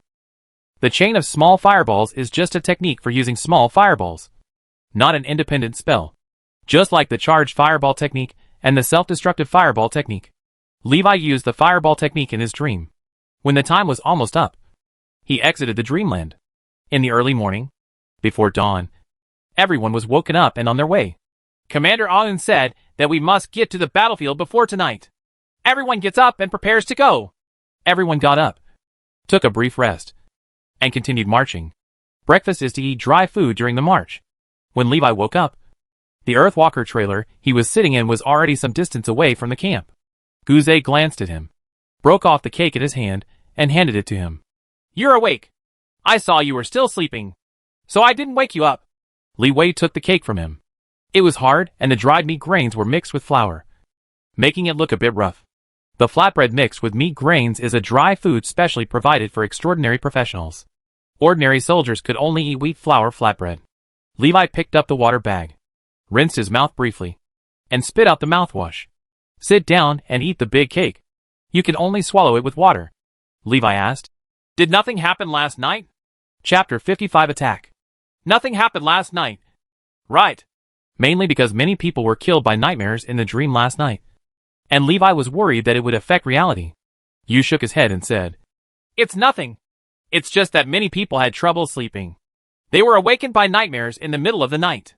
They made some noises from time to time, which kept me awake all night. When Levi heard this, he subconsciously turned to look at George. George sat on the trailer not far away and closed his eyes, seeming to be catching up on sleep. He didn't sleep well last night. Guze looked at Levi and said with a smile, You slept peacefully, and you are not afraid at all? Ha ha. Levi laughed twice and didn't answer. It was very boring during the march, and I couldn't do anything without leaving the team. After exhausting his mental energy by practicing spells, Levi could only sit on the trailer and look at the scenery. The spring is bright, green and full of vitality. 2 months of winter have passed, and the earth is once again covered with a layer of green. Tap tap tap. The sound of horse hooves trampling on the ground approached. But Levi didn't pay attention. Dang dang dang. The long sword, shield and armor collided and made a sound. Levi. When he heard someone calling him, he turned around subconsciously. A heavily armed knight on a war horse walked alongside the trailer. He looked at the other person, hesitated for a moment, and asked, Rena? Click. Lena opened her mask, revealing her face. She smiled and said, I didn't expect you to participate in this battle. Levi was also happy to see Rena. Yeah, I didn't expect it myself. By the way, why didn't I see you yesterday? During the gathering yesterday, Levi specifically looked for Rena, but did not find her. Rena said, You forgot. I am a war knight. Master asked me to lead the team. I was busy getting familiar with my soldiers yesterday, so I didn't come here. Master asked me to escort the food and grass today, so I had time to come over and take a look. Rena looked at Levi and said seriously, Li Wei, the fight between us may have to be postponed. Levi was a little confused and asked, Why? Rena said, Master helped me arrange an advancement ceremony during this war. Maybe I can become a second-level war knight after this war. When the time comes, I will become a second-level war knight, and I will have to wait until you also become a second-level mage before I can have a chance to compete. Li Wei heard this and said in surprise, Are you going to break through to the second level? Guze, who was next to him, also turned his head and looked over in surprise. He looked at Rena and was shocked. 1 year later, Rena was 17 years old. The 17-year-old second-level knight is so terrifying. Guze couldn't help but admire Rena's terrifying talent as a knight from the bottom of his heart. Rena nodded and said, Well, after I sparred with you last time, I broke through to the first level of advanced level. A month ago, I felt that I had reached the first level limit, and my strength improvement became very slow. Li Wei couldn't help but be envious after hearing this. This strength improvement speed is too fast. The two chatted for a while, and then a soldier ran over quickly. Commander, the Commander-in-Chief has asked you to attend a combat meeting. Well, I understand. Reina responded, looked at Levi, and said, I still have something to do, so I'll leave first. Reina pulled down her mask and drove her horse towards the large army in front. The mask was pulled down because she was too young. The disadvantage of age will make it more difficult to manage soldiers and convince the public, so they simply don't show their true colors to others. In most cases, soldiers will want to follow an experienced general, which means that the general has more combat experience. The casualty rate on the battlefield can be smaller, unless it is a familiar general. As the large army moved closer and closer to the front line, Li Wei gradually saw the impact of the war. Along the way, he saw many villages turned into ruins. Farmland was also trampled. Hoo ho ho! A thick black smoke rose into the sky in the distance. Levi knew that it was a village that had been attacked by orcs. The orcs plunder everything, and they will destroy it without hesitation if food, humans, or money cannot be taken away. The army of the Mage Kingdom blocked the orc army, but it could not stop the wandering orcs from entering the territory sporadically. Those who often plunder and destroy villages are not regular orc troops, but just some stragglers. That is, bandits and robbers among orcs. If the army of the Mage Kingdom cannot resist the orc army, then not only the villages will be destroyed. Lena returned to the logistics unit and directed the soldiers to strengthen security. She passed by Levi and warned, be careful. There may be orcs nearby. Maple Leaf City has a large army, and a small group of orcs should not dare to provoke them, but they may try to plunder supplies. After saying that, she rode away. Maple Leaf City's team began to tighten up, trying to reduce the support distance between the front and rear as much as possible. Boom! Several logs and boulders rolled down the hillside, blocking the road and cutting off the teams in front and behind. The ground beast pulling the cart also stopped because of the situation ahead, and the team stopped moving forward. Immediately afterwards, a killing cry came. Li Wei turned around and saw 300 to 400 orcs rushing down the hillside. There are less than 100 soldiers protecting the logistics troops, so they are at a numerical disadvantage. Reina directed the soldiers to concentrate on defending in the direction where the orcs were charging. Master Allen stood up and said, the mage group assembles. Levi jumped down and ran to the gathering point of the fire mage group. Allen said, this is a good opportunity to practice the cooperation of the mage team. The water mage group releases a large-scale deceleration spell. After everyone heard this, they thought for a moment before reacting. Freezing rain technique, cloud and mist technique, cloud and rain technique. Various different spells flickered, and the battlefield became a mess. It's raining here, hailing there, and there's so much cloud and mist in the middle that no one can be seen. To make matters worse, most people drop their spells where the orcs are. As a result, it rained and hailed again in the center of the battlefield, and it was completely foggy so that no one could be seen clearly. The rest of the area is empty, with no spell coverage. The orcs bypassed the central area and charged from both sides. Allen shook his head and shouted, the fire mage group is ready to attack. Don't focus your attacks together. Cover as many enemies as possible. The fire mage group continuously releases long-range fireball attacks. Levi glanced at the people next to him, cast the spell slowly, and waited until more than half of the people fired fireballs before shooting a small fireball. Bang, bang, bang. The fireballs kept falling down. The distance was too far, and the hit rate was worrying. There are also several fireballs aimed at the same target, blowing the enemy to pieces and wasting a lot of firepower. The continuous magic attacks did not cause much damage to the orcs, but successfully scared off the orcs. Halfway through the charge, the orcs realized something was wrong. There were too many mages here. The remaining orcs were so frightened that they turned and ran away. Just like that, an attack ended before it even started, before the soldiers had time to fight the orcs. All the orcs had fled. Chapter 56. The fire element is a scumbag girl. After the battle, the soldiers cleared the stones and logs blocking the road. Allen took advantage of his free time to gather the mages for teaching. It is forbidden to use cloud magic on the enemy. Later, in order to facilitate your cooperation, I will give you numbers. During the battle, You will fight in a fixed casting area. Alan announced many new rules, which made everyone unhappy. Mages already have high self-esteem, so having them form a mage group has already caused a lot of complaints. Alan's actions now completely ignore the dissatisfaction in everyone's hearts. Alan also noticed the dissatisfied atmosphere in the crowd. He looked at everyone seriously and said, "This is war. Only the strength of the team can affect the entire battle. Fighting alone will only lead to death. On the battlefield, a lone mage is often the easiest prey to be targeted by the enemy. We must unite, and unite as one." There was less chatter in the crowd.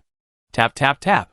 Reyna rode her war horse and walked up to Alan and said, "Mage Alan, the road has been cleared, and the team will continue to move forward." Alan nodded and said, "Okay." He gave the order, and everyone returned to the car and continued to move forward with the team. According to Alan's order, mages from all departments gathered together. Levi and Gouze separated and sat on the same ground animal cart with Lana and George. A fire mage from the mage teaching group was sitting in a car next to him. Delace complained, "Mage Alan asked us to obey orders like soldiers. So what else do we do? The power of the mage lies in the variety of magic. But he allows us all to use the same spells uniformly. Doesn't this eliminate all the advantages of the mage?" He didn't want to join the war in the first place. He was forced to join the war, so his grievances were much greater than those of others. George closed his eyes and said, "Okay, stop complaining." When George opened his mouth, Dry shut up obediently. Leeway glanced at a few people, then turned to look at the mage in the city lord's mansion next to him. There weren't many complaints there. Previously, he also found that the mages in the city lord's mansion cooperated better. They should have received specialized training. Levi took out the magic badge and took a look. There were already 3 contributions on it. 2 basic contributions of 1 point per day, and 1 additional contribution from just repelling the orcs. No wonder so many mages are willing to participate in the war. It turns out that their contributions in the war are so easy to mix up. The more people there are, the easier it is to mix up contributions. Putting away the magic badge, Levi was somewhat looking forward to meeting more blind orc robbers. Unfortunately, until dusk, when everyone arrived at their destination, Honshaw City, they could not encounter the second battle. Gurgling, the wheels rolled, and Levi got off the car and stood at the gate of the city waiting for the trailer to go in. He looked up and saw that the city wall was covered with mottled battle damage, and there were broken arrows stuck in many places. Looking around, I saw orc corpses piled up not far away, and someone was pouring oil to burn the corpses to prevent the spread of plague. There was a mess outside the city, with broken armor, broken swords, broken arrows, and black blood stains everywhere. Now, the city has experienced a fierce battle. After Maple Leaf City's troops arrived, they quickly took over the city's garrison work. Everyone traveled hundreds of kilometers to reach this city, and they were already exhausted. All extraordinary professionals go to rest. Levi had dinner and returned to his room early to rest. Each mage has a separate room, unlike other professionals who live in double or quadruple rooms. "I haven't cast the fireball technique in real life, and I don't know what Mr. Furusawa means by being recognized by the elements." Leeway released his mental power, which penetrated the wall and saw the scene within 10 meters. After making sure no one was around, he cast the fireball technique. It was the first time to cast a first-level spell in reality. The spell model is constructed, and the fire element begins to be filled. With the emergence of a large number of fire elements, they converged into a fireball. Levi felt a slight change from the fire element, and the fire element seemed to have life. It was very faint, but he did feel a hint of life in the fire element. To put it simply, it can move. After a large number of fire elements gather, the fire element produces weak pulses like a living body. What exactly is the magic element? Isn't the god particle a fundamental particle? Why is there life phenomena? Levi was completely confused. He quickly came to his senses, discovering the nature of magic was too far away from him. Hiding doubt deep in his heart, Levi focused on the present. If a large number of fire elements gather together, life phenomena will occur, and some life forms will be like fungi. The spores will gather to form mushrooms and the like. There should be no autonomous consciousness, but more of a life instinct. How to get the recognition of the fire element's life instinct? This may be the key to the elemental awakening method. Levi thought for a long time, and came to the conclusion that it follows the instinct of life.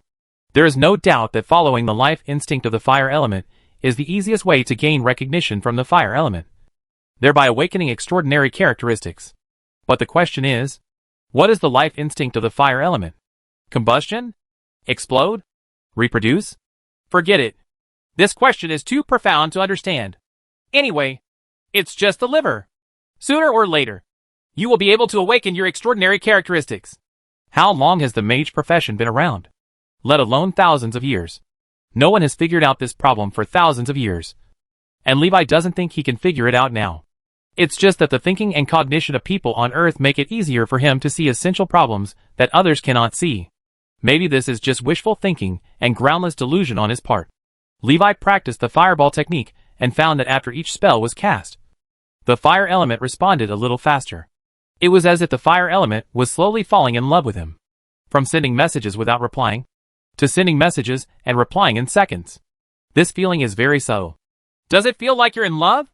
However, isn't it a bit scumbag to fall in love with someone who is a fire elemental? That's not right. Scum is a human concept.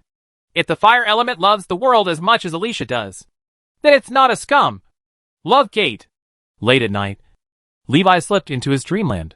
The room looked like a mage's tower. When he opened the door and walked out, he found himself in the hotel corridor of Honshaw City. Levi walked to the end of the corridor, stood by the window, and looked outside. The dim sky is the main color of the dream. The entire Honshaw City seems to be shrouded in thick dark clouds, and the light in the distance is dim and blurry. Levi looked towards the street below the window. Several nightmare orcs were chasing humans on the street. From time to time, several humans burst out of the room to fight back against the orcs who invaded Honshaw City. No one knows when Honshaw City was lost. Nightmares present the most feared scenes in everyone's mind. Therefore, after people dream, what they see is Honshaw City that has been lost. Levi used the invisibility cloak and walked out of the hotel. He remembered that Martin, Alan, Al, and Marina were all staying in the military camp beside the city wall. Levi walked toward the city wall. As soon as he reached the city wall, he saw a familiar figure. I'll control the fire snake to devour the surrounding orcs. Chapter 57 AL's Memory Fragments. Walking to the city wall, Levi discovered that the edge of this dream was the city wall of Honshaw City. Outside the city wall is boundless fog. Everyone is trapped in a dream, becoming trap beasts and prey to nightmares. Levi could leave the dreamland, but it was too dangerous outside. He was unwilling to go deep into the fog of dreams unless necessary. Hoo ho ho! I'll control the fire snake to devour the orcs that appeared around him. He didn't understand how he suddenly fell into such a dangerous situation. But there is no doubt that he wants to live. Gula gula. Gray fog surged on the city wall, and a large section of gray fog poured into the dreamland, forming a 3-meter-tall pot-bellied pig-headed orc. Levi's eyes condensed, showing a cautious look. Second-level nightmare? The pig-headed man flew down the wall and attacked Al. The huge chain hammer hit Al's head hard. Al was unable to dodge, and was thrown away by the hammer. The magic shield on his body kept flashing. Bang bang bang. The pig-headed man took heavy steps and strode toward Al, who was lying on the ground. Al quickly got up and waved his staff. Swamp technique! Vine technique! 2 0-level spells. The casting time is less than 5 seconds. Poof! The ground beneath the pig-headed man's feet melted and turned into a swamp. It stepped into the swamp and fell into it. Just as the pig-headed man was trying to struggle out of the mire, the surrounding ground shattered, and 4 vines grew around the pig-headed man's body, fixing him in the mire. Tear it apart. The pig-headed man struggled hard, breaking the vines bit by bit, and crawled out of the mire. A 0-level spell cannot trap a 2nd-level nightmare, but Al's goal has been achieved. Serial fireball technique. Hoo ho ho. Al casted the 2nd-level spell Continuous Fireball, and 5 fireballs flew out of the staff in one go. Bang bang bang. The fireball hit the pig-headed nightmare, and the continuous explosions blew the pig-headed man's body to pieces. Bang! Smoke and dust enveloped the center of the battlefield. A gust of wind blew by, and the smoke disappeared. The pig-headed man has been killed by Al. But Al couldn't see that the nightmare core of the pig-headed nightmare was slowly absorbing the surrounding gray mist and restoring its form. Hoo ho ho! Many nightmares appeared around and besieged Al, and Al was forced to move the battlefield and escape to other places. Levi took the opportunity to appear near the core of the nightmare. A smile appeared on his face. You're so lucky! I picked up a 2nd-level nightmare core for free. Fireball! Call! The fireball hit the core of the nightmare, completely destroying it. Click! A stream of light flew into Levi's body. His mind flashed with fragmented memories absorbed by the nightmare. It turns out that when Master Al was young, he was chased by a pig-headed man and almost died. So the nightmare turned into a pig-headed man and attacked Al. However, Al has overcome his youthful fear and is not too afraid of pig-headed men. Levi glanced at the ground. The blood stains on the ground formed writing. Great Sleepwalking Technique, Level 0, 875/10,000. A second level nightmare can actually provide 500 experience points. But the opportunity is rare. If not for Al's chance to destroy the incarnation of the nightmare and reveal the core of the nightmare. With Levi's current strength, he couldn't defeat the second level nightmare. After the nightmare core is exposed, it will recover within a few minutes at most, leaving only a short time for Levi to pick up the leak. Can be met but not sought. Hoo ho ho! Several nightmares discovered Levi and rushed towards him. Levi cast a series of small fireballs. Hoo ho ho! The fireballs scattered and flew out, hitting nearby nightmares and destroying them. The second wave of small fireballs followed closely, destroying the exposed core of the nightmare and ending the enemy. Whoosh! Several streams of light flew into Levi's body. He activated his invisibility cloak and disappeared into the air. Li Wei turned to look at the huge Hansha city behind him. It seems that future dreams will be very lively. Maple Leaf City's army took over from Hansha City's original army to garrison the city. And Li Wei would also stay here for a while. Levi walked around the city, occasionally killing the orcs transformed from nightmares. He discovered that not everyone falls into nightmares when they dream. Hughes, Lotta, George and others were all asleep. But they were not seen in this nightmare.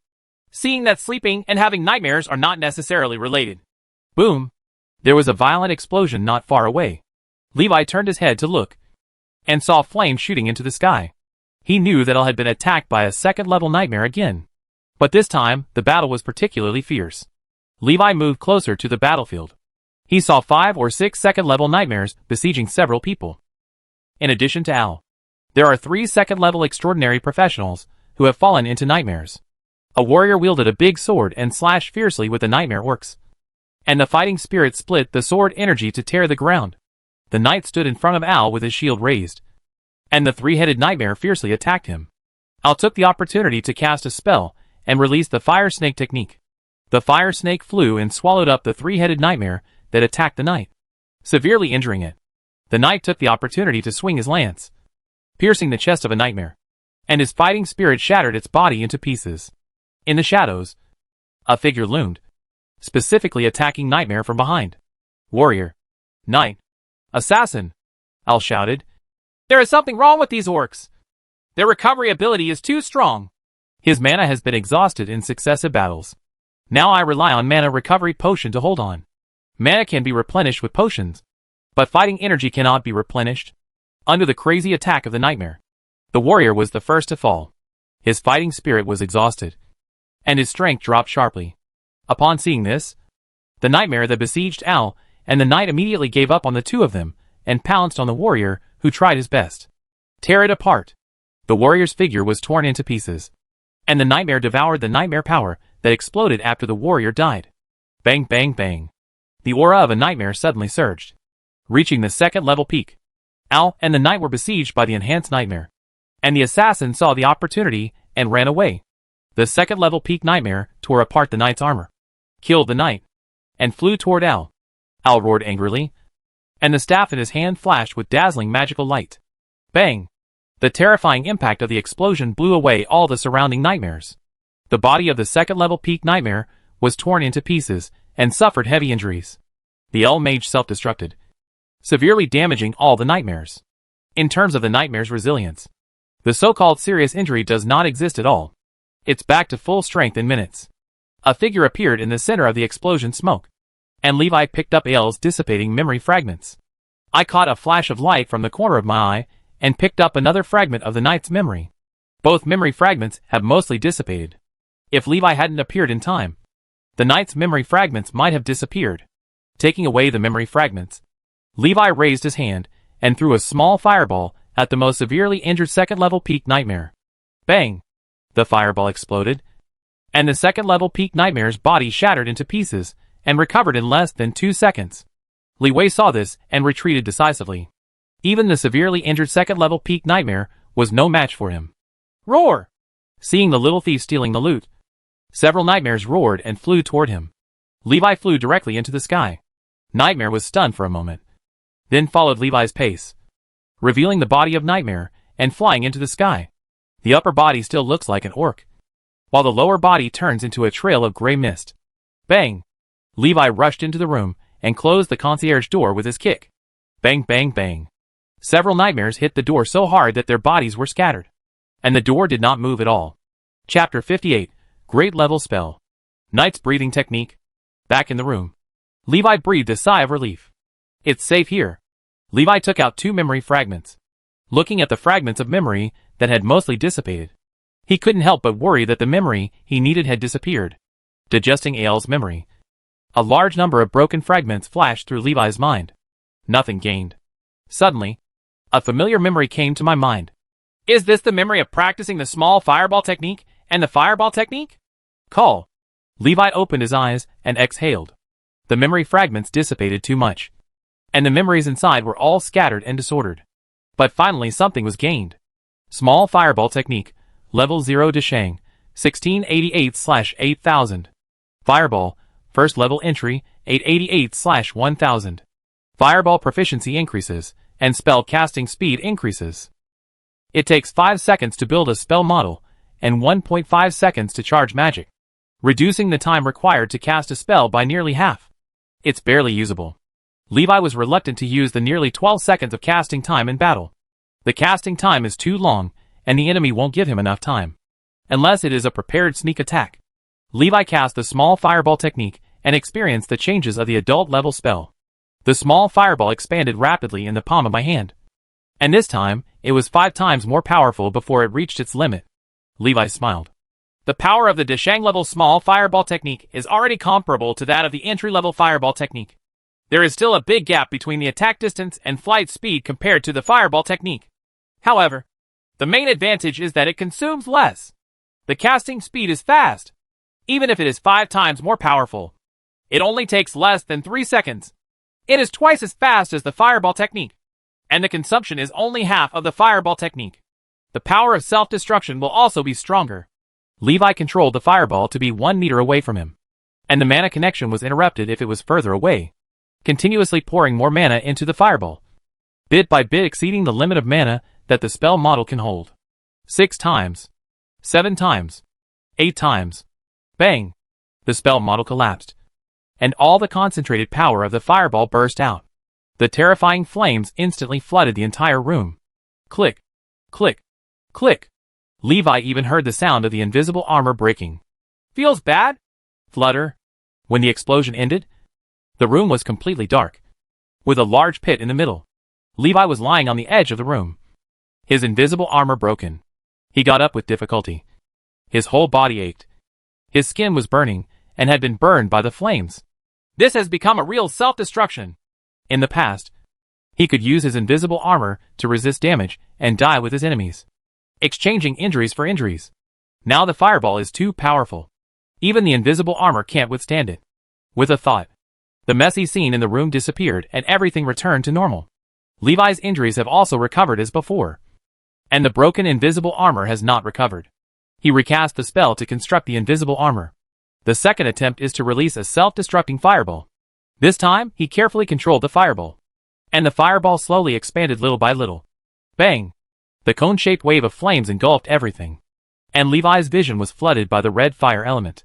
He waved his hand, and everything returned to normal. At 7 times the power, it is probably the control limit of self-destruction. The remaining 30% of the power will affect itself. The enemy faces full damage 7 times the power. Levi himself only needs to bear twice the self-destruction damage of the small fireball, because the power spread backward is restrained to the front. The attack range of the front explosion is also expanded by about 1.5 times. Levi knocked his head and took a breath of cold air. It's just that my head hurts a little, and the impact of the explosion on my mental strength is a bit big. Restraining the power of explosions is not without cost, and the mental power, as a constraint, bears the brunt. After a while, the pain caused by the creation of mental power was relieved a lot. He picked up the knight's memory fragments and digested them. Not long after, Levi opened his eyes. The memory fragments of the knight are more serious, but there are some gains. He obtained the rock-breathing method practiced by knights. The knight's breathing method is like the mage's meditation method, which is the foundation for the knight professional to become stronger. The rock-breathing method is biased towards defense and endurance, and the fighting spirit cultivated is also biased towards defense. Due to the incompatibility of extraordinary powers, Li Xiu was unable to cultivate fighting spirit by practicing the rock-breathing technique, unless he is willing to give up his magic power, abolish his cultivation, and rebuild his fighting spirit. He practiced the rock-breathing technique, which at most improved his physical fitness and endurance. You can only exercise your body, but you cannot develop extraordinary strength. Rock-breathing method, introduction, for 25/1000. After Li Xiu practiced for a while, he sweated slightly and his heart beat faster, which was quite effective for exercising. It's not bad. Even if you can't cultivate fighting spirit, it's good to be able to improve some physical fitness and endurance. At least it's more reliable than asking him to run 10 kilometers every day to exercise. High-level mages can use magic to transform themselves and solve the problem of the mage's weakness. If low-level mages want to improve their physical fitness, they can only exercise more, which is no different from ordinary people. In terms of pure physical strength, low-level mages are not as good as well-trained soldiers. Many mages know that physical weakness is a weakness, but it is difficult to change. In the early morning, after breakfast, everyone gathered in the military camp under the city wall. According to Alan's order, Alan arranged new tasks for everyone. Vince, George, Hannes and other first-level mages will go out with the troops to provide spell support. The Earth Mage group is responsible for repairing the damaged city walls and building new defensive buildings. The Water Mage group will stay in the logistics force later and be responsible for making usable water. Wind and Fire Mage groups take turns guarding the city wall to provide spell support for the defending troops. The Fire Mage group of 15 people was divided into 3 teams and took turns guarding the city wall. Levi and Rhoda are in a team, and the same team members also include Delace, Jonah, and Phecia. Jonah and Phecia are both ring mage apprentices of the City Lord's Mage teaching group. Those left behind are basically trainee mages and ring mage apprentices. On the first day, Levi's team was on duty. Luo Ta is an old horse who knows the way. As soon as he climbed the city wall, he went into the city tower to find a place to sit and practice. Levi and 4 others wandered around the city walls. Soldiers are deploying new defensive measures and preparing various supplies needed to defend the city. Li Wei and others couldn't help, so they walked around and returned to the tower. After he sat down, Physia walked towards him and said with a smile, "Hello, I am Physia, Delaz's cousin. I heard her mention you often." Levi was a little surprised, stood up and shook her hand. "Hello, I'm Levi." Hearing her say Delaz, Levi was stunned for a moment before he remembered who it was. The last time he and Delaz met was during the apprenticeship assessment 2 months ago. Levi almost forgot who Delaz was. Phecia said, "Levi, do you want to join the mage teaching group of the City Lord's Mansion? I can recommend you to Master Alan. Join the mage teaching group, and you can learn the spells in the City Lord's Mansion for free. If you want to learn a spell that the City Lord's Mansion does not have, the City Lord's Mansion can help you pay for it from the Mage Tower. The City Lord's Mansion will also provide all the daily training resources needed." Chapter 59 Assassin. Li Wei didn't believe in the good news of pie in the sky. He shook his head and said, "No, I'm having a good time in the Mage Tower." Phecia advised, "It costs at least 100 gold coins to learn a 0-level spell, and at least 300 gold coins to learn a 1st-level spell. It also costs at least 1,000 gold coins to practice from a trainee mage to a formal mage. This is an unbearable expense for a noble family, let alone a helpless ordinary person like you. It would be a pity if the lack of money affects your cultivation progress and delays your mage talent.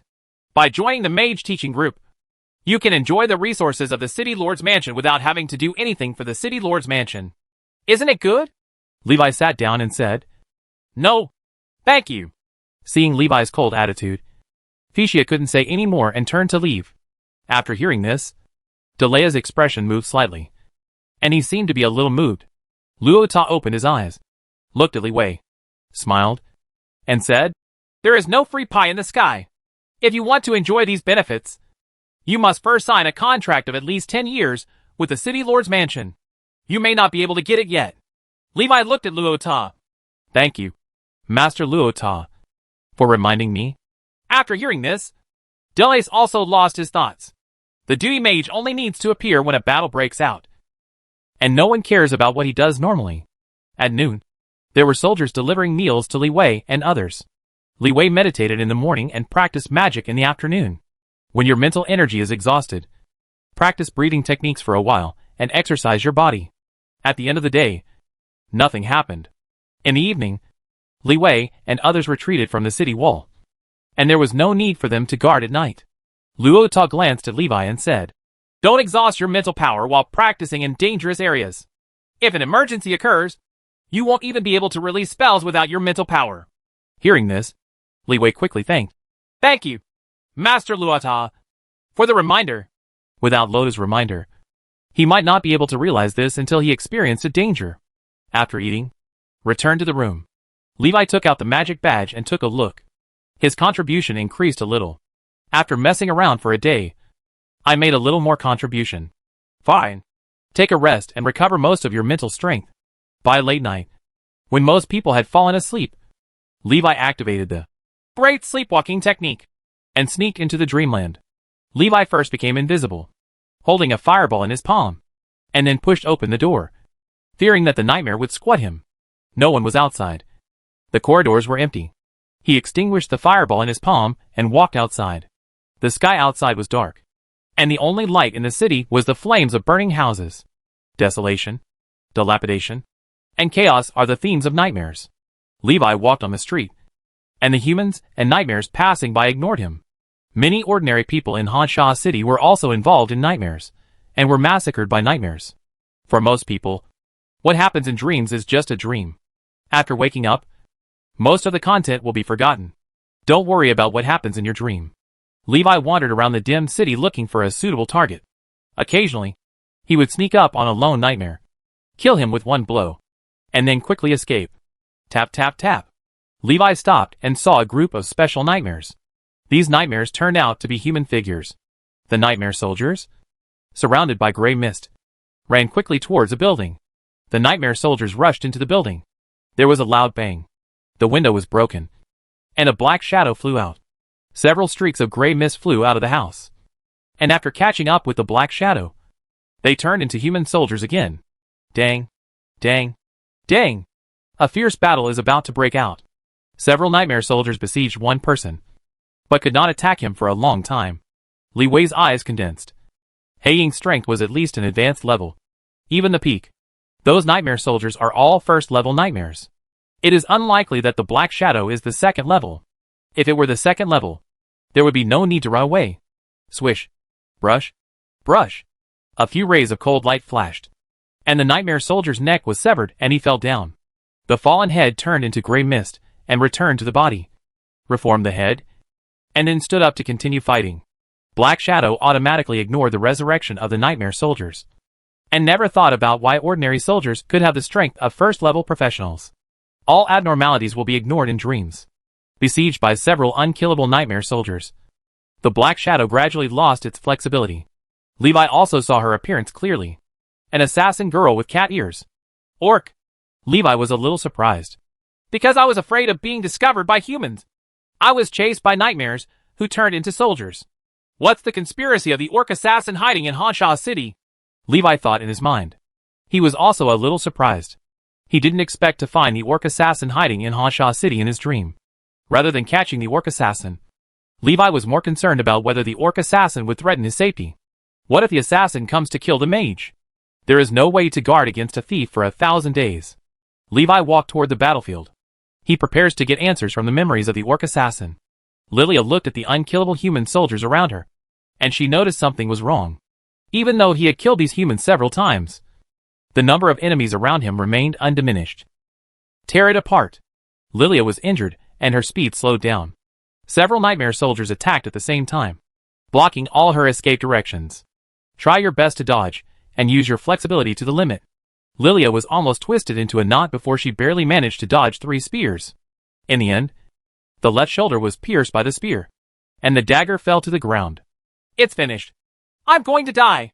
Suddenly, she caught a glimpse of a flame that quickly enlarged from the corner of her eye. What? Lilia's mind stopped. Her figure was shattered in the flames, and the 4 nightmares around her were also destroyed by the flames. Hoo ho ho! A series of small fireballs. 4 fireballs flew out, destroying the exposed core of the nightmare. Levi picked up Lilia's memory fragments and left here before other nightmares arrived. Back in the room, Levi digested the memory fragments of the cat-eared assassin girl. Huh? Did I misunderstand her? Levi's expression moved slightly. In memory, Lilia was a native of Hanshaw City. She had been hiding her identity as an orc and working in the Assassin's Guild. Because half-orcs will be discriminated against in human society.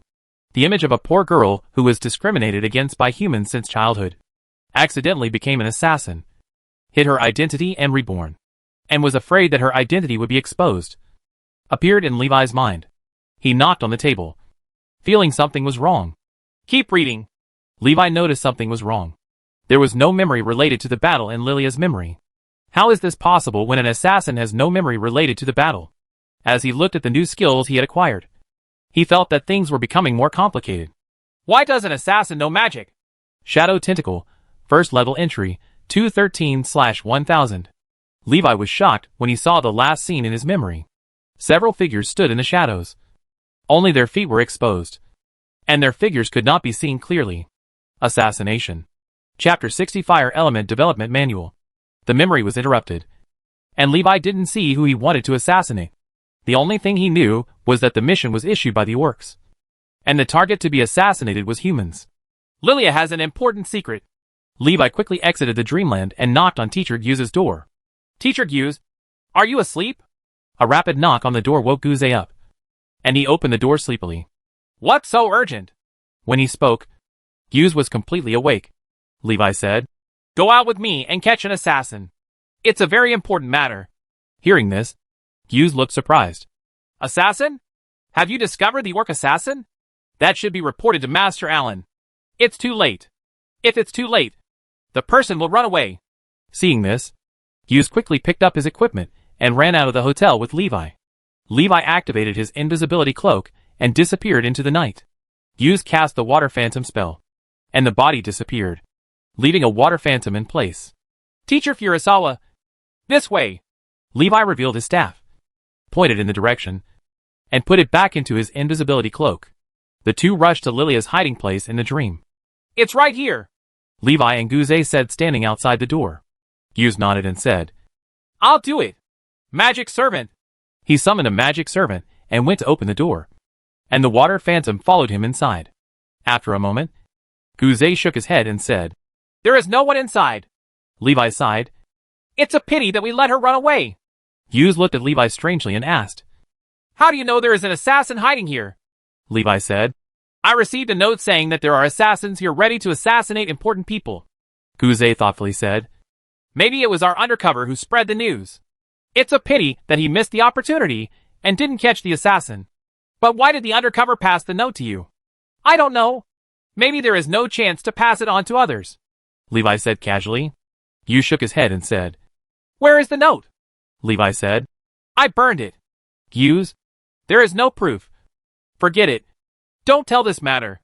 If you receive news from unknown sources in the future, don't act impulsively and take risks. What if it is a trap? Guse said. Levi accepted the lesson humbly. Yes, I understand. The two returned to the hotel. Levi returned to the room, his eyes twinkling. Little Wildcat, I didn't expect you to be quite vigilant. If you are so wary of human beings, I don't believe you have any evil intentions. Originally, Levi wanted to remind everyone that there were orc assassins lurking in the city. After Guse's reminder, he gave up this risky behavior. Just be more vigilant yourself. There is no need to publicize it. There were teams in the army ready to track down the assassins and protect important figures. So it was not his turn to worry about this matter yet. Just protect yourself. It's none of your business. Just hang it up high. Levi checked that the invisibility armor was intact, activated the invisibility cloak, and lay on the bed to sneak into the dreamland. The room looked empty. Back in the dream cabin, Levi checks the shadow tentacle spell. Shadow spells are relatively rare. Why do assassins know shadow spells? Levi couldn't figure it out even if he racked his brain. He cast a spell to build a shadow tentacle spell model, filled with shadow elements. A thick shadow tentacle stretched out from the shadows silently. Levi controlled the shadow tentacles, sweeping the seats and smashing the wooden beds. An old friend, the nightmare snow bear, emerges. The shadow tentacles wrapped around the nightmare snow bear, fixing it in place and unable to move. The power is much weaker than the fireball spell. It has more of a control and restraint effect. Levi did not expect to make up for the lack of control spells in this way. The control effect of the shadow tentacles is good. And the nightmare snow bear that is tightly wrapped around the first order peak cannot move. The nightmare snow bear keeps struggling. And the duration of the shadow tentacles is quickly shortened. 20 seconds after controlling the nightmare snow bear, the shadow tentacles disappeared. The nightmare snow bear opened its bloody mouth and rushed towards Levi. Levi waved his hand. The nightmare snow bear disappeared. And everything returned to normal. Hasha City is undercurrent and is surrounded by dangers. I have no time to care about others. The only thing I can do is seize the time to improve my strength and protect myself.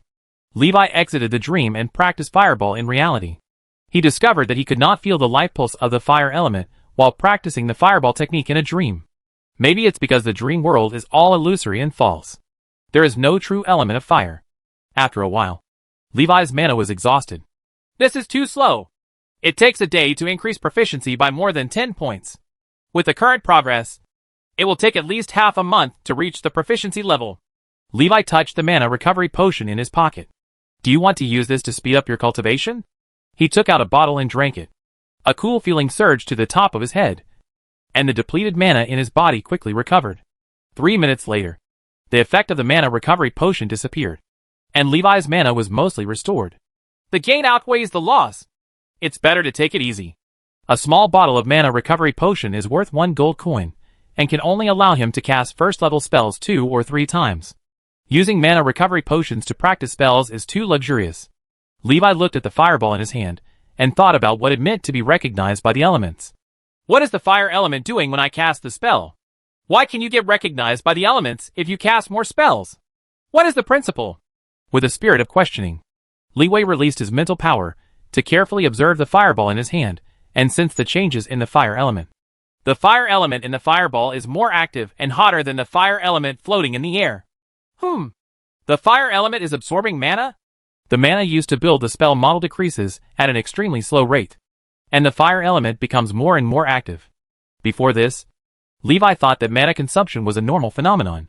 After your mental power becomes stronger, you can detect subtle changes in mana and fire elements by carefully sensing. Now it seems that the mana does not dissipate for no reason. The dissipated mana is absorbed by the fire element and increases the energy level of the fire element. Casting fireball is a bit like feeding the fire element with mana. So, the key to gaining recognition from the elements is not to cast spells, but to feed the elements with mana. Just because there is a short dwell time in the casting process, the element is unconsciously fed with mana, and over time it is recognized by the element. Is this the truth about the awakening of elements? Levi took the initiative to release more mana to feed the fire element, and the fire element became more active. Finally, bang! The fireball exploded, and the climaxing fire element burst into brilliant brilliance. Levi was knocked upside down by the explosion and almost died. Hughes, who was next door, was frightened by the explosion and hurriedly broke in. He thought he had been attacked by an assassin. Seeing a messy room, Levi was lying motionless on the ground. Guzay hurriedly ran to him. Levi, what's wrong with you? He nervously checked Levi's injuries. After a moment, he looked surprised and saw that Levi was not injured. So what's going on with this explosion? Tap, tap, tap. There was a sound of footsteps outside the door, and many people were awakened and ran over to check the situation. Seeing the mess in the room, everyone looked surprised. Levi moved and couldn't get up. He felt as if he had reached his waist. He quickly asked Guz for help. Teacher, please pull me. I can't get up. Guzay helped him up and breathed a sigh of relief. As long as it's okay. What are you doing in the room? Chapter 61 Awakening of Extraordinary Characteristics. Okay, let's go back to bed. It's okay. Levi, next time don't study spells in your room in the middle of the night. Choose a safer place to study spells. Alan said something to Levi, neither light nor serious. Levi humbly admitted his mistake and nodded. I know. I will do it next time. After everyone left, Guz glanced at Levi and said, Okay, come to my room. You can't sleep in this room either. Levi picked up the still intact quilt and moved it to Guzay's room. Make paving on the ground. Levi lay on the ground, looked at the ceiling, and asked, Teacher Guz, Do you know why casting spells can be recognized by magic elements? Guzay turned around, glanced at Levi, turned around and said, According to the elemental affinity theory, long-term close contact with magic elements can increase the affinity of magic elements. The process of casting spells is the process of close contact with magic elements. Why can long-term close contact with magic elements increase the affinity of magic elements? Levi asked again. Hearing this, Guzay closed his eyes and ignored him. How does he know? Finding a theory to prove this can lead to new questions. And the questions are endless. Seeing that Guzay was silent, Li Wei said to himself, Teacher, do you know what I was doing just now? Guzay listened, not wanting to speak. He just wants to sleep. I am using mana to feed the fire element. Just like raising a pet. The more times I feed it, the closer the pet becomes to the person. And the same goes for the magic element. As Guz listened, he felt something was wrong. How come magic elements are related to pets? But he felt that it made a little bit of sense. After thinking about it, Guz couldn't sleep. Could it be true that mana can be used to feed magical elements? It feels a little weird. Guzay kept thinking about this and couldn't sleep. Just give it a try. Ice elements are safer than fire elements. At least they won't explode. Then, boom, the entire room was covered in frost. And Levi was shivering from the cold. His teeth chattered. Growling. Teacher Guz, what are you doing? Bang. The sound of cups being thrown was heard from upstairs. Hack! Are you going to let people sleep now? Bang bang. Levi and Guzay stood on the street, looking at the closed door of the hotel, looking at each other with helpless expressions. It's over. I was kicked out. The two of them wandered the deserted streets. Teacher Guzay, what should we do now? Guz's eyes flashed with excitement. Levi, you are really a genius. Everyone is wrong. Feeding magic elements with mana is the real way to awaken the elements. Levi glanced at the extremely excited Guz and sighed. If I had known earlier, I would have told Guzay tomorrow. Now there is no place to sleep tonight. Dang. Dang. Dang. Patrolling soldiers found two people wandering on the street, thinking they were sneaking enemies, and surrounded them. Only after seeing the mage robes on the two men did they not arrest them. Guz also calmed down, knowing that wandering on the street in the middle of the night was too dangerous. He said, Let's go to the military camp to stay overnight, and we will explain to Master Allen tomorrow. Well, that's all we can do, Levi said helplessly. He didn't want to sleep on the street. Even though it was spring in May, it was still very cold on the street in the middle of the night. The next day, Master Allen looked at the two people in front of him, a little speechless. Okay, come back. You are not allowed to cast spells in the room from now on. That morning, a big wooden sign hung at the door of the hotel. No spell casting.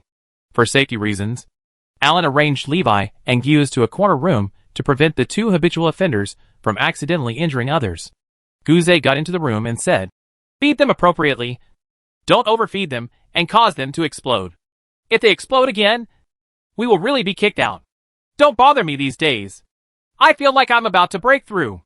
After saying that, he got into the room. Click, click, click. Directly use the freezing spell to freeze the door. And a no disturbance sign is placed outside the door. Levi also returned to his new room. He doesn't have to be on duty today. He just stays in the room meditating, practicing spells, feeding the fire element, and exercising. 2 days later, everyone breathed a sigh of relief when they saw that no more explosions occurred. On the 4th day after everyone arrived in Hanshaw City, which had been stable for a long time, faced the attack of the orc army for the first time. In a tentative attack, the orcs were testing the garrison strength of Hanshaw City. They were quickly repulsed by the defenders. After Li Wei learned about it, he felt a little regretful that he missed a good opportunity to contribute. 3 fire mage teams, 2 wind mage teams, and 1 ice mage team. They took turns to be on duty. Levi was on duty on the first day, and it was his turn to go up the city wall for the second time on the 7th day. During this period, he could take the initiative to go to the city wall to help. It just has to be on duty every 6 days. Starting from the 5th day, the orc army launched a small-scale harassment of Hanshaw City. They do not attack the city, but any humans who leave Hanshaw City may be attacked. When encountering human troops, they flee and retreat. Under Aoun's command, Hanshaw City began to shrink its personnel and reduce outings. But no matter how they shrink, There are still people who have to leave Hansha City. The logistics force that Reina is responsible for has to transport supplies to the troops fighting on the front line every once in a while, and also needs to leave Hansha City to collect combat preparation supplies from other cities. The security of logistics troops has become a difficult problem. In order to ensure the safety of the logistics troops, Alun equipped a complete team of extraordinary professionals for Reina to command. Warrior, knight, shooter, assassin, and mage all in one. Teacher Guse, are you going out? Li Wei looked at him in surprise. Guse said, There is no way. I am currently the only first-level mage who can still move freely. Mage Allen arranged for me to follow the logistics team to escort the supplies. After I leave, please pay attention to your own safety and don't act impulsively and take risks. Levi nodded. Well, teacher, be careful too. Guse smiled and said, Don't worry. I am already an official mage, and my combat power has increased dramatically. Even if I encounter a second-level professional, I can still fight. One day ago, Guse came out of seclusion and awakened the extraordinary characteristics of the ice familiar. The power of ice spells skyrocketed. Li Wei stood on the city wall and watched Guse leave Hansha City. It feels fast. Levi looked at the sky in the distance, his thoughts flying. On the 7th day, it was Levi's turn to be on duty. Go up to the city wall, sit in the corner of the tower, and wait for the day to pass. Phecia, Jonah, and Dry sat together and chatted happily. After a few days, the three of them have become very familiar with each other. It's not like Levi, who stays in his room practicing all day long. Huh?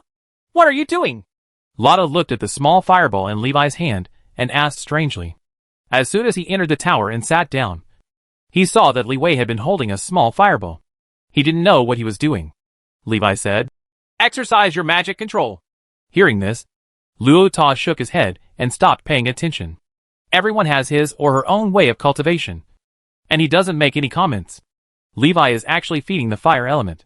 After knowing the truth about the awakening of the elements, it makes no difference whether he casts the first-level magic fireball or the 0-level small fireball. Just the speed of feeding. This is active feeding. If it is passive feeding, you must cast a first-level spell. There is too little fire element that can be gathered by the 0-level spell. In the short time between casting and launching, the fire element cannot absorb much mana at all. When it was almost noon, Levi's mind was shaken, and he felt that the world around him had changed.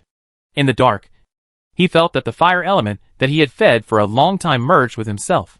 Chapter 62 Double Awakening. Buzz. Everything returned to the same state as before. If it weren't for the warm fire element in his body, he would have thought everything was just an illusion. Awakened? Levi was a little unsure. He looked at the ground. The dust on the ground condensed into a few lines of writing. Basic meditation method, perfection, 688/infinity. Small fireball technique, level 0 great success, 2042/8000. Fireball, first level mastery, 0/2000. Invisible armor technique, level 0, 912/4000. Great sleepwalking technique, level 0, 5450/10000. Shadow touch surgery, first level entry, 220/1000. Ice arrow, level 0 mastery, 211/2000. Rock breathing method, introduction, for 67/1000. Fire elemental body, elementary, elemental awakening. The power of fire spells is doubled, and the casting time of fire spells is halved. Mana control, elementary, spiritual awakening. Mana control greatly improved. Levi showed surprise. Double awakening? 2 extraordinary properties? When did this mana control awaken? Why don't I feel anything? There were too many questions in his mind at the same time, and Levi was a little overwhelmed. Empty your mind. Focus your thoughts on the present moment, and stop thinking about what is there and what is not. In short, I have awakened 2 extraordinary characteristics, and the fireball technique has also been upgraded to the proficiency level. Levi looked around and did not act rashly. He was itching unbearably, but he also understood that the full power of these things could only be experienced in dreams. Suddenly, a killing cry came from outside. Boom, boom, boom. There are several arrows stuck on the gate of the city tower. Lotta opened the door and walked out with a magic shield. After Li Wei reacted, he immediately ran out of the tower. What happened? Delis asked with a confused look. Li Wei looked into the distance and saw the vanguard of the orcs launching an attack on Hanshaw City. Whoosh whoosh. Hoo ho ho. Arrows rained down from the sky, along with javelins and spears. Large siege equipment, such as trebuchets, have not yet appeared. Levi followed Loda and huddled against the female wall, arrows and spears flying over his head. The three dealies who were almost hit by the stray arrow quickly followed suit and hid under the corner. "Archer! Shoot!" shouted the commander of the city defense. The archers on the wall began to fight back. Levi took the opportunity to take a look and saw that the orc army was still more than 100 meters away from the city wall. This distance is beyond the attack range of the spell. Belongs to the realm of shooters. Levi and the others could only sit in the corner and wait for the orc army to approach. "This contribution is not easy to mess with," Li Wei sighed in his heart. "I thought it would be as easy as repelling the robbers last time. But I didn't expect that I would be suppressed and beaten at the beginning, without the ability to fight back. It seems that there is still a big difference between the regular army and the wandering bandits." Before joining the battle, Levi took the time to meditate to recover the consumed mana. "Huh? Mana recovery speed has become faster." Levi meditated to restore his mana, and found that the surrounding fire elements automatically poured into his body. This is much faster than using his mental power to capture the fire element. The fire element retention rate also reached an astonishing 99%. The basic meditation method has reached the perfection level, and the retention rate is only 80%. After awakening the body of the fire element, the retention rate of the fire element skyrockets, and the training efficiency increases by 25%. The speed of cultivation is accelerated, and the speed of mana recovery is accelerated. The most important thing is the increase in mana limit. After practicing the basic meditation method to a perfect state, the magic power will almost reach the limit of a trainee mage. The improvement of mana through meditation is slow and half the result with half the effort. Now he has awakened his extraordinary characteristics and become a first-level mage. The limit of mana that the body can carry has been greatly increased. Levi is looking forward to the power of the fire element body more and more. The killing shouts outside the city wall were loud. Li Wei huddled beside the city wall and followed Luo Ta. Whatever Lotta does, he does. He understood this from day one. Flutter. A soldier nearby was hit by an arrow and fell to the ground wailing. Levi took his hand and dragged him to the corner. The soldier gasped, "Thank you." When the offensive stopped for a moment, the injured soldiers took the opportunity to retreat from the city wall to seek help. Levi looked up and found that the orc had stopped charging forward. The orc army stayed 50 or 60 meters away, using arrows and wooden spears to attack from a distance, consuming the arrows of the archers on the city wall. This distance is just the distance where it is difficult for the mage to be effective. Lotta stood up, took a look, sat down with peace of mind, and said, "It's okay today." After a while, the offensives of both sides slowed down, and the long-range attack weapons were a bit expensive. Bang! Kill! Levi felt the city wall shaking under his feet, and he stood up and took a look. It was discovered that the defenders in the city took the opportunity to rush out and fight back against the orcs, who came to attack the city.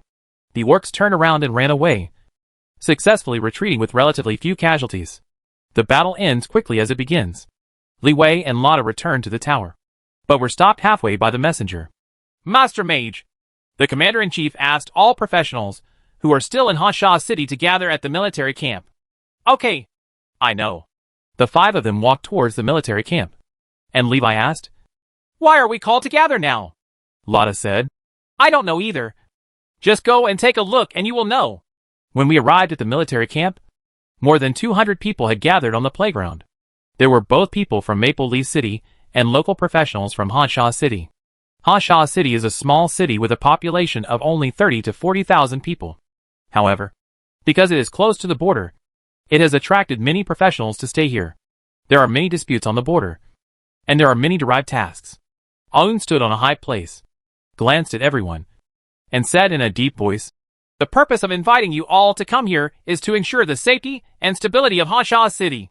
From now on, the merit system is activated. Merits can be obtained by completing tasks.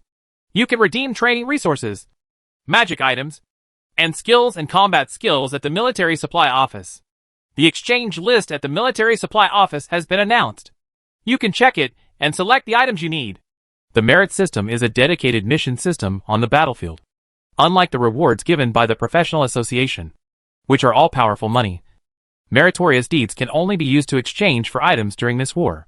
The purpose is to attract professionals to contribute to the war. Advanced Doji Kung Fu. Mad Lion Doji Kung Fu. The purchase price is 30,000 merit points. There is no limit to the quantity. Third level magic weapon. Swift Wind Sword. The purchase price is 10,000 merit points. Limited to one piece. Advanced combat skill. Earth-shattering slash. The purchase price is 9,800 merit points. There is no limit to the quantity. The lifelong title of Baron of the Kingdom of Maciel. The purchase price is 9,000 merit points. Limited to 3 people. Third level spell model. Fire, Rain, and Meteor. The purchase price is 8,000 merits. There is no limit to the quantity. Second level spell model. Resist the Ring of Fire. The purchase price is 3,000 merit points. No limit on quantity. First order spell model. Fireball. The purchase price is 800 merit. No limit on quantity. Everyone looked at the exchange list released by the munitions department, and they were all excited. Advanced techniques, advanced combat skills, and rare spells that are rarely seen in ordinary times are all right in front of you, and you had the opportunity to obtain them. Everyone's enthusiasm was fully mobilized. After seeing the redemption list, many people couldn't wait to pick up the mission and earn merit. Levi had seen the mission posted on the notice board in the military camp.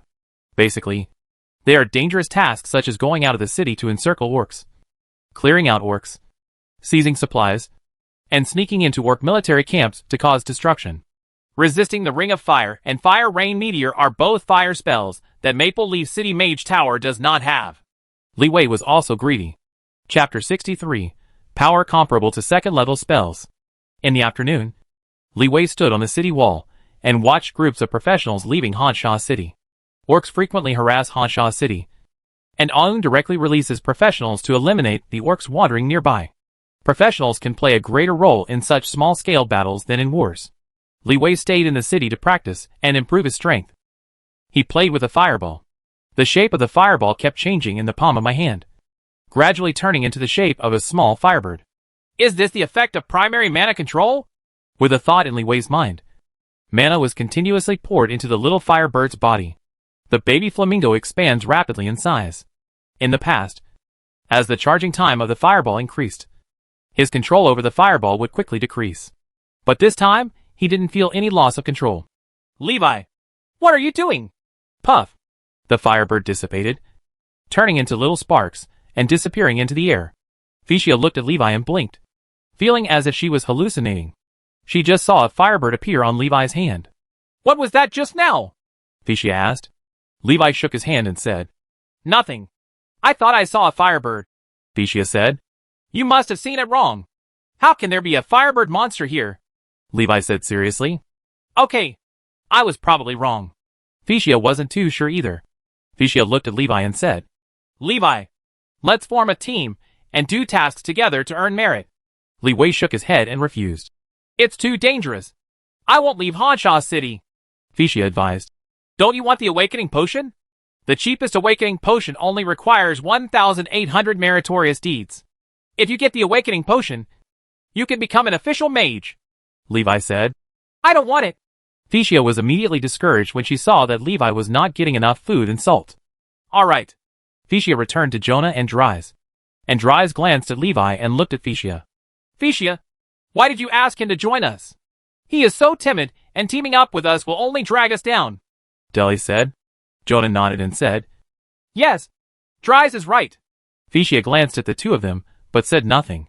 Why should we call Li Wei together? Of course, it is because we value Li Wei's potential. In the evening, go down to the city wall. Lotto looked at Levi and asked, Do you have a familiar team of professionals? Levi said. No. What are you doing? Rhoda invited. Would you like to form a team with me? I know a team of veteran professionals, and the members are all first-level advanced professionals. Levi said. Thank you for the invitation, but I have my own plan. All right. When Rhoda saw this, he didn't say much. Levi passed by the military camp and saw the injured professionals bringing back the trophies. He smiled happily after receiving the meritorious service. There were also people who returned home with sad and injured faces. Some are happy and some are sad. Teacher Gyuz, when did you come back? Li Wei met Gyuz halfway. Gyuz looked back at him and said with a smile, I just came back. Levi saw the blood on his clothes and asked worriedly, "Teacher, are you injured?" Hughes glanced at the blood on his body and said, "I'm fine. I got it while helping my teammates treat their wounds. Today is really dangerous. I encountered a group of orc professionals in the wild." The two of them talked as they walked. Hughes told Levi about what happened today and shared combat experiences. "Don't be stupid and wear mage robes when you go out in the future. On the way back, I saw a team's mage being wiped on the neck by an assassin. The others were not injured at all.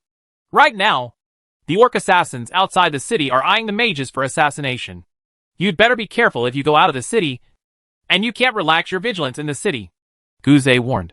Levi said, "Well, I understand." Returning to the room, before midnight, Levi slipped into his dreams.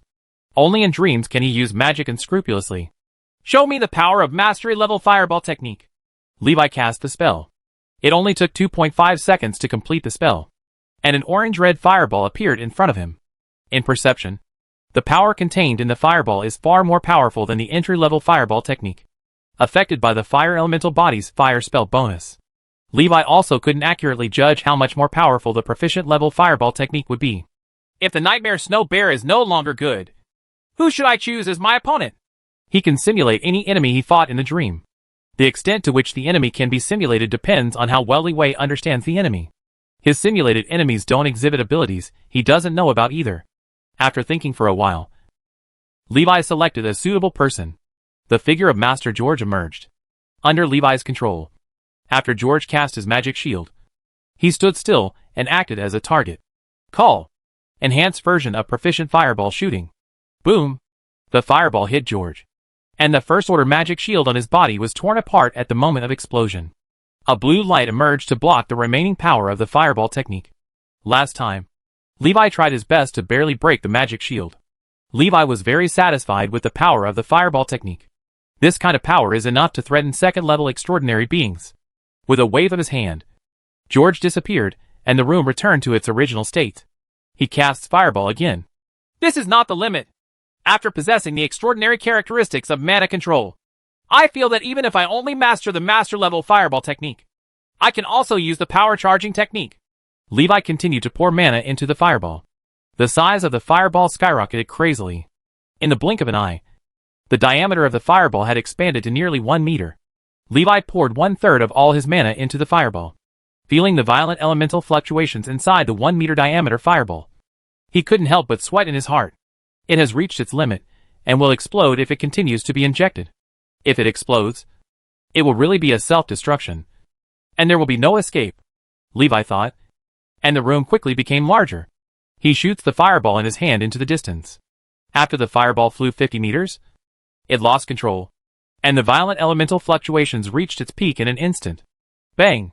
The dazzling firelight made Levi subconsciously close his eyes. Hoo ho ho! The heat wave roared past 50 meters away, and the invisibility cloak clung tightly to his body, shaking and making noises. When the fire dissipates, the light returns to normal, and the heat wave weakens. Levi opened his eyes and looked. More than 40 meters away, a large pit more than 1 meter deep and 5 meters in diameter appeared in front of us. Hiss!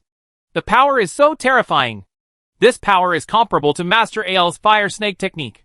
Back then, Al stood on the city wall and instantly killed the second-level intermediate snowman knight with a fire snake spell, leaving a large hole with a diameter of more than 5 meters in the snow.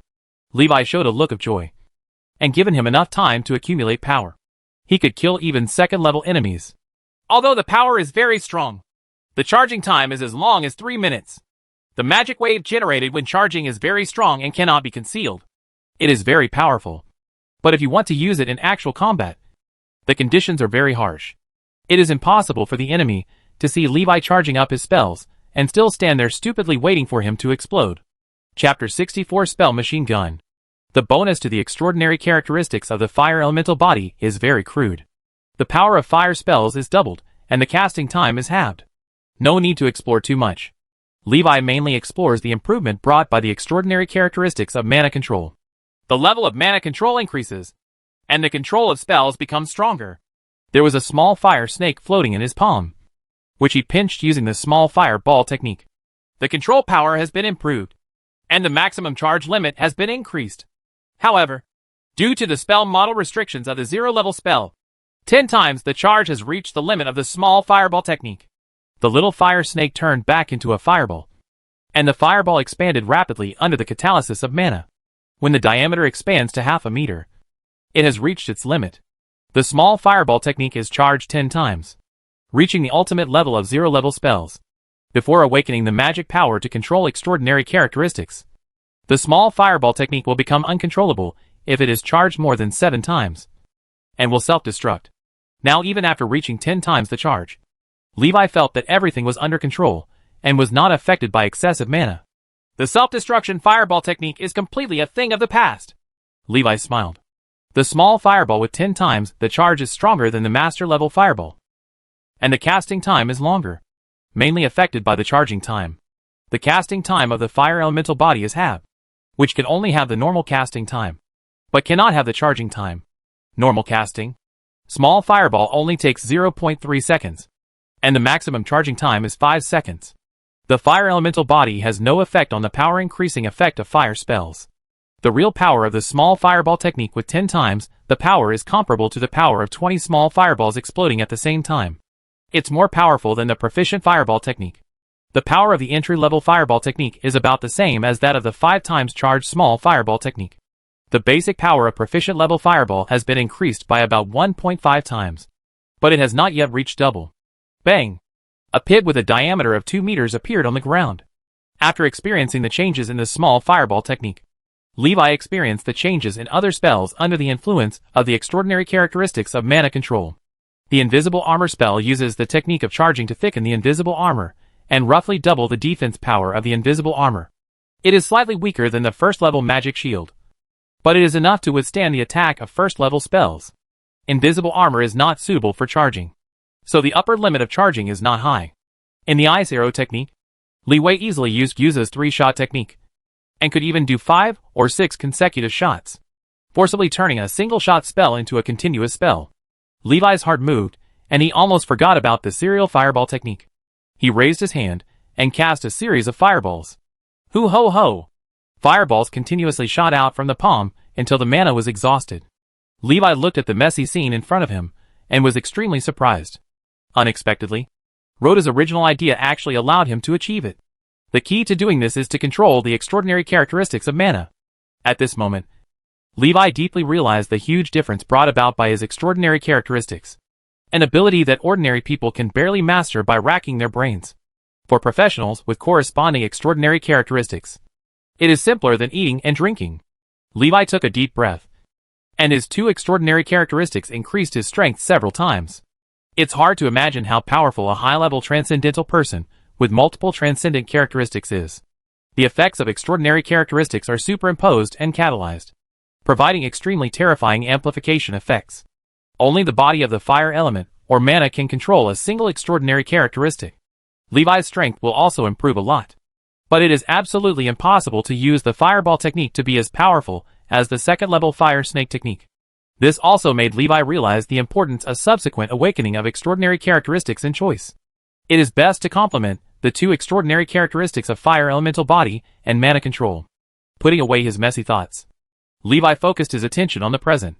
His mind moved. The room returned to its original state, and all his mana was restored.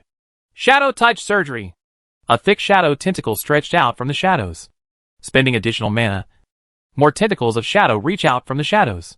Single target control spells become group control spells. Levi smiled. Great.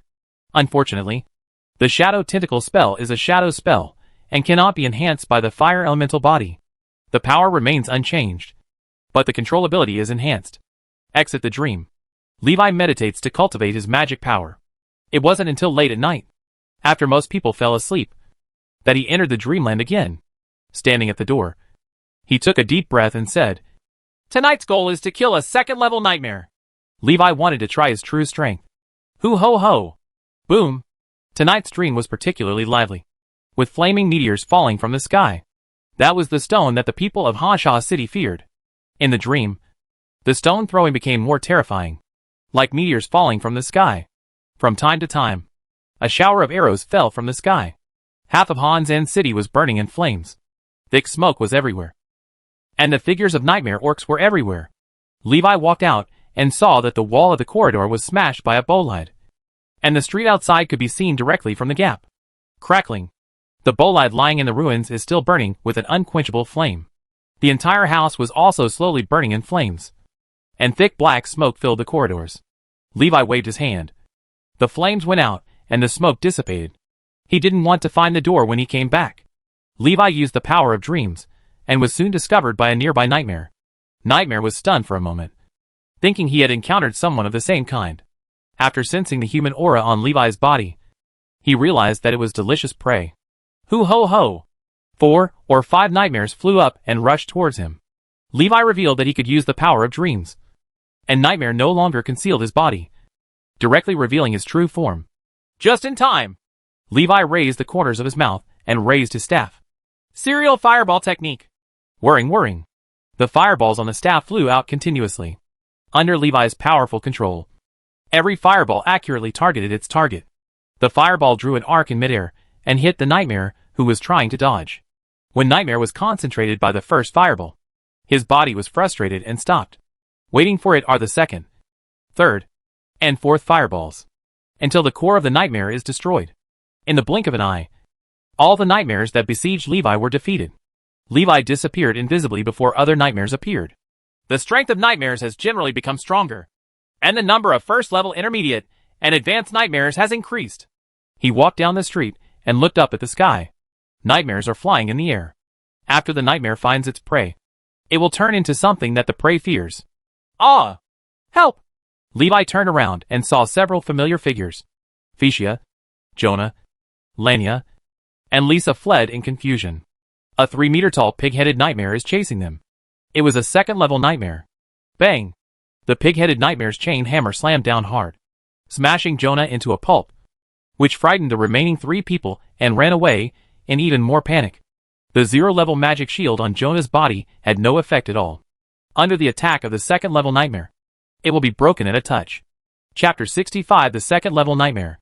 After the pig-headed nightmare crushed George, he continued to chase the remaining 3 people. Lania dragged Lisa and ran wildly. Phycia seemed to have some kind of acceleration spell and ran very fast. However, the 3 of them were still too weak in front of the second-level nightmare. In the blink of an eye, he was caught up again by the second-level nightmare.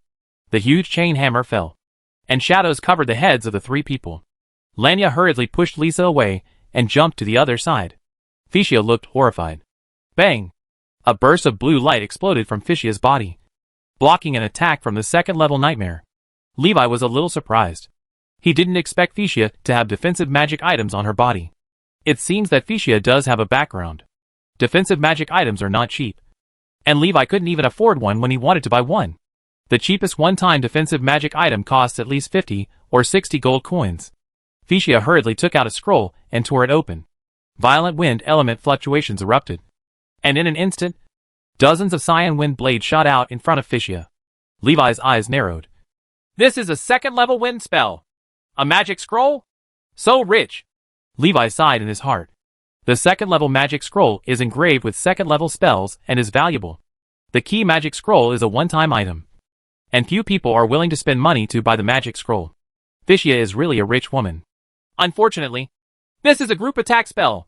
The wind blade drowned the pig-headed nightmare figure, and Phycia opened her eyes wide with anticipation. When the magic light dissipated, the pig-headed nightmare appeared in front of her covered with injuries. Although there were many wounds, for Nightmare, they could be completely ignored. In a few breaths, the pig-headed nightmare's injuries recovered as before. Phycia showed a look of despair. Bang! Phycia was smashed into a pulp. Blood splattered. This time she has no trump card. The pig-headed nightmare absorbed the power of nightmares generated by Phycia and showed a look of joy. He strode towards Lania and Lisa, who were escaping. Call! A fireball half a meter in diameter flew out from the side, hitting the unsuspecting pig-headed nightmare. Boom! The pig-headed nightmare was knocked upside down by the explosion. Half of its shoulders were blown apart, and it disintegrated into gray mist. Whoosh whoosh. There was a sound of breathing, and the dissipated gray mist quickly recovered and reorganized the pig-headed man's body. In the blink of an eye, the pig-headed man recovered most of his injuries. There was a solemn look in Levi's eyes. The second-order nightmare is indeed not to be underestimated. This recovery speed is far faster than that of a first-order nightmare. Call. Another fireball flew towards the pig-headed nightmare, and the nightmare swung his hammer to hit the fireball. There was a loud bang. The hammer was blown to pieces, and the arm of the pig-headed nightmare was also blown to pieces.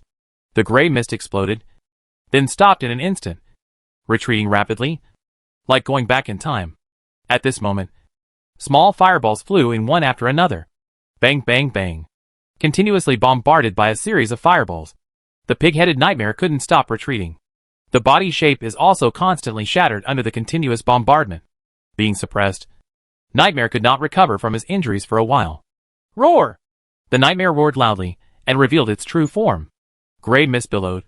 Hot flames burned within his body, and sparks flew everywhere. Like an evil ghost crawling out of the scorched H.L. The nightmare swallowed the fireball and rolled towards Levi. Its body dyed red by the flames, getting brighter and brighter. Ouch! After absorbing a large number of fireballs, the nightmare expanded greatly and turned into a red mist ball with a diameter of 5 to 6 meters. With a bang, bang, the nightmare exploded, and a red mushroom cloud rose into the sky. Levi raised his arms to shield his eyes from the dazzling light. A scorching heat wave swept through the streets, blowing away gravel and planks of wood. When the heat wave subsided, Levi could see the surrounding scene clearly. Nightmare exploded in midair as it rushed towards him. The terrifying power of the explosion leveled the surrounding houses to the ground, and a large crater with a diameter of 6 to 7 meters appeared on the ground. The nightmare swallowed 21 small fireballs before exploding. The power of the explosion was even more terrifying than the charged fireball technique. Killing a second-level nightmare consumes most of Levi's mana. The nightmare core fell from midair and suffered heavy damage that could not be recovered in a short period of time. Levi was about to destroy the core of the nightmare. Seeing this scene, he hesitated for a moment and withdrew his magic power. Pick up the nightmare core floating in the center of the pit. The core of the nightmare is a polygonal crystal with ever-changing colors, like a dream crystal. This is the first time he has obtained a complete nightmare core. After receiving the Great Sleepwalker surgery, Levi learned a lot about nightmares, dreams, and the Church of Ubis. Nightmare core is a relatively rare magic material in reality. It can be used to summon nightmares, perform illusions, arrange psychedelic circles, create magic props, etc. Levi had seen a special way of using the nightmare core from the book. Feeding the nightmare core with spiritual power can cultivate loyal nightmare servants. After thinking for a moment, he returned to the room. Sitting in the room, holding the dreamlike nightmare core in his hand, he slowly released the infusion of spiritual power. After a while, the severely damaged nightmare core became active. The gray mist that had disappeared since the basic meditation method reached the perfection level also reappeared in the room. A trace of gray mist emerged and was swallowed by the core of the nightmare. There was a suction force coming from inside the nightmare core, actively absorbing Levi's mental power. The speed is getting faster and faster. Levi felt something was wrong. This is no longer feeding the nightmare core, but being devoured by the nightmare core for spiritual power. Damn! The second-level nightmare core is too strong. Levi did not hesitate and directly cut off his own mental power. Snort! After cutting off his mental strength, a wave of pain hit him, and he groaned. Holding his eyelids open, he looked at the core of the nightmare that was undergoing drastic changes. After the nightmare core absorbed the spiritual power, the gray mist gradually transformed into a human form, which was somewhat similar to Levi's figure. Is this the nightmare servant? Levi looked at the human-shaped gray mist in front of him.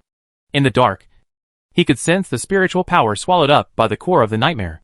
However, because the mental power is too weak compared to the second-level nightmare core, it is unable to control the nightmare servants in front of it. Levi could feel that the core of the nightmare was devouring his own spiritual power. Once the mental power is swallowed up by the nightmare core, Levi will lose control, and the nightmare core will turn into a nightmare again. Seeing this, Levi did not hesitate to take action to disperse the human-shaped gray fog. Bang! A fireball hit the humanoid gray mist, blowing it to pieces, exposing the nightmare core inside. After grabbing the nightmare core and losing the gray mist, the power of the nightmare core dropped rapidly and became dormant again. It's a bit difficult to control the second-level nightmare servants with my current mental power. Rather than leaving hidden dangers, it's better to destroy them. The core of nightmares, which is rare in reality, can be seen everywhere in dreams. It is not a pity. The only pity is that there is no way to take the nightmare core out. Levi casts a fireball spell to destroy the core of the nightmare. A stream of light flew into the body, and the proficiency of the Great Sleepwalking Heaven technique increased by 700 points. Chapter 66 Magic Network. After destroying the second-level nightmare core, Levi took a rest in the room. After recovering, he left the safe house again. Whoosh! As soon as he went out, several streaks of light flew past his eyes. Levi took a closer look and saw that they were several arrows. One arrow missed, and the rest hit the nightmare orc on the other side of the street. He turned his head and looked in the direction where the arrow flew, and saw the figures of Lanya and Lisa. Levi was a little surprised, but he didn't expect that they hadn't died in the dream yet. The dreams of Honsha City are filled with first and second order nightmares. He was also a little surprised that the two of them could survive until now. After thinking about it, Levi did not interfere with their dreams. There are pros and cons to experiencing nightmares. The downside is of course having nightmares and feeling weak the next day. Ordinary people would think that the lack of energy caused by not sleeping well is actually due to the nightmare devouring part of the strength. If it is beneficial, the subconscious mind will record the combat experience in the dream. After waking up from a dream, ordinary people forget the specific events that occurred in the dream. But when encountering similar events, there will be an inexplicable sense of repetition and familiarity. The expression in life is that I remember that I have been to this place, done this thing, and seen this person. It manifests itself in combat as a knee-jerk reaction when faced with an enemy. Since possessing the Great Sleepwalker, Levi's combat experience has skyrocketed.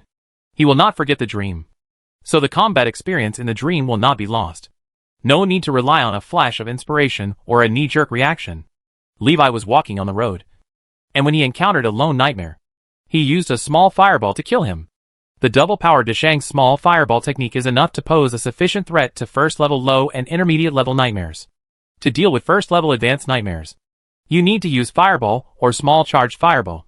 The nightmare itself is relatively fragile and is considered relatively weak among monsters of the same level. In reality, nightmares are difficult to deal with because in reality, nightmares can occupy the body of a living creature and gain the power of the possessed person. In the dream, although the nightmare loses the ability to occupy the body, it has terrifying recovery capabilities. Each has his or her own strengths. Levi was thinking and summarizing his experience while hunting nightmares. Mage Vince? Levi looked up and saw a familiar figure. Vince is fighting a fierce battle with two nightmare orcs. Both nightmare orcs are first-level advanced nightmares. It was a bit difficult to beat Vince. Tangled with vines. The ground was broken, and a large number of vines grew out to entangle the nightmare orcs. The nightmare orcs swung their weapons, slashed at the vines, and broke free. Vince took the opportunity to cast an attack spell. Spiky Thorns. A huge and thick thorn python emerged from the ground, entangled the two nightmare orcs, and tightened them tightly. Click, click, click. The armor on the nightmare orc was ripped apart by the huge force, turning into gray mist and scattering. Hoo ho ho! The gray mist dispersed, emerged from the gaps between the thorn python's bodies, and reformed into the form of an orc beside Vince. In Vince's eyes, after the two orcs were killed, he turned around and suddenly saw two more orcs standing behind him. He was so frightened that a cold sweat broke out on his back. Ordinary people cannot see the gray fog on the nightmare. Boom! The nightmare orc's weapon struck Vince's magic shield. Vince reacted, quickly retreated and distanced himself, and cast spells to try to control the two orcs. Bang! A mace hit the magic shield, knocking Vince's figure sideways, and the spell in his hand was also forcibly interrupted. Vince, who was approached by the nightmare orcs, was beaten repeatedly and had no strength to fight back. Even if you want to distance yourself, you can't. The nightmare orcs were much faster than him. Levi stood aside, frowning as he watched this scene. Think about how to respond in this situation. This is a pain point for mages. They are entangled by melee enemies, and cannot even release complete spells. Bang!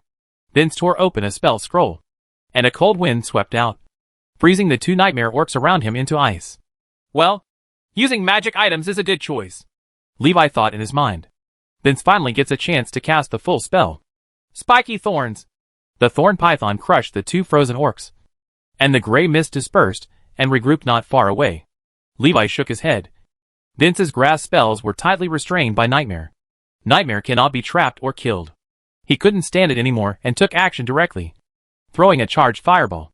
Boom! The huge flames drowned the figures of Vince and the two orcs. And the three disappeared, leaving a large crater in place.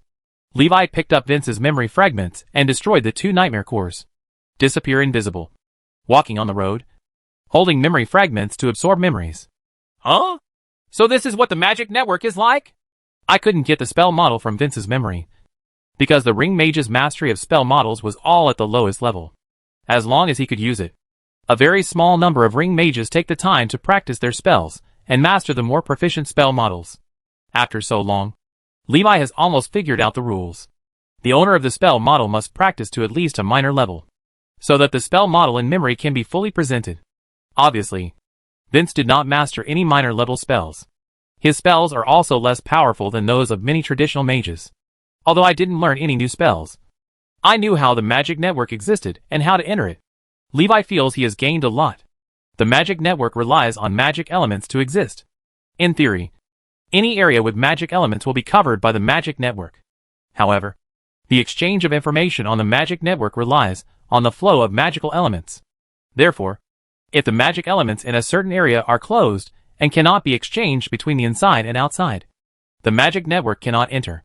After reading Vince's memories, Levi realized that the conflict between the ring mage and the traditional mage was not as big as imagined.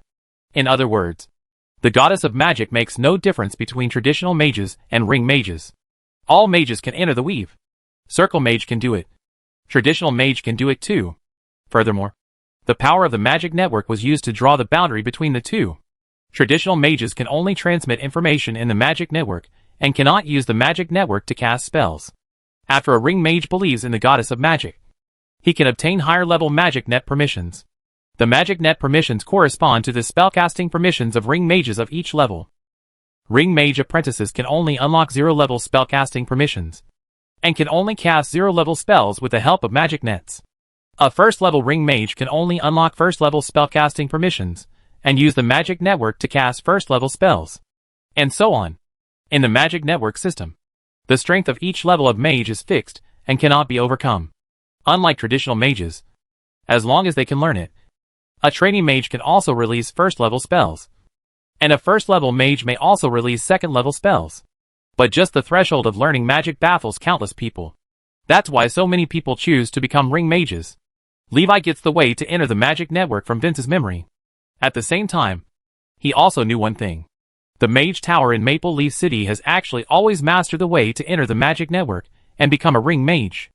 Alan told Vince that he occasionally chatted with the Mage Marina in the magic network before coming to challenge the Maple Leaf City Mage Tower. He also sent a challenge letter to Martin through the magic network, but Martin did not respond to his message.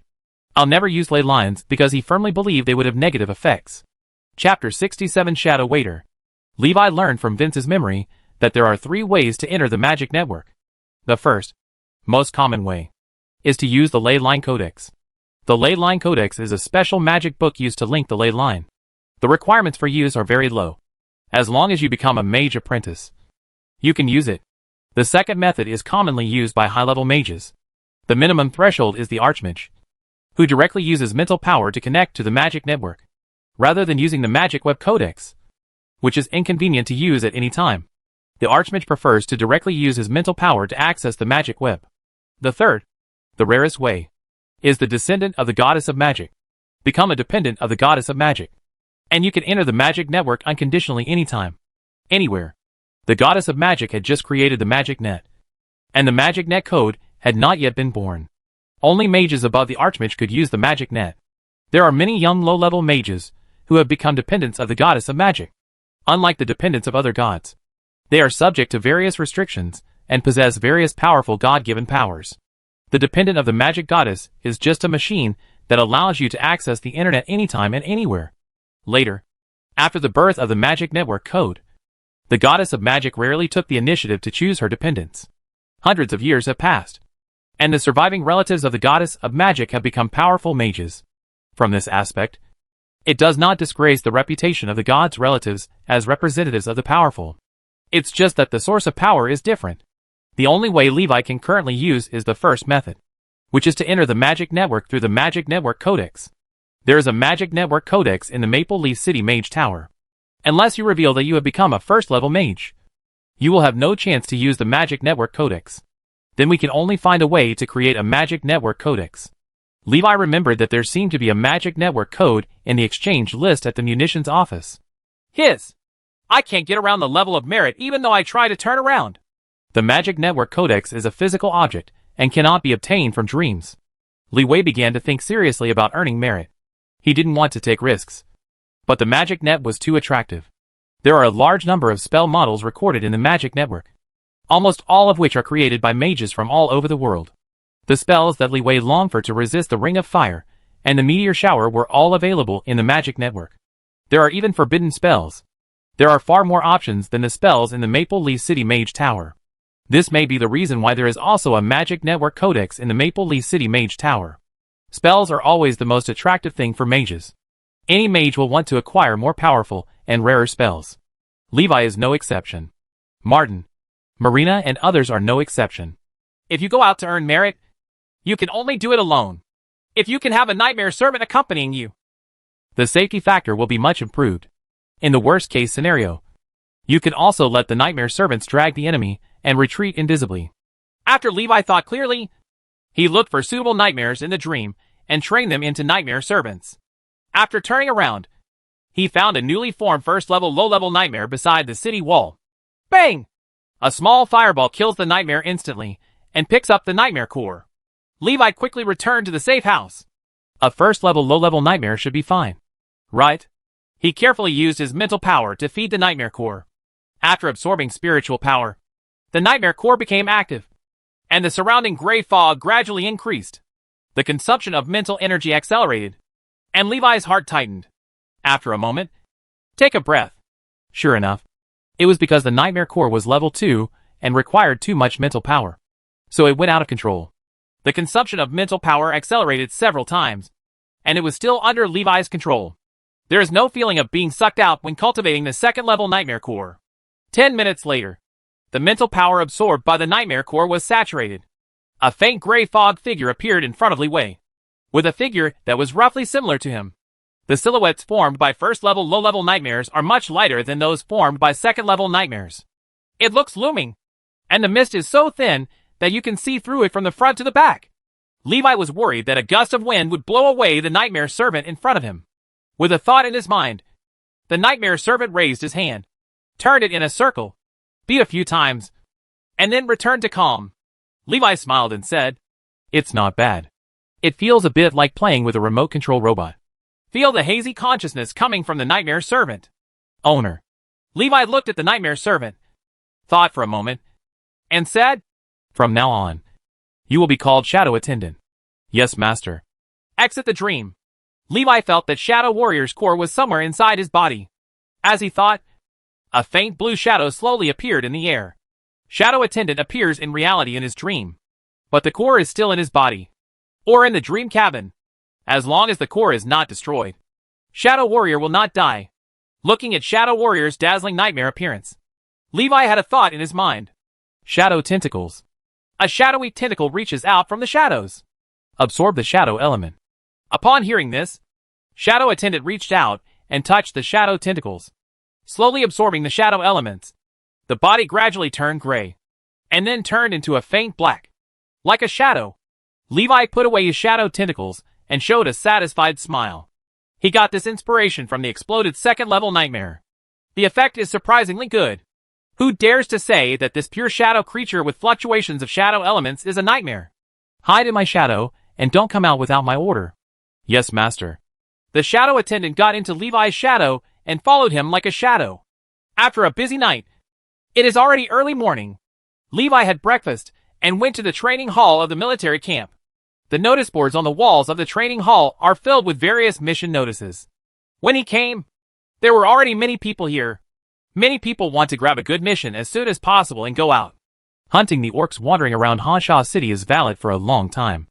1 to 3,000 meritorious deeds will be awarded according to the orcs' military rank. There was a correspondence table below, and Levi glanced at it.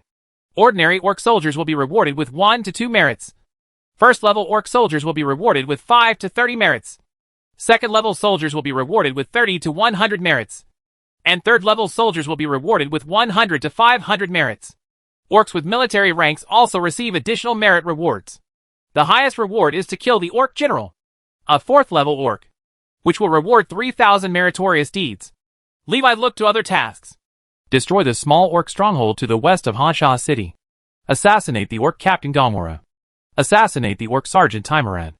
Destroy the Orc Army's food and grass camp. Clean out the wandering Orc professionals. Reconnaissance on the movements of the Orc Army in the north of Hanshaw City. Investigating the traces of the Orc assassins in Hanshaw City.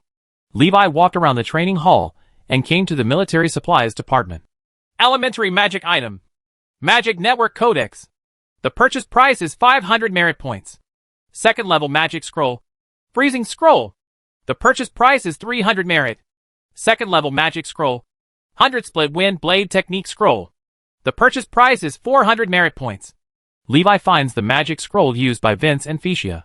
When he saw the price, he was speechless. What a rich man.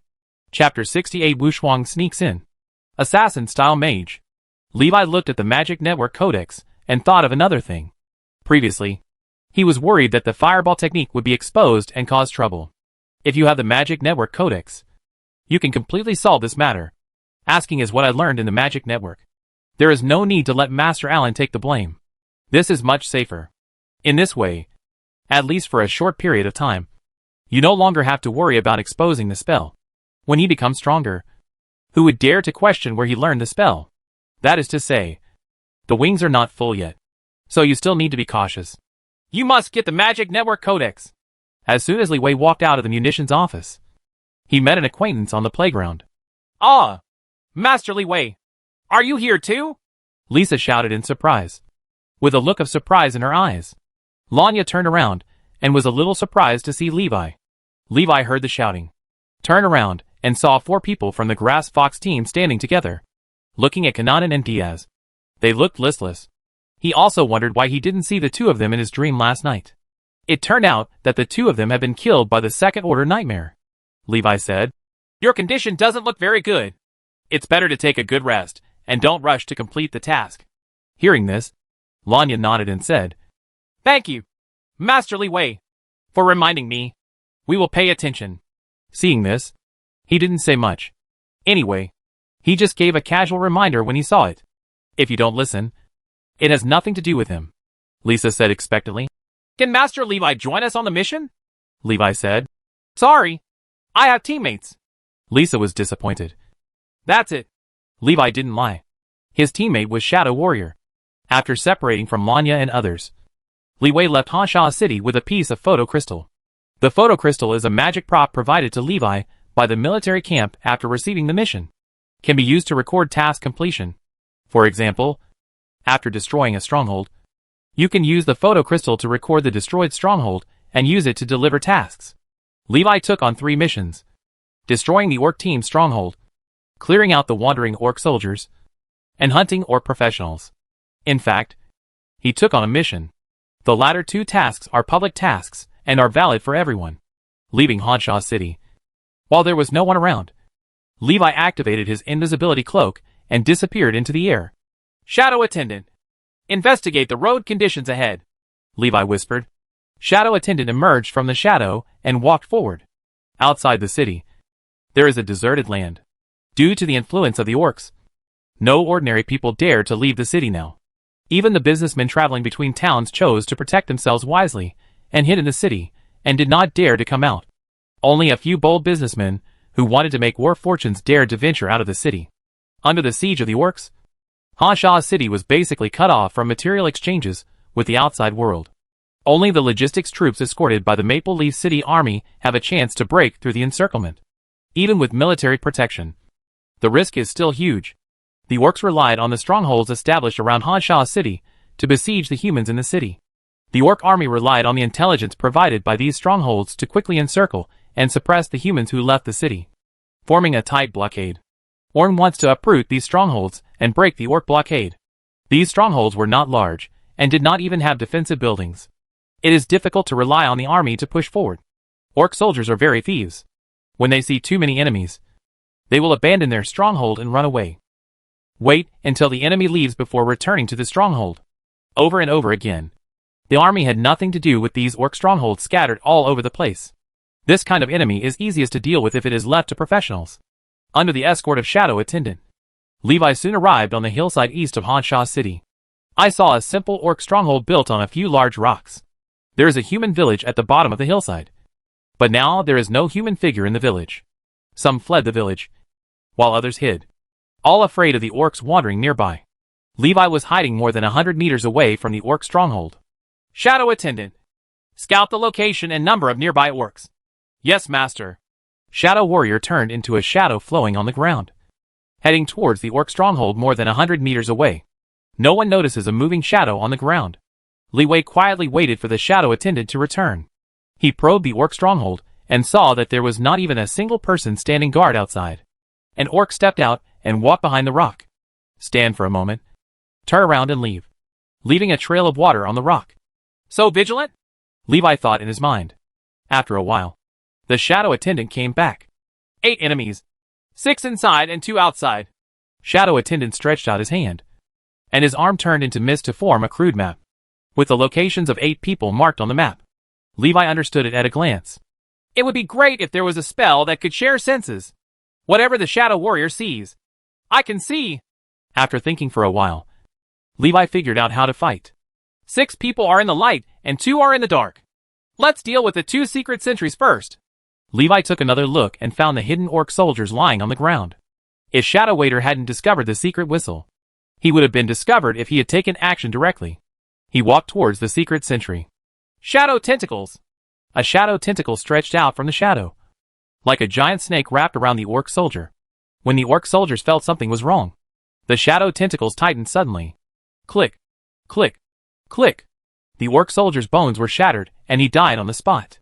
Although the attack power of shadow tentacles is not strong among first-level spells, it is more than enough to deal with orc soldiers who do not even have first-level spells. After killing one secret sentry, Levi quickly approached another secret sentry. Shadow tentacles. Shadow Attendant, occupy his body. Shadow Attendant got into the body of the orc soldier controlled by the shadow tentacles. The orc soldiers tried to struggle and shout, but their mouths were filled with shadow tentacles, and they could not make a sound. Uh-huh. After a while, the orc soldiers gave up struggling and looked in the direction of Levi. Owner. Levi smiled and said, if the orcs find me casting a spell later, go and hold them back. Yes, master. Levi estimated the distance, and it was within the magic attack range. Cast the fireball technique and start accumulating power, casting the spell with all his strength. He was unable to maintain the effects of the invisibility cloak. The fireball expanded rapidly in front of him, causing the surrounding magic elements to emit chaotic fluctuations. Although ordinary people cannot sense the fluctuations of magic elements, however, just in case, Levi still arranged for Shadow Attendant to be on hand to support him. Inside the stronghold, an orc squad leader stood up, feeling a little uneasy. Go and see what's going on outside. Upon seeing this, Shadow Attendant controlled the orc body and walked into the stronghold. Seeing the orcs on guard approaching, the orc team leader stopped and asked, is there anything going on outside? Shadow Attendant said in a low voice, no, everything is normal. When the team leader heard this, he breathed a sigh of relief and sat down. After a while, he immediately stood up and looked at Shadow Attendant, feeling something was wrong. It's okay. What are you doing here? Call. A fireball with a diameter of nearly 1 meter flew towards the stronghold. When the orc team leader saw the fireball, his eyes widened in disbelief and full of despair. The human mage was casting spells nearby, and no one noticed. Bang! Chapter 69 Harvest. Bang! A mushroom cloud blooms at the top of the hillside. Several boulders were blown to pieces, and the orcs hiding inside were all killed. Shadow Warrior's body was also destroyed. After all the commotion subsided, Levi walked into the battlefield invisible. Huh? There is also a transcendent. Fortunately, I was cautious enough and did not get close to the stronghold. The intelligence of Shadow Attendant's investigation is not very good. Such important information has been missed. Shadow Attendant, come out. Levi diverted some mental power to nourish the nightmare core in his body and restore it to its physical form. The light blue Shadow Attendant emerged. Pack up the loot. While the Shadow Attendant was cleaning the battlefield, Levi took out the photo crystal to record the image of the destroyed stronghold. After a while, all the loot was gathered in front of Levi. Is this a trophy? Levi asked the shadow attendant holding a piece of animal skin with a big hole. Don't pick up trash. Levi threw away everything that was broken and kept what was useful. Shadow attendant stood aside and watched silently. Orc soldier identity card. 7 ordinary soldiers. And 1 first-level orc squad leader. A few metal weapons. But nothing else. Orc extraordinary people are so poor. The only knife they carry is worth a lot of money.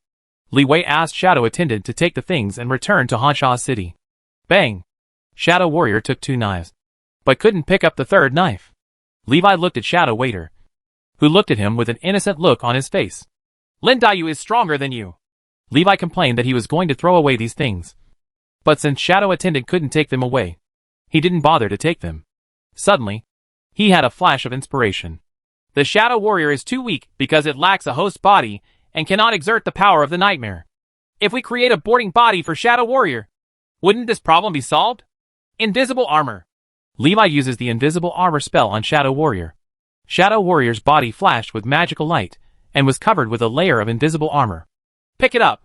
Shadow Attendant picked up the weapon on the ground and did not drop it this time. Levi smiled. Very good. This way. Even if there are no living creatures parasitizing, Shadow Warrior can still exert some fighting power. The power of a first-level low-level nightmare is not strong, but wearing an invisible armor is quite good as a human shield. Shadow Tentacles. Levi asked Shadow Warrior to absorb some shadow elements and disguise himself. 1 master and 1 servant walked towards Honsha City. Shadow Attendant hid in Levi's shadow, wrapping a bunch of things with his body and following him. If you listen carefully, you can still hear the sound of metal hitting the ground from behind as Levi walks by. Honsha City. Military Camp Training Hall. Levi handed over the photo crystal and submitted to complete the task. Destroy the small stronghold on the hillside east of Honsha City and kill an orc squad leader and 7 orc soldiers. The evaluation of this mission is perfect.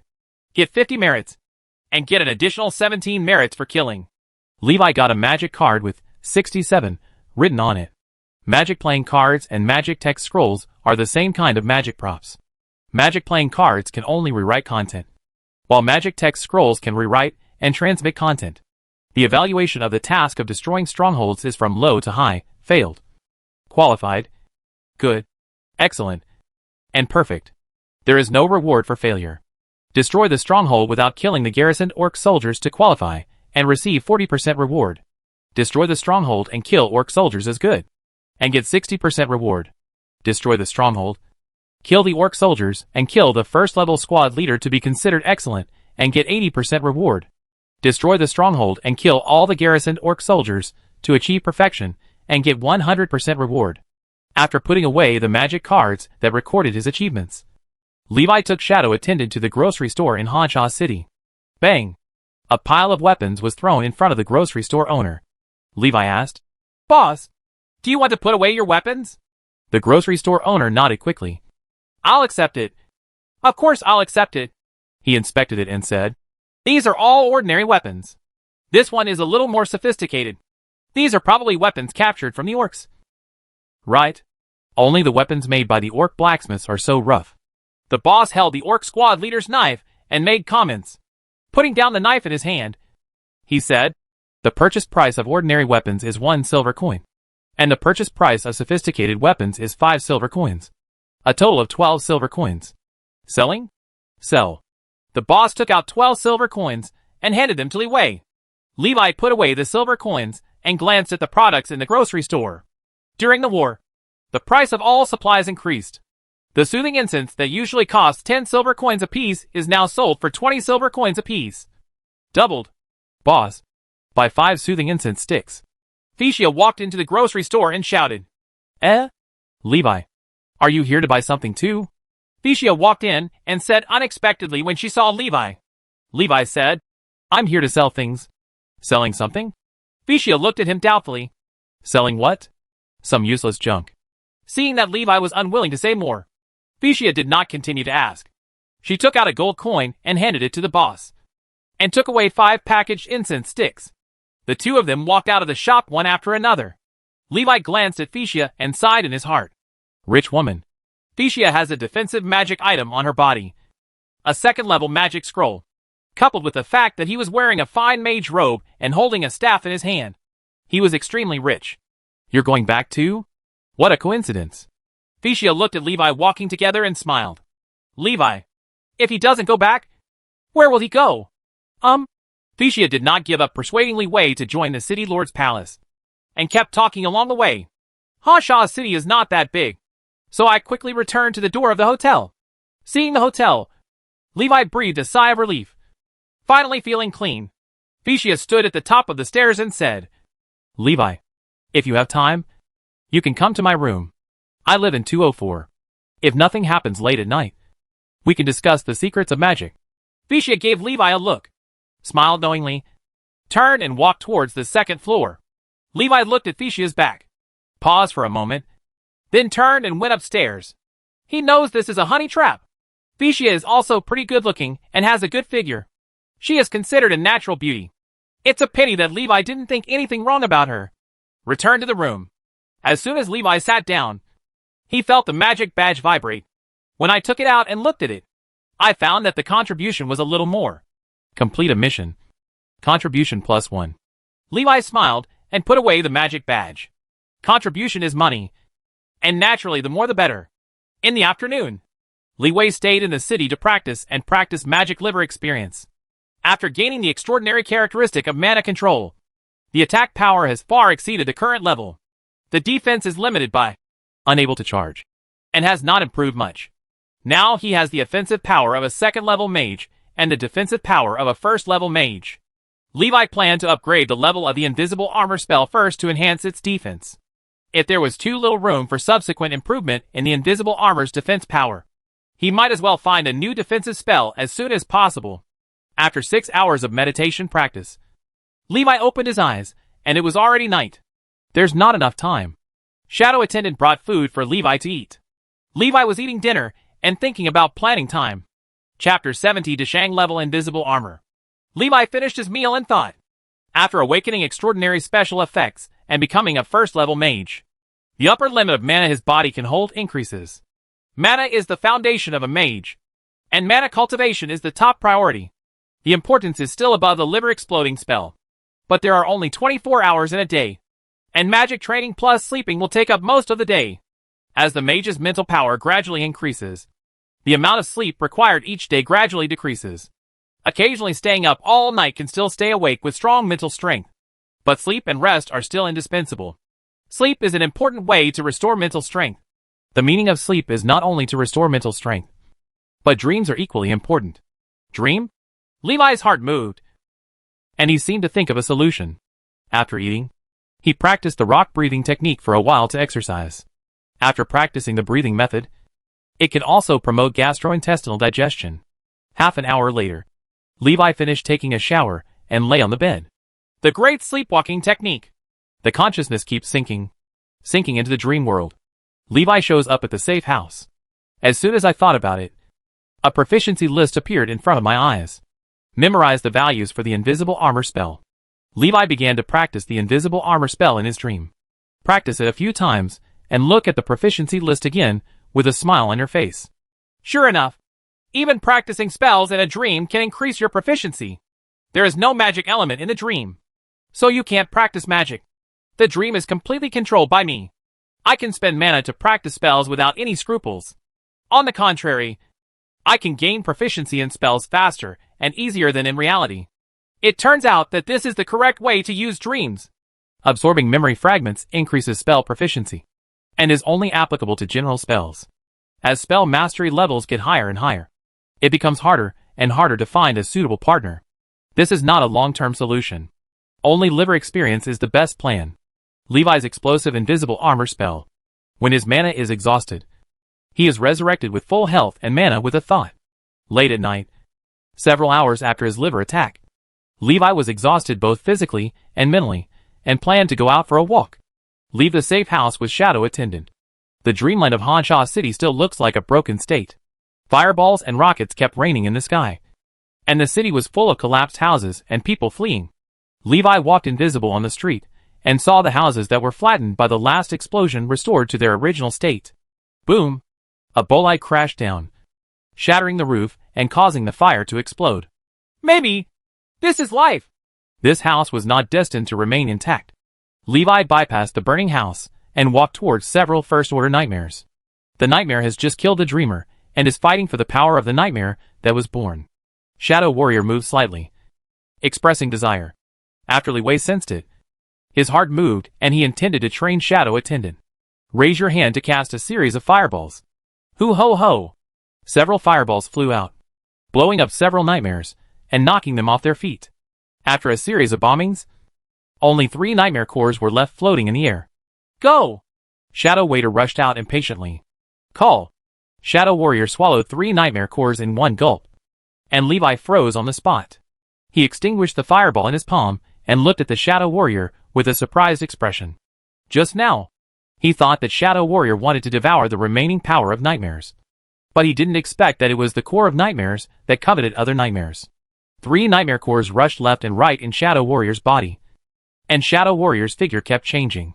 Levi was a little worried that it would burst. Are you okay? No. Spit it out quickly. Shadow Attendant hesitated for a moment and spit out a nightmare core.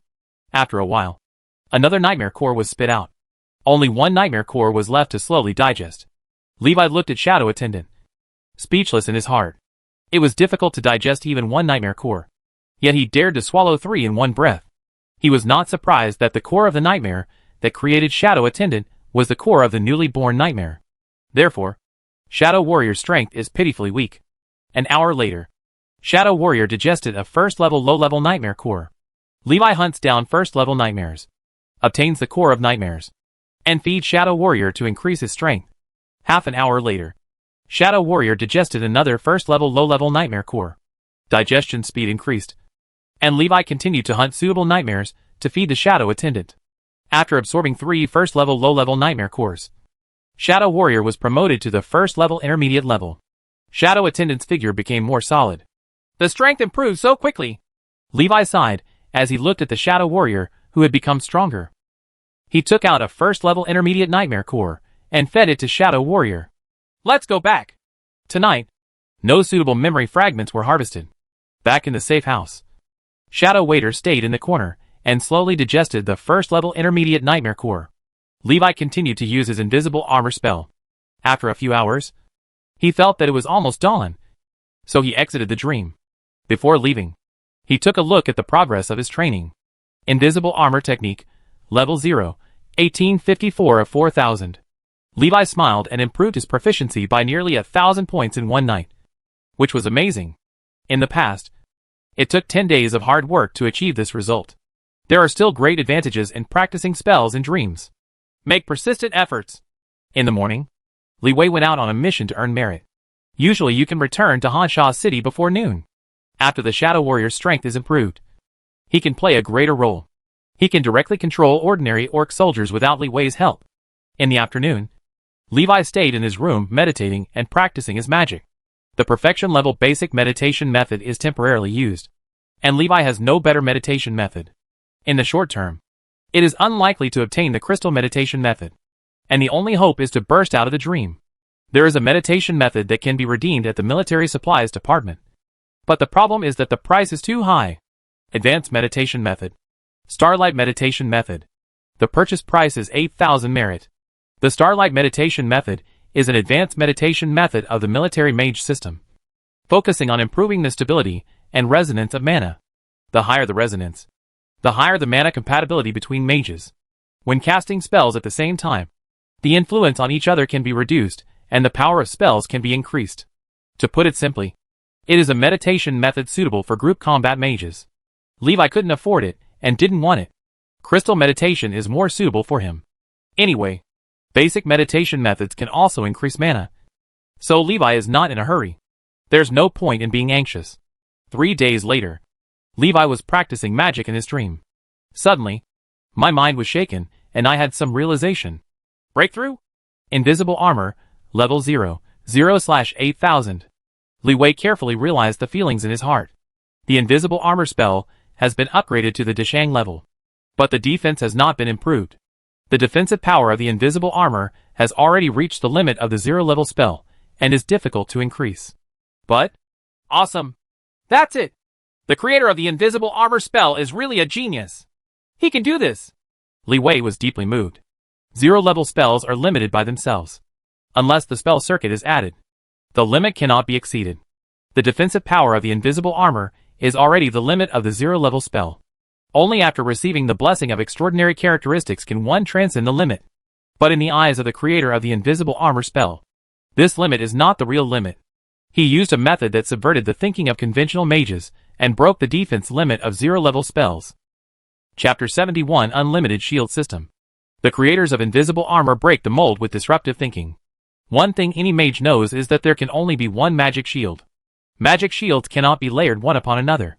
This is related to the defense principle of magic shield. The magic shield is a force field shield that covers 360 degrees without any blind spots. There can only be one defensive force field, and a large force field will cover the small force field. Repeated casts can only refresh the force field, not enhance it. Invisible armor is different. Invisible armor is a plastic energy shield. A normal evocation shield concentrates energy in one direction, creating a magic shield that acts like a real shield. The advantage is that the defense is concentrated, and the defense power is higher than the force field shield of the same level. The disadvantage is that it can only defend in one direction. The invisible armor spell turns the shield into armor, achieving the effect of all-round protection for the caster. But it will lower defense. Therefore, the creators chose to spend more mana and increase defense. This is why although the invisible armor spell is a 0-level spell, its mana consumption is 3 times that of the small fireball spell. Invisible armor is a plastic energy shield, which has an advantage that force field shields do not have. Theoretically, the number of layers of invisible armor can be infinitely stacked, with no upper limit. In fact, when Levi cast a Deshang-level invisible armor spell and stacked the armor 3 layers, he could not continue to stack it. After all, the invisible armor spell is subject to the limitations of the 0-level spell model. After 3 layers were stacked, Levi stepped on the ground, and the soles of his feet were still 10 centimeters from the ground. The outermost layer of invisible armor is more than 2 meters high, which is already the limit size that the 0-level spell model can bear. Levi released his mental power and sensed the invisible armor outside his body. There are gaps between the invisible armors. The thickness of the gaps is wider than the thickness of the armor. By narrowing the gaps, more layers can be stacked. Levi controlled the invisible armor and worked hard to close the gaps between each layer. This is not difficult for him. It is just a matter of how far he can do it. After a lot of hard work, the number of layers of stacked armor was increased to 5. The gaps can be compressed. Can the thickness of the invisible armor also be compressed? Levi continued to try, using his mental power to compress the thickness of the invisible armor. The ultimate 7 layers of invisible armor. This is already the current limit, unless the mental power is improved or the ability to control mana is upgraded again. Wrapped in 7 layers of invisible armor, Levi felt like he was wrapped in a thick cotton coat. Cannot move. After turning off the 5 layers of invisible armor, the feeling of restraint is greatly reduced, and I can now move normally. Under normal conditions, turning on 2 layers of invisible armor will not affect your actions. In combat conditions, turn on all of them. After Levi fumbled for a while, he came to a conclusion. He looked at Shadow Attendant, who had been promoted to the first level of senior level. The next step is to test the defensive power of the invisible armor. Levi put 7 layers of invisible armor on Shadow Warrior and asked him to stand far away so as not to affect him. Then, charge the fireball. Boom! Shadow Warrior was blown into the sky, leaving a big crater on the spot. Bang! Shadow Warrior fell down, intact, and the invisible armor was broken into 5 layers. Shadow Warrior staggered up, not knowing what happened. Levi smiled. 7 layers of invisible armor are enough to resist most second-level spells. He was already satisfied that the 0-level spell could exert such amazing power. His efforts and sweat were not wasted. The Deshang-level invisible armor is so powerful. What will happen to the perfection-level invisible armor? Levi looked forward to this magical spell more and more. Where did Allen get this spell? Who is the creator of the invisible armor spell? Levi was also very curious about this. He now had a special admiration for the creator of the spell. Shadow Attendant, come back. Shadow Attendant flew back, Levi thought, and the room returned to its original state. He left the room with Shadow Attendant and came to the dreamland of Hasha City filled with smoke and flames. This time, he was not invisible, and walked on the streets openly. Shadow Attendant followed beside him, protecting Joe Quan. A nightmare flew through the air, spotted Levi, flew down, turned into an orc and attacked him. Shadow Attendant quickly came up to him and got entangled with the falling nightmare. The battle between nightmares is to devour each other's power. Shadow Warrior tore into the body of the nightmare orc, and the broken body turned into gray mist and was about to fly back when it was swallowed up by Shadow Warrior. The nightmare orc was attacked by the Shadow Warrior and was stunned for a moment. It took him a while to react and fight back. All of Nightmare's attacks were blocked by the invisible armor. What was originally a battle to compete in strength between the two sides turned into a one-sided attack by Shadow Warrior, and Nightmare was beaten throughout the process. Li Wei was watching the battle, and suddenly, a cold light appeared behind him. An extremely sharp dagger stabbed out of the darkness and hit Levi in the back of the heart. Click! The dagger pierced one layer of invisible armor and was blocked by the second layer of invisible armor. Levi turned to look, and an orc assassin transformed from a nightmare emerged. Is this what I'm afraid of? Levi smiled and pointed at the nightmare assassin behind him. The fire element quickly forms fireballs at the fingertips. The nightmare assassin retreated, unable to hit the target, and tried to escape. Call! A small fireball shot out before the nightmare assassin retreated into the shadows. Levi's casting speed is faster than its retreat speed. Bang! The fireball hit the nightmare assassin and exploded, and the force of the explosion knocked the nightmare assassin back. The nightmare assassin staggered back a few steps before steadying himself. After turning into an assassin, Nightmare also becomes a character with high attack and low defense. The small fireball technique almost shattered its figure. Levi took advantage of the Nightmare assassin's interruption to retreat, and cast a series of small fireballs. Hoo ho ho! Shoots 5 small fireballs in succession. The Nightmare assassin hurriedly dodged to avoid a small fireball, but could not dodge the second one. Bang bang bang. 4 small fireballs hit the Nightmare assassin one after another, completely exploding his figure into a ball of gray mist, revealing the core of the Nightmare. Call! The first small fireball that flew over the head circled back and hit the exposed core of the Nightmare. Bang! The Nightmare core is destroyed. It turned into a stream of light and shot into Li Wei's body. Increased the proficiency of the Great Sleepwalking Heavenly Technique by 100. Easily defeating a first-level high-level Nightmare. It is also the assassin-type enemy most feared by mages. Levi looked at Shadow Warrior. His opponent could no longer maintain his disguise and exposed the Nightmare's true form. After a few minutes, Shadow Attendant tore his opponent into pieces and devoured the exposed Nightmare core. It only takes so long to deal with a first-level intermediate Nightmare. Levi couldn't help but shook his head when he saw it. Shadow Warrior's strength was still too weak. The main reason is the lack of attack methods. They completely rely on instinct to devour each other, and the fighting efficiency is too low. Being attacked by a Nightmare assassin reminded Levi of the orc assassin girl he met last time. By the way, it's been so many days. Why haven't the orc assassins hidden in Honsha City taken action yet? Until now, Li Wei had not heard about the assassination of important figures. Could it be that the orc assassins have been wiped out? Levi shook his head and got rid of unnecessary distractions. What does this have to do with you? Anyway, as long as the person being assassinated is not you. Chapter 72 Emergency Escort Mission. In the early morning, Li Wei just exited the dreamland. An emergency rally horn sounded on the street outside. He opened the window and looked outside, seeing groups of soldiers running towards the city lord's palace. What happened? Li Wei showed curiosity and looked in the direction of the city lord's mansion. After the Maple Leaf City army arrived at Honsha City, senior commanders such as Oates and Orn all settled in the city lord's palace. The original city lord of Honsha City abdicated and became Oates' deputy. Li Wei walked out of the door and saw Guzei, Luo Ta and others running out in a hurry. What happened? Why did you blow the emergency rally horn? Guzei asked doubtfully. Levi said, I don't know. Maybe something happened over there at the city lord's mansion?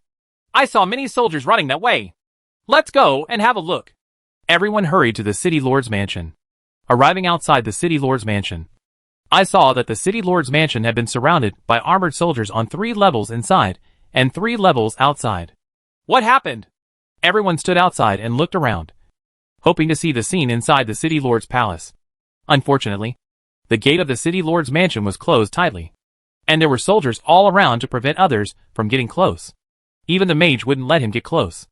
After a while, the door to the city lord's mansion opened, and Master Allen came out. He asked, Who knows hydrotherapy? No one answered. Hydrotherapy is a first-level water healing spell. The healing effect is far less than that of the priest's healing spell. Generally few people learn. Martin then came out and said to Alan, Verena knows hydrotherapy, but she is on the front line.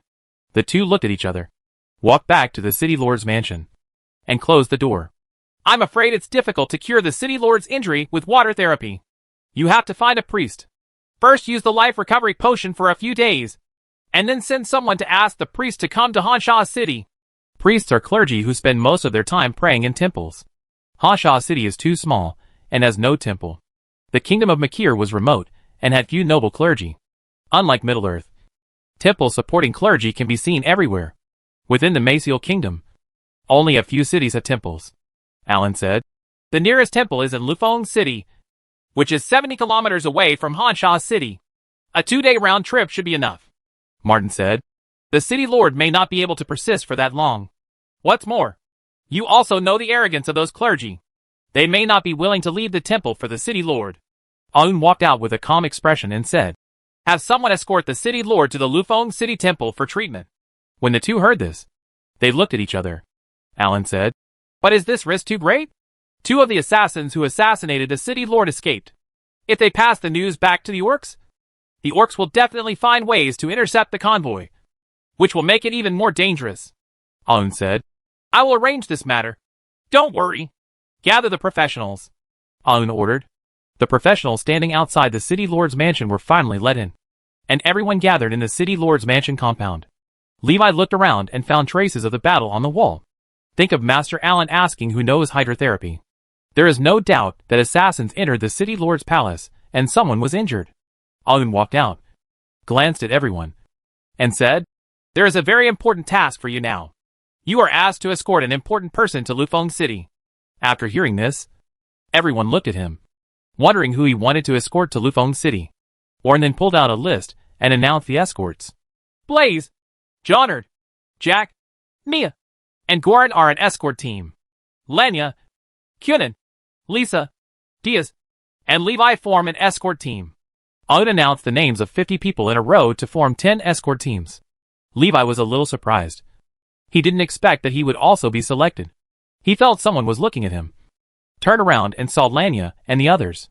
Lanya and Lisa waved to him and said hello. Both sides were a little surprised. They didn't expect to form a team again under such circumstances. The list in Alan's hand came from the Professionals Association. Later, each of your 10 teams will escort a carriage out of the city and head to Lufeng City. The others formed a 5-person team on their own, and all left Hanshaw City to conduct a large-scale cleanup of the orcs near Hanshaw City to cover the escort team. Seeing this formation, everyone also realized that the person who was going to be sent to Lufeng City had a very high status. Smart people already understand what's going on. The person whose name is called comes to the back. After Aun finished speaking, he turned and walked into the backyard. After Guzay saw Aun leaving, he quickly said to Levi, Be careful.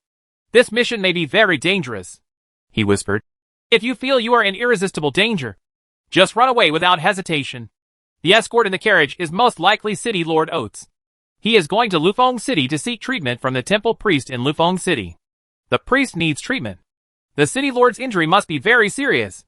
In this case, the orcs will definitely find ways to keep the seriously injured and endangered City Lord. And you will encounter great obstacles when the time comes.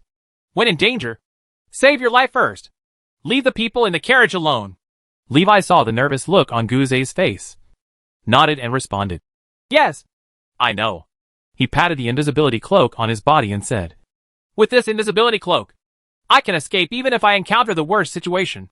Guzay reminded. Don't rely too much on the invisibility cloak. Orcs with a keen sense of smell can find your location through smell. Levi. Alan, who was standing at the door, called to him. Teacher, I'm leaving first. Leeway hurriedly ran into the backyard and found Lanya and others standing in the corner. Lisa said excitedly, Master Levi. Well, be careful. This mission is very dangerous. Levi reminded. Lanya nodded solemnly. In the backyard, 10 carriages were lined up, and there were people sitting in each carriage. Each escort team took away a carriage, and even the escort team did not know whether they had escorted the real target. After a while, 10 carriages came to the city gate. Aun stood on the city wall, looking at the orc camp in the distance. He gave the order, and many professional teams that had been prepared left the city and dispersed in all directions. Kananan drove the carriage, Levi sitting beside him. The others were sitting on the carriage. Dias on the left, Lisa on the right, and Lanya behind. After waiting nervously for a period of time, Aun gave the order to leave the city. 10 carriages sped out one after another. After walking side by side for a while, they all dispersed and moved away in 10 directions. Aun looked at the carriage going away, his expression calm, and he was not worried about the safety of the city lord at all. Alan stood beside him and sighed. Bless the city lord to reach Lufeng City safely. He was a little puzzled, glanced at Aun and asked, why escort the city lord away with great fanfare? Wouldn't it be okay to secretly arrange for someone to send the city lord to Lufeng City? Aun did not look at him and said calmly, you will know later. Chapter 73 Bait. The carriage ran wildly with Kunin driving it. Smoke and dust billowed all the way. Lanya said loudly, as long as you leave the orc tribe's blocked area, you will be safe. Please be careful. Gula gula. Levi grabbed the handrail for fear of being knocked off by the speeding carriage. The carriage had no shock-absorbing effect and ran wildly on the gravel-filled road, causing his body to shake up and down and almost flying out several times. Shadow Attendant, hold on to me. Shadow Attendant grabbed Levi and fixed him on the carriage. He breathed a sigh of relief and let go of his left hand that was gripping the armrest. Levi turned to look inside the carriage, wanting to see if the person inside was the city lord Oates. Seeing that the carriage was still speeding, it didn't move. After running for a while, the car slowed down and kept moving forward at a constant speed. The way to keep moving forward quickly is not to explode blindly, but to be steady.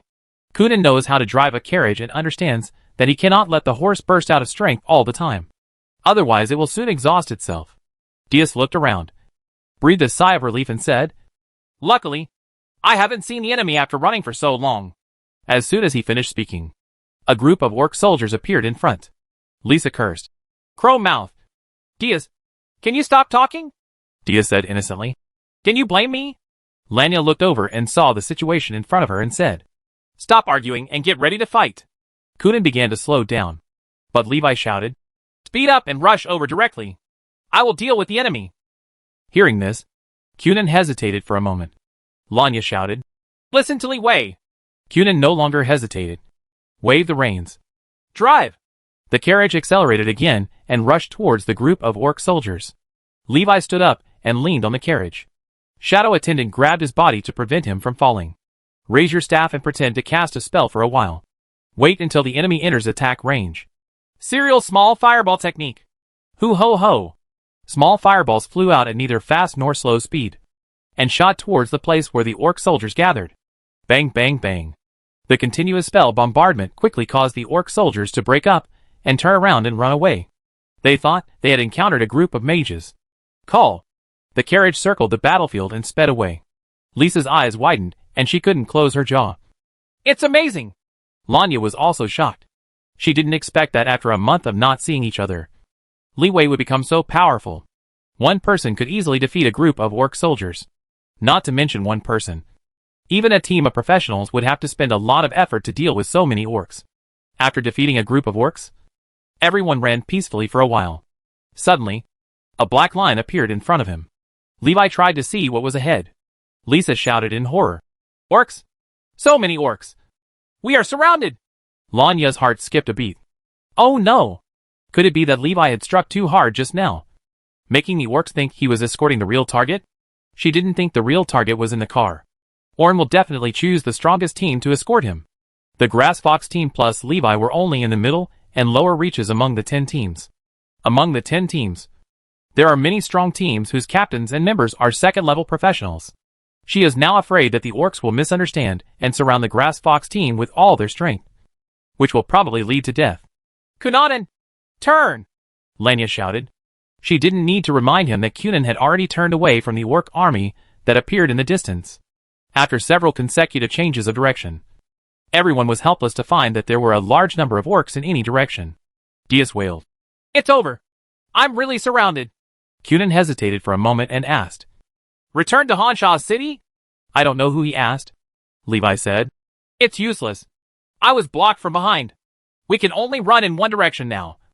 Trying to break out of the encirclement before the orc army completes the encirclement. Ours is not the only team that is surrounded. 9 other teams are also in the encirclement. The orcs have encircled the area so wide. There must be weak points. But even if there is a weak point, we don't know where it is, Cunin said weakly. Shadow Attendant climbed back to Levi from the bottom of the carriage. Run east. There are fewer orcs in the east. Just now, Shadow Attendant was investigating the surroundings and received news that the orc army in the east had not yet encircled them. This matter is also related to Levi. In the past 3 days, Levi went out every morning to take on the task of cleaning up strongholds. He basically cleaned up the orc strongholds east of Honshaw City.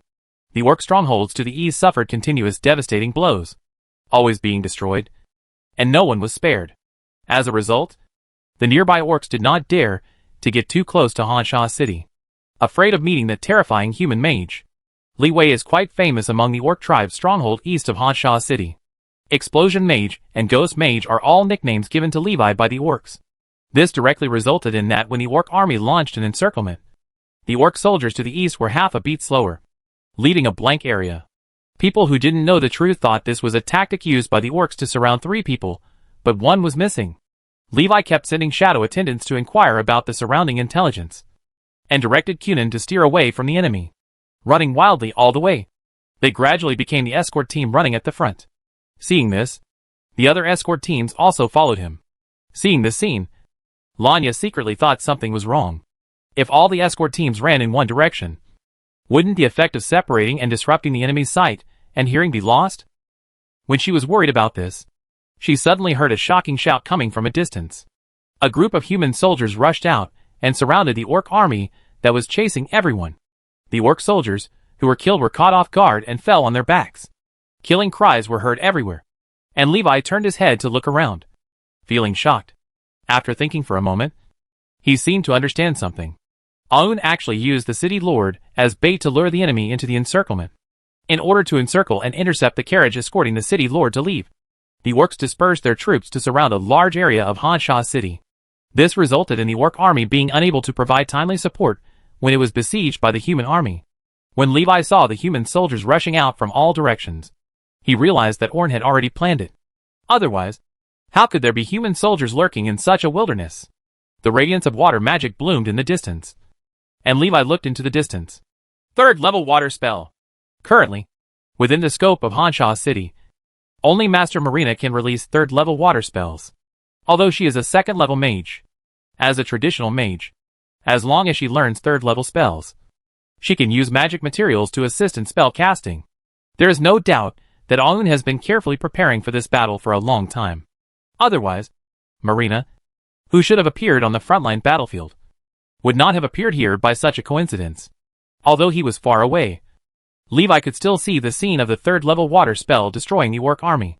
The terrifying water waves instantly defeated the defense line of the orc army. Destroy and destroy. The human soldiers took the opportunity to kill the orc army. Victory is only a matter of time. The battle had nothing to do with Li Wei and others. Cunin drove the carriage and rushed out of the siege. Stay away from the battlefield. Chapter 74 Heading to Maple Leaf City. Gula Gula. The wheels rolled, and the carriage moved forward at a constant speed. Everyone was thankful to have escaped safely from the encirclement. It was so dangerous just now. We were almost surrounded by the orc army. Fortunately, we have Levi's command. Otherwise, we would definitely not be able to escape. By the way, how do you know it's safe over there? Good luck, Mong.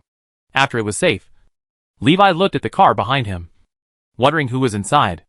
Is the city lord inside? He quietly released his mental power, penetrated the wooden board, and saw the scene inside the carriage. Oates was fully armed and sitting in the carriage, closing his eyes and falling asleep. Suddenly, he opened his eyes and looked at Levi through the wooden board. Levi was shocked. Oates sensed his spiritual power. How strong is Oates? He had never heard anyone mention how powerful the city lord was.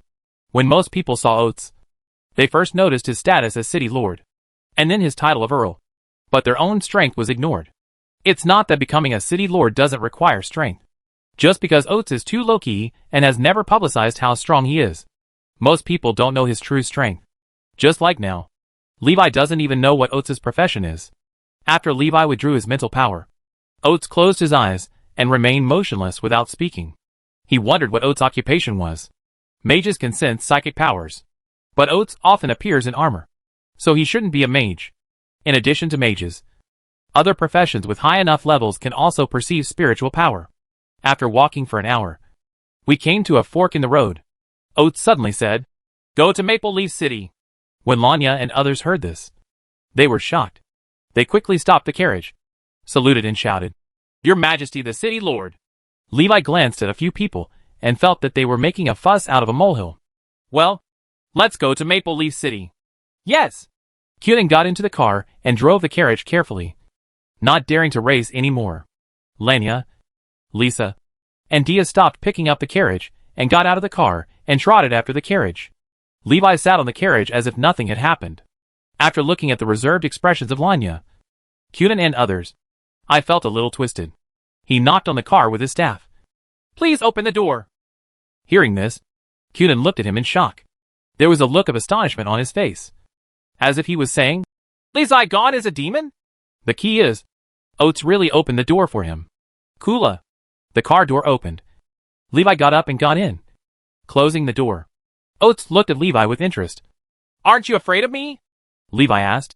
"Why should I be afraid of you?" "The main thing is that people with good skills are bold." Levi found a seat and sat down comfortably. He looked at Oates and said, "The Lord of the City does not seem to be injured. This is all just you and Orn's plan." Oates smiled. "Orn told me you were very smart." As the name suggests, don't ask questions that shouldn't be asked. Li Wei also smiled and said, "I am practicing here. You should be okay with it." "Right." Oates smiled and said, "You still don't forget to practice. It's no wonder you can achieve your current achievements at such a young age. If you are willing to come to the Mage teaching group, I can provide you with the training resources you need in the future, and an opportunity to become the chief magister of the kingdom." When Levi heard this, his heart was shocked, and he seemed to understand what Oates and Orn were planning. He wants to create a second kingdom on the land of the Maziel kingdom. Levi closed his eyes and said, "I am not interested in power. My lifelong wish is to pursue magical truth." Oates laughed twice and stopped talking. Only young people who have not experienced setbacks can say this. He wasn't in a hurry either. Although Levi's potential is huge, so far, it is only a huge potential. Rather than being powerful, Levi had his own plans in mind. Pursuing the truth of magic also costs money. It is naturally a good thing to join a force to obtain a large amount of cultivation resources. But he doesn't want to be restricted from freedom. A contract of sale is more than just a piece of paper. Contracts in the magical world cannot be broken. Or in other words, the price to pay for breaking them is unbearable. One day and one night, the group rushed back to Maple Leaf City without stopping. The horses pulling the cart were changed twice halfway. Arriving at Maple Leaf City, Lanya, Cunin and others finally breathed a sigh of relief. It is finally over. After knowing that the escort was the real city lord, the four of them felt a lot of pressure. Along the way, I didn't even dare to say a word. Seeing Maple Leaf City, the four of them felt relieved and had a feeling of relief. "The Lord of the City has arrived at the gate of Maple Leaf City." It was just dawn, and the city gate had not yet been opened. When Oates came out, the soldiers on the wall were shocked when they saw his armor.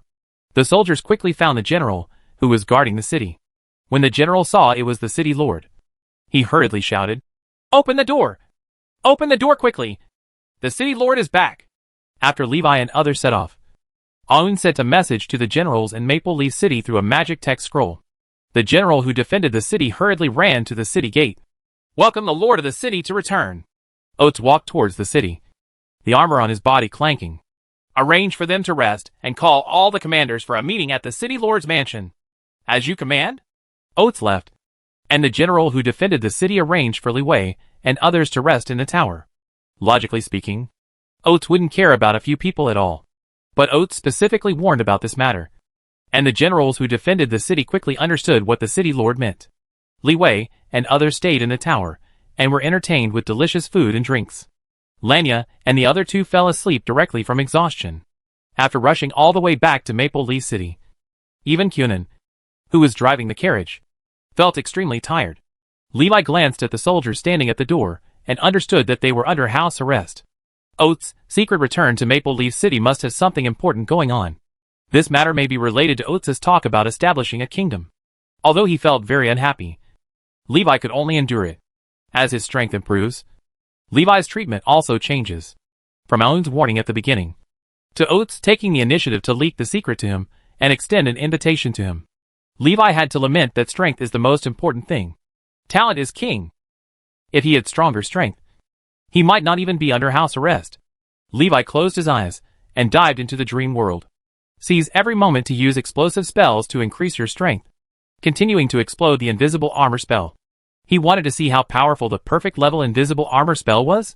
Before noon, Levi was woken up. The soldier said, "You can go." Levi stood up, looked at Lanya and the others, and asked, "Where are they?"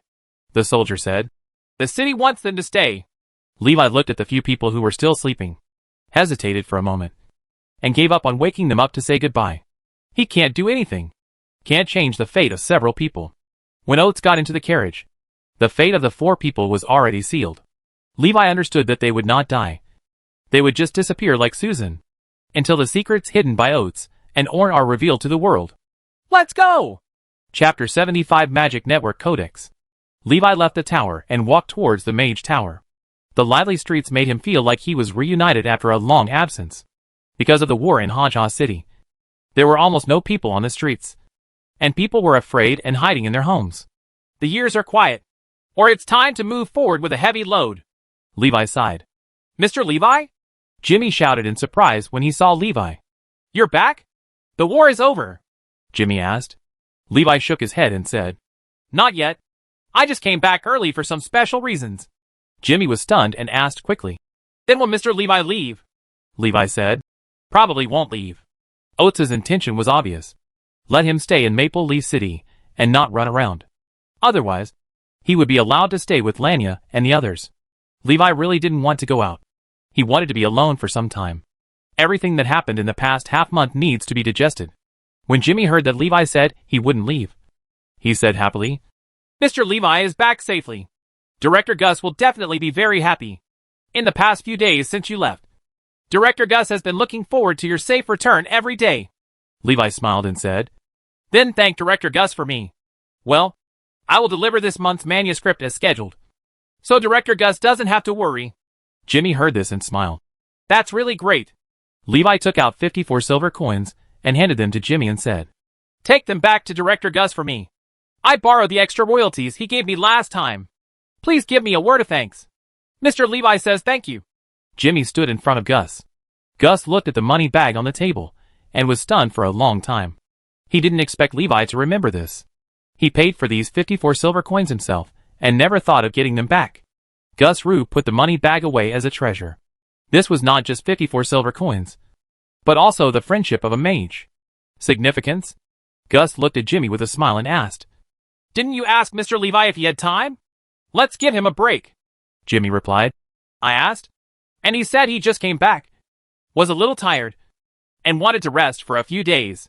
Okay, don't disturb Mr. Levi these days, and invite Mr. Levi to dinner in a few days. Levi returned to the Mage Tower, and Delise and others were still in class. After becoming magic apprentices, Delise, Rand, and Neil became much busier. They have been able to practice casting spells, and so spend more time each day practicing. Levi returned to the room, the magic badge vibrating. He took out the magic badge, and the voice of the magic butler came from inside. Returning to the Mage Tower, the magic badge and the magic butler reconnected. Magic butler. Master Trainee Levi, you have the latest news. Please check it. Complete the task of escorting the city lord and obtain 500 merit points. If you make important contributions during the war, you will be rewarded with 100 contributions. Meritors can be used simultaneously at the Maple Leaf City Military Supplies Office. Please be careful to use them in time. After the end of this war, the merit redemption system will be closed. You can only redeem it again after the merit system is open next time. If you don't need to use merit, you can convert the merit into a Mage Tower contribution, which is limited to the time when the merit system is turned on. You have returned to the Mage Tower and have terminated the issuance of war participation contributions. Levi was a little surprised. He didn't expect so many rewards for this escort mission. Turning it over, I looked at the number 119 on the back of the magic badge. The number of meritorious deeds on the magic card is still 207. He needs to go to the Maple Leaf City Military Supplies office to synchronize it before he can get 500 meritorious deeds. After half a month of hard work, it would be better to take a ride on the City Lord's carriage. Such a magical result made Levi unable to react for a while. Forget it. No matter what. At least I have the Magic Network Codex. Without saying a word, Levi left the Mage Tower and went to the Military Supplies Department in Maple Leaf City. Exchange for meritorious service? Wait a minute. Let me ask, said the waiter at the military commissary office. After a while, she returned to the room and said, Sorry to keep you waiting.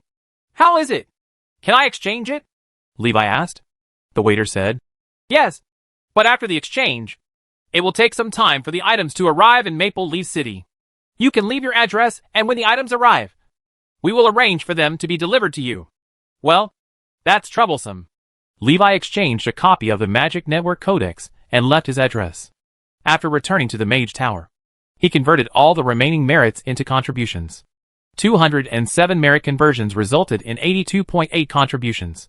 Levi currently has a total contribution of 201.8, which is just enough to buy the Crystal Meditation Method. The problem now is that purchasing the Crystal Meditation Method requires the qualification of a first-level mage. His current status is a trainee mage, and he is not eligible to purchase it. Exposing one's strength and changing one's identity to become a first-level official mage can solve this problem. But after being exposed, it will lead to more questions. Levi took out the magic text scroll and looked through it. Half a month has passed, and the number of items on the magic text scroll has decreased significantly. The mall on the magic text scroll is a mall shared by multiple extraordinary forces. Mages can buy what they need from it, and other professionals can buy what they need.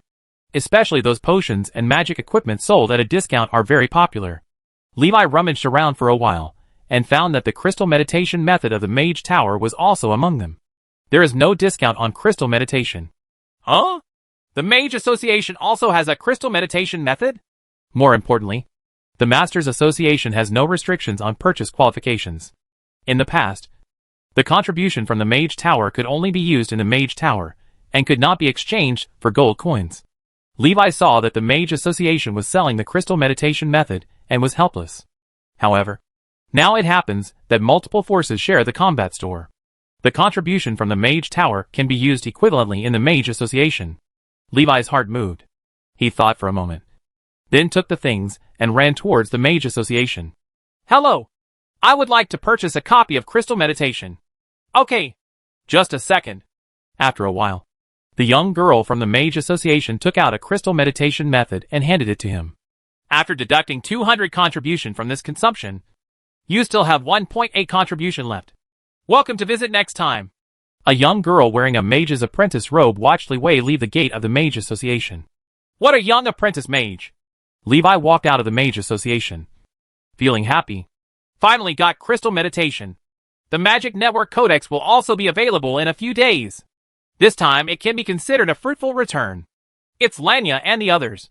Levi sighed. He regained his composure, and his eyes became firm. Only when you have enough strength can you control your own destiny. Levi returned to the Mage Tower with firm steps. Returning to the study, he took out the box and opened it, which contained a blue polyhedral crystal. It looks somewhat similar to the Nightmare Core, but the color is different. Inside the box are instructions for using the crystal. Levi took one look and put it aside.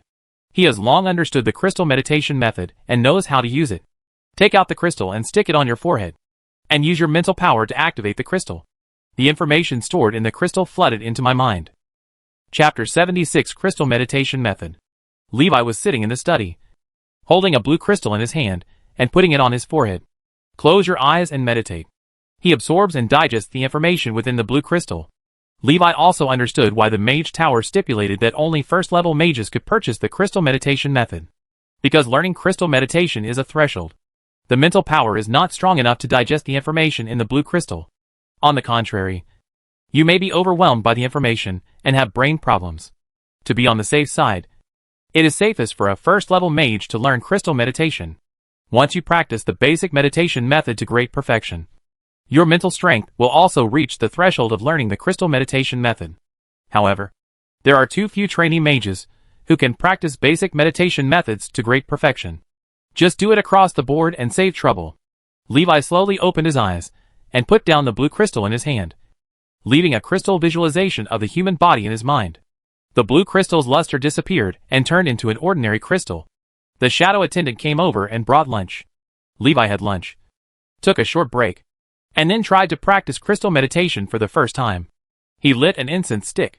These are the 10 soothing incense sticks that I just received as a May benefit from the magic butler. Shadow attendant, extinguish the soothing incense in 10 minutes. Levi smelled the familiar smell. His mind gradually calmed down. And his mind calmed down. Visualize the crystal. Think of yourself as a crystal, and constantly remove impurities in the crystal to improve its purity. It took several attempts to visualize successfully. In visualization, he transformed into a red crystal with tiny impurities distributed within it. The red crystal pulsed with his breath.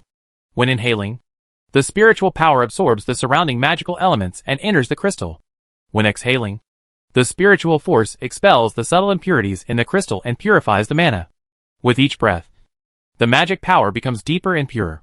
Before I knew it, 3 hours had passed. Exhausted of mental energy, Levi opened his eyes. See the shadows reflected on the wall forming writing. Crystal meditation, first level, 33/10,000. I looked at the time and realized that I had only been practicing for 3 hours. Levi's eyes showed satisfaction. The results of the first practice were obvious. He felt that his mana had increased a lot. The practice efficiency of crystal meditation method is 2 to 3 times that of basic meditation method. After 3 hours, the crystal visualization of the human body in my mind began to become blurry, and it would disappear completely within 4 to 5 days at most. 200 gold coins purchase a 4 to 5 day learning opportunity. If you can't learn it, you have to spend another 200 gold coins to buy the visualization chart of the crystal meditation method. Levi has already learned, so there is no need to worry about this. With normal cultivation, it will take at least more than 300 days to reach the second level. Levi made a calculation in his mind, and he could accept it. If he could become a second level mage next year, he will only be 17 years old and will still have a lot of time in the future. Rena became a second level knight at the age of 17, which is a rare talent in a century. I became a second level mage at the age of 17. Wouldn't I be even more powerful than Rena? Levi smiled. Thinking about it, it would be better to keep a low profile. Being a genius means that a big tree attracts the wind. When the time comes, troubles will swarm in. And even if I want to have peace of mind, I won't be able to do it. At night, Levi sneaked into the dreamland and used the invisible armor spell to strive to reach the perfection level as soon as possible. There is no magical element in the dream, so mana cannot be practiced. Late at night, Levi was tired and went out for a walk.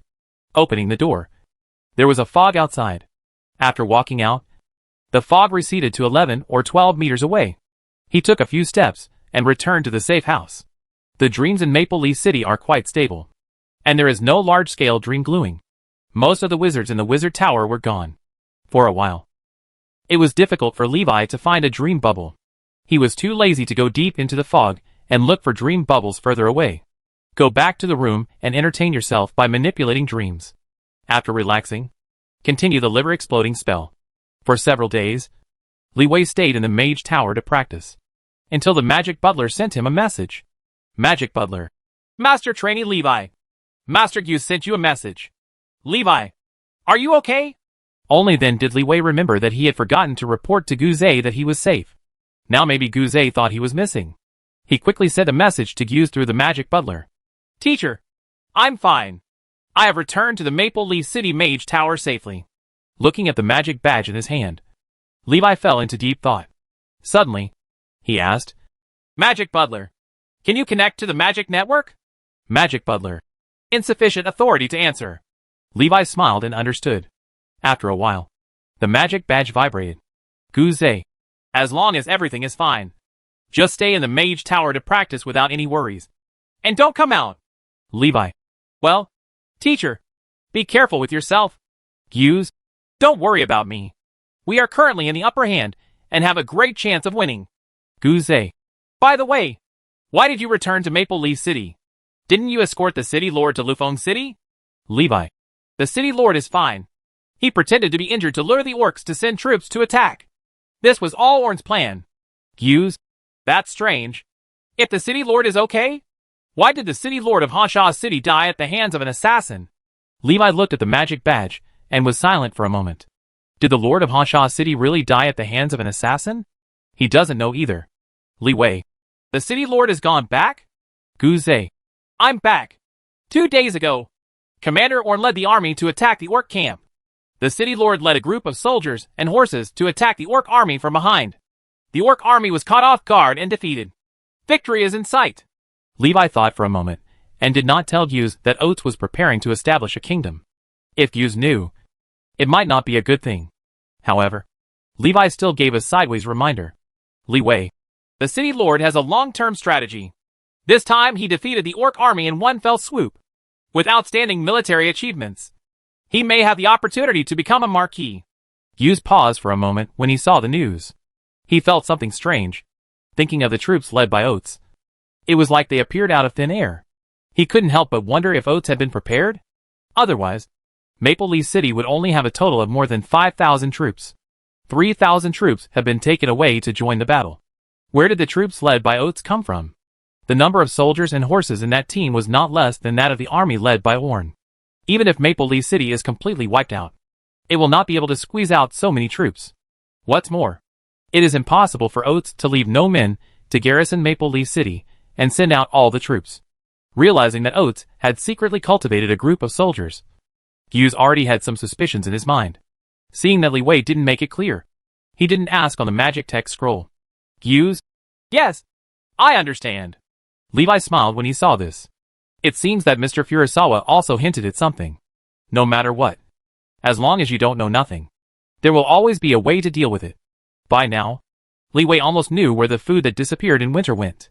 The black-hearted food sold by the city lord's mansion is only part of it, and part of it is used to secretly train the army. Most of the money earned from selling black-hearted food was also used to purchase ordnance for the hidden army.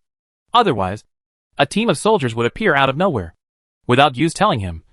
Levi could guess that the troops led by Oates were definitely brought from Maple Leaf City. This is why Oates returns to Maple Leaf City. Levi looked at the blue sky outside the window. Oates' plan has just begun. Defeating the orc army is not the end, but the starting point. It is not easy for him to create another kingdom.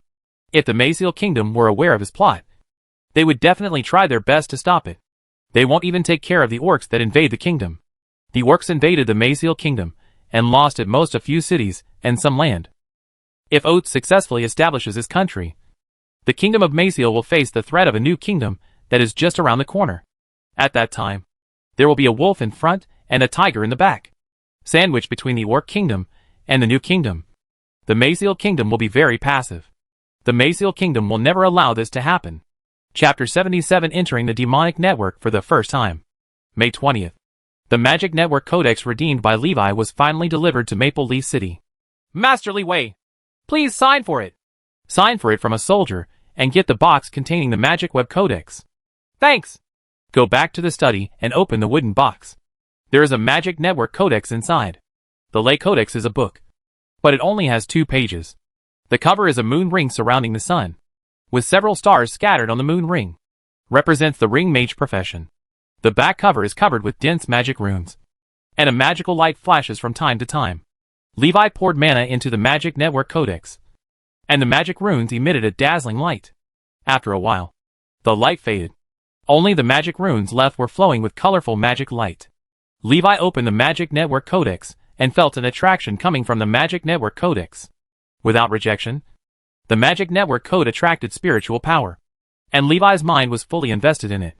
In an instant, he felt the world around him turn into darkness. The Magic Network Codex in his hand suddenly emitted light, spreading out a halo of light and surrounding it. Each halo is like the moon ring and stars on the cover. He becomes the sun in the center. 10 halos. What are these halos? While Levi was still confused, the surrounding halos were extinguished one after another and disappeared. In the end, only the smallest halo of light remained around him. The halo turns gray. The light dims, and may disappear at any time. The halo surrounded Levi and slowly rotated. There are 3 light balls on the halo. The color is also dim. As the halo rotates around Levi, everything around him returned to normal, and he was still sitting in the study, holding the Magic Network Codex in his hand. The Magic Network Codex in Levi's hand gives the answer. A large circle appeared on the left blank page. And there were 3 smaller circles on the large circle. It exactly corresponds to the halo emerging around Levi. As his fingertips touched the page, a stream of information flooded into his mind. The spell slot is not unlocked. Please go to the Mage Association or Mage Tower to transfer to the Ring Mage profession. After unlocking, you can inscribe and change spells. Levi suddenly realized. Because he is not a Ring Mage. The aura is dim, and the circle is gray. Unable to store spells. Levi didn't plan to become a Ring Mage. So he just ignored it. He looked at the blank page on the right. Ran his fingertips across it. And a large amount of information poured into his mind. Upload spell models and magic theories that have not been recorded in the magic network, and you can get rewards. According to Hatchlin's formula, if you have used the magic net for a total of 6 hours, 13 minutes and 23 seconds, you can get 1 magic coin. The current magic network level is 0, and the accumulated magic coins obtained exceed 10. The magic network level is increased to level 1, and the primary magic network treasure trove is opened. Magic coins obtained from transactions cannot be accumulated. The primary magic network treasure house stores all spell models and magic theories below level 3 in the history of the magic network. Writing appears on the page on the right. Magic network level 0, 0/10. Magic coin 0, 6 hours. 12 minutes and 5 seconds remaining. The following is the free trial content of the Junior Magic Network Treasure House, which is refreshed every month. Improvement plan for the Zero Order Spell Small Fireball Spell Model. Tips for using the Zero Level Spell Ice Arrow. The strongest combination of the Zero Level Combination Spell Grease and Fire Spells. Simplified plan for the Zero Level Thunder Spell Model. Study on the evolution of ancient wood magic. Research on the Zero Level Magic Beast Shaudmon and the rudimentary conjecture of the Zero Level Sound System spell. The research on how to quickly get rid of Zero Level illusion spells has been proven to be effective. The magical power of the Mage's Hand. 00 total. Free trial reading of as many as 20 or 30 items. After a quick glance, Levi felt interested in many of the contents. Click on a title alone, and the text on the page quickly disappears, and new lines of text appear. As more and more words emerged, Levi felt that his mana and mental power were being consumed to varying degrees. The ley line codex consumes mana to download the information in the ley line. This process will also consume Levi's mental power. Mana is the electric energy of the Magic Network Codex, and spiritual power is the traffic of downloads. Before he knew it, more than 2 hours had passed, and Levi's mana was exhausted. He put down the Magic Network Codex, but his thoughts were still unfinished. There are still more than 3 hours left to get a magic coin. Magic coins can be used to purchase spell models, magic knowledge, and advanced magic theories in the Magic Network Treasure House. Although he didn't get a new spell model, the free trial magic theories also openly weighs eyes. He has never heard of music magic.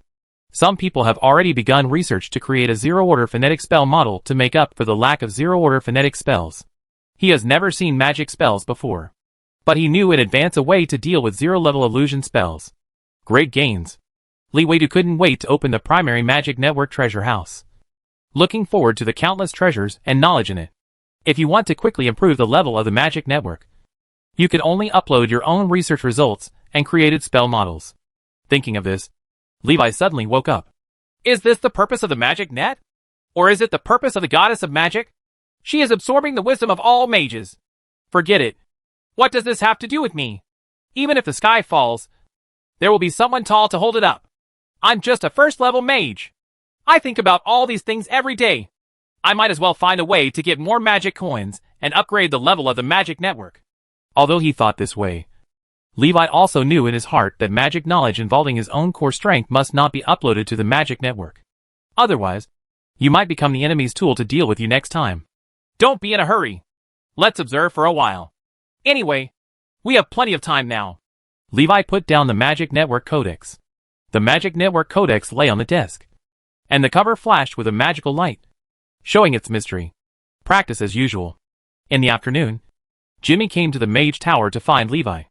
Mr. Li Wei, do you have time today? The president and director would like to treat you to a meal to refresh your mind. After hearing this, Levi thought for a moment and felt that he should go for a walk and get some fresh air. Combining work and rest. Proper relaxation is helpful for cultivation. Well, I'm fine today. That's great. The president and the others are already waiting for you at Laifu Gourmet Restaurant. Let's go! Jimmy said happily. Wait a minute. I'll change clothes. Levi went back to the room, changed clothes, and put on the invisibility cloak. Stay safe and be ready for a fight. Jimmy glanced at Levi's outfit, which looked a bit like he was attending a banquet. But he didn't say anything. The two of them came to Laifu Gourmet Restaurant, and Jimmy led him straight towards the single room on the second floor. Here! Please come in! Mr. Levi. Jimmy opened the door and let Levi go first. Levi walked inside. Bang! The salute exploded, and colorful shredded paper scattered in the air. Happy birthday! Levi froze on the spot, looking at the people in the room, unable to react for a while. He really didn't expect someone to celebrate his birthday, and he didn't even remember it. Last time, when Gus asked Levi's birthday, he casually mentioned a time, but Gus unexpectedly wrote it down. Gus smiled and said, Levi, come in quickly. Today is your birthday, and I want to see you back safely. Jimmy shouted outside the door. Uh-huh. Here comes the cake. Levi came to his senses, walked into the room, and glanced at everyone. Thanks. Chapter 78, Perfect Level Spell. Deducing the first level spell. Drink. Levi toasted with Merson, Gus, Jimmy and others. Merson is the president of Spark Literary Club. Spark Literary Society is not big, with only 3 founders, Merson, Gus and Moniz. Moniz recently left the Maple Leafs. Only Merson and Gus attended the banquet, as well as several employees of Spark Literary Agency. At the banquet, after Levi chatted with a few people, he found out why they celebrated his birthday. It turned out that after Gus learned about Levi's life experience, he knew that he was an orphan and was alone and helpless in Maple Leaf City. No one celebrated his birthday, so he took advantage of the excitement at the Jiafeng banquet to throw a birthday banquet as well. The reason made Levi dumbfounded, but it was okay by the way. After celebrating his birthday, it was officially announced that Levi was 16. Levi, you are only 16 years old. It's amazing. Drunk Gus hugged Levi's shoulders and shouted. Merson smiled and said, the youngest trainee mage in the history of Maple Leaf City. Master Li Wei's future is limitless. Perhaps, Master Li Wei can consider publishing an autobiography. Originally, everyone was in awe of the mysterious mage. After knowing that Li Wei was so young, everyone became less cautious about his status as a trainee mage. After the birthday banquet, everyone dispersed. Gus stood at the door and told Jimmy, we must send Levi back to the Mage Tower safely. Jimmy patted his chest and assured, don't worry, Director. It will definitely be fine. Levi waved his hand quickly and said, no need to send it away. I'm not drunk yet. Unable to defeat Jimmy and Gus, Jimmy finally accompanied Levi back to the Mage Tower.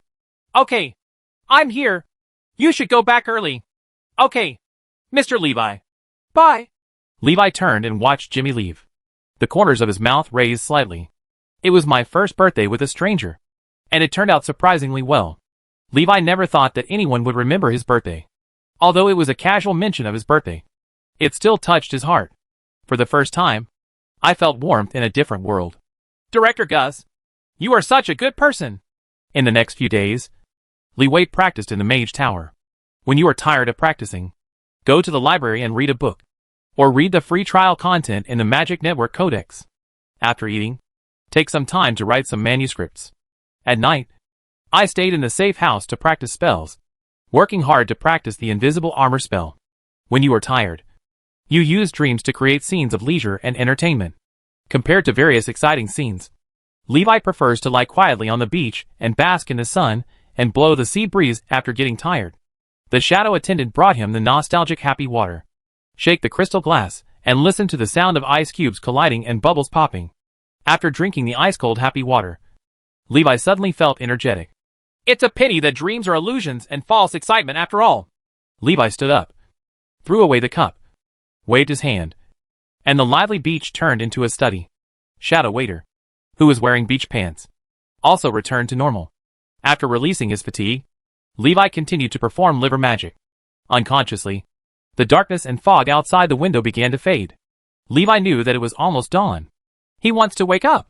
Suddenly, his heart was shocked, and countless insights poured out of his heart. An epiphany? No. Everything just falls into place. After his continuous hard work and intense practice, The invisible armor spell finally reached the perfection level. Invisible armor technique, 0 level perfection, 0/infinity. Levi closed his eyes and digested the insights in his mind. At this point, he fully understands the invisible armor spell, even better than the spell creator. Using his understanding of invisible armor spells, Levi can also create his own spells. Levi opened his eyes and stretched out his arms. Mana builds the spell model, fills it with magic elements, and blue arm guards gradually form from the arms. This is a spell he created. Levi shook his head and dispersed the magic power on his arm. This is not a creation. It is just a modification of the invisible armor spell. He didn't have enough theoretical knowledge and could only use a few spell circuits in the invisible armor spell to construct spells. The invisible armor spell is already perfect among 0-level spells. Even if I deconstruct and reorganize it, it is almost impossible to create a better 0-level spell than the invisible armor. Instead of doing this, it is better to deduce a higher level invisible armor spell. After mastering the perfection level invisible armor spell, he already possesses this ability. Levi's mind moved, and several routes to extend and expand the enhanced invisible armor spell model appeared in his mind. After thinking for a moment, he decided to continue the philosophy of the creator of the invisible armor. Pursue longer duration, stronger defense, and retain the camouflage properties of invisible armor. Levi added new functions to the invisible armor to automatically defend according to his own understanding. It is usually hidden and automatically activated when in danger. As early as when he got the invisible armor spell, he really wanted the invisible armor to have this function. Until now, he finally realized his dream. After the invisible armor has automatic defense function, Levi no longer has to worry about too many layers of invisible armor affecting his actions. Perfect solution to a flaw. Levi looked at it intently, and several lines of writing appeared on the wall. Crystal meditation, first level, 369/10,000. Small fireball technique, level 0 great success, 3322/8000. Fireball, first level mastery, for 34/2000. Invisible armor, level 1 minor, 0/10,000. Great sleepwalking technique, level 0, 9450/10,000. Shadow touch surgery, first level entry, 360/1000. Ice arrow, level 0 mastery, 389/2000. Rock breathing method, introduction, 567/1000. Deduce the invisible armor spell to the first level. From perfect level 0 to a small success in level 1. Levi already fully understood the invisible armor spell and skipped the entry and mastery stages. From small success to great success. From great success to perfection. It belongs to the subsequent deduction and improvement stage of the first order invisible armor spell. By constantly deriving and improving the spell model, the invisible armor spell will become more and more powerful. Levi cast the invisible armor spell. The mana cost of the first level invisible armor spell is 3 times that of the 0 level invisible armor spell. This is not the final version of the invisible armor spell. When the deduction reaches the perfect level, the mana consumption will be more terrifying, which also means stronger defense.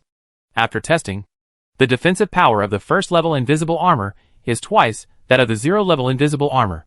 This defense is stronger than the first level mastery level magic shield. The number of superimposed layers also increases with the increase in the number of spell model circuits, exceeding the limit number of layers that can be superimposed on 0 level spells. Reach the 9th floor. 9 layers of first level invisible armor are equivalent to 18 layers of 0 level invisible armor, able to withstand at least 3 second level spell attacks. Levi was shocked by the terrifying defensive power displayed by the first level invisible armor spell. This is too perverted. After thinking for a moment, he realized that he was not a supermodel with invisible armor spells. It is because his own extraordinary characteristic of mana control is so suitable for the stacking characteristics of the invisible armor, and the effect of 1 + 1 is far greater than 2. That makes the invisible armor spell power supermodel. If there is no mana control, even if the invisible armor can be stacked, it will only reach the limit of the first level and can barely resist the second level spell attack. The extraordinary characteristic of mana control greatly increases the upper limit of invisible armor. Chapter 79 Grand Promotion Ceremony. It's a bit expensive. In order to add armor to himself, Levi exhausted all his mana and only completed 6 spells. The 6-layer invisible armor brings a full sense of security. Reluctantly, Levi had no choice but to stack it up twice. Is this the trouble with happiness? Levi laughed. After knowing that the magic liver reaches the perfect level, you will gain great rewards. He planned to master the small fireball technique to the perfect level first. After the small fireball technique reaches the perfect level, you can directly perform the small adult level fireball technique, saving the time of the small fireball technique. Kill 2 birds with 1 stone. Although he can cast the first level fireball technique, the 0 level small fireball technique is still the spell that Levi uses the most. The key is that the casting speed of the 0 level small fireball technique is extremely fast. Many times, when there is no time to cast a fireball, a small fireball can change the situation. Evolving the small fireball technique to the first level will not affect Levi's use of the small fireball technique. After deducing the invisible armor spell to the first level, he can still cast the 0 level perfect invisible armor spell. In the morning, Levi sent the main manuscript to Jimmy. Master Wei, you are here. Come in and sit down. Gus warmly invited him into the office. Jimmy served tea and water to the two of them. Levi handed the manuscript to Jimmy and said casually, The literary club looks very busy today. Gus smiled and said, This is because Spark Literary Agency recently received a big order. Oh, what big deal? Levi looked curious. What big orders can a publishing house like Xingho Literary Society accept? Gus said, The Lord of the City asked us to be responsible for publicizing the achievements of the Maple Leaf City Army. A few days ago, Vice President Monis even made a special trip to the front line to bring back valuable first-line intelligence. Levi showed interest. What information? He was still more interested in what happened on the front line. After all, Hughes was still on the battlefield and had not returned. Levi was still a little worried, and would occasionally send messages to Hughes to ask him how he was doing. After obtaining the Magic Network Codex, he finally did not use the Magic Butler as an intermediary to pass the message, and could directly use the Magic Network Codex to send messages to Guze. Hughes can also borrow other people's Magic Network code to receive messages on the front line. He is now a first-level official mage, so it is relatively easy to borrow a Magic Network Codex. Gus dug out some things from the drawer and placed them in front of Levi. These are the battle reports that Monis brought back. They are basically all victory news, Levi said unexpectedly. Can you show me these? Gus extended his hand to indicate. Of course. These battle reports will be made into newspapers and distributed to publicize the great achievements of the city lord. Seeing this, Wei picked it up and looked at it without hesitation. After a brief look, I found that Aoun had led the army from Hansha City to Jia City. It runs through almost half of the territory of the Makir Kingdom. The results along the way are amazing.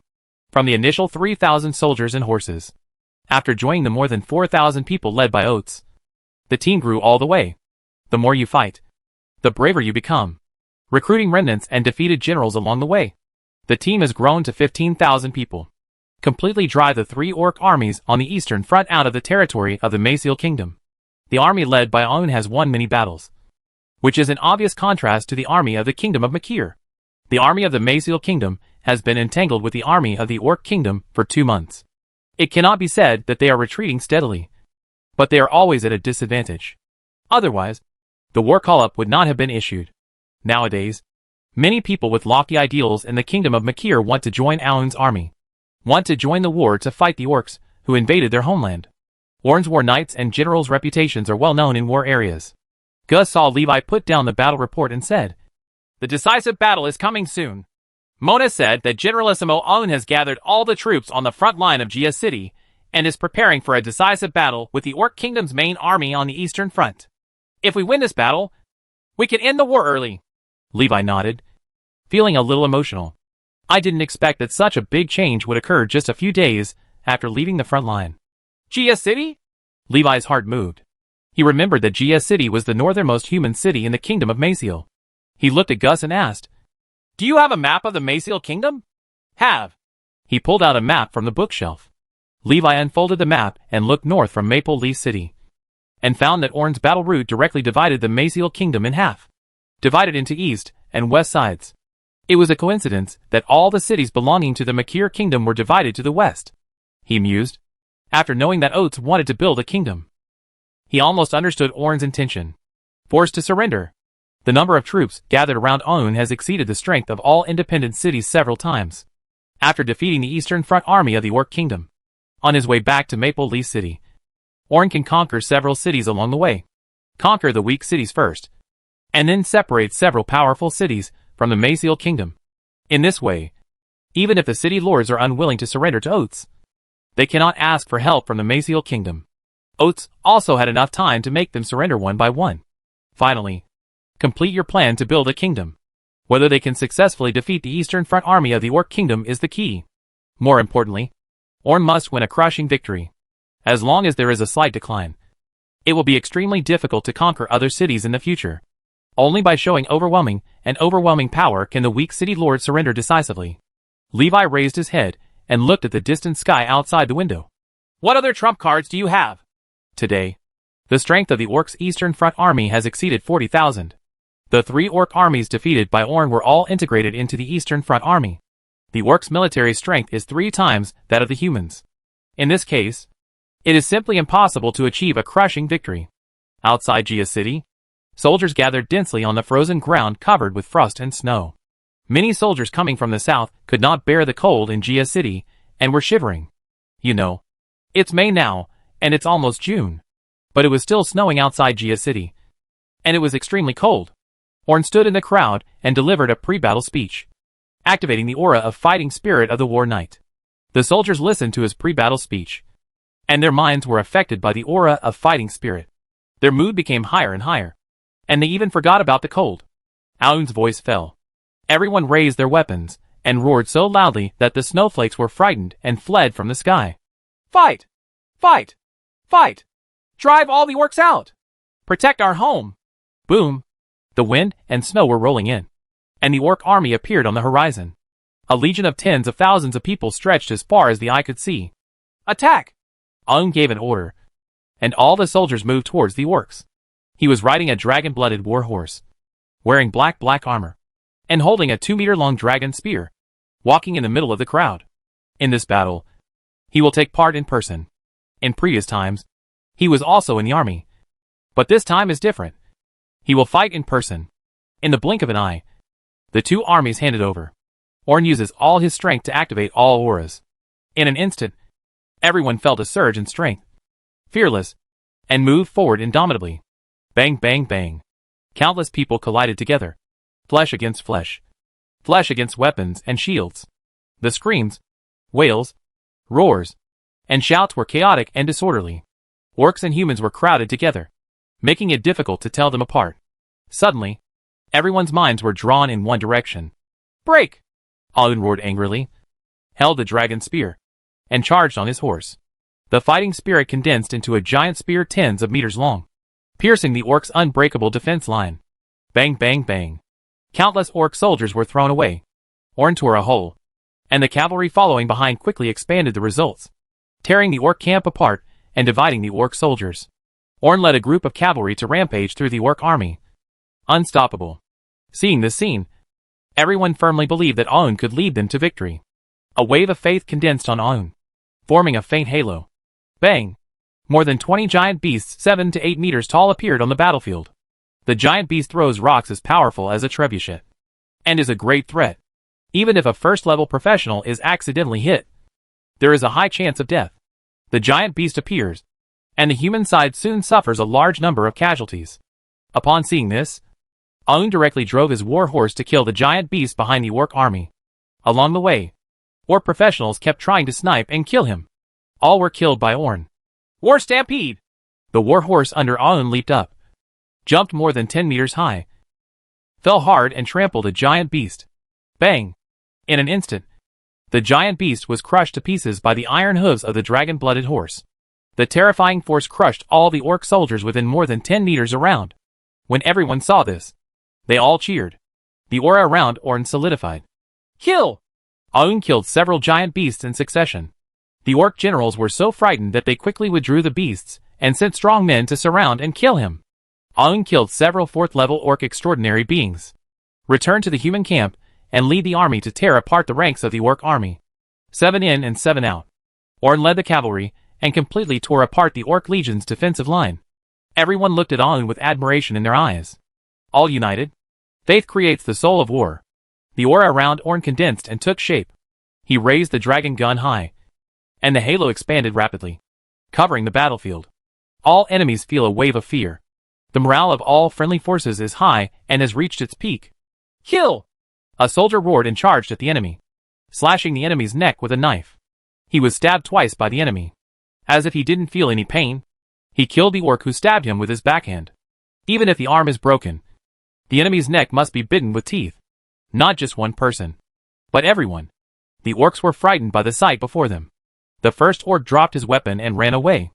Immediately, the emotion of running away spread out of control, like a dam bursting. More and more orcs turned and fled. Kill! The orcs fled, and the humans pursued them. This scene happened here more than a month ago. But at that time, the identities of the two parties were exactly the opposite. The humans fled, and the orcs chased them. Aun led more than 10,000 people to hunt down the orc army of more than 40,000 people. Completely drive the orcs away from the borders of the human empire. Big win. The war is over, and Orn has advanced. Chapter 80. The war is over. Come back. Li Wei received news of victory in the war. It was already 4 days after he learned about the decisive battle from Gus. The news of victory was told to him by Gyu's. Furusawa. The war is over. A great victory. I should go back in a few days. Levi. Teacher. The orcs' military strength is more than twice that of humans. How did they achieve such a complete victory? He was very curious about this matter. Guze. Marshal Orn made a breakthrough in the decisive battle, which greatly increased the strength of the entire army and defeated the orc army in one fell swoop. He didn't want to tell Li Wei the details. Even he was shocked and frightened by that last scene. Humans are less human and more orcs than orcs. The night the war ended, he had nightmares. Rumor has it that the wizards of the orc tribe also possess a spell that can make people fearless of pain, life and death, and increase their strength. Fury. But rage can only be used on a single target. Even mass rage can only be used on a small number of targets. Orn's violent aura affects tens of thousands of people, which is too terrifying. War Night. So terrifying. Not only the violent aura, but also the intimidating aura. Otherwise, the orc army would not have collapsed so quickly. Levi showed surprise when he saw Orn advance in the final battle. He suddenly thought of Lena. Reyna told him before that Orn arranged an advancement ceremony for her during the war. Levi was thoughtful. Is the advancement ceremony of the War Knight profession war?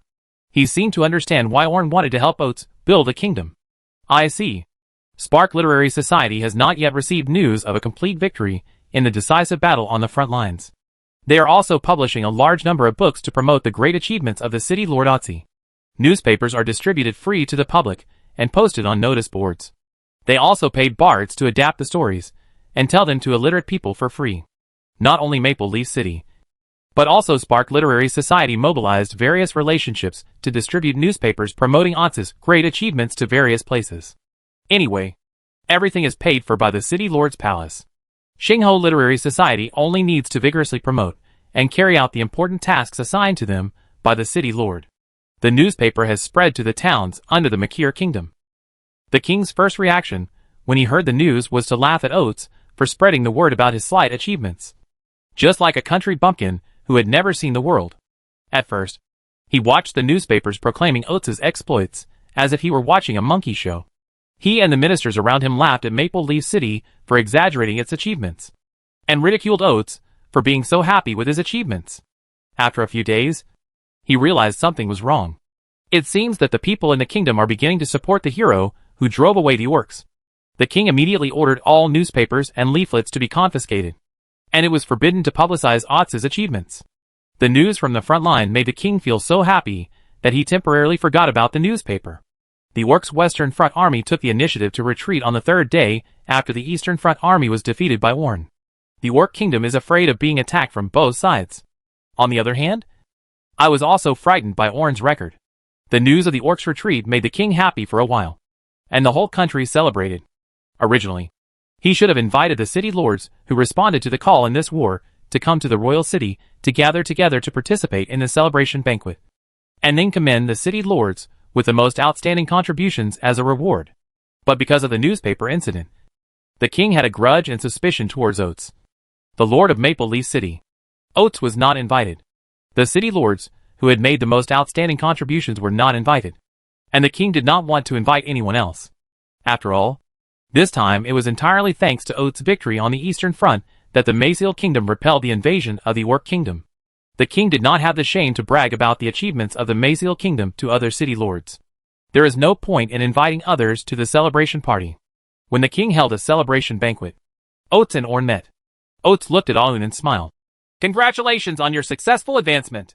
Aun was stern, but happiness could be seen on his face, and his expression was not as serious as before. "Expected," Aun said. "The army has been reorganized. The wounded are staying in GS City to recuperate, and the remaining 14,000 people are ready to go out at any time. Use 20,000 orc captives as the leading siege force to reduce the casualties of our soldiers." Oates raised the corners of his mouth, already seeing the future results in his eyes. He said, "Let's go! The orc captives consume so much food. It's time for them to contribute value." Aun led a huge team of more than 30,000 people on the way back to Maple Leaf City. In name, it was said to be sending soldiers from various cities home. Tens of thousands of people came rolling in. The soldiers guarding the city wall felt the vibrations of the ground when tens of thousands of people moved around, and they were already frightened and overwhelmed. Wherever Aun went, all the city lords felt like they were facing a formidable enemy. He first sent soldiers corresponding to the city, and led the army closer to the city in the name of returning the soldiers. Seeing this scene, the city lord dared to open the door to welcome people. He was afraid that after the city gate was opened, Orn gave an order. Tens of thousands of people would pour into the city, and the city would collapse without attack. The legion of more than 30,000 people is more than the residents of some small cities. The city lord refused to drive the invading warriors home, causing internal dissatisfaction and losing the loyalty of external soldiers. Orn took the opportunity to win over people's hearts, retreated the human soldiers to the rear, and sent 20,000 orc prisoners towards the city wall. 20,000 people. Overwhelming. Just standing under the city wall without launching an attack made the guards on the city wall feel tremendous pressure. The city lord has lost his support and his morale is low. The atmosphere on the city wall was extremely depressing. Just by besieging the city without attacking it, the city lord was forced into a desperate situation. Oates took the opportunity to appear and persuade him to surrender. Submission or destruction? Choose! The weak city lord acted decisively and chose to surrender. The slightly stronger city lord did not dare to open the door, but he did not choose to surrender. Orn didn't attack hard. The city lord who refused to surrender immediately discovered that the city gate had opened by itself. A group of special forces composed entirely of professionals had already sneaked into the city during the confrontation and opened the city gate from the inside. This group never appeared on the battlefield. When the city lord who tries to resist appears, they will appear like ghosts and break through the city's defenses from within. The city gates were wide open, and the city lord had no choice but to surrender. It takes 5 days to return to Maple Leaf City from GS City. Not many battles broke out along the way, and the orc prisoners used as cannon fodder for the siege did not suffer many casualties. It was the continuous days of traveling that exhausted the energy of the orc captives, making them more and more tired and unable to escape. From GS City to Honshaw City, and then to Maple Leaf City. There are a total of 12 cities along the way. The 5 cities surrendered quickly, and surrendered decisively. The 2 cities were broken through by special forces. The gates were open wide, and they were forced to surrender. There were 2 other cities that had their gates opened and resisted for a while, before surrendering after seeing that the situation was not going well. 3 cities larger than Maple Leaf City were indifferent to Orn's siege, relying on the strong soldiers and horses, the high walls and thick walls.